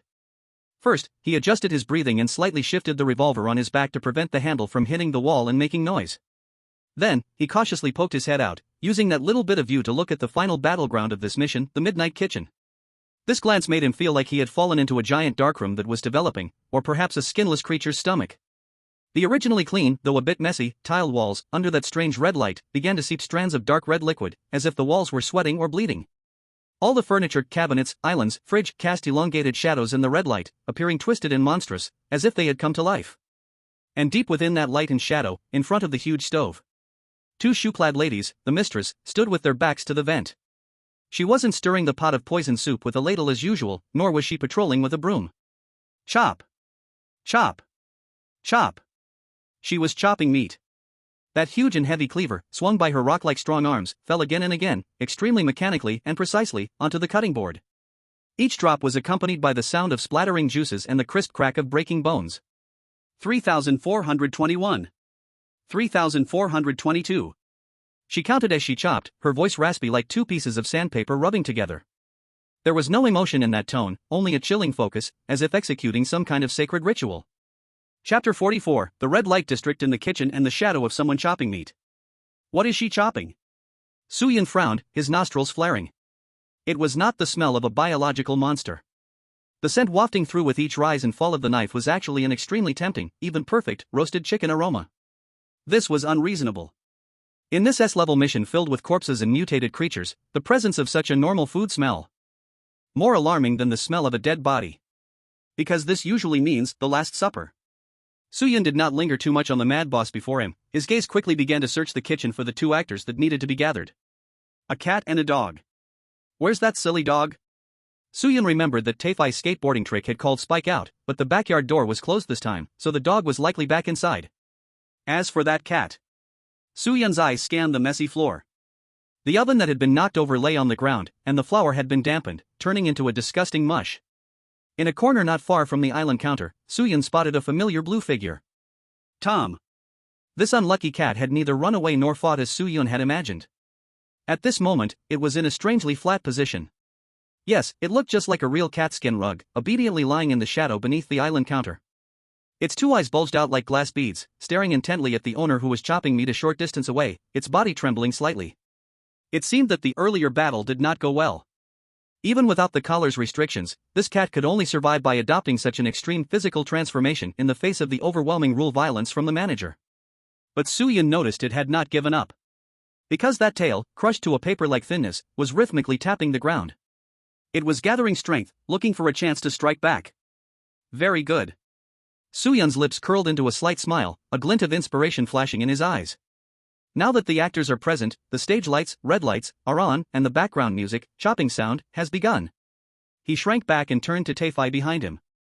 Taefai was tightly hugging a silver fruit fork, although fear of the red light still lingered on its face, the instincts of gluttony and blind obedience kept it from retreating. On its little belly, two bulging water balloons filled with rubber finger cots hung. Listen up, my little nephew. Soo-Yun took off 3 more potion balls from his waist and lined them up next to him. What we are going to do next is not to sneak a bite or fight. We are going to serve the dish. Since that plump ant loves chopping meat so much, we will add some seasoning for her. Soo-Yun pointed at the owner who was still chopping meat. That island counter is your throwing point. But I'm too short. Taefai gestured, looking a bit wronged. Throwing on the ground was fine, but it couldn't see the top of such a high counter at all. Who told you to throw it on the ground? Soo-Yun rolled his eyes, then pulled out the tube from the pump he had swiped from the tool room and a roll of strong tape. In Tom and Jerry, nothing is more important than using the environment. Soo-Yun looked up at the wooden beam that spanned the entire kitchen, used to hang cured meats and kitchen utensils. Right beneath that beam was the owner's head and the garbage disposal sink that was currently in use. We need to climb up. Soo-Yun pointed at the rough red brick gaps on the side of the duct, where many nail holes from previous renovation remained.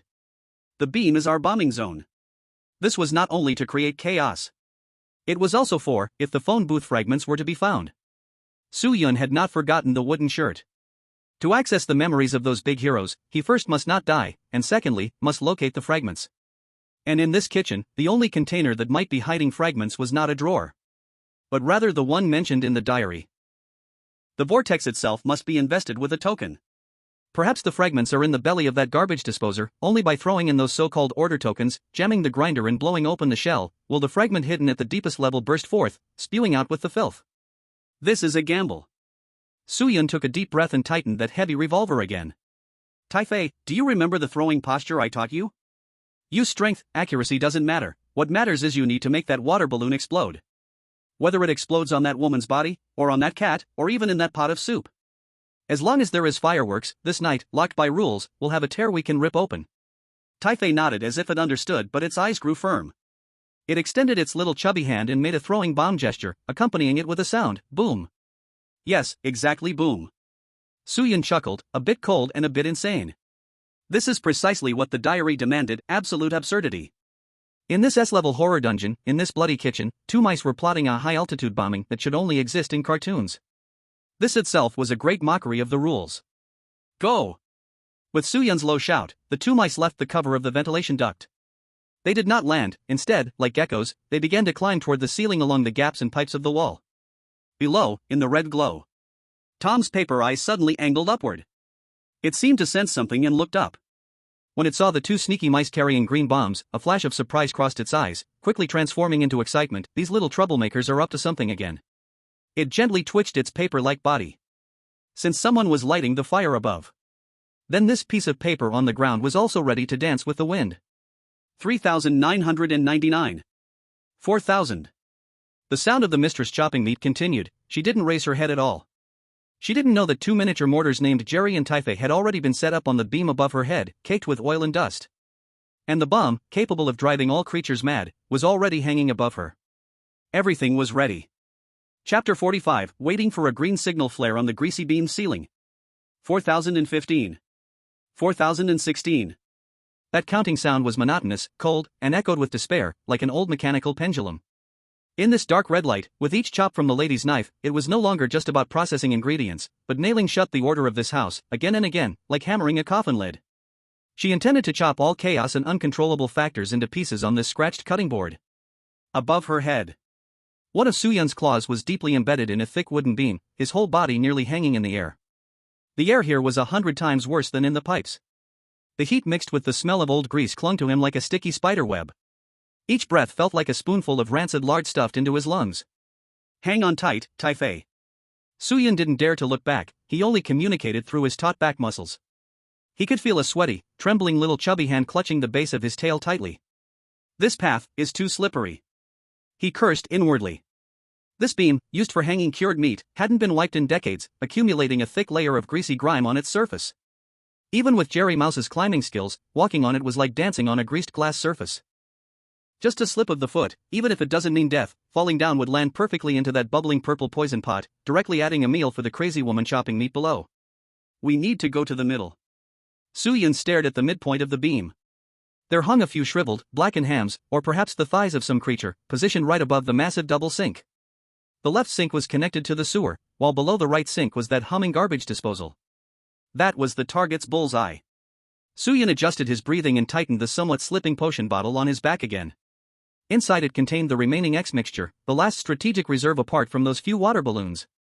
He moved like a tightrope walker, lowering his center of gravity, trying his best to feel the texture of the wood that hadn't yet been soaked in grease with the pads of his limbs. Every inch he moved required tremendous effort. 1 step, 2 steps. Typhi followed behind him. Although this little guy was scared, at this life and death moment, he surprisingly showed incredible resilience. He held the fruit fork he always carried in his mouth, using it as a balance pole, sticking his butt up high, inching forward little by little like Soo-Yun. Finally, after 10 minutes, they reached the best bombing point in the shadow between the two dried hams. We've arrived. Soo-Yun lay on the beam, carefully sticking his head out. The view here was simply amazing. 5 meters directly below, about a meter more than a human, was the ridiculously wide back of Mrs. Shu, along with her wildly waving right arm. From here, she looked not just like a butcher, but more like a priestess conducting an evil ritual. And a bit further away, beside the island counter piled high with meat chunks, Tom, the blue cat that still maintained its carpet shape, was hiding extremely discreetly there. Tom was really smart. Or rather, it had a gifted sense for this game of hide-and-seek. Its blue-gray fur perfectly blended into the ground's shadow under the dim red light.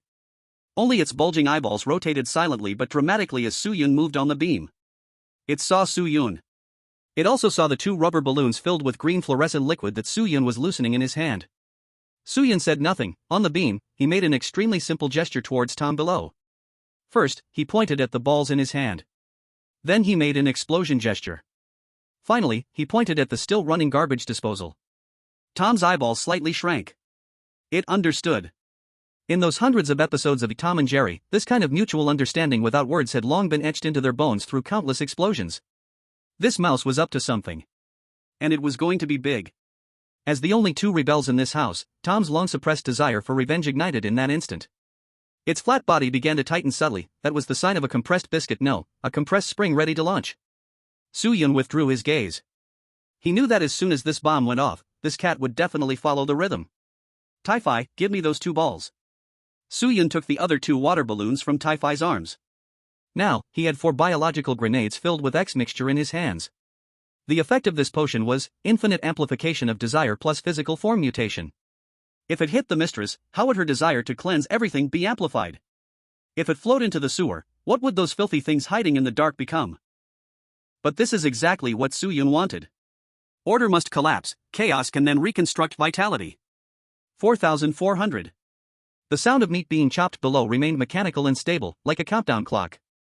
Soo-yun took a deep breath and picked out the largest of the 4 water balloons. He did not aim for the opening of the garbage disposer, too small, easily missed, nor did he aim at Tom. His target was that cutting board, which was enduring countless strikes. To be precise, it was the blade of the bone-cutting knife that landed precisely in the same spot every time. Do you want to see what true fury looks like? Soo-yun murmured to himself, his gaze cold and frantic. He pinched the rubber balloons not with one hand, the rubber band generously sponsored by Ason. He gently shook his arms in the air twice, estimating the gravitational acceleration and wind drift, the light breeze from the kitchen exhaust fan. Then, at the moment the mistress's hand, holding the knife, was raised high, about to fall for the 4,444th time. Soo-yun's fingers loosened. Go! That balloon filled with green liquid soared like a meteor with a tail, tracing an elegant and deadly parabola in the blood-red kitchen air. Time seemed to stretch long at this moment. Taffy covered her eyes but peeked through her fingers. On the ground, Tom held his breath, his eyes following the falling green dot. And the S-rank boss, Mrs. Two Shoes, focused on chopping meat, remained oblivious. 3 meters. 2 meters. 1 meter. The soft rubber ball, precisely and undoubtedly, struck the meat-covered cutting board right before the knife blade fell. And the next millisecond, that heavy, sharp bone-cutting knife, with unmatched momentum, slammed down on the balloon. Bang! This was not the sound of an ordinary balloon popping. It was a dull explosion, as if some chemical reagent reacted violently. The green liquid burst open instantly, transforming into a luminescent mist that covered the cutting board and, due to the power of the explosion, splashed all over the mistress. That face, hidden in shadows and blind spots, had never been clearly seen by anyone. At this moment, it was thoroughly smeared with green liquid. Sizzle, sizzle, sizzle. That horrifying sound, like strong acid corroding, drowned out all the sounds of chopping meat. The entire kitchen fell into a dead silence. About a second later, a roar that belonged no longer to humans, nor to any known creatures, erupted from the shadow covered in green liquid, like a volcanic explosion. Ah! This was not a cry of pain. It was a kind of extreme excitement. Dirty. So dirty. This wonderful filth, this maddening chaos. I want to clean this entire world. The already bloated body surged once more under the catalyst of the potion, desire amplified, causing the apron to rip apart instantly. This was no ordinary housewife. At this moment, standing in front of the stove was a complete, cleansing demon. And in the midst of that chaotic green mist and roaring sounds, Soo-yun, above on the beam, calmly threw down the second water balloon. The target, Tom, who was preparing to stab from behind. Cat brother, don't be idle either. Soo-yun watched as the water balloon exploded on Tom's flat head. Come on, show what it means to be an invincible fire wheel enhanced by potions. Chapter 46, When a cleanliness obsessive meets a cat returned from hell. The green luminescent mist engulfed the light in an instant, as if it were alive, even absorbing sound with its thick chemical reaction. On the beam above, Soo-yun pressed down on the head of Taifei, which was still trying to lean forward, tightly pressing his entire body against the surface of the wood covered in thick dust. His heartbeat was steady, not disturbed by the sudden chaos below. He was waiting for the initial surge of violent energy to pass. Zila. Gulu. From the kitchen below, there came a series of sounds like hot oil poured on rotten meat. At the center of that green mist, where the Two Shoes lady was located, a sound of bone growth violating human structure erupted densely like firecrackers. Desire. Soo-yun whispered, repeating the characteristics of the potion. If a person's desire is to clean everything, what will this bottle of medicine turn her into? The answer soon revealed itself. The green mist did not disperse but was violently torn apart by a gigantic hand that appeared out of nowhere. It was not just a hand. Soo-yun's pupils constricted. The already bulky figure now became even larger and more distorted. Beneath the apron that was stretched and torn apart, no grotesque tentacles or fangs had sprouted. On the contrary, she became more tool-like. Her spine bulged, from the thick layer of fat on her back, 4 extra arms grew out. These new limbs were not flesh and blood, but displayed a pale, ceramic and stainless steel-like material. The first hand was holding the already squashed fire extinguisher. The second hand had transformed into a tubular object similar to a high-pressure water gun nozzle, dripping a cleaning liquid as strong as acid. The third hand was a rapidly spinning industrial brush head. And the original 2 human arms became stronger and more powerful, one hand holding the already rolled blade bone saw, the other hand, merged directly with a cloth soaked in filthy blood. She did not turn back. Because under the effect of the potion, her neck became as flexible as an owl's. With a click, her head, the face still unclear, only a chaotic mosaic shadow, spun 180 degrees, directly facing behind her the direction where Tom was. So much garbage. Her voice was no longer a roar but a murmured speech filled with a morbid euphoria. That metallic particle echo shook Soo-Yun's ears painfully against the beam. The dust in the corner hasn't been cleaned. The flour on the ground hasn't been wiped clean. That blue fur monster hasn't been washed clean. As she murmured, the 4 mechanical arms behind her began to dance wildly. The high-pressure nozzle aimed at the ground and sprayed crazily, the strongly corrosive liquid splashed onto the red brick floor, emitting clouds of white smoke, instantly vaporizing the old grease along with it. This is the complete body cleaning demon. In her domain, not only did the dirt have to disappear, but the material carrying the dirt must disappear too. Meanwhile, on the other side, Tom, who had been precisely hit in the head by the second water bomb, was in a state that was equally astonishing. The green potion did not cause the same physical mutation in him as it did with the lady. For Tom, a cartoon creature that was already in a Schrödinger state, the X-mixture amplified his concept. He didn't grow larger, nor did he sprout 3 heads and 6 arms. He just stood up. That standing posture was no longer an upright walk like a human, but with a lightness as if filled with helium. Every blue hair on him stood on end, sparkling with strange static electricity at the tips.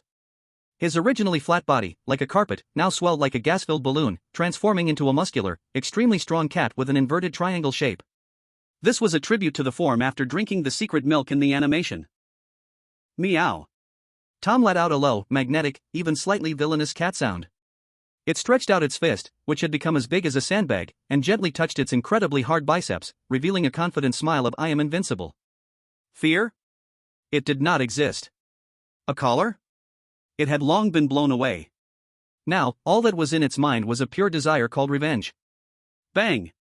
The floor tiles under Tom instantly shattered. It rushed forward like a blue cannonball, accompanied by a howling sound of air being torn apart, charging straight at the cleaning monster with 6 arms. The battle had begun. This was not a fair fight but a clash between chaos and purification. The female owner wielded a bone-cutting knife and an industrial brush head, like a precise meat grinder, trying to grind Tom into meat paste. Swish! The blade sliced through. Muscle-bound Tom did not dodge. It took the hit squarely on its chest. But there was no splash of blood. Tom's body, in an instant, defied the laws of physics and became as soft as rubber. The blade sank into the flesh but could not cut through, instead bouncing back due to its highly elastic fur. Immediately, Tom threw a punch. Duong!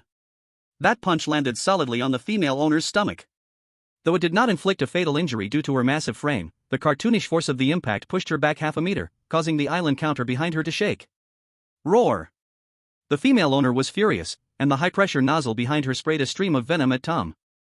Whoosh whoosh whoosh. Tom's form shrank instantly, performing several unbelievable backflips in midair, even pulling out a frying pan from nowhere to counter the sprayed venom. This was a true celestial battle. One side represented the oppressive reality, absolute power, and pathological order of the mutated boss. The other side symbolized cartoon logic, infinite resurrection, and chaotic creation of the immortal concept God. The entire kitchen began to collapse at a visibly fast rate under their collision. Pots and pans flew through the air, cupboards were torn apart, and even the large black pot used for soup was overturned, spilling purple-red poisonous soup all over the floor. And this was the opportunity Soo-Yun had been waiting for. Good hit. Above the beam, Soo-Yun watched the chaos below, his eyes reflecting the flames and electric lights. The more chaotic, the better. Order has been disrupted, and that woman's attention is completely on Tom. This is our only ticket in. He turned to glance at the ventilation duct behind them, where Ah-Song had been hiding all along. Ah-Song was now curled up behind the fence, its 2 paws tightly covering its eyes, leaving just a small gap to peek through, trembling in fear. It was clutching the brass key tightly in its arms. Stop looking, it's your turn to work. Soo-Yun did not make a sound but grabbed a button battery previously taken from Taifei, wrapped it in tape, to prevent it from conducting electricity, and threw it towards Ah-Song's direction. Thud. The slight impact brought Ah-Song back to its senses. It saw Soo-Yun's gesture. Soo-Yun pointed to the garbage disposal switch located not far from the female owner, right under the center of the island. That was the only button to start the abyss whirlpool. Under normal circumstances, the switch would be on the wall. But in this remodeled villa, it had been transformed into a red foot pedal, right at the kickboard position of the island. Soo-Yun had no way to both jump down for the ring and run to step on the switch. He needed cooperation. Ah-Song understood the gesture. It grimaced, feeling anxious. This job is deadly. But that key is still hot in its embrace, and the merchant's spirit of contract, mainly fear of being shot by Soo-Yun's gun, forces it to act. Ah-Song made an okay hand gesture, then quickly turned around and slipped down through the extremely hidden gaps in the wall that had long been reserved. Soo-yun retracted his gaze and took a deep breath. He stood up from the beam, the gun behind him, the diary in his arms, and Tai-Fei's trembling little hand were all his chips. Tai-Fei, take out the fork. Our target is the ring on that woman's hand. At this moment, the mistress was wildly waving her arms. And that huge left hand, with a gold ring, becoming more massive due to mutation, the ring was deeply embedded in the flesh, was tightly gripping the edge of the frying pan used as a shield by Tom, trying to crush it. That is the bullseye. After I jump down, you distract her. Feel free to use any method, throw the fork at her eyes, or turn your butt towards her, just for a second. As long as she lets go. The rest is up to me. Soo-yun looked at the chaotic battlefield below. The extreme calmness, teetering on the edge of life and death, made his blood feel like it was burning. He was not a hero, he was a rat. And rats are best at taking nuts from the fire. 3, 2, 1. At the moment Tom was once again pressed against the cutting board by the mistress with an industrial brush head, the mistress letting out a victorious roar, and the entire defense line showing its biggest flaw. Jump! Two small black shadows leaped resolutely into the intertwining red and green abyss known as the kitchen of hell from the oil-stained beam above. The feeling of weightlessness did not last long. For a rodent assimilated into the world of Tom and Jerry, jumping down from a 3-meter-high beam, if not considering the high temperature and venom below, is not fundamentally different from jumping down from a step because air resistance would create a sort of parachute effect for it. Puff. A faint sound, almost inaudible. Soo-yun landed precisely on the predetermined landing spot, that overturned pot of purple poison soup knocked over by Tom, on a wet sponge beside it. The sponge, saturated with moisture, was incredibly resilient. Soo-yun's feet sank half an inch, perfectly dissipating all the impact with the soft material. But even so, the accompanying foul wind and heat still made his round ears tremble 3 times. The battlefield was right in front of him. It was even more suffocating than seen from the beam. If one is not on site, it's hard to imagine the oppressive feeling of giants battling. 2 meters to his left, Tom, transformed into a blue giant, had just stepped on a tile, and the flying debris shot past Soo-yun's head like bullets. And directly ahead, Mrs. Shu's legs, like cement pillars, were moving frequently. Each time they landed, the ground shook, sending Soo-yun on the sponge reeling. Tai-Fei. Report your position. Soo-yun lowered his body, not even daring to raise his head too high, only able to shout from within the sponge's holes. Here. A slightly muffled but still energetic response came from another nearby direction. Soo-yun turned his head to see that the little guy in a diaper also had good luck, landing right in a pile of scattered cabbage leaves. It was wrapping itself in the leaves, tightly holding onto a fruit fork longer than its body, its little eyes widened, staring hard at the huge black shadow swaying above. Very good. Soo-yun spat out a mouthful of blood-stained saliva, left over from biting his lip earlier. This is the opportunity. At this moment, the core of the battlefield was completely concentrated near the island platform. Muscular Tom was holding a frying pan, trying to block the mistress's monstrous hand that had turned into an industrial brush head. Sparks flew, and the deafening sound of metal clashing echoed. And Soo-yun's target, the mistress's left hand, the real human flesh hand with a golden ring, was now firmly gripping Tom's shoulder, her nails digging deep into the cat's skin, as if wanting to tear Tom in half. The ring was right there. That golden ring was wrapped in the surrounding black dead flesh, as if it were welded into a lump exuding a rotten smell. And that position was very high. It was about 1.5 meters off the ground and was shaking violently. To get it, you have to go up. To go up, someone has to attract fire. Soo-yun looked at Tai-Fei, who was hiding in the vegetables, stretched out a finger, and pointed to the mistress's ankle. There was a flaw. The place where Tom had torn the stockings earlier exposed a piece of grayish-white skin full of varicose veins. That was the Achilles heel of this huge monster. Tai-Fei received the signal. This child looked silly usual, but when it came to destruction and mischief, it was a born troublemaker. It didn't need Soo-yun to teach it what to do, it only knew poke. Tai-Fei took a deep breath and reversed the grip on its favorite fork. It made no sound, and using the clutter on the ground as cover, it quietly rolled to the mistress's feet like a small white meatball. Then, at the moment when the mistress was fully focused on trying to twist Tom's head off, Tai-Fei suddenly jumped up. Go! Imagine voiceover. That gleaming silver fork was thrust with all its might, even using the weight's inertia, brutally and mercilessly driven into the exposed flesh of the mistress's ankle. Put! The fork stabbed 3 inches deep, and even maliciously twisted around. Ah! A scream loud enough to blow the roof off instantly drowned out all the noise in the kitchen. That really hurt. As the saying goes, the fingers connect to the heart, the nerve density in the ankle is no less than that of the fingers. Especially in the reinforced S-level dungeon, this physical damage with breach attributes, the fruit fork was ordinary, but it was a foodie's weapon of obsession, could not be ignored. Chapter 47 The wedding ring trapped in the fat was heavier than life. The mistress's movements instantly stiffened, her enormous body twitched instinctively in agony, and her left leg buckled, causing her to kneel halfway. Her body lost balance. That once high and flailing left hand uncontrollably fell down with the tilt of her body. In an instinctive move to maintain balance, her hand slammed hard against the edge of the nearby island counter. The distance to the ground was less than 20 centimeters. And that golden ring was now perfectly exposed in front of Soo-Yun's eyes, even showing the blood and grease stains on it. Now is the time. At the instant the scream rang out, Soo-Yun had already moved. He didn't need to wait for the other party to kneel completely, what he wanted was the kinetic energy of this moment of falling. He sprang off the sponge, stepping with the slippery leather shoes, if mice had shoes, that couldn't stop, and dashed onto the fallen cabinet door. Using the momentum, he jumped. In the air, he could even feel the pungent wind created by the mistress falling. Clap. Soo-Yun's forepaws accurately locked onto the mistress's thick, trunk-like ring fingertip. There was a newly formed callus that was as hard as rock. Close contact. Soo-Yun felt a wave of nausea. That hand not only had corpse spots, but was also covered with a thick, slippery layer of grease, mixed with the sour smell of the previously sprayed X mixture. He was like lying on a mountain of flesh just pulled out of a sewage pit. But he had no time to feel disgusted. The ring was just 3 centimeters above, stuck in the flesh between the knuckle and the base of the finger. Soo-Yun clawed and scrambled upward with all his limbs. Though the surface of this hand was greasy, the coarse texture created by mutations gave him an excellent grip. Got it. Soo-Yun grasped the edge of the gold ring tightly. Cold, hard. But here came the problem. As he expected, the ring was too tight. The metal band had long been tightly squeezed by the layers of swelling fat, even sinking into the flesh, leaving a circle of purplish-red bruises.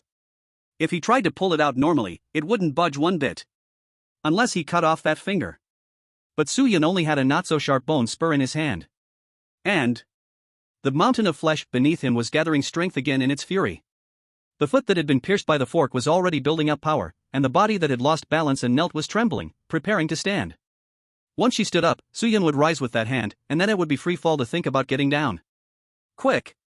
Faster! Soo-Yun gritted his teeth, veins popping on his forehead. He took out the last half-tube from his pocket, super-industrial glue. No, not for gluing things. The main component of the glue is a solvent, an organic substance. In this mutated world, sometimes, it can also serve as a lubricant. Or rather, it could slightly loosen the layer of dead skin on the surface. Soo-Yun poured the glue into the gap between the ring and the finger. Then, he used the hard bone spur he had taken from Spike as a lever, fiercely inserting it into the gap beneath the ring. Open for me. Soo-Yun hung his entire body from the other end of the bone spur, using leverage to exert all his strength, pushing down hard with his feet against the back of the owner's hand. Creak! The sound of metal scraping against bone. The ring moved. It loosened by a millimeter. At the same time, the owner's face, which had always been unclear, suddenly lowered. She felt it. Even in her fury, even in her agony, she still sensed it, someone was moving her wedding ring. It was her last obsession as a human, and also her last proof of being a wife. That is, mine. A whisper that sounded like it came from the depths of hell exploded above Soo-Yun's head. A black, despairing resentment pressed down like a solid, freezing Soo-Yun's movements abruptly. Don't touch it. That palm, originally used to support her body, suddenly flipped over, trying to crush the thief lying on the back of her hand. But in this critical moment. Whoosh bang. A dull sound of metal hitting flesh. It wasn't Soo-Yun who shot, that bullet couldn't be wasted on this. But it was a frying pan, pitted on the surface, flying in from nowhere. The pan struck the back of the owner's head with a mighty whirlwind. Clang. This hit not only sounded loud, but the effect was also remarkable. The muscular version of Tom Cat was standing not far away, maintaining the posture of throwing a frisbee, with a face full of 3 parts satisfaction and 7 parts madness. Although it couldn't knock the owner out, it was enough to interrupt her attack. The murderous intent and gripping motion that had just gathered relaxed instantly due to the violent tremor at the back of her head. Her fingers naturally opened wide. This was the opportunity. Soo-Yun seized this moment of muscle relaxation, leaping up, and stomped down fiercely on the bone spur. Bang! The ring, which had been loose for a long time, finally couldn't bear the pressure with the addition of lubrication and violence, and with a slip, it slid off that thick finger. Because of inertia, it flew out. Along with it, Soo-Yun, who was still attached to it, flew into the air. Got it! Soo-Yun tightly hugged the huge golden ring that was as thick as his waist. This thing was really heavy, like holding a golden hula hoop. He adjusted his position in the air, preparing to land. But below him, the local hoodlum Lasson, who had never shown up but was supposed to act at this moment, was standing beside the foot switch of the red garbage processor. He was holding a stone, seemingly ready to start the machine at that moment. Don't step on it. Soo-yun, in midair, felt a chill as he watched Lason's movement. The water tank opening was wide open. If he didn't throw the stuff in first and started the machine, if one of those crazily spinning blades shot out, everyone here would die. Throw it in first. Soo-yun landed, rolled to release the force while still hugging the golden ring, and shouted angrily at the edge of the island counter not far away. Because over there, holding a fork, Typhy was standing. And the way to the water tank whirlpool was right behind Typhy, that row of cabinet doors that had fallen like steps. Catch it! Soo-yun knew he didn't have the strength to climb back up. He was like a discus thrower, using the last bit of his strength to roll the golden ring, still warm and smelling of blood, towards Typhy. The ring hit the ground, making a crisp sound on the red brick floor, and then rolled towards Typhy like a wheel. Typhy was stunned. Don't stare.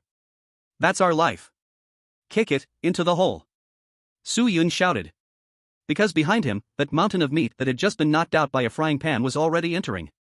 The final rampage stayed due to the ring being released. Chapter 48, The Rolling Golden Ring and the Meat Crushing Machine That Wants to Eat Flesh. Ding, dang, dang. The heavy, even stained with mutated grease and old blood, golden ring, like a golden will fleeing a cage, bounced and rolled on the oil-stained red brick floor. Its trajectory was not stable. Each time it touched the ground, it emitted a resonating buzzing sound from the hollow where the gem, key, was missing. In the noisy battlefield, this sound was not really loud, but at this moment, in the ears of the mistress who had lost her token, it was as piercing as thunder. That was the cornerstone of her home, the only proof of her existence as a wife, and the last chain that damn man used to bind her sanity. Now, the chain was broken. That's not yours. That's mine. The voice of the shoe lady changed. It was no longer the roar of any carbon-based lifeform, but an electronic echo filled with the sound of electric current noise and metallic tearing, as if an old loudspeaker had turned to maximum volume. Her gigantic body, like a mountain, stopped trembling at the moment the ring left her hand. Then, those excess arms that had been catalyzed by the X-mixture spray guns, brush heads, bone saws, all crazily shrank and withered inward at this moment, as if they had lost their power. In place of them, the thick layer of fat on her back, like a quilt, suddenly tore apart. No blood flowed out. From that huge opening, countless black, variously sized vacuum cleaner hoses spewed out. Or some industrial pipes resembling blood vessels. These tubes, like living tentacles, instantly adhered to the surrounding floor, cabinets, and even the broken wall. She did not turn around, as if she were still capable of being called human.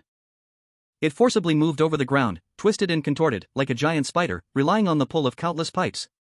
Her target was singular, that rolling ring. And what about the tomcat that stood in her way? Get lost. Trash. Countless tubes whipped out like whips.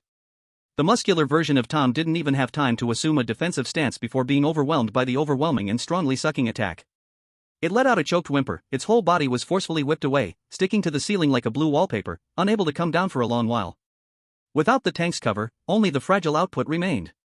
At this moment, in the shadow of the island counter, Typhy was not stunned by the terrifying changes behind him. This little fellow, though sometimes slow-witted, had absolute execution ability when it came to food and commands. Mine. That's mine. Typhy tossed away the fruit fork it had been clutching, too much hassle, and leaped forward at the last second before the ring hit a broken brick and changed direction. Thud. Its diaper-clad bottom landed heavily on the ground, but its two fluffy little hands securely hugged the still rapidly spinning golden wheel. The massive inertia carried Typhy sliding half a meter across the ground, leaving a white mark, finally stopping in front of a collapsed cabinet door. This door was slanted over the edge of the island counter, forming a slope at an angle of about 45 degrees. And at the top of the slope, precisely on the surface of the island counter, was that giant sink basin. It was also the location of the whirlpool marked with an X by Ason. Typhy. Push it up. Soo-yun had just recovered from the previous fall. He couldn't care less about the pain that felt like his bones were falling apart. He leaped from the ground and dashed toward Typhy. Because he sensed the approaching murderous intent behind him, as if it were tangible. That crazy woman is no longer chasing us, she is assimilating this kitchen. While running, Soo-yun glanced out of the corner of his eye. He saw those black soft pipes extending from the mistress's back, frantically devouring everything around. Cabinets, floors, even spilled soup, were being sucked into her body.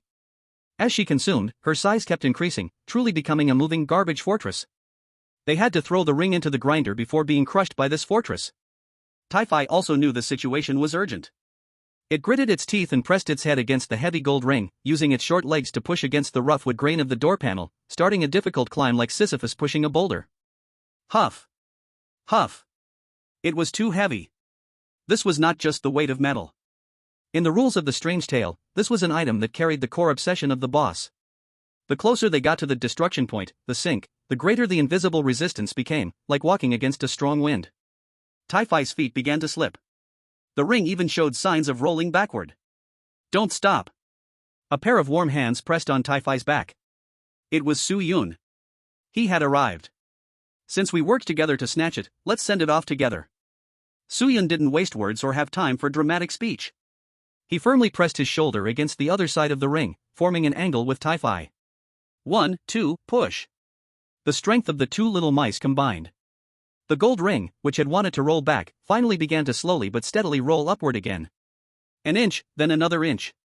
Sweat flowed into Su-Yun's eyes from his forehead, stinging painfully, but he didn't dare blink. In his lower field of vision, at the baseboard of the Red Island counter, the chipmunk, Asan, responsible for the switch, was tightly holding on to that stone. Shaking all over, it stared at the scene. Its small eyes were filled with terror, clearly frightened by the mutated mistress. Squeak! Hurry up! I can't hold on any longer. Asang let out an urgent call because it saw countless black flexible tubes, like venomous snakes, crawling up the edge of the island and spreading towards the sink. They want to block that entrance. Right now! Su-Yun roared. At that moment, they were left with only 20 centimeters to the edge of the island, the edge of that stainless steel sink. But this final distance had turned unusually steep, the door panel had broken. Moreover, the mistress's furious roar was now right by their ears. Give it back to me. Thief! Whoosh! A powerful suction force came from behind.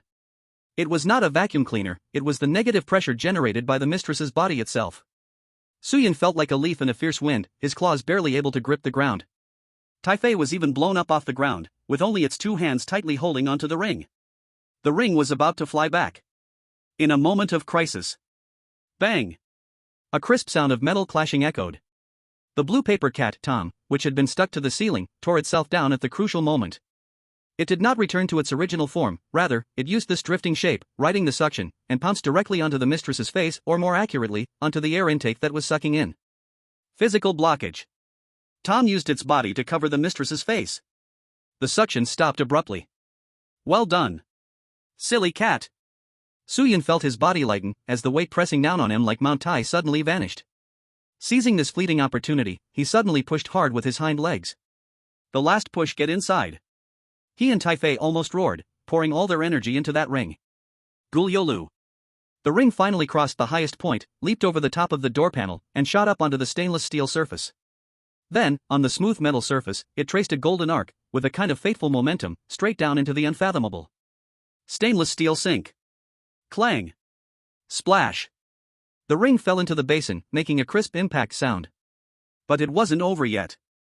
The drain of the sink was black and still. If the machine wasn't activated, it was just a normal pit. Su-Yun crouched at the edge, shouting at the chipmunk below, who was almost scared enough to burrow into the ground. Asang. Smash. Hearing this word, the chipmunk, although greedy, was also extremely loyal, no longer hesitated. It raised the round pebble it had been holding for a long time and, using all its strength, slammed it down hard on the red foot switch at the base of the wall. Thud. The switch was pressed down, and the red indicator light instantly lit up. In the next second. Deep in the sink, the motor that seemed to connect to hell, after countless days and nights of silence, once again issued a thirsty, beast-like awakening roar. Virum roar roar roar. The violent vibration shook the entire island. Within the unfathomable black hole, sharp blades began to spin wildly, creating a vortex strong enough to swallow everything, carrying a putrid stench. Condition met, vortex activated. Condition met, obsession token, the ring, deployed. It's not over yet. Su-Yun did not relax, he pressed down on Tai-Fei, who wanted to peek down at the spectacle, while from his waist, he used his hands, trembling slightly from the force, to remove the ruby cat key. This was the missing link from the diary. The ring is the lock, the key is the core. Only when both met in that destructive vortex, only when they reunited in the shattering. The kind of absurdity that can truly reverse time and space is about to arrive. Go. Su-Yun took a deep breath, and a complex emotion flickered in his eyes. Whether it's love, hate, or control. In this blender. He let go of his hand. The key fell. That metal shining with the light of rubies, like a droplet of golden tear, followed the footstep of the ring and disappeared into the frenzied, roaring steel whirlpool. Let's mix it all up thoroughly. Chapter 49. Even the sound of a cage made of gold is piercing when it breaks. Buzz, creak. Creak. If one had not heard it with their own ears, it would be hard to imagine the sound created by pure mechanical violence could bring a kind of physiological pain akin to bone separation. The stainless steel sink located in the center of the island seemed to have transformed into an active volcano connected to the abyss below. As the chipmunk Asome firmly pressed the red foot switch, the trash compactor buried deep in the bottom of the sink revealed its terrifying visage as an industrial meat grinder. That heavy golden ring, along with the bizarrely shining cat head key, was experiencing its final struggle under the wrath of those madly spinning alloy blades. The metallic wailing was sharp enough to pierce eardrums, accompanied by a series of teeth-grinding crack sounds, as countless golden sparks erupted like fireworks flowing upstream from the dark drain. Soo-Yun leaned over the edge of the sink's stainless steel countertop, and could feel not only the intense high-frequency vibrations in his palm but also the scent spreading through the air. It was no longer the smell of cooking oil, nor was it the stench of blood. Instead, it was an extremely strong, old metallic odor burnt by high temperature, the smell of ozone and scorched gold. Is this the smell of broken order? Soo-Yun pressed down tightly on Toffee, who was terrified and wanted to cover his ears and scream, his eyes fixated on the swirling vortex that was devouring everything. There, the wedding ring symbolizing the mistress's obsession and desire for control could no longer withstand the high-speed blades cutting, letting out a final crisp snap of breaking. The golden ring deformed, twisted, and some black filth originally embedded in it was flung out and then completely turned into golden dust by the blades. No, don't.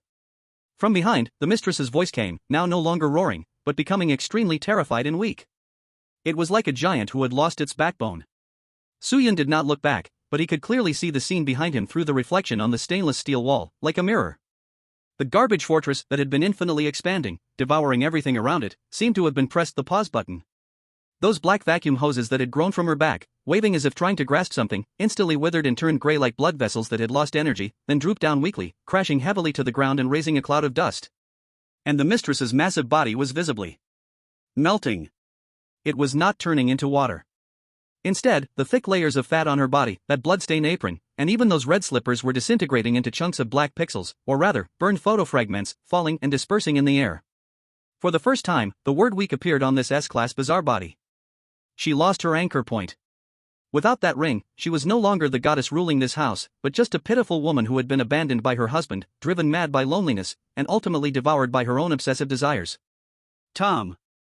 In the shadow of her blurry face, it seemed there were eyes searching for something. Get my ring back. The voice grew softer, as if being drawn away by some invisible black hole. And at that moment, the tomcat, who had been stuck to the ceiling like a rag, finally broke free from the waning pole. Thud. It fluttered down to the ground like a piece of paper. Then, it took a deep breath, puffing itself back up, returning to a muscular shape, though it had shrunk quite a bit. It did not obey its owner's command. In its green eyes, the red bloodshot veins had faded, replaced by a sharpness that remained instinctively sly, even in chaos.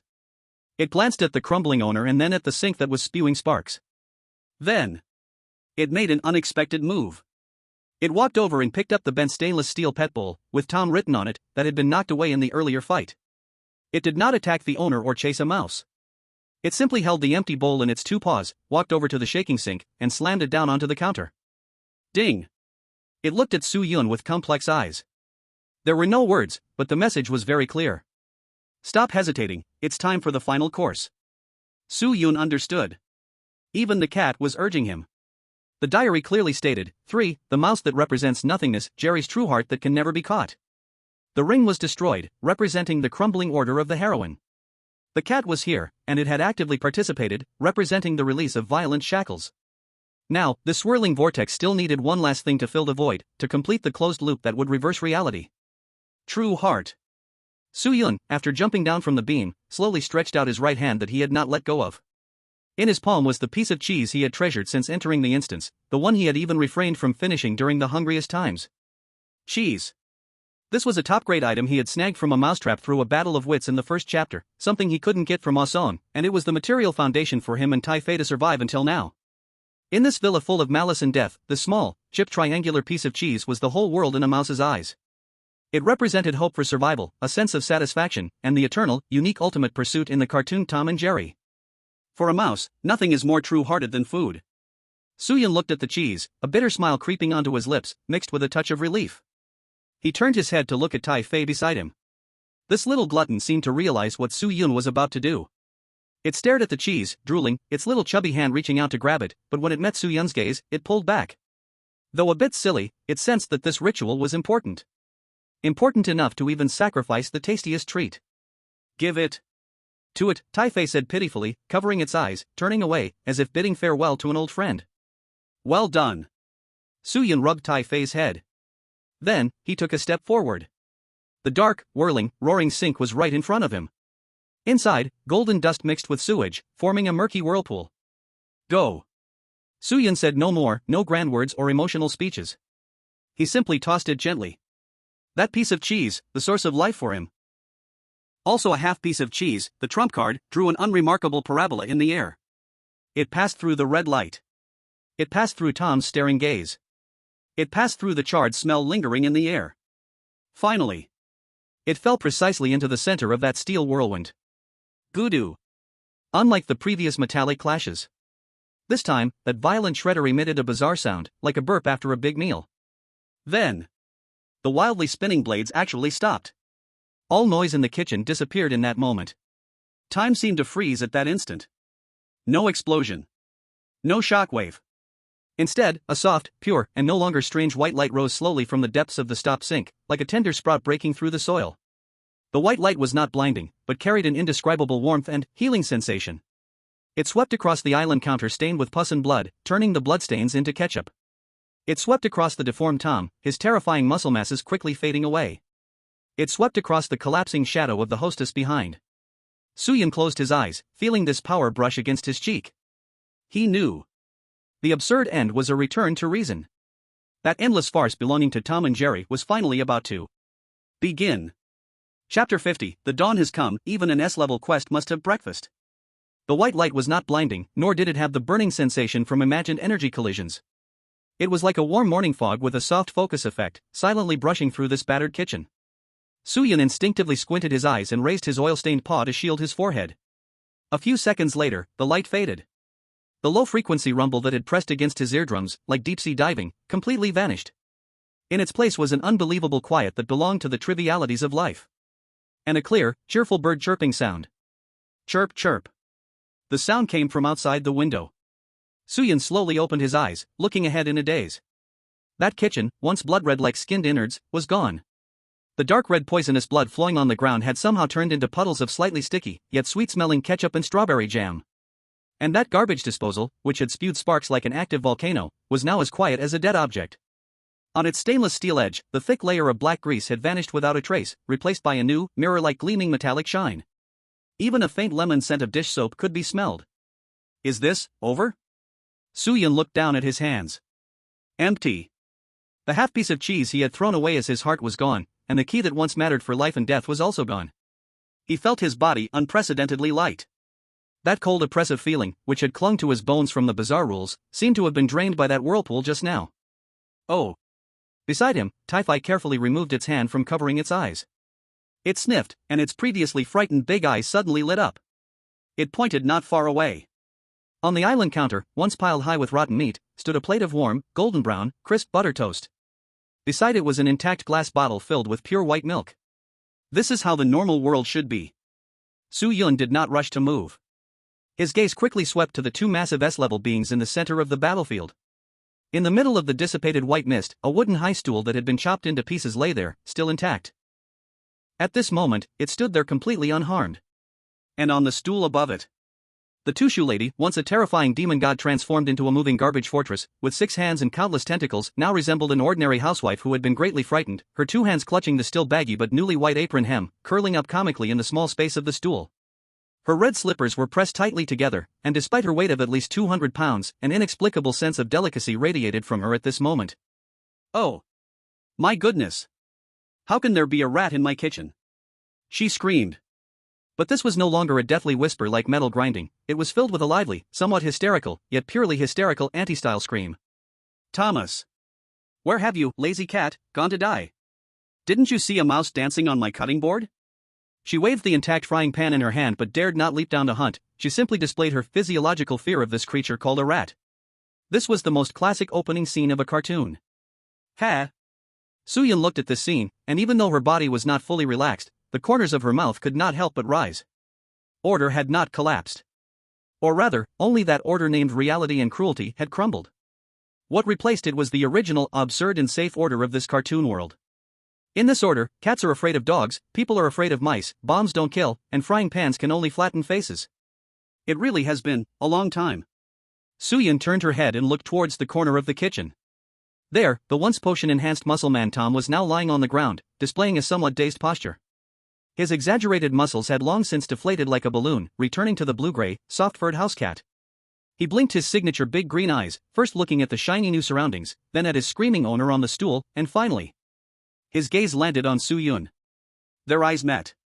There were no more red bloodshot veins, no killing intent, not even that madness to tear Soo-Yun apart. Tom just stared blankly for a second, then as if recalling a memory in an instant, the DNA of archenemy sprang to life. He did not immediately pounce to bite. Instead, he dramatically raised an eyebrow, with a mischievous, proud smile on his face, as if saying, "Now I've caught you in the act." He stood up, dusted off the dirt from his bottom, then pulled out a white napkin from somewhere, probably from behind, tied it around his neck, holding a shiny fork in his right hand and a knife in his left. He even stood on his tiptoes for a moment, striking a pose as if ready to feast. This was the Tom Soo-Yun was most familiar with. Wanting to eat Jerry, but this was always just an excuse to kick off the chase scene. Looks like I don't need to die. Soo-Yun relaxed her grip on the revolver that had been tightly held and was now damp with sweat. In this world, where logic had been reconstructed, a real gun, with its attribute of real death, felt so out of place. Perhaps from this moment on, this gun would merely be a chunk of scrap metal. Tai-Fei.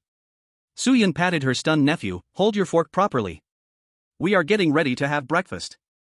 He didn't run away nor hide in the pre-dug sewer.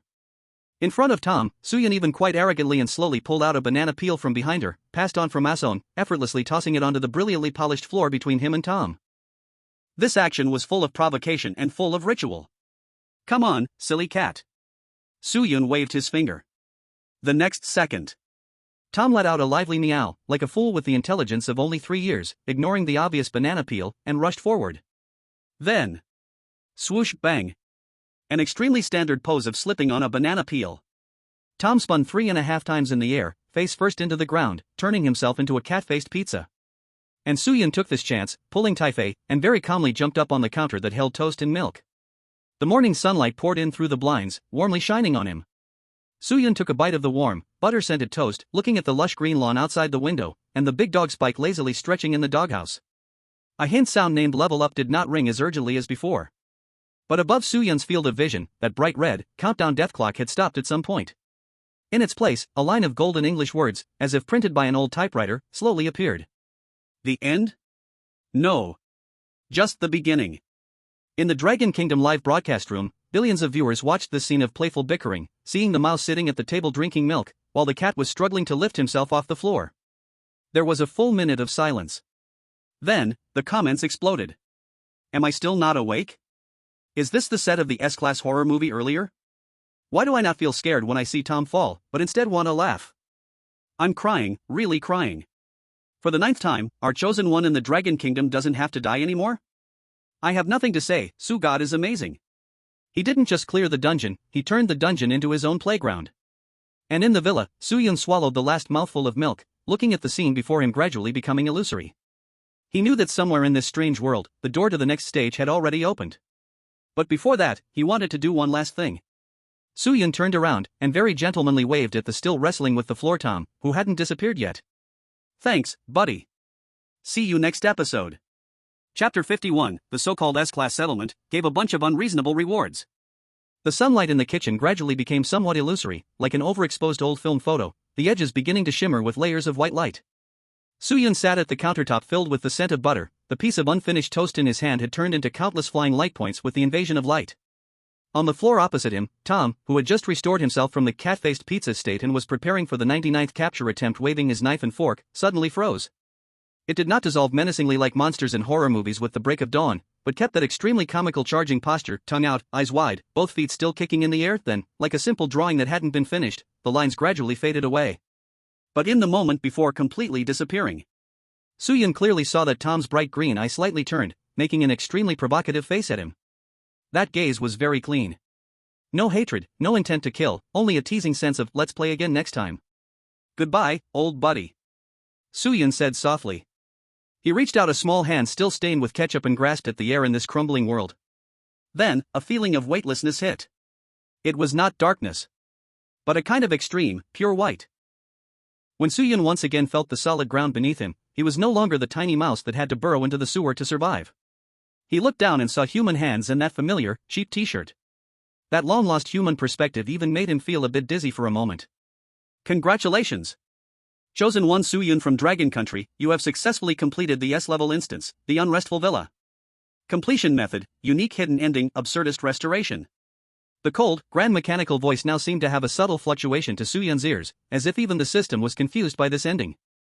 Calculating evaluation. Main quest, survive 10 days exceeded expectations, directly cracked the core of the worldview. Exploration level, 98%, you have almost searched every rat hole in this house. Key items obtained, 3/3, perfect. Special achievements, trainer of all villains, destroyer of physical rules, gave the mistress a bath. Final rating, SSS level, perfect completion. Suyun stood in the white settlement space, looking at the lines of golden characters jumping before him, his face showing no extreme joy. He just habitually touched his waist, where there were no longer bone spurs and keys, only the empty swaying of his shirt hem. But he felt a deep fatigue and fulfillment in his soul. This fatigue was not from his body, but from the fact that in just a few short days, he had been battling against oppression in a world filled with malice and death with an almost manic attitude of playing. Distributing personal rewards. As the system's notification sound fell, 3 glowing orbs of different colors slowly floated before Suyun. This was the main event. Suyun reached out and touched the first light blue orb. 1. Talent skill, permanent fixation cartoon characters undying resilience, LV.1. Description: although you have turned back into a human, in the world of rule horror stories, you have inherited part of Jerry Mouse's traits. Effect: when you encounter lethal blunt force impacts, like frying pans, hammers, or gravity falls, you will not die but will turn into a piece of paper, cylinder, or powder, and after 10 seconds, you will recover. Cooldown, 24 hours. Note, this is ineffective against sharp weapon damage, like cuts, fire, or poison. Be careful while being human. Suyun raised an eyebrow. This was a divine skill. It was like having an extra lifeline specifically against physical bosses, and this skill had a strong sense of absurdity that truly matched his style. He then touched the second golden orb. 2. Special item, half-eaten enhanced cheese, S level. Description: this is a sacred product purified through X mixture and vortex cleansing. Effect: no matter how severe the mental pollution, say and value plummeting, just smelling it can instantly bring back rationality, or create a strong survival instinct of I want to eat. Note, consuming it may have unpredictable side effects, such as suddenly wanting to burrow into holes. Finally, Suyun's gaze landed on the third and largest dark red orb. Inside this orb, a small figure was vaguely curled up. The moment Suyun's finger touched the surface of the orb, the light shattered. PAF. A little guy, dressed in a new diaper and holding a tiny silver fruit fork, plopped into Suyun's palm like a sleepy meatball. 3. Contracted follower, bound gluttonous nephew Tuffy. Description: in this cruel world, you need a family member who can eat, loves to cause trouble, but is also absolutely loyal and has amazing destructive power. Traits: gluttony, can devour specific rule pollution, Herculean strength, at certain times, its strength can be 10 times greater than yours. Currently in a dormant cooling period, just like how one cannot remain in reality, but can be summoned at any time within the haunted tales. Ha! Suyun looked at the little thing in his palm that was still drooling even in its sleep, and couldn't help but laugh out loud. This was not a follower, this was a portable food container and a siege hammer. But just this light laugh freed him from the loneliness of being a loner. The next moment, the white space began to dissipate, and the noise of the real world surged in like a tide. Dragon Country. At the moment the words SSS level clear were illuminated in the sky, the entire nation, which had been immersed in oppression, despair, and even preparing for the end, fell into a deathly silence. That was a brief blankness after the brain was overloaded. SSS level? In the Haunted Talk Response Bureau, old director Li Jiangwo's thermos cup crashed to the ground with a clang, and the hot goji berry tea splashed onto his pant legs, but he remained oblivious. He widened his bloodshot eyes, staring intensely at Suyun's young and calm face on the screen, his lips trembling as it took him a while to squeeze out a sentence. He not only didn't die. He is still in that house full of ghosts, and defeated the boss? Boom! After a few seconds of delay, the streets, communities, and live streaming rooms all over Dragon Country erupted with earth-shattering cheers. The sound was so loud that even the clouds in the sky trembled. We won! We won! That Suyun must be a god? Playing with mice in cat form? So satisfying. Watching that last female homeowner screaming on the stool was more enjoyable than 10 years of comedy. Quick, look at the resource announcement. Immediately after, a cold mechanical voice added the most practical annotation to the celebration. Dragon Country player Suyun perfectly cleared the S-level copy. All citizens of Dragon Country gain a plus 20% resistance to mental pollution. That inexplicable sense of panic has disappeared. The national fortune is restored. Newly acquired resources: freshwater resource purification technology, LV1, super drought-resistant crop seeds, 50 tons, and 1 air purification for the entire territory. Outside the window, the sky, which had become gray and oppressive due to continuous failures, turned clear and blue at that moment. The lingering haze in the air dissipated, replaced by the fresh fragrance of the earth. This wasn't magic. This was the reward belonging to the victor in the game of rules. And at this moment, Suyun. He did not immediately feel the nationwide jubilation. As the dizziness from teleportation faded, he opened his eyes and found himself lying on a somewhat damp, peeling wall-hard bed in a cheap rental room. The dim yellow light bulb above was still shining. The computer screen was still on the replay video interface, and a fork was still sticking out of the unfinished instant noodle cup. Everything felt like it had only been a second. I'm back. Suyun sat up from the bed, rubbing his somewhat swollen temples. The extreme sense of reality collided sharply with the current tranquility. But he did not feel empty. He lowered his gaze to his palm. It was empty there, without Tai Fei's figure. But he could clearly sense that deep within his consciousness, there was a small, warm point of light that was sleeping. As long as he thought about it, that little chubby one with the fork would jump out any time and shout that he was hungry. Suyun walked to the window and pulled open the oil-stained curtain. The midday sun was glaring and intense. The crowd on the street was still cheering and running, but to him, these images had become a little different. The world was still the same world. But after going through that experience, Suyun knew that his perspective on this world had completely changed. Those corners in the shadows, those seemingly reasonable rules, were all filled with possibilities to be deconstructed. The loophole that was broken and mocked. Ding! At that moment, his phone, which was placed on the table, suddenly vibrated. The screen lit up. It wasn't a scam message, nor was it a bill notification. It was a completely black icon with only a blood-red question mark on it. A new push notification popped up coldly. Dear Chosen One Suyun. Thank you for your brilliant performance in the beginner level, S-class.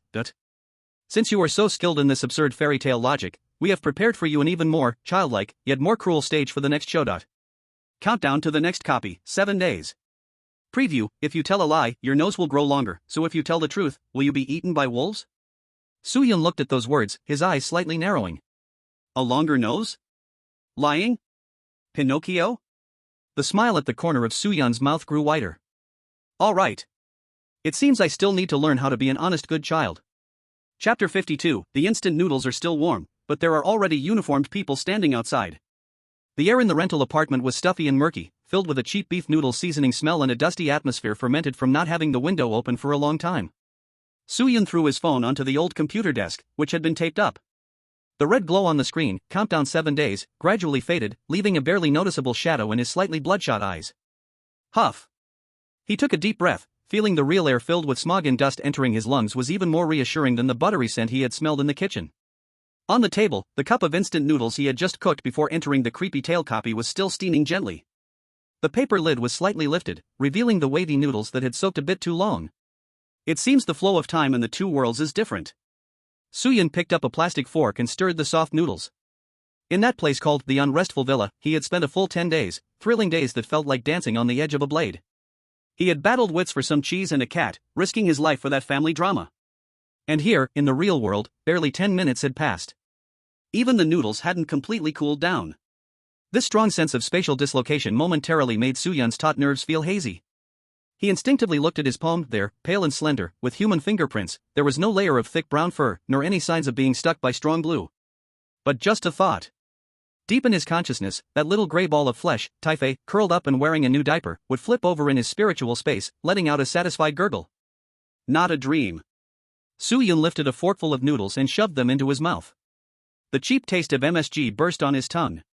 But this stuff is indeed far worse than the roast chicken made by that cat. He laughed at himself, and before he could swallow the mouthful of noodles, a very light, controlled but clearly rhythmic knocking sound suddenly came from outside the door. Tap, tap, tap. The sound was not loud, neither was it a rough banging, nor the noisy commotion he had imagined from the media. But in Suyun's sharp perception, enhanced by the S-class copy, even after turning back into a human, some instincts remained. He could clearly hear Outside the narrow, rundown corridor, there were now countless people standing closely together. The breathing frequency of those people was extremely synchronized, their footsteps as light as ghosts, with an icy, iron-blooded aura that only those who had carried out disciplined tasks for a long time could have. He even heard a familiar, a light sound, like metal being cocked. It was on alert. Not against him, but against any threat that might endanger his existence at this moment. Quick reaction. Suyun put down his fork, not surprised. In this era bound by national destiny, the chosen ones were the lifeblood of the country. Moreover, he had just achieved a globally shocking SSS-level perfect clearance. This 30-square-meter rental apartment was probably the safest place in the entire Dragon Country. He stood up, simply tidying his slightly wrinkled t-shirt, walked to the door, and reached for the doorknob. In that moment, he instinctively wanted to do as he did in the dungeons, sticking a hair in the door crack as a warning. But he held back. This is home, Suyun told himself in his heart, not a mouse hole. Click. The door opened. Outside, there were no flashing lights, no microphones from reporters. Even the noisy neighbors who usually lived in this building seemed to have disappeared into thin air. The narrow hallway was filled with a group of tall men in black tactical uniforms, fully armed and wearing tactical goggles. They stood like two silent black walls, completely surrounding this rental apartment. At the front door stood an elderly man in a Zhongshan suit, his hair graying yet his spirit vibrant. He stood straight, though his eyes were lined with wrinkles, they sparkled with a wisdom that came from seeing the world and an unhidden excitement at this moment. On the old man's chest was a gold national emblem badge. Suyun recognized this face. He was frequently seen in the news, the director of the Dragon Country Weird Talk Countermeasure Bureau, Li Jianguo. The two locked eyes for 3 seconds. Suyun said nothing, his gaze remained calm, even somewhat indifferent, carrying a hint of the scrutiny that belonged to Jerry Mouse that hadn't fully faded. Li Jianguo took a deep breath, then made a gesture that moved all the Special Forces personnel. This elder, holding great power and to some extent determining the fate of the country, actually took half a step back and bowed deeply. To this young man wearing slippers, with instant noodle soup stains on his t-shirt. It was not a nod, it was a proper 90-degree bow. Dragon Country Weird Talk Countermeasure Bureau, Li Jianguo. The old man's voice was somewhat husky, but every word was forceful. On behalf of the 1.4 billion citizens of Dragon Country, I welcome the hero home. The corridor was dead silent. All the black-clad men stood at attention, although they didn't salute, the fervor and reverence in their eyes were hotter than any words. Suyun was momentarily stunned. He had played tricks on cats, blown up dogs, and even bathed the female protagonist in the dungeons, smiling even in the face of S-level anomalies. But at this moment, facing such a grand heavy gift from the highest level of the state, he felt a slight weight that was not unpleasant. No need for such a big ceremony. Suyun tilted to the side, opening the door wider. Come in and sit down? It's a bit messy here, I only have some instant noodles. Alright, let's eat noodles. Li Jianguo straightened up, a kind smile appearing on his face, as if looking at his most successful junior. He did not bring any accompanying personnel but waved his hand to signal others to stay alert outside, then walked alone into this cramped rental apartment. He closed the door. The noise from the outside world was completely shut out. Li Jianguo did not mind the somewhat shaky folding chair and sat down directly. His gaze swept over the simple furnishings of the room, finally landing on the bowl of unfinished instant noodles, his eyes reddening slightly.